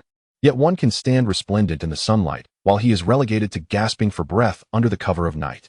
So much envy, so much envy, so much envy, so much envy, so much envy, so much envy, so much envy, so much envy, so much envy, so much envy, so much envy, so much envy, so much envy, so much envy, so much envy, so much envy, so much envy, so much envy, so much envy, so much envy. Cassandrius's heart bled with hatred. The velvet lining in his hand was nearly deformed, yet he suddenly released his grip, stiffly smoothing the black cloth back into place. Rising slowly, he forced a quivering breath from his chest. Not yet. At least not now. Cassius, blinking to alleviate the dryness in his eyes. Cassandrius turned towards the source of the voice. I apologize, Professor. I have been feeling somewhat fatigued of late. The tall witch sighed, yet her face bore a reassuring smile. It is quite all right, but I must insist, you are still in your growth phase. Be sure to rest adequately. McGonagall offered a brief word of comfort and refrained from saying more. They all bore witness to Cassandrius's excellence. If the child needed to sleep, then let him sleep. You've been rather distracted lately, Draco remarked, comparing his notes to Cassandrius's. His casual comment drew a frown from Cassandrius. Am I really that easily distracted? Draco hesitated before nodding, glancing sidelong at the youth. It seems to have increased in frequency compared to before. Draco scrutinized Cassandrius with furrowed brows, earnestly advising. It's a bit unusual. Perhaps you should keep an eye on it. When did this start? Cassandrius couldn't help but frown as well. In the first half of this academic year, he had encountered a magical surge that necessitated a visit to St. Mungo's, from which he had returned to school after a week of recuperation. Following that, nothing significant occurred. Then came Christmas, when he consulted a doctor, but the prognosis was minor, with no notable impact. The subsequent endeavor of learning to become an animagus was also underway, compounded by the Ministry of Magic's preparations for the Quidditch World Cup and the Prime Minister's meeting. Not to mention the responsibilities of fourth year, the stirring Voldemort, and the recent upheaval caused by Barty Crouch. It seemed like quite a lot. Feeling a bit weary appeared to be normal. Cassandrius bit his lip, striving to suppress the unease within. It should not be anything serious. Chapter 197, Transformation. The anticipation for a thunderstorm can be an exasperating affair. Each day, at dawn and dusk, he repeated the incantations, Amato, Animo, Animato, Animagus. This continued until he could sense the rhythm of a second heartbeat. Of course, even upon sensing it, one could not cease. One had to await the arrival of the storm. In Cassandrius's plans, this was a potentially lengthy endeavor. However, a month before the summer break, the long-awaited thunderstorm finally arrived. At the moment lightning cleaved the night sky, Cassandrius seized the crystal vial from the pitch-black box. Upon hearing Draco describe the blood-red liquid, a palpable sense of relief washed over him. The sky roared ominously as dark clouds rolled, with flashes of lightning intermittently growling, and the heavy raindrops urged the Hogwarts students indoors. The students retreated to their dormitories early, cocooned in their blankets, relishing the tranquility of the rainy day. Rykina had eagerly registered for the opportunity to observe, successfully acquiring her spot after some cost. The booming thunder and crackling lightning intertwined, occasionally splashing the cold rain upon the corridors of Hogwarts. Draco frowned, finding that even with the wind-repelling and warming charms, he could not remain unscathed in the downpour. Cassandrius walked on the outer edge, the levitation charm keeping all rainwater at bay. Rykina, holding a black umbrella, sported a pretentious expression as she gazed at the young couple ahead. Humph, they didn't even think to bring an umbrella. Cassandrius chose a clearing within the Forbidden Forest. Since the removal of the acromantula from the forest, it was relatively safe as long as one did not venture too deep. There were actually quite a few clearings in the Forbidden Forest. Especially after the battle with the acromantula, the Aurors had left behind numerous scars in the area. Draco and Rykina stood at a distance, observing as Cassandrius waved at them from the barren grass. Rykina's eyes were fixated, her hand poised with a notebook. Taking a deep breath, Cassandrius first opened a vial of the everlasting dawn potion. It was wise to be prepared. After all, he was a disabled individual. The potion shimmered in hues of various colors, imbued with a sweet fruity aroma. As he drank it down, Cassandrius raised his wand, pointing it at himself. Amato, Animo, Animato, Animagus. He swallowed the minuscule potion, endeavoring to ignore the fact that it was, in essence, his own saliva. Thunder rumbled. The booming resonance echoed across the darkened sky. On the ground, Cassandrius heard two distinctly different heartbeats. Thump, thump, thump, thump, thump, thump. The former echoed with urgency, resembling the rhythm of breath. The latter was calm and silent, akin to a winter creature in hibernation, sustaining itself at the bare minimum, awaiting the arrival of spring. Then came the excruciating pain. As Cassandrius felt his flesh being torn, his bones twisting and shattering, he found himself unable to utter a sound, his mouth frozen open. Before him remained an abyss of darkness. Yet the shapes within a kilometer radius presented themselves vividly in his mind, along with countless, ethereal entities.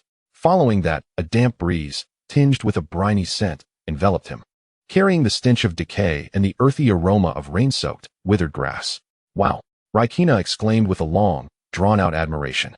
Draco's gaze remained fixed on the sizable form in the clearing, his tightly pressed lips and clenched fists betraying his inner turmoil. The silhouette of Cassandrius had vanished, replaced by a massive silver serpent, as thick as a water barrel. Beneath the brooding canopy of dark clouds, every scale glimmered ominously in the flashes of thunder. The patter of rain struck against the scales, while the coiling serpent's tail began to impatiently splash the puddles below, sending droplets flying. The thunder rumbled across the night sky, illuminating the forbidden forest and revealing a pair of brilliant yet indifferent silver eyes. The serpent's head slowly lifted, its silver vertical pupils resembling waning crescents, fixating on the youthful figure not far away. Hiss! Rachel could not help but take a step back. Such a colossal serpent. Draco stood frozen in place, gazing at the enormous snake as it slithered through the waterlogged ground, allowing the rain to cascade off its scales. Only as it drew near did Draco discern that the serpent's scales shimmered with a cold luminescence as it moved. Hiss! The great serpent writhed, parting the curtain of rain while stirring a gust of earthy wind. It approached Draco directly, slowly lifting its head to meet his gaze. Hiss! I cannot return to my former self. Huffed! Draco could not contain his laughter. The serpent's eyes slowly closed and opened again, this time imbued with a hint of brilliance. Rachel maintained her distance, unable to resist commenting. What a massive serpent, Malfoy. What are you laughing at? Draco raised his hand, his smile widening. The silver head of the serpent was larger than his own, yet it obediently bowed beneath his touch. Clearing his throat, Draco suppressed his mirth. Cassandrius mentioned that he cannot revert for the time being. He stroked the scales on either side of the serpent's head, gazing earnestly at this magnificent creature before him. To his astonishment, he discovered that the seemingly silver scales sparkled with vibrant hues from a different angle. Oh, how wonderfully colorful. Cassandrius did not anticipate this either. The excess energy from the Eternal Dawn potion was overwhelming. He was currently unable to process it. Temporarily, Rachel trusted Cassandrius's abilities. Yet she remained skeptical about the duration of this temporary state. How long is that? Draco pinched the serpent's tongue, and the creature submitted docilely to his touch. A month. Draco genuinely adored Cassandrius in this form. It was simply breathtaking. Yet, it was also rather large. Can it be made smaller? Draco inquired, a thrill evident in his voice. The great serpent slowly lowered its head, and, under their watchful eyes, began to shrink gradually, shrinking further still, until the once 30-foot-long serpent vanished entirely. Rachel conceded that perhaps the rain was too heavy for her to see. Where did the snake go? The relentless rain pelted down, chilling his calves, and Draco couldn't suppress a shiver. The icy sensation crept up to his waist, trailing along his back to his arms. For a fleeting moment, Draco's expression contorted as he pulled from his sleeve a slender white snake, no thicker than his thumb. Here it is. The shrunken serpent appeared even whiter. Cassandrius flicked his tongue, letting out a couple of soft hisses. Draco felt warm. His face flushed, and he shot a fierce glare at the serpent whose tail had entwined around his wrist. So greedy. Cassandrius naturally made his way into Draco's dormitory. Draco even went so far as to disdainfully clean Cassandrius. How filthy.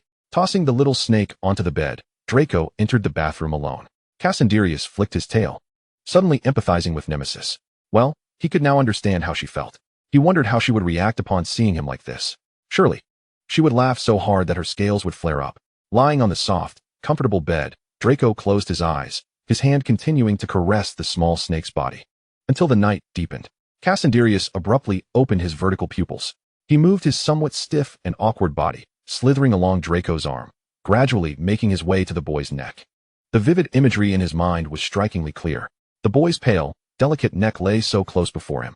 Cassandrius slowly parted his jaws, revealing glistening fangs. Chapter 198, The Legend of the Ouroboros. Yet, the fangs of the silver snake halted just a step away from the boy's neck. Hiss! Draco! The slender white body trembled slightly, whispering this familiar yet foreign name. Draco's sleeping form was anything but serene, perhaps due to being pampered since childhood. He felt no need to be bound by unnecessary restraints.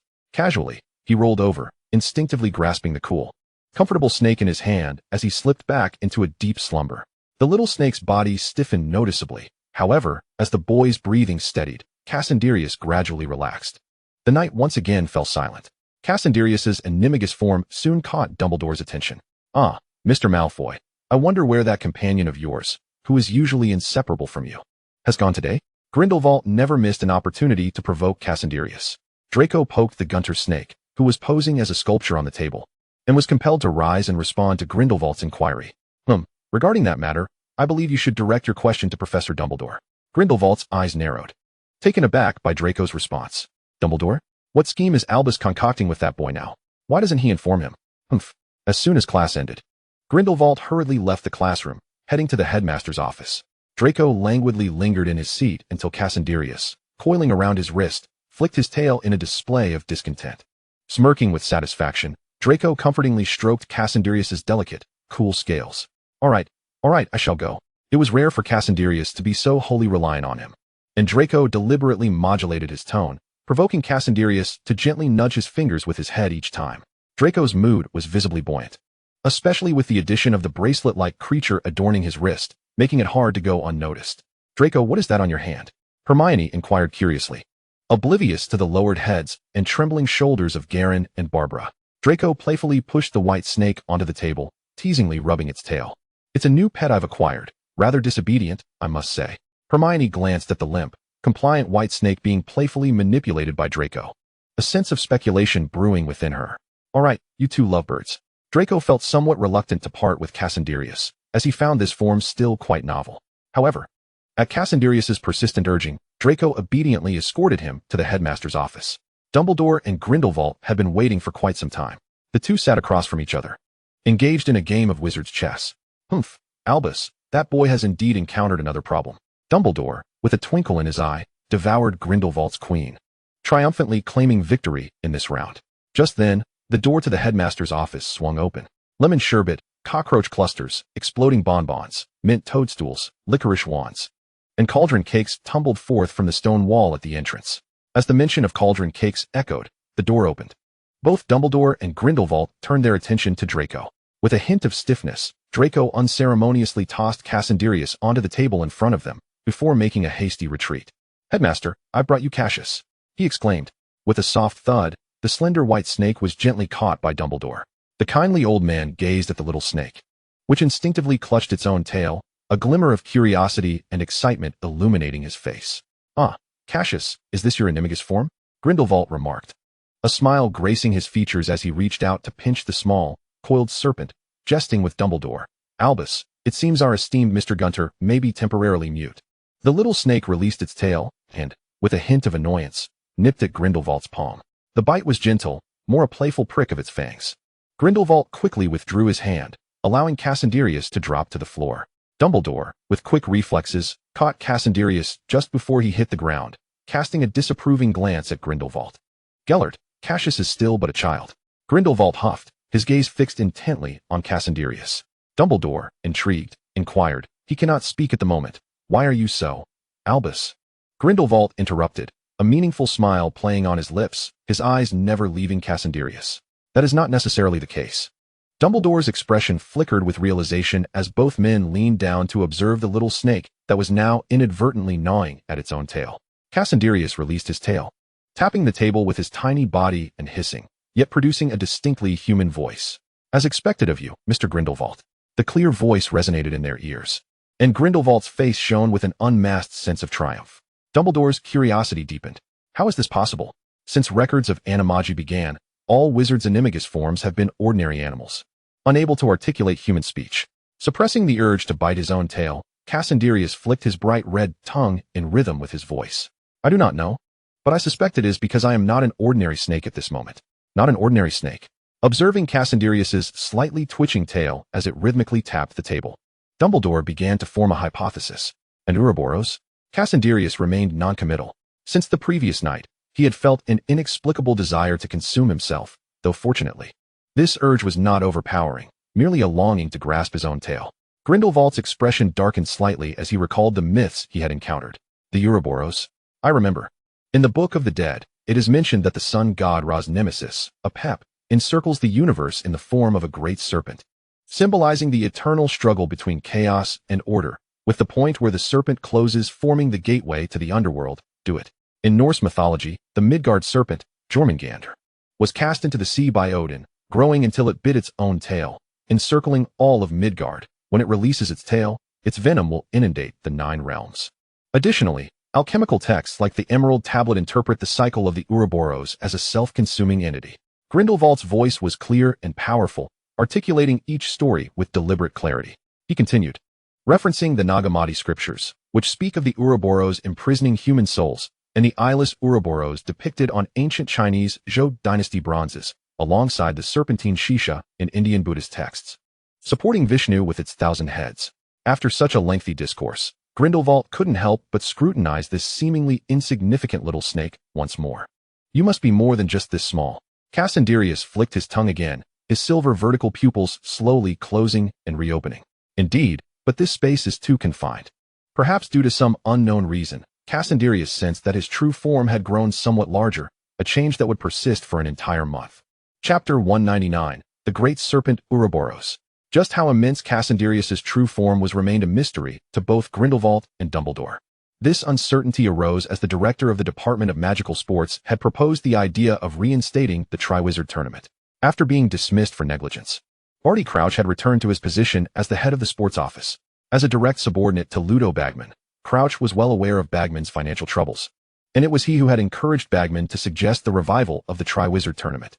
The upper echelons of the ministry quickly approved this proposal, and news of the tournament's reinstatement spread rapidly with the advent of summer. Meanwhile, at the Gunter estate, Draco found himself gazing at a colossal serpent, larger than the entire house, feeling a surge of anxiety. The silver serpent stretched its body, sunlight glinting off its scales, casting a myriad of colors. It coiled upon the estate's clearing, its massive form elegantly contoured, with scales layered upon one another, appearing as if drenched in a rainbow under the sun's rays. House elves stood in a row beneath the house, observing the flattened flower beds and deep ruts left in the earth from the serpent's slithering. Malocian sighed, offering comfort to her companions. It seems the flower bed will need to be redesigned once again. Draco stood, wide-eyed beneath the gazebo, watching as the serpent's head, the size of a car, lowered towards him. Its large, cool serpent eyes blinked slowly, while its crimson tongue, exuding a chill, danced across Draco's face, the scales shimmering with iridescent light. Hissus, would you care to join me? Cassandrius offered, eager for Draco to experience his presence. The initial fear Draco felt towards the enormous creature dissipated upon hearing that familiar hissing sound. As he gazed at the serpent, larger than the house and thick enough for 5 people to embrace, his anticipation and excitement overshadowed his anxiety. Yes, the serpent gradually lowered its head, allowing Draco to take his first step with ease. It slithered along the path between the distant farms, while house elves observed the deep ruts left in its wake, each one tearfully dampening their attire. Celes had finally concluded a year-long assignment and was now seated in a newly established gazebo on the opposite side of the flower bed, sipping tea with Lilith and Vespera. Wiping away non-existent tears from the corners of his eyes, Celes expressed his sentiments. This is the first time I've seen the master so joyful. Vespera paused with her teacup, a smile spreading to her eyes and the corners of her mouth. Lilith remained clad in her professional attire, diligently sorting through a stack of documents while attending to various tasks. The sunlight cascaded over the golden wheat fields, and Cassandrius deliberately avoided the farmland, cautiously maneuvering through the fields. Draco, are you happy now? Cassandrius suddenly inquired, this time eschewing Parseltongue. A cool, melodious voice resonated from beneath, momentarily startling Draco, who quickly composed himself. You can talk? The massive serpent's movements were languid, slow enough for Draco to discern every detail of his surroundings. The golden ears of wheat beneath him, the distant purple-hued grapes, and the lush green forest beyond. You still haven tea, answer my question. Cassandrius's voice brought Draco back to the present. Sitting cross-legged atop the serpent's head, Draco's gaze gradually fixated on the scales beneath him. The serpent was immense, with each scale the size of a wheel. The silvery scales glimmered with iridescent hues from various angles, their touch cool against his skin. Are you happy? Draco's lips curled ever so slightly. Of course I am. A prestigious lineage, exceptional grades, handsome looks, my parents' affection, and a soulmate who understands me. What's there to be unhappy about? Yet Cassandrius was aware.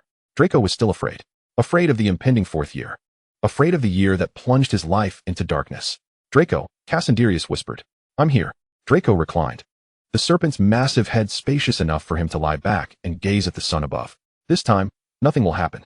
Draco smiled, but the fleeting thrill of weightlessness beneath him elicited a moment of panic. The silver serpent vanished in an instant, replaced by a youth clad in black robes, his half-long hair cascading down, his light brows furrowed slightly, revealing deep-set, prominent features, and his hollow silver eyes. The contours of his face were sharp and profound, with a high nose above soft pink lips. Draco plummeted through the air. The pure black robe billowed around him as he fell, yet his eyes locked onto Cassandrius's upturned gaze. Cassandrius raised his arms. Draco landed within that embrace. His heart raced, his cheeks felt cold, yet his feet found solid ground. Draco lifted his head, surveying the subtly transformed Cassandrius. A twinge of jealousy stirred within him. You've grown taller, and your hair has lengthened. Cassandrius smirked, his hair fluttering in the breeze. That's splendid. I can always stand before you. The light-hearted remark eased Draco's mood slightly, though he retorted stubbornly. That once he do, I want to stand in front too. Draco raised an eyebrow, his golden hair glimmering radiantly in the sunlight. The warm, gentle sunlight bathed the wheat fields and cast shadows deep within the ravines below. It also spilled over a certain dark place in England. The blood of enemies. The flesh of servants, the bones of a father. In a dim, profound underground, a man shrouded in darkness emitted a low, raspy sound. Faint flames flickered in the air, trembling, until a hand, blackened and somewhat decayed, slowly emerged from beneath a black robe, reaching toward the wall. The murky light could not conceal the anguished wails of humanity. Bound to a cross, bloodied and bruised, an elderly man bore the name Frank Bryce. He had surpassed 70 years. Having served as a gardener at the Riddle estate since his teenage years, and even after inexplicably becoming the alleged murderer of the Riddle family, he had never departed from this place. Frank was oblivious to the reasons behind his torment. Yet he could only watch helplessly as the figure cloaked in darkness audaciously extracted something from him with that decaying hand. Yes, extracting something. The pain continued unabated. Yet Frank felt an inexplicable void within him. He couldn't help but cry out once more. Please, don't. His cries fell on deaf ears, until a faint voice shattered the silence. Master. It was a diminutive, rat-like man whose beady green eyes trembled and darted about as he delivered unwelcome news. We couldn't locate the Gaunt residence. It was merely an empty lot. Silence descended upon the room once more, until a hoarse call made Peter's heart race. Oh, Peter. Peter trembled all over. Master.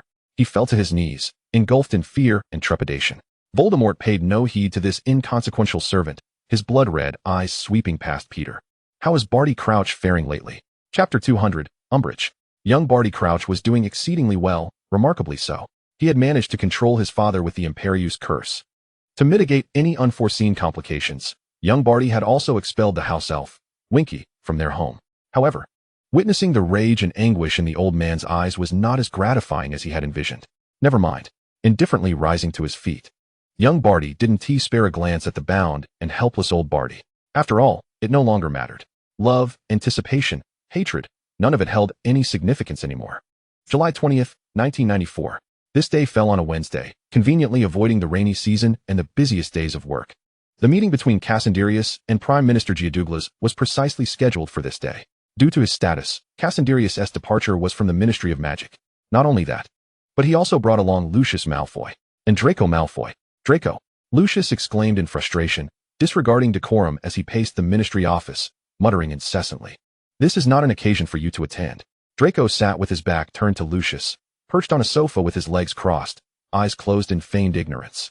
He had grown significantly taller, broad-shouldered and long-limbed, utterly devoid of the childish appearance he once possessed. This was the Minister of Magic's office. Cassandrius sat in the minister's chair, perusing the latest scheduled documents on the table while listening to Jimena Castro's report. Truly commendable, Fudge. The ministry is thriving.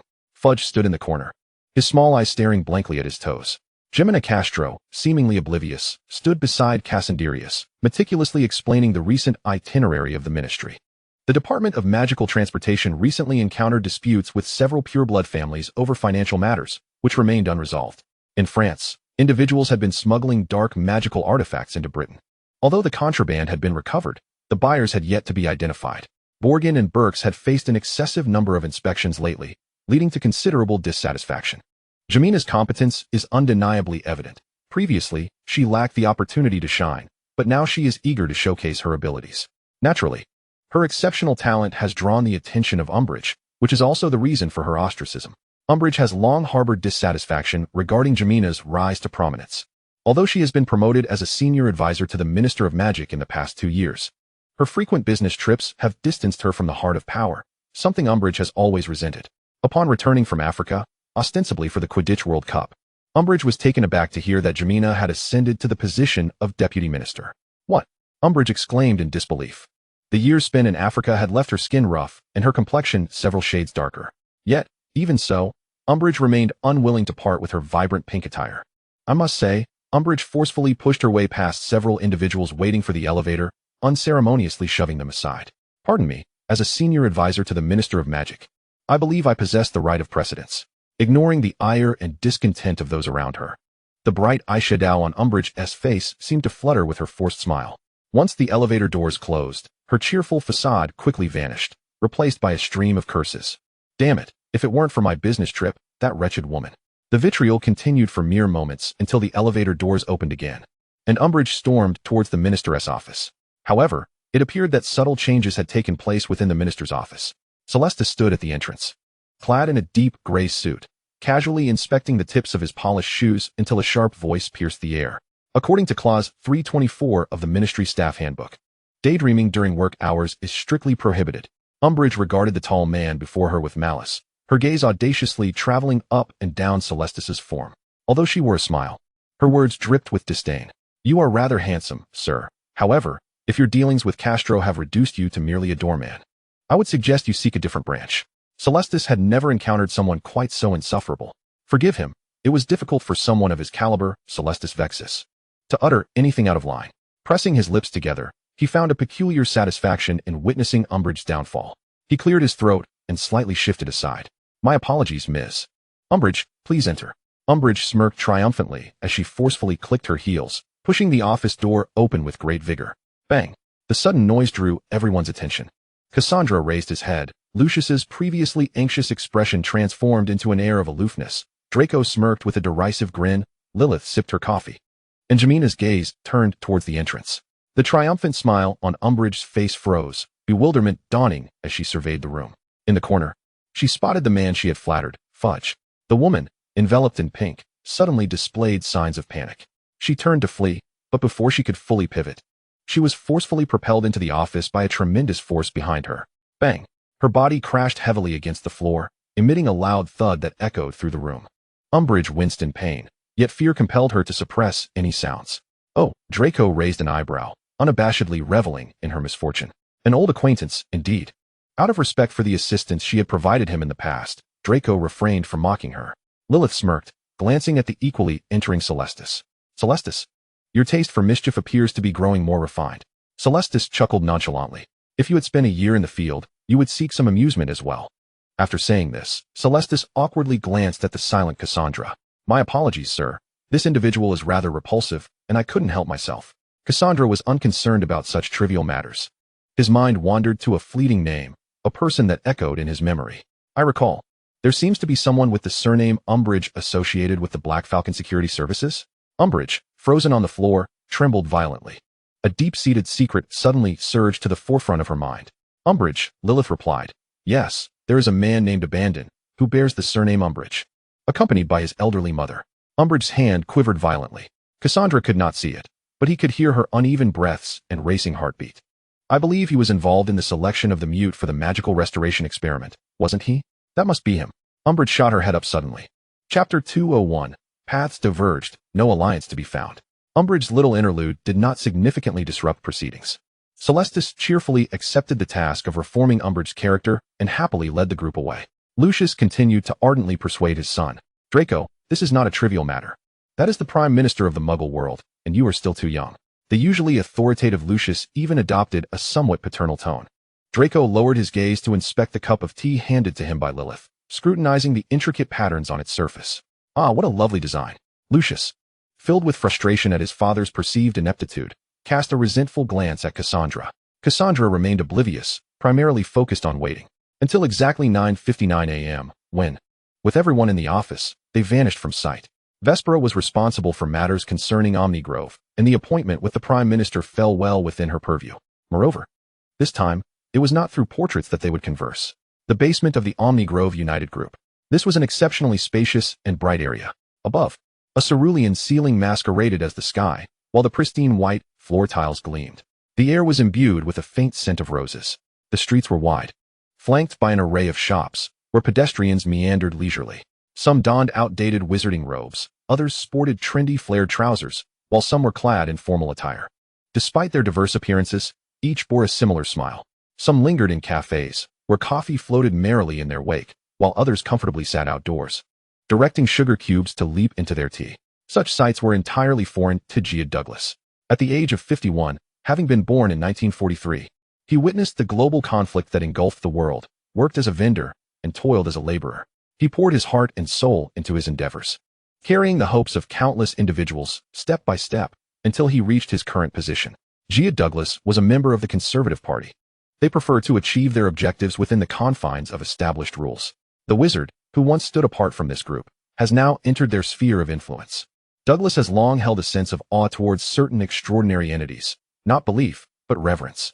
In his youth, he inadvertently glimpsed some of these mysterious phenomena. For countless nights thereafter, those bizarre encounters would manifest as haunting nightmares, entwining him tightly in their grasp. Douglas's wife, a mere 8 years his junior, is the daughter of a farmer who supported him in his formative years, and she has stood by his side from nothing to something. Together, they have nurtured 4 children, 2 sons and 2 daughters, one of whom has already blessed them with a granddaughter. Douglas is a man who places great importance on family. He is well acquainted with the novels and films that have recently captured his children's imaginations. He has even read several of Lockhart's works, finding the fantastical adventures therein quite intriguing. However, this does not imply that he can calmly accept the existence of such things as reality. The visiting wizards have long taken note of this peculiar elder. His demeanor is benign, yet his eyes gleam with the keen sharpness of a hawk. Vespera stands behind Douglas, awaiting the Prime Minister's response. It is only when she glances at her watch that she softly calls out, "Mr. Douglas." Douglas silently turns his head, followed by his 2 burly bodyguards. "Mr. Pentus, you must be quite fatigued," Douglas unexpectedly remarks. Vespera, possessing a strong sense of professionalism, remains unfazed by his comment and smiles as she steps aside. "With your kind words, I believe today's meeting will conclude positively." A melodious voice emanates from not far away. Douglas squints, directing his gaze towards the newcomer, a tall man, or rather, a youth. Clad in a navy blue suit with a crisp cut and a flawlessly smooth, deep blue striped tie, he embodies a dignified yet lively presence. Douglas notes that this young man possesses strikingly handsome features, with deep-set chiseled features and a pair of peculiar silver-gray eyes that seem somewhat out of place for an Englishman. However, what captures Douglas's attention most is the vacant expression in the boy's eyes. "I did not anticipate you would be so youthful," Douglas exclaims with a hint of astonishment. He had encountered this Gunter before, at a small banquet hosted by the Queen. He recalls that the young man appeared to be in his 20s. While he has learned from certain novels about potions that can alter one's age, the stark realization of the youth before him still takes Douglas aback. Being young is indeed a blessing. If you understand the history of wizards, you should be grateful I was born later, Cassandrius replies with a smile, extending his hand to Douglas for a handshake. "Allow me to introduce myself. I am Cassandrius Gunter." The youth's demeanor is affable, neither obsequious nor haughty. Douglas feels a flicker of admiration for the boy. "I am J.A. Douglas," he responds. And the 2 exchange names before proceeding to a more suitable venue for dialogue, the upper floor of the Omni Grove United Group. Cassandrius prefers not to discuss business in a rigid conference room. Instead, he opts for a more relaxed lounge. The group settles into 2 distinct clusters, with Cassandrius seated beside Douglas, introducing the accompanying individuals. Cornelius Fudge, Minister of Magic. Upon seeing the short, stout man with a perfect smile, yet stiff demeanor, Douglas's emotions remain unperturbed. This is the head of the Sacred 28, Lucius Malfoy. Draco sits at the far end, and upon hearing this, he tightens his lips, striving to maintain an appropriate expression. Lucius's arrogance is evident on his face, yet he condescends to nod politely. "These are my subordinates, Lilith Gorgon and Silas Vexus. One holds a prominent position in the Ministry of Magic, while the other has previously taught at Hogwarts," Cassandrius adds. Hogwarts, the sole magical school in all of Britain. Douglas greets the individuals kindly. "And this is Jimena Castro, the current Deputy Minister of Magic, and the next minister." Kamini, ever perceptive, wears a smile and nods at Douglas. Lastly, Douglas turns to the youngest individual at the end of the table. This is Draco Malfoy, Lucius Malfoy's only son, a 3rd-year student at Hogwarts, excelling academically and consistently ranking at the top. Douglas's smile remains, augmented by a compliment directed at Draco. "A prodigious youth, indeed a worthy heir of Mr. Malfoy." Cornelius Fudge represents the controlled Ministry of Magic, while the Malfoys epitomize the aristocratic class among wizards. Gorgon and Vexus are influential figures. Castro signifies the power transition within the ministry, and young Malfoy symbolizes the future of the ministry.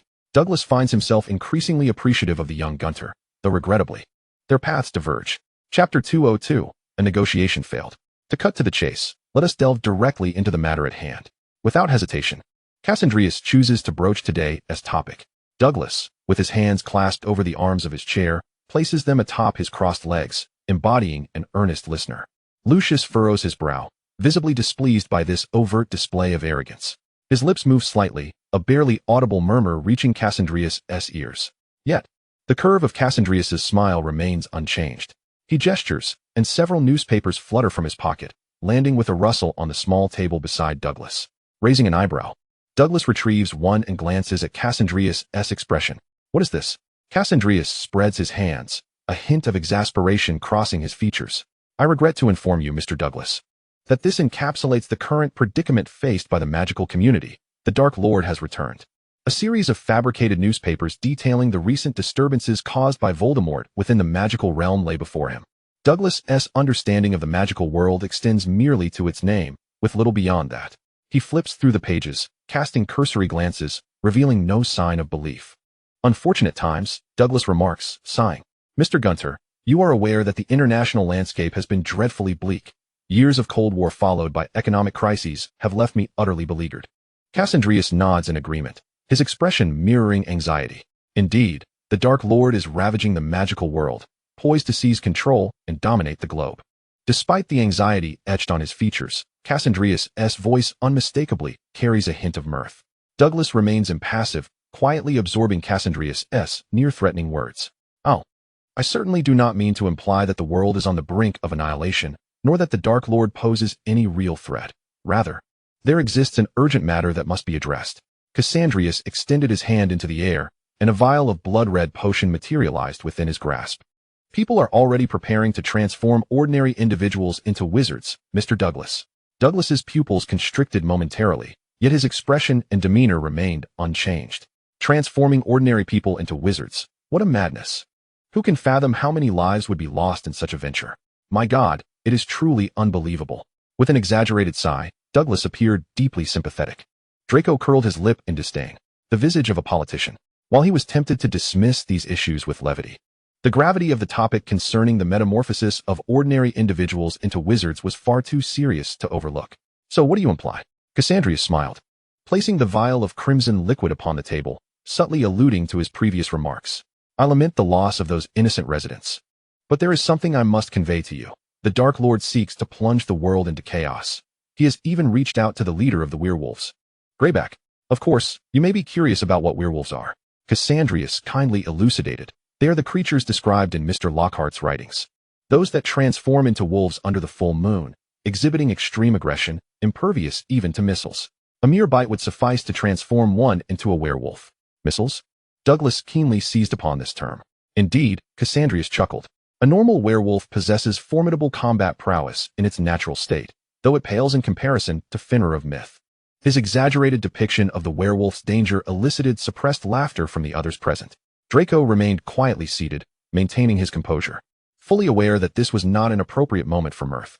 However, Douglas's countenance darkened considerably. Mr. Gunter, I believe discussions of collaboration should be approached with a sense of seriousness, rather than this flippant attitude. The two bodyguards who had been trailing Douglas now drew closer to his side. Lucius's feigned smile had completely vanished, while Carmina clamped her mouth shut. Silas and Lilith also rose, brandishing their wands. Cassandrius, seemingly unfazed, grasped the vial containing the potion, standing up and advancing towards Douglas, who looked on in astonishment. What do you intend to do? If anything happens to me, the council will not spare you. Douglas's voice trembled with fear, involuntarily rising in volume. Nevertheless, he maintained the facade of composure he so cherished. Cassandrius positioned himself before Douglas, gazing down upon him from his elevated stance. Well, he may not see it. Yet, for Douglas, a politician accustomed to high office, such behavior was sufficiently offensive. Gunter, you must understand who I am. Douglas's voice grew increasingly strident, and Cassandrius felt a twinge of annoyance. Silence. The softly spoken command rendered Douglas speechless, his mouth agape, the sound swallowed by the air. He clutched his throat in astonishment, struggling to breathe, yet he was effectively pinned in place by the presence of so many. Alas, Cassandrius sighed in resignation. They always claim wizards are arrogant. Yet you muggles are not without your own hubris. He rarely employed the term muggle. Yet he could not help but use it to refer to the elderly gentleman before him. Must one not behave with decorum when in another's domain? Cassandrius displayed an uncharacteristic look of disdain. I have rather taken a dislike to you, from the very beginning. Though these politicians are hypocritical, it is to be expected. Yet, your performance leaves much to be desired. Or perhaps the internal divisions within the Conservative Party have caused you to lose your composure and reason. The British political landscape of 1994 was far from stable, with Thatcher's shadow having already begun to fracture the Conservative Party from within. Especially following the economic policies that led to Black Wednesday, internal conflicts within the party had intensified. Cassandrius's initial aim had never been him. Perhaps it is futile to dwell on it. He raised his hand and forcefully thrust the vial into Douglas's mouth. The scarlet liquid was swiftly poured down his throat. In an instant, a searing pain coursed down his throat and radiated throughout his body. Cassandrius stepped back, allowing the man before him to writhe and struggle on the ground in utter disarray. Draco approached, observing the splatters of crimson liquid staining the carpet, and pulled Cassandrius back a few paces. Noticing Draco's movement, Cassandrius yielded slightly to his force. Draco inquired, "Are we to kill him? Will this not lead to complications?" Cassandrius reassuringly patted Draco's hand. "Every human has their vulnerabilities. He will not perish. The initial potion lacks such potency." With that, Cassandrius turned to face the newcomers, smiling as he addressed them. "Would you not agree, Kleinschultz?" "You are quite right, my dear friend." A hearty male voice resonated from the entrance. A man clad in a white suit, with golden hair, entered with a smile, followed closely by Vespera, dressed in slate gray. Chapter 203. My lance has dulled in the heavy rain, and my warhorse has rusted. Kleinschultz, the leader of the Labour Party, took the helm in 1994, succeeding George Stephen. As a confident and pragmatic individual, Klein had long harbored discontent with the Conservative Party's grip on the British government. He firmly believed that times had changed, and should one fail to keep pace with the evolving era, they would inevitably be cast aside. Fortunately, he awaited this opportunity. "Frankly, my friend, wizards are truly remarkable beings." Klein chuckled, embracing Cassandrius, his eyes brimming with curiosity and admiration for wizards. "Trust me, given your age, you may very well have a wizardly descendant in the future." Cassandrius smiled and exchanged pleasantries with him. "It is merely a performance. Who cannot partake?" Klein burst into hearty laughter, unabashedly expressing his enthusiasm. "Should that day come, I shall ensure he attends the finest magical academy, Hogwarts." Laughter erupted among the attendees. Klein, at just 40, was in the prime of his youth, with several children at home in the throes of playful antics, easily relating to their fanciful ideas. As for Douglas, lying on the floor, apologies. But no one paid him any heed. Klein was not averse to the topic of the integration of wizards and muggles. On the contrary, he was quite eager for it. After all, he had garnered overwhelming support and was poised for victory in the next election. Thus, during this interim, fostering the union of wizards and ordinary people, should it succeed, would ensure that he, Kleinschultz, would be remembered throughout history. This is a crisis, yet also an opportunity. "Well, my friend, I believe a change of venue may be in order." Klein winked at Cassandrius, his gaze imbued with meaning. Although Cassandrius could not perceive the gesture, he sensed that while Douglas was not yet a corpse, discussing business in such an environment felt decidedly peculiar. "You are correct, but it is unnecessary." As his words faded, individuals swiftly entered to carry away Douglas and the two guards who had remained immobile throughout. The stains on the carpet trembled, transforming into luminous specks that gradually ascended and vanished into the ether. Klein's eyes sparkled with astonishment. "Wow, my God, this is magnificent. I dare say, if I mastered such a skill, Molina would no longer need to fret over the unclean garments of Pinot." His remarks were imbued with wit and humor, even eliciting a favorable response from Lucius. Thus, in Klein's presence, the introduction seemed to flow more harmoniously this time. Perhaps one could describe it as Klein's personal showcase? Lucius Malfoy? What a unique and evocative name. "May I be so bold as to inquire about your secret to maintaining such vigor? My wife is in the bloom of youth, and I would rather not appear as if we belonged to different generations. Mr. Vixis, you must stand nearly 6 feet 3 inches tall. The children at school must regard you with awe. Seeing you reminds me of my former headmaster, Madame Gorgon. You are truly exceptional. I have heard many of your political views relayed by Ms. Serpentis, and they resonate with my own. Miss Castro, I have heard whispers that you will be assuming the role of Minister for Magic. How splendid. Perhaps we might collaborate in the future." Klein was adept in flattery, his compliments sincere, particularly when addressing Draco. "Draco Malfoy? Goodness, I would never guess you are just 14. You stand here exuding a presence reminiscent of your father." "Excellent. I believe that word is most fitting." Draco's lips curled into a satisfied smile, thoroughly pleased with Klein's appraisal. Klein was a man of humility. He was unashamed to inquire, brimming with curiosity about all aspects of the magical realm, unlike Douglas, who bore an air of condescension. Upon hearing the name and deeds of Dumbledore, Klein's expression momentarily registered shock. He saved all of Europe. He must have endured experiences beyond the comprehension of ordinary folk. Upon uttering these words, Even Klein himself was taken aback. Observing the varied expressions of those around him, Klein explained with remarkable composure, "My father was a staunch pacifist throughout his life, tirelessly advocating for this cause.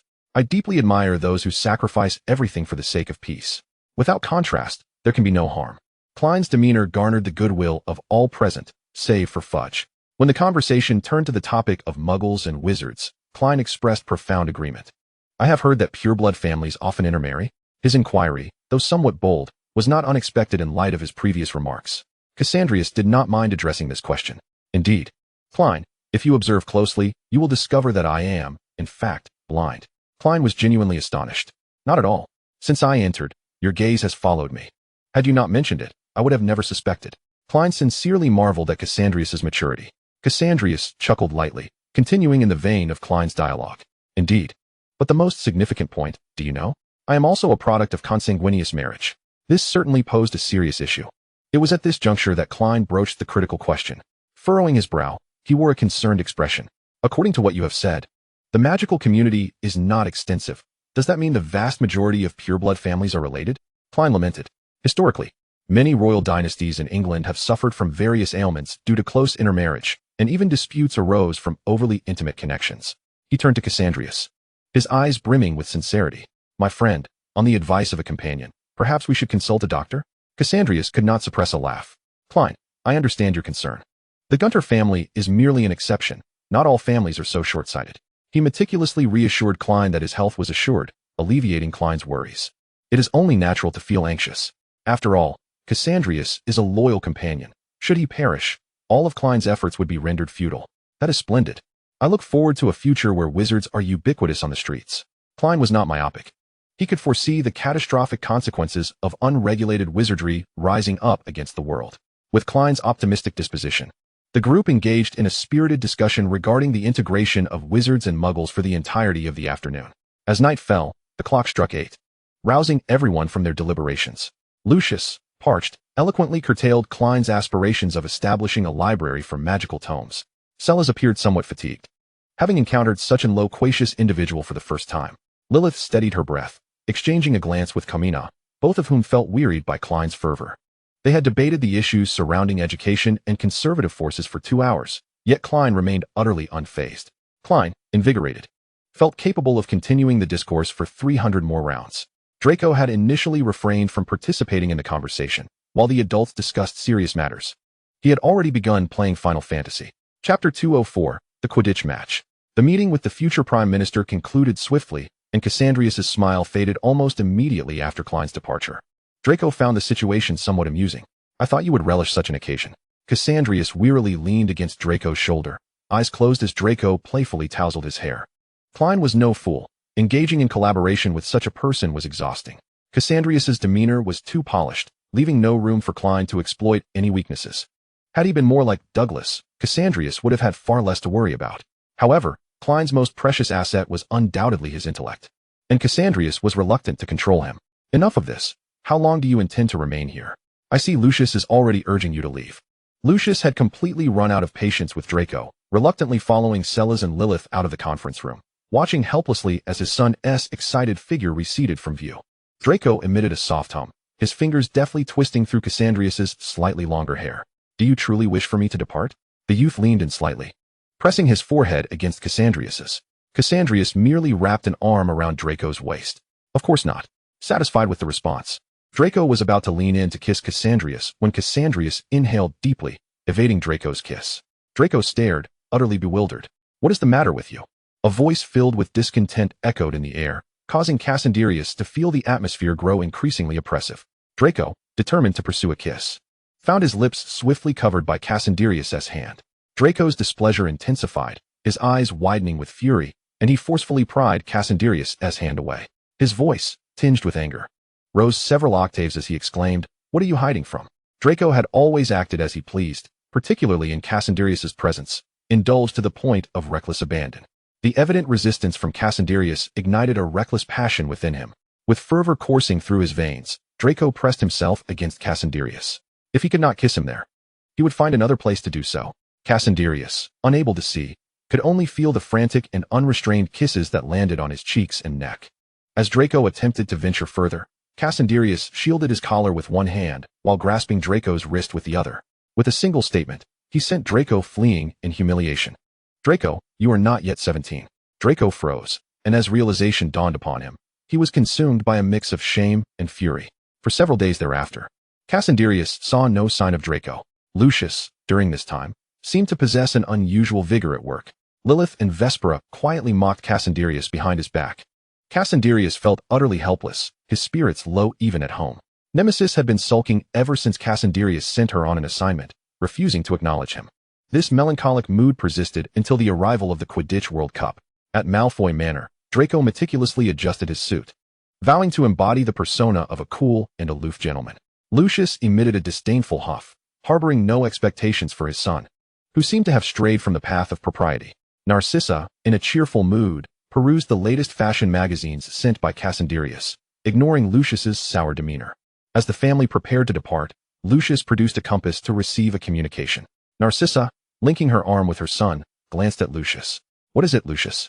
After listening to the notification, Lucius's expression darkened. Upon hearing his wife's voice, however, a smile returned to his face. It's nothing. I have a slight matter to attend to. You and Draco go ahead. Narcissa understood, stepping forward to adjust Lucius's bow tie while soothingly assuring him, be careful. Watching his wife and son vanish into the fireplace, Lucius rubbed his temples and turned to leave. Initially, Lucius intended to head directly to Devon, but an unexpected message from the Ministry of Magic interrupted his plans. Lilith had been waiting for a considerable time. She stood alongside the head of the Department of Magical Law Enforcement, Bones, engaged in lively conversation. Behind them stood several Aurors clad in uniforms, each clutching their compasses. Their expressions varied. Upon spotting Lucius, Lilith's smile widened. Good evening, Mr. Malfoy. Lucius lifted his chin, responding curtly. It would have been preferable if you had refrained from addressing me at this moment. Oh, Lucius, you are as verbose as ever, a familiar voice chimed from behind. Lucius's face momentarily twisted in surprise. Cassandrius, having grown significantly taller, patted Lucius's shoulder in a gesture that seemed meant to soothe. Well, although I say this, I do trust you. Thus, regarding tonight's security arrangements, Cassandrius deliberately elongated his tone, eliciting an immediate gasp from Lucius. The astonishment in Lucius's eyes threatened to overflow. I summoned you for a specific purpose. Cassandrius ceased his banter, lightly tapping Lucius's left arm with his fingertip. Lucius instinctively reached to cover his arm, but forcibly suppressed the impulse. He thought he should understand what this was about. At the burrow, Sirius had already whisked Harry away, preparing with the Weasley family. Honestly, Harry, you must capture my heroic visage this time. And remember to use that technique I taught you. Sirius incessantly admonished, causing Harry's ears to feel as though they might develop calluses from the repetition. I know, you said it 100 times. Yet Sirius remained unconvinced. After all, having spent years together, everyone had witnessed Harry's photographic skills. He certainly did not wish for the moment of his grandeur to be overshadowed by the golden snitch behind him. Harry, could you help me figure out what is wrong with my compass? Ginny called out softly, her eyes sparkling with anticipation. In the brief pauses of their conversation, sporadic popping sounds emanated from the third floor. The group carried on, seemingly oblivious, until Ron could no longer endure the noise and covered his ears. Goodness, how did they manage to create such a cacophony? Ginny murmured to Harry and Hermione, explaining that Fred and George had apparently acquired an abundance of sound effects, intending to combine them with their explosive fireworks, and had been experimenting for days. Unable to contain herself, Ginny quipped, honestly, I thought they were initially hiding inside to cook. I assumed they had grown tired of Mum's cooking. Bang! Another noise erupted from above. Ron, exasperated, clamped his hands over his ears. Just days ago, Mum scolded them and confiscated all those things. How did they manage to find them again? Ginny patted her brother's shoulder, offering silent comfort. Bang! Bang! The noise persisted. And as everyone became accustomed to it, another door on the second floor landing swung open. A figure emerged. Percy? Harry exclaimed in surprise. Percy turned, politely greeting Harry and the others before ascending the stairs to scold the twins in their room. Wow, Percy has changed so much, Harry remarked, unable to suppress his astonishment. Ginny leaned closer, her eyes sparkling with admiration for Percy. Right? I think so too. He finally abandoned that ridiculous hairstyle. Previously, Percy had strictly adhered to the rules of a model student. Even his hairstyle was meticulously groomed. However, ever since joining Omnigrove, Percy had transformed entirely. He stood taller, carried himself with greater poise, and projected a more approachable demeanor, not to mention he was undeniably more handsome. Ginny's impression of her brother had only improved. though it was certainly not solely due to Percy's habit of bringing them gifts every time he returned home. Chapter 205, The Eve of the Grand Event. Harry had visited Ron's room before. Ever since entering Hogwarts, he had rarely returned to the Dursleys. Harry mused that perhaps not returning ever again would be their best resolution. Sirius often brought Harry to the Weasley household for meals, likely also to escape the monotonous chatter of Creature. However, this time, Ron's room had undergone a remarkable transformation. The once cramped quarters, which had housed 4 beds, now boasted only 2. The artwork adorning the walls remained largely unchanged, with the only notable alteration being the color of the bed linens. Ron plopped down onto one of the beds, playfully gesturing towards the broomstick design on the fabric, raising his eyebrows at Harry. I specifically requested this patterned bedspread from Mom. But alas, Fred and the others mercilessly mocked me for it. It's quite lovely, isn't it? Harry pressed his lips together, gazing at the swirling broomsticks on the sheets, and managed a polite, yet somewhat awkward smile. Hermione and Ginny were downstairs engaged in an enthusiastic discussion about the latest enchanting accessories featured in the Daily Prophet's beauty section, a topic that could surely captivate them for hours. Unable to restrain himself, Ron began to comment. I truly failed to see the appeal of those ostentatious nail decorations. Honestly, one might struggle to even hold a wand with those. He lowered his voice cautiously, wary of being overheard by the girls. Both upstairs and downstairs were filled with lively chatter when the Weasley parents returned home. Sirius, you're back again. You're here to mooch a meal, aren't you? Arthur had grown accustomed to Sirius's frequent appearances with Harry at the Weasley residence, even thoughtfully selecting tableware that he presumed the pair might appreciate. Oh, come on, Arthur. I specifically came to join you for the Quidditch World Cup. How could you think otherwise? Sirius nonchalantly settled onto the sofa, exhibiting the same carefree demeanor he had during his school days, a behavior the members of the Order had grown used to. As they prepared to tease him further, Molly was already ascending the stairs, knocking on each of the children's doors in succession. All right, children, come out. We won't be dining at home today. Molly lingered a moment longer outside Fred and George's room, knocking vigorously, her rapping drowning out the noise from within. Fred, George, hurry up. Percy, and stop fussing with your hair. You're already perfect. Oh, Harry, Ron, come out. One by one, the children's doors were knocked upon, including those of Bill, who was far away in Egypt, and Charlie, who was at the dragon breeding facility. The entire Weasley family, along with Sirius, Harry, and Hermione, assembled neatly in the living room. Observing the well-behaved children, even Percy, who had once been overly serious to the point of rebellion, appeared amiable, which brought Molly great joy. All right, children, today we shall head to Devon early. I've heard the Ministry of Magic has prepared a grand buffet for everyone with tickets. Molly clapped her hands in delight. Finally, a day to relax. Hooray! The twins cheered first. Percy maintained his composure, while Bill and Charlie playfully teased their younger brother. Ginny and Hermione huddled together, excitedly discussing the upcoming Quidditch festivities, while Sirius curiously inquired of Arthur, I don't recall this being a customary practice in previous years. Arthur shot a conspiratorial glance at Sirius. This year, thanks to Gunter's sponsorship, you wouldn't believe how much Dartmoor has transformed. Sirius, who did not partake in ministry affairs, spent most of his time darting about, akin to a border collie herding certain individuals. Wow. Arthur, a ministry official, had been overwhelmed with work these past 2 months due to the Quidditch World Cup, and at last, he had a moment to unwind, ready to release the accumulated stress of the past weeks. The Weasley family joyously stood before the fireplace, preparing to venture to Dartmoor, a remote area in Devon, sparsely populated but chosen for its grandeur as a venue for such a significant event. Cassandra had negotiated the rental and renovation rights for this venue with the government 4 to 5 months in advance. Now, the once desolate moors had been transformed. Ministry officials, from department heads to interns, were bustling with activity in preparation for the event. After all, the newly appointed head of the Financial Liaison Office, Beau Flores, had devised a 30-foot plan for this grand occasion. It was now 6 in the evening, 12 hours before the match was set to commence. Hey, Axel, don't move that decoration. It's perfectly positioned. Danax, your cake display is about to topple. As the Weasley family arrived at the venue, Ron and Harry quickly understood why they had all come early. Wizards were busily flitting about, each waving their wands to position items, just so. Ugh. Harry and Ron leaned on each other for support. I never want to be yanked by a portkey again. They had traveled via the portkey from White Weasel Mountain, a rather unpleasant experience for novice wizards. As soon as they landed, a wizard approached them. Hey, Arthur, you're here quite early. Arthur smiled and embraced the man. Not as early as you. Why are you here before 8? It's only 6. Perkins winked towards the massive grandstand in the distance. Take a look at this. Perhaps you should know, we've been conscripted. The Ministry's law enforcement division had summoned employees from various offices to assist, including the scarcely populated Office for the Prohibition of Muggle Artifacts. Upon noticing Arthur's extensive family, Perkins appeared taken aback. "You brought your whole family?" Arthur shrugged. "There are too many of us. If I came alone and something happened to them, what then? We're provided meals, so I thought, why not bring them along?" Perkins looked stunned, then suddenly clapped Arthur on the shoulder. "You're a genius, Arthur. I can't believe I didn't think of that." Meanwhile, the Weasley family stood in awe at the remarkable transformation of Dartmoor. The once desolate and lonely moor had undergone a complete metamorphosis. The expansive, somber landscape, once dotted with low bushes and weathered rocks, had vanished, replaced by imposing black, intricately designed walls rising over 30 feet. These walls were adorned with diamond-shaped cutouts, through which Harry could glimpse a golden glow emanating from within. Within the shadows of the towering walls, the area within 1,000 feet had been magically designated for camping, with the location of tents meticulously planned in a winding fashion. Each area featured multiple entrances, and above the tent encampments floated grand lettering. Harry squinted to read the words, which proclaimed, "Welcome to Quidditch."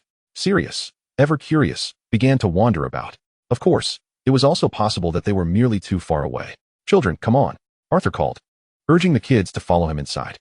Harry trailed behind the Weasley family along the path outlined on the ground. As they walked, Harry noticed the crowd around them swelling, particularly as they passed through the thicket. A sea of spectators enveloped the enormous field, larger than the Quidditch pitch at Hogwarts, each person surrounded by throngs of others. "What is that?" Ron inquired with curiosity, while Hermione appeared somewhat taken aback. "It can't be the ticket gate, can it?" Arthur chuckled lightly. "Indeed. Did you observe those 8 walls? There are a total of 8 entrances, and regardless of which one you choose to enter, a ticket check is mandatory. This arrangement also prevents chaos from ensuing, ensuring that everyone can make it in time. Naturally, it serves as proof of eligibility for the campsite. Only those who have purchased tickets are permitted to set up tents within the grounds." Harry understood. They paused at one of the ticket gates, where a red-haired woman clad in wizarding robes sat. Upon catching sight of the group, her face swiftly brightened with a businesslike smile. "Delighted to see you, friends from afar. Please present your ticket and name." Ron discreetly nudged Harry, winking and gesturing for him to observe the spectacle beyond the walls. Harry glanced inside, and was momentarily blinded by the dazzling brightness. Ron erupted in laughter. Chapter 206, Some Must Bear Their Burdens. The group traversed through a 20-foot wide gap between the towering walls. Before them lay not a barren wasteland, but a stadium illuminated as if it were midday, adorned with resplendent golden decorations. Countless brilliant flames of various hues floated near the ceiling, casting a glow that almost resembled daylight. As Harry stepped forward, he felt an unusual softness beneath his feet. Looking down, he discovered a red and white carpet. A more thorough inspection revealed that nearly the entire floor was covered in this luxurious carpet. Quite a fortune, Ron couldn't help but exclaim. He mused that the cost of just this carpet could easily purchase the entire Weasley household. The arena was vast, with seating arrangements thrice the size of those at Hogwarts. The 30-foot-high walls served as the spectator area, curving inward in a petal-like shape rather than standing vertically. Each tier was supported by a layer of sturdy black tiles, ascending nearly a dozen levels. The lowest tier was open air, while above it, box seats began to appear, culminating in a blend of open and boxed seating at the topmost level. Lanterns fashioned like pumpkins hung before all the boxes, though only a few illuminated the space as the time for the match had yet to arrive. "Follow me," Arthur said, glancing at the specific numbers on the ticket stub and guiding the group toward the box designated for the Weasley family. It was then that Harry realized Sirius was absent. "Have you seen Sirius?" he asked hurriedly. Arthur raised an eyebrow, seemingly unconcerned. "It's all right, Harry. Sirius is an adult. He knows what he is doing." Harry felt somewhat reassured. Yet an inexplicable unease lingered. The Weasley box appeared modest, yet the internal space was quite ample.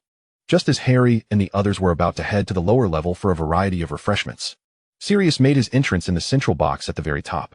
The floor of the top tier was adorned with a crimson and gold carpet.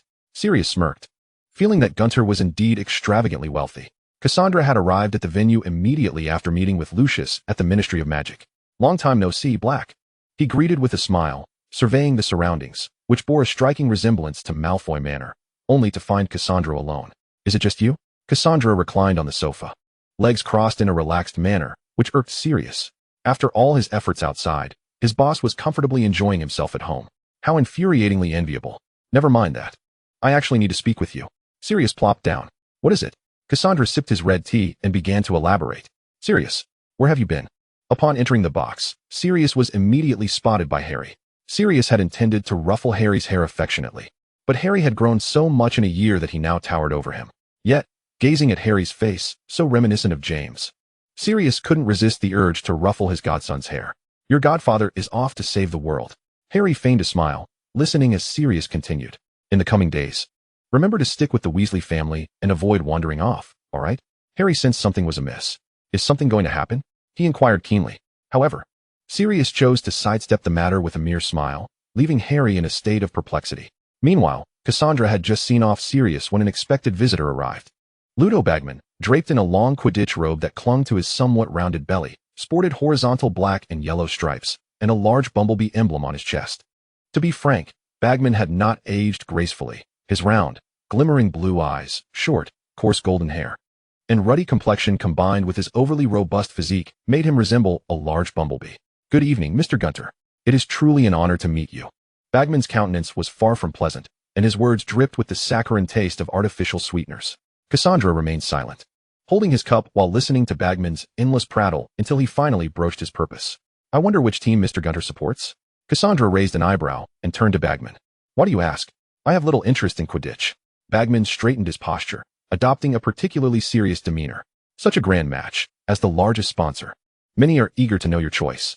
Just as Cassandra was about to respond, a voice from outside interrupted the conversation. Enough, Bagman, your schemes are not without notice. The voice was somewhat familiar, yet distinctively stern. The newcomer was a middle-aged man, impeccably dressed in a pristine suit with a tie, embodying a stark contrast to Bagman. Oh, Crouch, Bagman exclaimed, that is not necessarily the case. After all, don't you want to know which team Mr. Gunter supports? Crouch's expression remained neutral. Though his demeanor was humble, his gaze toward Bagman tinged with concealed resentment. After all, he had once been the director of the Department of International Magical Cooperation. Not only Bagman's equal, but also superior in authority within the ministry. Who could have anticipated that following the overturning of Sirius's case, Crouch would be dismissed overnight? Losing everything he once held? Bagman's demeanor was far from cordial, as he was Crouch's superior. Cassandra, unwilling to engage in the petty squabble, found Bagman's arrogance insufferable. He stood up, under Bagman's expectant gaze, and with a swift motion, he kicked out. Bang! Caught off guard, Bagman was sent tumbling backward, crashing violently against the entrance. Ah! Bagman couldn't suppress his cry of pain, glaring at Cassandra's nonchalant demeanor, his heart brimming with rage. How dare you? Cassandrius lifted his foot and cruelly ground it down upon Bagman's fingers, his expression devoid of emotion. The excruciating pain radiating from his fingertips silenced all the words Bagman had intended to say. He struggled to retrieve his wand, only to have it kicked away by Cassandrius's foot. Watching his wand tumble to the side, Bagman felt a significant portion of his courage evaporate. Suddenly, clarity returned to his mind. How could he have been foolish enough to seek the preferences of the very person himself? Barty Crouch pressed his lips together, wishing to speak. But Cassandrius's voice preempted him. Mr. Bagman, it is vital to possess self-awareness. I trust you comprehend this truth. As an official of the Ministry of Magic, it baffles me that you would orchestrate a gambling event in such a setting.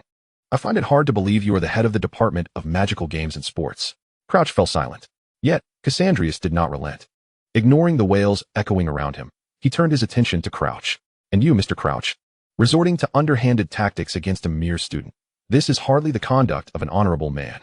Crouch's countenance remained unchanged, seemingly oblivious to the fact that Cassandrius was addressing him. To Cassandrius' perception, Crouch was unmoved, exuding an unsettling calmness. He sighed and eased the pressure of his foot. Very well, Mr. Crouch, since you insist on this course of action, I am left with no alternative. As he walked toward the exit of the box, Cassandrius' voice drifted back to the two men. If one wishes to remain undetected, one must refrain from wrongdoing, Barty Crouch. Crouch's fingers twitched, his gaze fixed upon the writhing Bagman on the ground. Chapter 207. The gala. Once the Weasley family had tidied up, they headed straight for the buffet at the bottom. Upon arrival, they were greeted with cheerful hellos. Hey, Arthur, your timing is impeccable. The speaker was Amos Diggory, a fellow ministry employee and a close acquaintance of Arthur. Amos, you're here quite early as well. Amos rose to embrace Arthur, gesturing towards his son. You know my cooking leaves much to be desired. So I brought my son along to sample the complimentary employee meal. Cedric, who had been engrossed in his food, quickly looked up, wiped his mouth, and flashed a polite smile at everyone. Harry couldn't help but chuckle. He knew Cedric, the star student of Hufflepuff and the seeker for the Quidditch team, was in a relationship with Ravenclaw's Cho Chang. At that moment, Cedric's demeanor bore no trace of his previous rapturous enjoyment of the feast. Fred and George remained stoic. Not due to any other reason, but because Gryffindor had recently lost to Hufflepuff in Quidditch. Is the food here really that good? Ron couldn't resist asking. As his brothers Bill and Charlie had already dragged the reserved Percy towards the rows of banquet tables, Molly shouted from behind, "Don't forget your siblings." "Got it, Mom." Bill waved dismissively, as he, Charlie, and Percy each grabbed several plates, ready to indulge. Cedric enthusiastically gave a thumbs up. "Absolutely delicious. I dare say it surpasses anything at the Three Broomsticks." The food that even a Hufflepuff would praise was wafting its enticing aroma towards Harry. The Weasley family soon settled into a section that occupied the lower quarter of the expansive dining area. Harry eagerly navigated through a long array of colorful dishes, joined by numerous foreign wizards who had arrived early. With his plate in hand, he traversed from one end to the other, making a loop, and by the time he returned to the front, his plate was piled high with food. Upon noticing Harry's overflowing plate, Molly gently tapped him on the head. Confused, Harry heard her discontented voice. "Harry, that's enough." Glancing at the towering mound of food, Harry wanted to protest that after a year of training, he had developed quite the appetite. "I'll be sure to finish it all," he assured. "Huh, pathetic little brat. As if you've never seen anything before. Don't bring shame upon the British." The familiar taunt floated over, but Harry had grown accustomed to ignoring it. Yet Draco was relentless. "Oi, Potter, can't you see me?" Harry frowned and, perplexed, turned to Ron. "Is there a mosquito buzzing around?" Ron's face contorted with laughter. "Ha ha ha, you're right, Harry. I bet that mosquito is golden." "Draco." Enraged, Draco instinctively sought out Lucius, who was already at Arthur's table, leaning on his cane and mocking him from a superior position. "Good heavens, Weasley, have you sunk so low that you must take advantage of free meals?" Lucius paused deliberately, scanning the surroundings. "Well, 9 of you, bringing your entire family to mooch off the food. If you're facing difficulties, feel free to seek assistance from the Department of Magical Emergencies," he suggested with feigned politeness. Arthur forced a smile. "Malfoy, you ought to wash up. I can smell the stench of dark magic from a mile away." Lucius scoffed dismissively and turned his attention back to Draco, who was still engaged in a verbal skirmish with Harry. "Draco, it's time to leave." Draco shot a furious glare at Harry, leaving him bewildered. With his mouth full, Ron nodded towards Draco's retreating figure and mused, "Malfoy must be at odds with Cassius. Otherwise, he wouldn't be so explosive today." Harry agreed with a nod. "Wholly in accord." Indeed. As Lucius and Draco passed by the Weasley family, Lucius's haughty demeanor softened into a semblance of calm.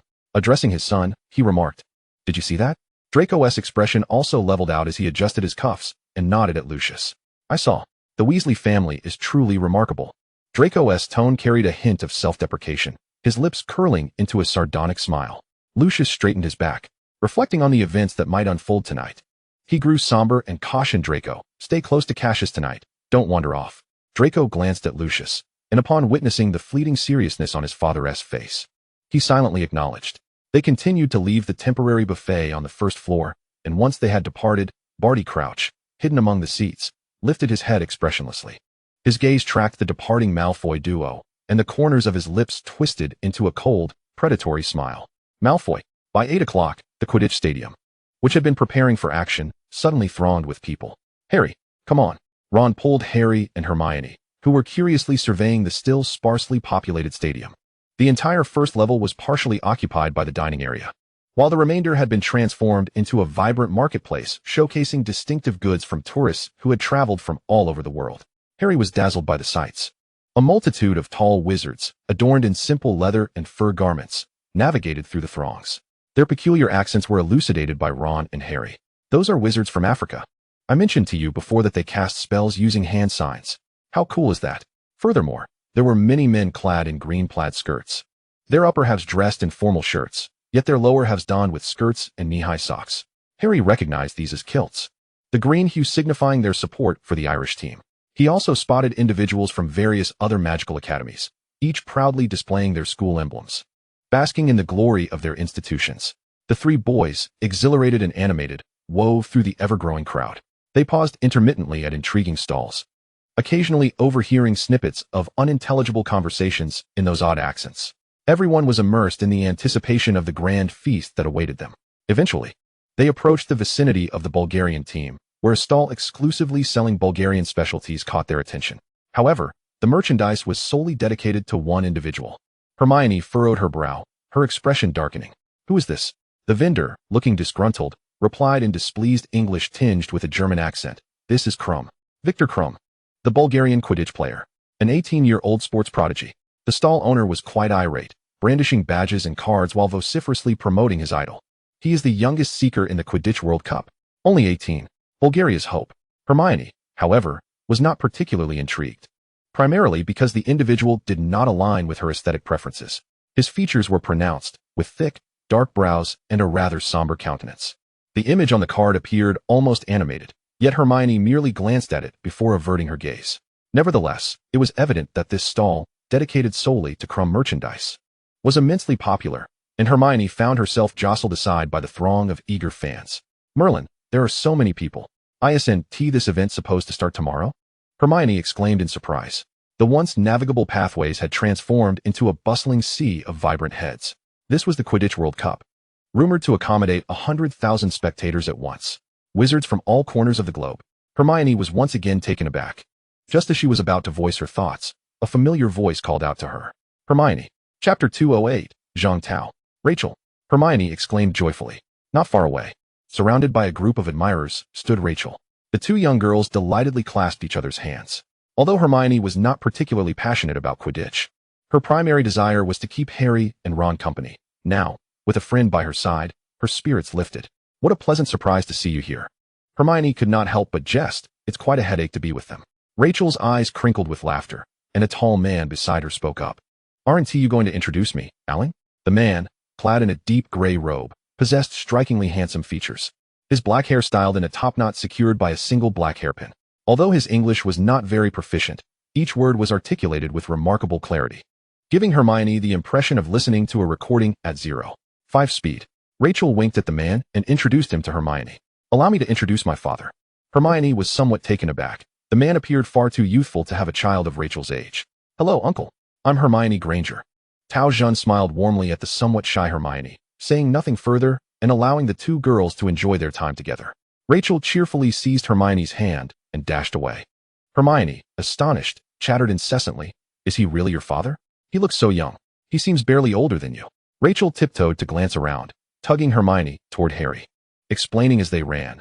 Oh, they aren't part of the wizarding world. They have a secret to staying youthful. My grandfather doesn't look old at all. The two girls bounced away, while Tao Jun merely cast a glance before ascending to the 4th floor and returning to the private box. The building was distinct from Western architecture, predominantly constructed from dark wood and reddish-brown hues. Tao Jun squinted as he pushed the door open and immediately spotted an elderly man with white hair seated in a redwood chair. The old man had a neat crop of white hair, his beard entirely white, and his face bore the marks of age, yet his eyes remained bright.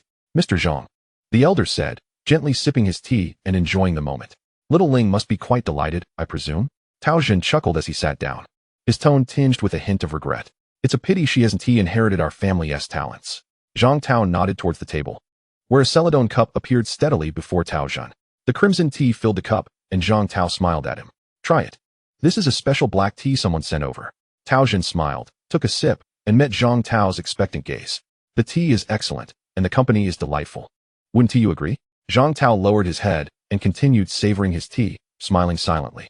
Zhang Tao, the current minister of the Magical Ministry of China, was a contemporary of Dumbledore. It's a shame our Quidditch team didn't qualify, Tao Jun remarked with a note of regret, eliciting a bemused silence from Zhang Tao. We scarcely have enough players for this sport. The team has only been formed in recent years. Your expectations are rather fanciful. As they conversed leisurely, a knock interrupted their dialogue. Zhang Tao raised an eyebrow, looking at Tao Jun. With a sigh, Tao Jun reluctantly stood up. I've finally sunk so low as to be a doorman. Upon opening the door, a figure with a shock of white hair appeared. Tao Jun was momentarily taken aback, yet his expression remained unchanged as he greeted the newcomer with a smile. It's an honor to meet you, Mr. Dumbledore. Dumbledore blinked and turned to Zhang Tao, addressing him in Chinese. Long time no see, Zhang Tao. His accent was slightly peculiar, yet commendable for an Englishman. Zhang Tao set down his teacup, astonished at Dumbledore's appearance. Rising, he approached Dumbledore, and the two elderly men embraced. It's hard to imagine you've aged into this. Dumbledore took a seat beside Zhang Tao, both reflecting on the past with a sense of nostalgia. Who would have thought we would meet again? As memories of glorious days gone by resurfaced, even Dumbledore found himself reminiscing. Zhang Tao recalled Dumbledore's youthful face, feeling a pang of wistfulness. Dumbledore had been headmaster for so many years, while he remained merely the Minister of Magic. After exchanging pleasantries, Dumbledore got straight to the point. His crescent-shaped glasses obscured his blue eyes, yet failed to conceal the glint of intelligence. Have you met Cassius yet? Haha. Zhang Tao shook his head. Not yet. I merely came out of curiosity to catch a glimpse of the match. I haven't done anything else. Dumbledore chuckled, neither affirming nor denying the statement. He cast a glance at the golden-hued tea in his cup, took a delicate sip, and fell silent. It was Zhang Tao who, suddenly overcome by curiosity, lowered his voice to inquire about Dumbledore. I heard that New Mongard is vacant? Dumbledore merely laughed, offering no response. Zhang Tao understood well. The people of Huagua are quite open-minded, and such matters are merely human nature. Teams from around the globe, having qualified for the Quidditch World Cup finals, had already arrived in England, eagerly awaiting the official commencement of the match the following day. From the onset of dusk until the first light of dawn, the arena was bustling with activity, devoid of a single idle moment. This included Cassandrius Gunter, the foremost sponsor of the Quidditch World Cup. Due to the Gunter family's esteemed status in England, Cassandrius's box was situated next to that of the Ministry of Magic. Preferring solitude, Cassandrius had remained in his box since arriving in Devon, busily preparing at the Ministry's box during the initial moments. What preparations, you ask? On the long table beside Cassandrius sat an enormous device, a supersized version crafted by his alchemical workshop based on the resonance compass, boasting enhanced features and advanced technology. The screen before them, nearly the size of half the table, displayed various positions on the Quidditch field. Silas, legs crossed and donning glasses, was meticulously focused on the images on the screen, occasionally jotting down notes. Not far from them, in another room, Gan and Barbara were embroiled in a dispute. Oh, hurry up and get dressed. You're taking forever, Barbara exclaimed, growing impatient with Gan's indecisiveness, swiftly slipping a dress over his head. Gan's face flushed crimson. Yet he succumbed to Barbara's insistence. After finishing her makeup with equal efficiency, Barbara, observing Gan's bashful uncertainty, pushed him forward. Quickly, the opening ceremony is about to begin. Silas, lifting his gaze, witnessed this very scene. A golden-haired Vespera emerged from the inner room, her cheeks flushed as she tugged at her dress, the fitted gown exquisitely accentuating her alluring figure. Behind her stood Lilith, clad in a pristine white suit, her slender waist and long legs striking. Silas couldn't contain his laughter. Huh, if Vesper sees you making that face with her features, trust me, Gan, your next holiday will be spent in OUG. Gan squirmed uneasily on the plush velvet sofa, his voice tinged with discomfort. It's my first time. I'm not used to it. Barbara, unperturbed, retrieved a mirror to adjust her expression. Humph, I'm nothing like Gan. That useless one. I possess both strength and cunning. Chapter 209, you will discover. As the clock struck 7 in the morning, wizards from all corners of the globe had gathered here. Countless wizards awaited the commencement of this grand event with eager anticipation. Some hailed from the African Wagadu School of Magic, others from South America across the ocean, and some even arrived from a small island in the Arctic. Yet their purpose was singular, to witness the Quidditch World Cup. As the myriad of pumpkin lanterns illuminated the scene, countless floating candle flames flickered to life, converging into a tapestry of twinkling stars under the influence of magic. Surrounding the vast field, the four-tiered grandstands displayed the emblematic colors and flags of their respective nations in front of each box. Glowing rose-shaped emblems adorned the stands, green for Ireland, red for Bulgaria.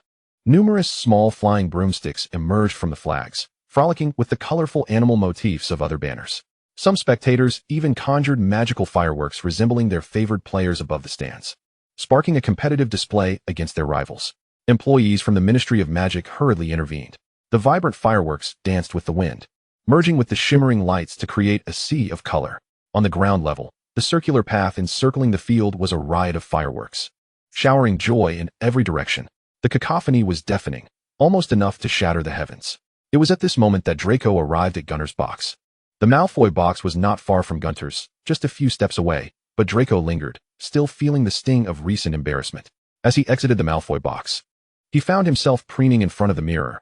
Oh, my dear young master, your handsomeness is unparalleled. The mirror contorted, exerting itself to extol its owner's beauty. Draco, expressionless, adjusted his suit. Will this make me appear more mature? After much deliberation, he finally stepped outside, but upon spotting a figure in the distance, he felt an urge to retreat. Draco, the voice halted him. The youth stood at the railing, clad in a black shirt wrapped in a white waistcoat that accentuated his graceful waistline and tall stature, with impeccably tailored white trousers. One hand rested casually in his pocket while the other held the railing, his slightly long hair neatly tied back. Draco was aware that Cassandrius was blind. Yet at that moment, he felt an inexplicable sensation that the other was observing him. It was then that Draco recalled. Cassandrius couldn't see, no matter how maturely he dressed. It went unnoticed. A wave of disappointment washed over Draco, dissipating his earlier turmoil. He approached Cassandrius, his voice tinged with an unrecognized despondency. "Oh, really?" Draco's expression bore a hint of regret, his eyes shadowed with a touch of melancholy. Cassandrius, perplexed, inquired, "What is it?" Draco tilted his head, brushing his fingers against Cassandrius's cheek to turn his face toward him, expressing with a sigh, "I was just thinking, on this rare occasion of my looking so dashing. You can't even see it." Blindness had never been a sore point for Cassandrius. He was never shy about it. Draco's voice carried an unmistakable sense of regret. Yet Cassandrius's smile was sincere. He reached out, wrapping his arms around Draco's neck, and, met with Draco's bewildered gaze, shared a long kiss. Draco's eyes widened in surprise. But he instinctively embraced Cassandrius' waist, striving to reciprocate. Beneath them, the raucous stadium buzzed, a sea of lights enveloping their kiss, transforming it into a splendid firework display in someone's heart. As the kiss concluded, Draco found himself slightly breathless, his gaze fixed intently on the still smiling Cassandrius, his eyes lingering on the other's glistening lips. "You've finally come to your senses," Draco remarked. "What do you mean finally?" Cassandrius retorted, somewhat disgruntled, as they leaned against the railing. Observing the scene below, Draco was in high spirits, lifting a hand to touch his lips, his expression radiating a pride that was hard to overlook. "Indeed, you have awakened to the truth early this morning," Draco mused. "The journey from innocence to this moment has certainly consumed quite a bit of time." They fell into a comfortable silence, one gazing downward while the other listened intently. "Harry, look!" Sirius suddenly reappeared, donning a red stag headpiece, its rugged antlers reaching majestically towards the sky, enhancing his already towering presence. "This is the form of your father's animagus. It's an exact replica," Sirius exclaimed with palpable excitement, producing a small model that mirrored the red stag atop his head and presenting it to Harry. With a mix of joy and the threat of tears, Harry accepted the palm-sized stag, watching it traverse his hand with a sense of wonder. He blinked rapidly, exuberantly expressing his delight to Sirius. "Thank you. I absolutely adore it." The surrounding clamor necessitated that Harry shouted with all his might to ensure Sirius could hear him. Sirius was overjoyed, seizing Harry's hand as they followed the Weasley family from the campsite towards the stadium. Each of the 8 entrances was monitored by officials from the Ministry of Magic. Although the atmosphere was lively, nothing excessive transpired.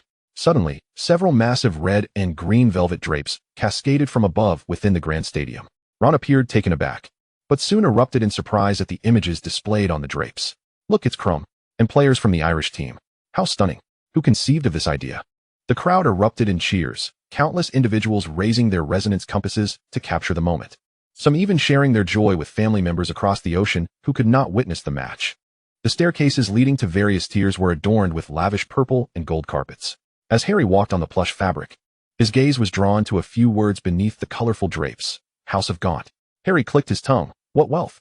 Up until that moment, he had only seen the insignias of other sponsors at the small vendor stalls. Sirius guided Harry and the Weasley family to the highest tier. The uppermost seats offered the finest views, and they traversed multiple boxes until they reached the central one, providing an unobstructed vista of the arena. The box was expansive, filled with a long row of red single chairs and about 20 purple chairs behind them.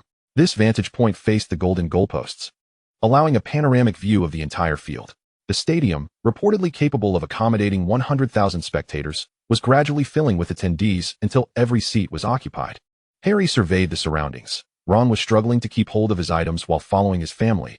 Hermione was meticulously studying the event program, and Sirius's eyes sparkled with excitement. His staghorn hat still perched atop his head, adorned with a red ribbon in support of the Bulgarian team. Suddenly, Harry's eyes lit up. At the very top of the box, a continuous scroll of golden text captured his attention. Omni-Glow Magical Company's Beautiful Workshop, Elegant Custom Attire. Resonance Compass South American TEDx Information Company. It was an advertisement. Harry watched the incessantly scrolling text with rapt attention, counting until it reached 25 without cease. The crowd was still relatively sparse, allowing Harry the leisure to find the advertisements quite entertaining. Having finished with the event program, Hermione turned to find Harry utterly engrossed. Following his gaze, her expression turned bemused. "Harry, have you lost your wits recently?" Harry shook his head earnestly. No, Hermione, you're mistaken. Look closely at those companies in the advertisements. You will discover." His tone was remarkably serious, piquing Hermione's curiosity, prompting her to examine the scrolling text intently. "Though, it's rather unremarkable," Harry lamented. Hermione, incensed, retorted, "Harry Potter. Ha ha ha.